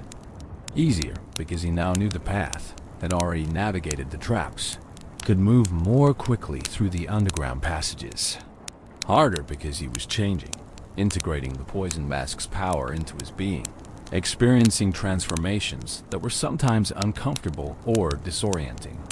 By the time he emerged into sunlight after weeks underground, he was recognizably himself, but also undeniably different, marked by the power he'd claimed in ways that anyone with spiritual sensitivity could perceive. The evolution was complete. The Dark Goblin had become the evolved Dark Goblin, his capabilities enhanced not through mere training, but through spiritual transformation enabled by ancient goblin magic. When he returned to the arena, when he deployed in his first battle wearing both masks and channeling their combined power, opponents discovered immediately that facing him had become vastly more dangerous than before. The Goblin Temple Mystery. Ancient secrets underground, the Goblin Temple that the Dark Goblin discovered wasn't unique, wasn't the only such place hidden beneath the earth. To understand the full significance of his find, we need to explore the broader mystery of the Goblin Temples, these sacred spaces that held the accumulated knowledge and power of goblin ancestors who achieved mastery of arts that modern goblins barely remembered. Let your mind drift through these ancient halls, imagining spaces carved from living rock where secrets waited in patient silence for those worthy to receive them. The creation of the temples dated back to a period in goblin history that had been largely forgotten by modern clans. A time when goblin society was more unified, more spiritually focused, more dedicated to preserving and advancing the accumulated wisdom of their people. This wasn't a golden age, necessarily. It wasn't some ideal paradise. But it was a period when goblins took seriously the responsibility of passing knowledge to future generations, of ensuring that hard-won understanding wouldn't be lost to time and chaos. The temple builders were a specialized caste within ancient goblin society, warriors, and craftsmen and spiritual practitioners who dedicated themselves to creating spaces that could preserve artifacts and knowledge across centuries or millennia. They studied geology to find the most stable locations deep underground where tectonic activity would undestroy what they built. They mastered preservation techniques that could protect organic materials like wood and cloth from the decay that normally claims everything. They developed defensive systems, traps, and wards that would protect their temples from looters while allowing legitimate seekers to access what was stored within. The reasons for building the temples underground, rather than on the surface, were both practical and spiritual. Practically, surface structures were vulnerable to warfare, weather, and the simple passage of time. Underground chambers, properly constructed in stable rock, could last indefinitely, protecting their contents from almost anything except the most determined excavation. Spiritually, the earth itself was considered sacred in goblin traditions, a source of strength and stability. Placing sacred objects beneath the earth's surface was seen as giving them to the earth's protection, creating a bond between artifact and elemental power that enhanced both. The number of temples created was unknown, their locations deliberately obscured through methods that ensured knowledge wouldn't be easily transmitted. Some ancient texts suggested dozens of temples scattered across the regions where goblin clans lived. Others hinted at hundreds, an entire network of sacred spaces linked by symbolic and spiritual connections, even though they had no physical passages connecting them. The truth was lost to time, with most temples likely undiscovered, their contents still waiting for seekers who might never come. The contents of each temple varied based on when it was created and what specific knowledge or artifacts its builders wished to preserve. Some temples functioned as armories, storing weapons created by master craftsmen whose techniques had been lost or forgotten. Other temples served as libraries of sorts, containing records carved in stone or preserved through magical means, documenting goblin history and techniques in detail that oral traditions couldn't match. Still other temples held artifacts of spiritual power, objects like the poison mask that transcended mere craftsmanship to become genuine sources of supernatural enhancement. The symbols carved throughout the temple served multiple purposes. They were decorative, displaying the artistic sensibilities of their creators. They were educational, telling stories and documenting techniques visually for those who understood how to read them. They were protective, forming wards and barriers that discouraged or prevented unauthorized access. And they were spiritual, creating resonance patterns that enhanced the power of artifacts stored within, making the temples themselves amplifiers and preservers of spiritual energy.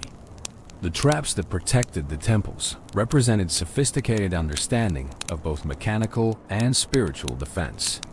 The mechanical traps tested physical skills, awareness, and caution, ensuring that only competent and careful individuals would reach the inner chambers. The spiritual traps tested worthiness in less tangible ways, creating challenges that evaluated character and intention, barriers that would turn back those whose goals were selfish or corrupt, regardless of their technical ability to navigate physical dangers. The criteria for worthiness that the temples evaluated weren't explicitly documented anywhere, but patterns emerged from stories of various goblins who'd sought temple access over the years. Pure combat skill wasn't sufficient. Many technically proficient warriors failed spiritual trials that less skilled but more personally developed seekers passed. Selfish motivation inevitably led to failure, the temples somehow sensing when someone sought power for ego rather than service. Patience and respect were essential. Those who rushed or approached the temples casually finding that even simple traps became insurmountable obstacles. The specific temple that contained the poison mask had been built during a period when goblin alchemists had achieved remarkable understanding of toxins and their applications. The builders had been part of a tradition that viewed poison not as cowardly or evil, but as a legitimate tool, a force of nature that could be understood, controlled, and channeled toward worthy purposes. They'd created multiple poison-related artifacts, masks and weapons and potions, each designed to enhance a warrior's ability to deliver toxins effectively in combat. The mask the Dark Goblin found was apparently one of several similar items, each attuned to slightly different aspects of poisonous power. Some enhanced the potency of natural toxins the wearer might apply to weapons manually. Others granted the ability to generate spiritual poison, supernatural corruption that damaged not just bodies but souls. The mask the Dark Goblin claimed fell somewhere between these extremes, imbuing his attacks with poison that was partly physical and partly spiritual, affecting targets in both dimensions simultaneously. The murals in the temple chamber told stories about the mask's creation and previous wearers. The Dark Goblin had studied these murals carefully before leaving, understanding that they documented not just history, but also techniques and warnings that anyone bonding with the mask should know. The images showed ancient goblins in combat, their attacks leaving trails of toxic green energy, their enemies falling not just from wounds, but from the corruption spreading through their systems. Other murals depicted the spiritual practices required to maintain balance while using poisonous power. Meditation techniques that cleanse toxins from the user's own spiritual essence, preventing the poison they wielded from slowly corrupting them from within. Rituals that renewed the bond between mask and wearer while also establishing boundaries, ensuring the artifact enhanced rather than dominated. Exercises that developed the mental discipline needed to control poison precisely, delivering exactly as much toxicity as intended, rather than losing control and causing indiscriminate harm. The warnings were equally clear and sobering. Images show goblins who'd failed to maintain proper spiritual discipline, becoming consumed by the very poison they'd sought to master. Their forms were twisted, corrupted, showing what happened when toxic power was wielded without proper understanding and respect. These cautionary depictions made clear that the poison mask wasn't simply a tool that anyone could use safely. It demanded ongoing work, continuous spiritual development, dedication to balance that had to be maintained for as long as the mask was worn. The temple itself held additional secrets beyond the mask. Side chambers contained other artifacts, some related to poison and others serving different purposes. The Dark Goblin explored these spaces carefully, documenting what he found, taking a few items that seemed potentially useful while leaving most in place, recognizing that he couldn't possibly use everything and that the temple should remain intact for future seekers who might need what it offered. One side chamber contained records, carved tablets that documented the history of the poison-wielding tradition within ancient goblin society. He spent hours studying these tablets, learning about practitioners who'd come before him, their achievements and their failures, the techniques they'd developed, and the limitations they'd encountered. This historical knowledge proved invaluable, giving him context for understanding the power he'd claimed, showing him the tradition he was now part of, and the responsibility he carried to honor and build upon what his ancestors had created. Another chamber held supplies for maintaining poison-related artifacts, compounds and materials that couldn't be easily obtained through normal means. He took samples, understanding that he might need these materials for the ongoing maintenance the mask required. The supplies had been preserved through the same methods that protected the mask itself, remaining potent despite the centuries they'd waited in storage, testament to the preservation skills of the temple builders. The exit from the temple revealed another layer of its mystery. The Dark Goblin noticed as he left that the entrance sealed behind him, mechanisms activating to close the door and camouflage the opening, making it appear as though nothing had ever disturbed the stone. The temple was protecting itself, ensuring that casual discovery wouldn't expose its contents to looters or the spiritually unprepared. He marked the location as best he could, but suspected that even with detailed directions, finding the entrance again would be extraordinarily difficult, if not impossible. This self-protecting nature of the temples explained why they remained hidden despite the centuries since their creation. They didn't simply rely on physical concealment or the difficulty of underground navigation.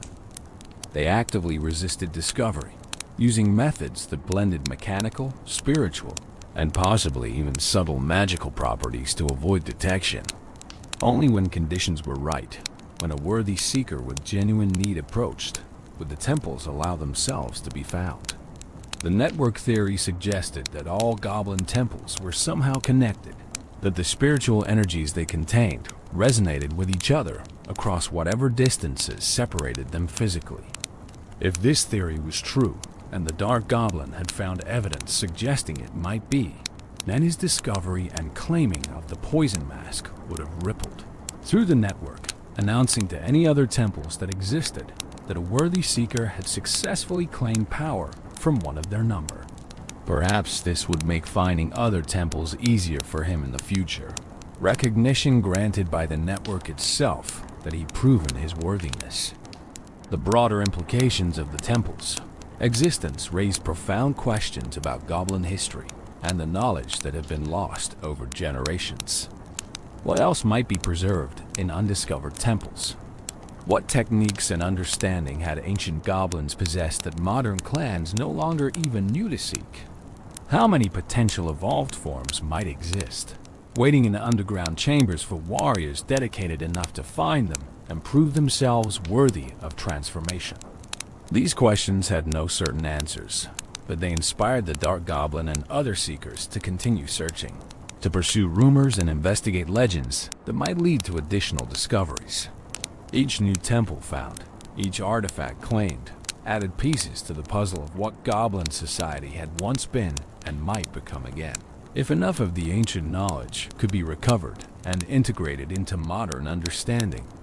Now, as sleep draws closer, as these images of ancient temples and hidden power drift through your consciousness, let yourself appreciate the dedication required to seek these secrets. The Dark Goblin could have been satisfied with conventional mastery, could have remained simply excellent at his chosen craft. Instead, he pursued transformation, risked dangers both physical and spiritual, descended into darkness in search of light. That courage, that commitment to becoming more than he was, defines the difference between competence and legend.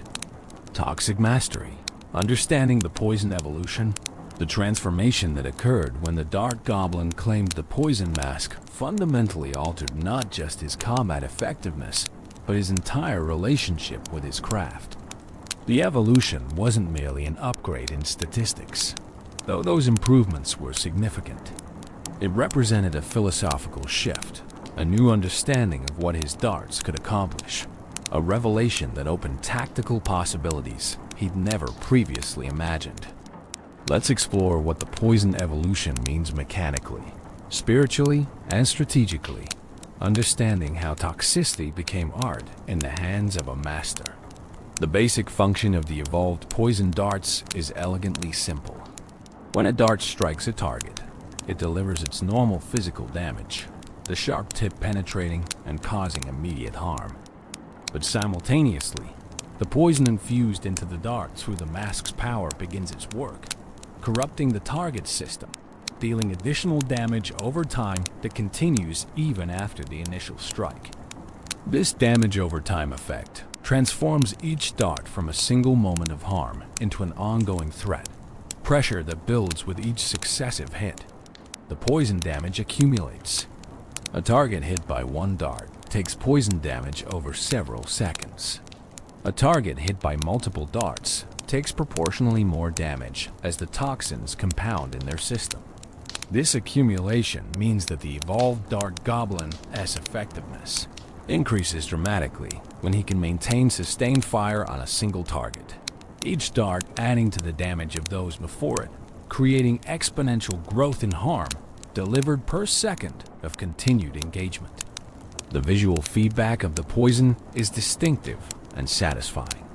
Targets affected by the poison show visible corruption, greenish energy radiating from their wounds, indicating that they're suffering ongoing damage.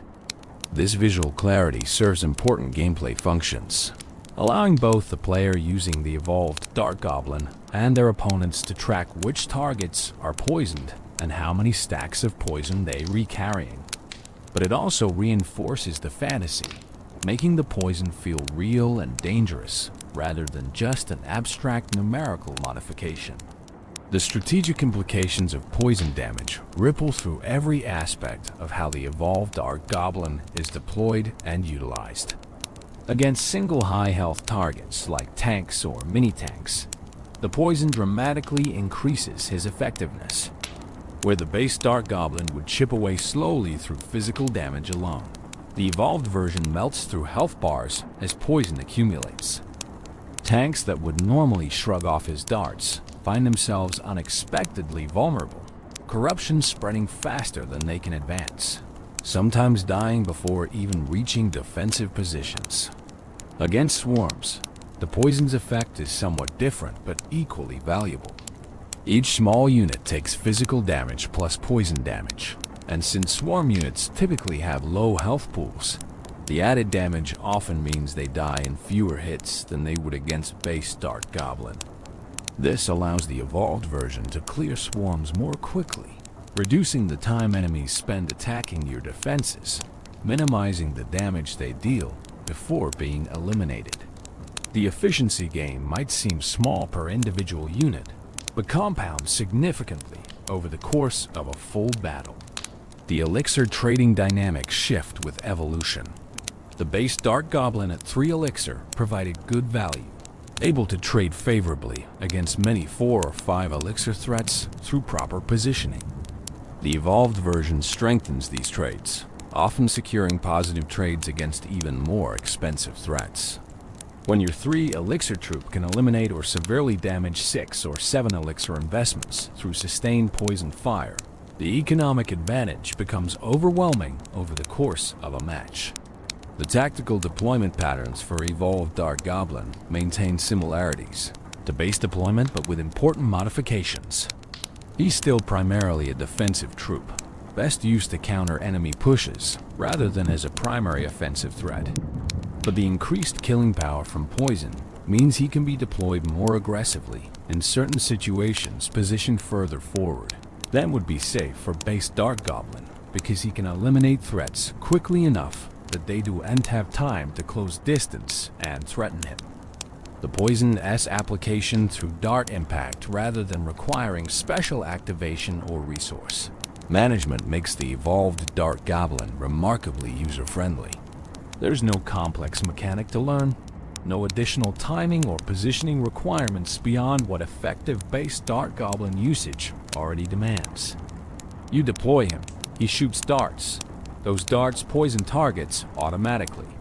The complexity comes from leveraging this automatic poison optimally, rather than from mastering difficult mechanical execution.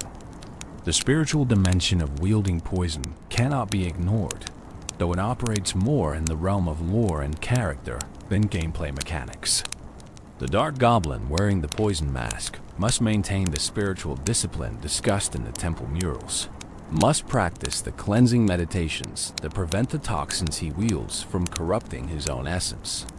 This ongoing spiritual work isn't represented mechanically in the game, but exists as part of his story, part of what makes the evolution more than just numerical improvements.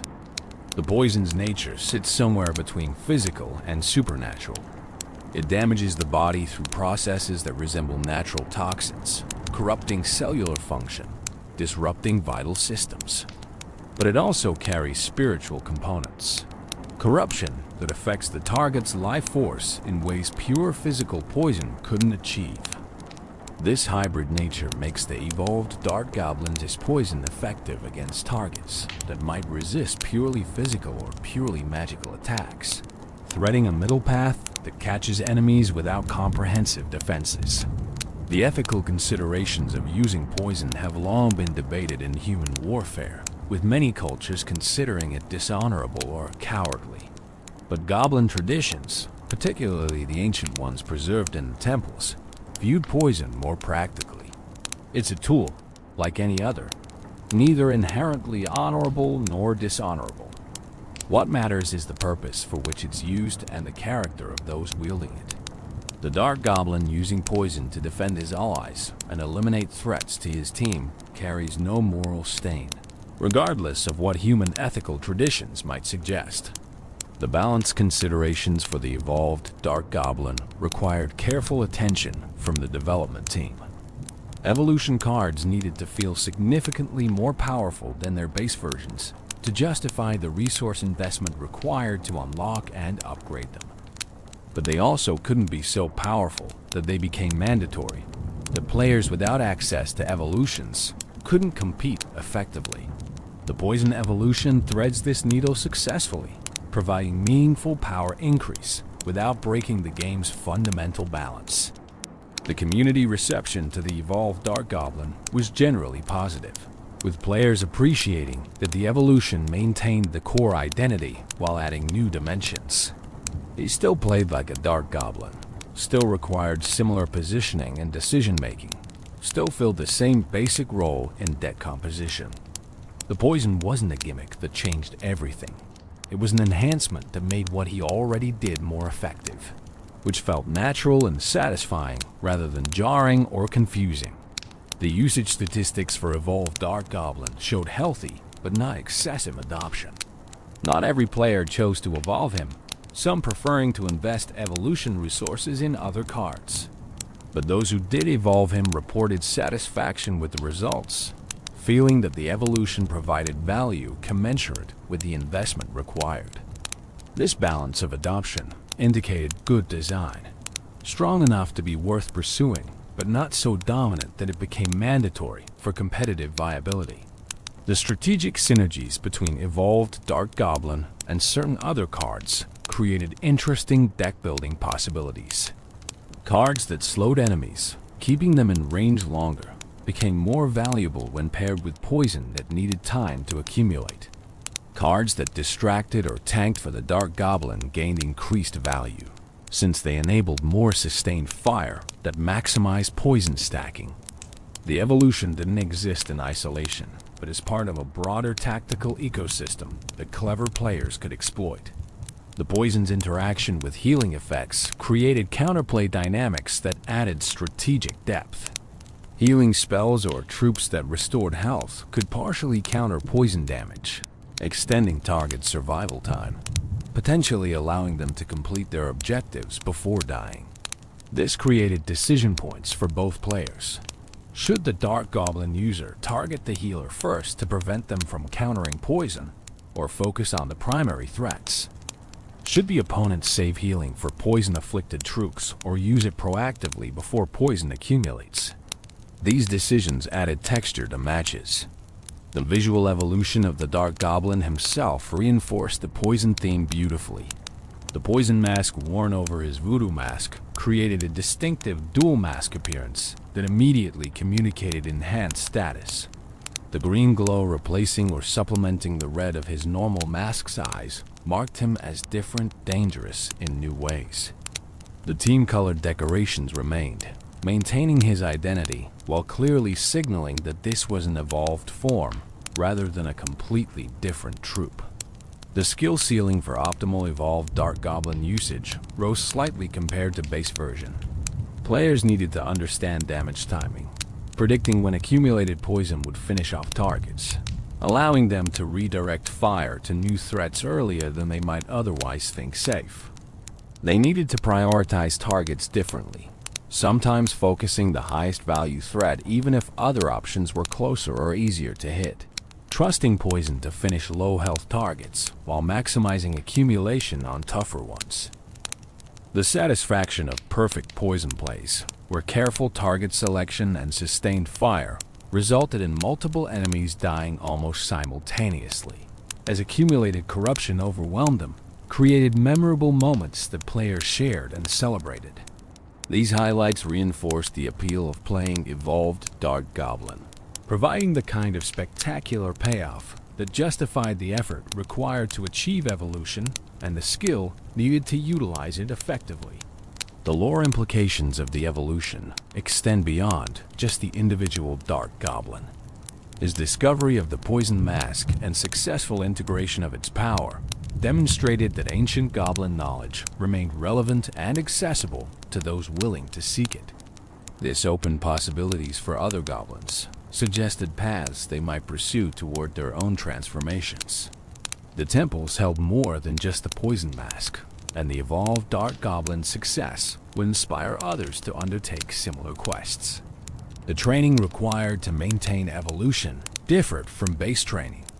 The Dark Goblin had to practice with poisoned darts, learning how the added toxicity affected flight characteristics, how targets reacted differently to poison versus pure physical damage, how to pace his fire to maximize poison accumulation. This ongoing refinement kept even a master engaged, ensured that evolution wasn't an endpoint but another stage in continuous development. The relationship between the Dark Goblin and his masks deepened through evolution. The voodoo mask and poison mask weren't just equipment anymore. They were partners, extensions of self, spiritual allies in his ongoing journey. He communicated with them through meditation and ritual, maintained the bonds that kept their powers flowing properly, honored the traditions from which they'd emerged. This relationship elevated his practice from mere craft into something approaching sacred devotion. Now let the poison imagery drift through your relaxing mind, not as something frightening, but as a force that has been understood, controlled, channeled toward worthy purposes. The green glow, the accumulating corruption, the targets falling not to single devastating blows, but to the patient accumulation of toxic power applied with precision and dedication. This is mastery of a different sort mastery that embraces aspects others, might fear that finds strength in sources. Others might avoid that proves expertise isn't about the tools you choose, but about how completely you understand and utilize whatever tools you wield. Strategic genius, deck building, and tactical applications. To fully appreciate the Dark Goblin, we must examine how he fits into the broader strategic landscape of Clash Royale, understanding not just what he does in isolation, but how he functions within carefully constructed decks, how he synergizes with other troops, how skilled players extract maximum value through positioning and timing that transforms a good card into a devastating one. Let your thoughts drift through these strategic considerations, understanding the chess-like complexity that underlies what might appear to be simple gameplay. The fundamental strategic value of the Dark Goblin lies in his efficiency. 3 elixir for 6.5 tile range and fast hit speed represents excellent cost-to-capability ratio, especially on defense, where his range allows him to attack enemies while remaining safe behind your own defensive line. This efficiency makes him valuable across virtually all deck archetypes, from aggressive cycle decks to patient control strategies to siege compositions that need reliable defensive support. In cycle decks, those strategies built around quickly rotating through your card rotation to repeatedly deploy your win condition, the Dark Goblin serves multiple crucial functions. His 3 elixir cost is low enough to enable quick cycling without being so cheap that he provides insufficient value.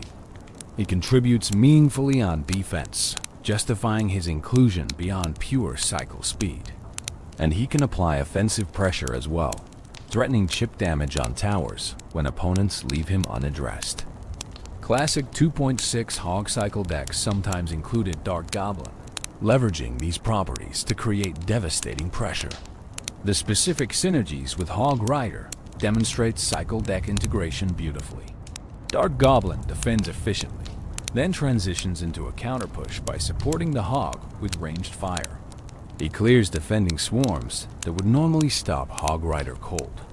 He forces responses that might otherwise be safe for the Hog, creating elixir advantage or spell disadvantage for opponents. The combination isn't flashy, but it's brutally effective when piloted with skill and timing precision. Lock-bait strategies found the Dark Goblin to be natural inclusion. These decks aim to force opponents to use their log spell on targets like Goblin Gang or Princess, then capitalize with Goblin Barrel or other log-vulnerable threats. More ways to manipulate opponents' spell usage. More opportunities to catch them without the right answer at the right time. The bait synergy with Princess is particularly notable. Princess and Dark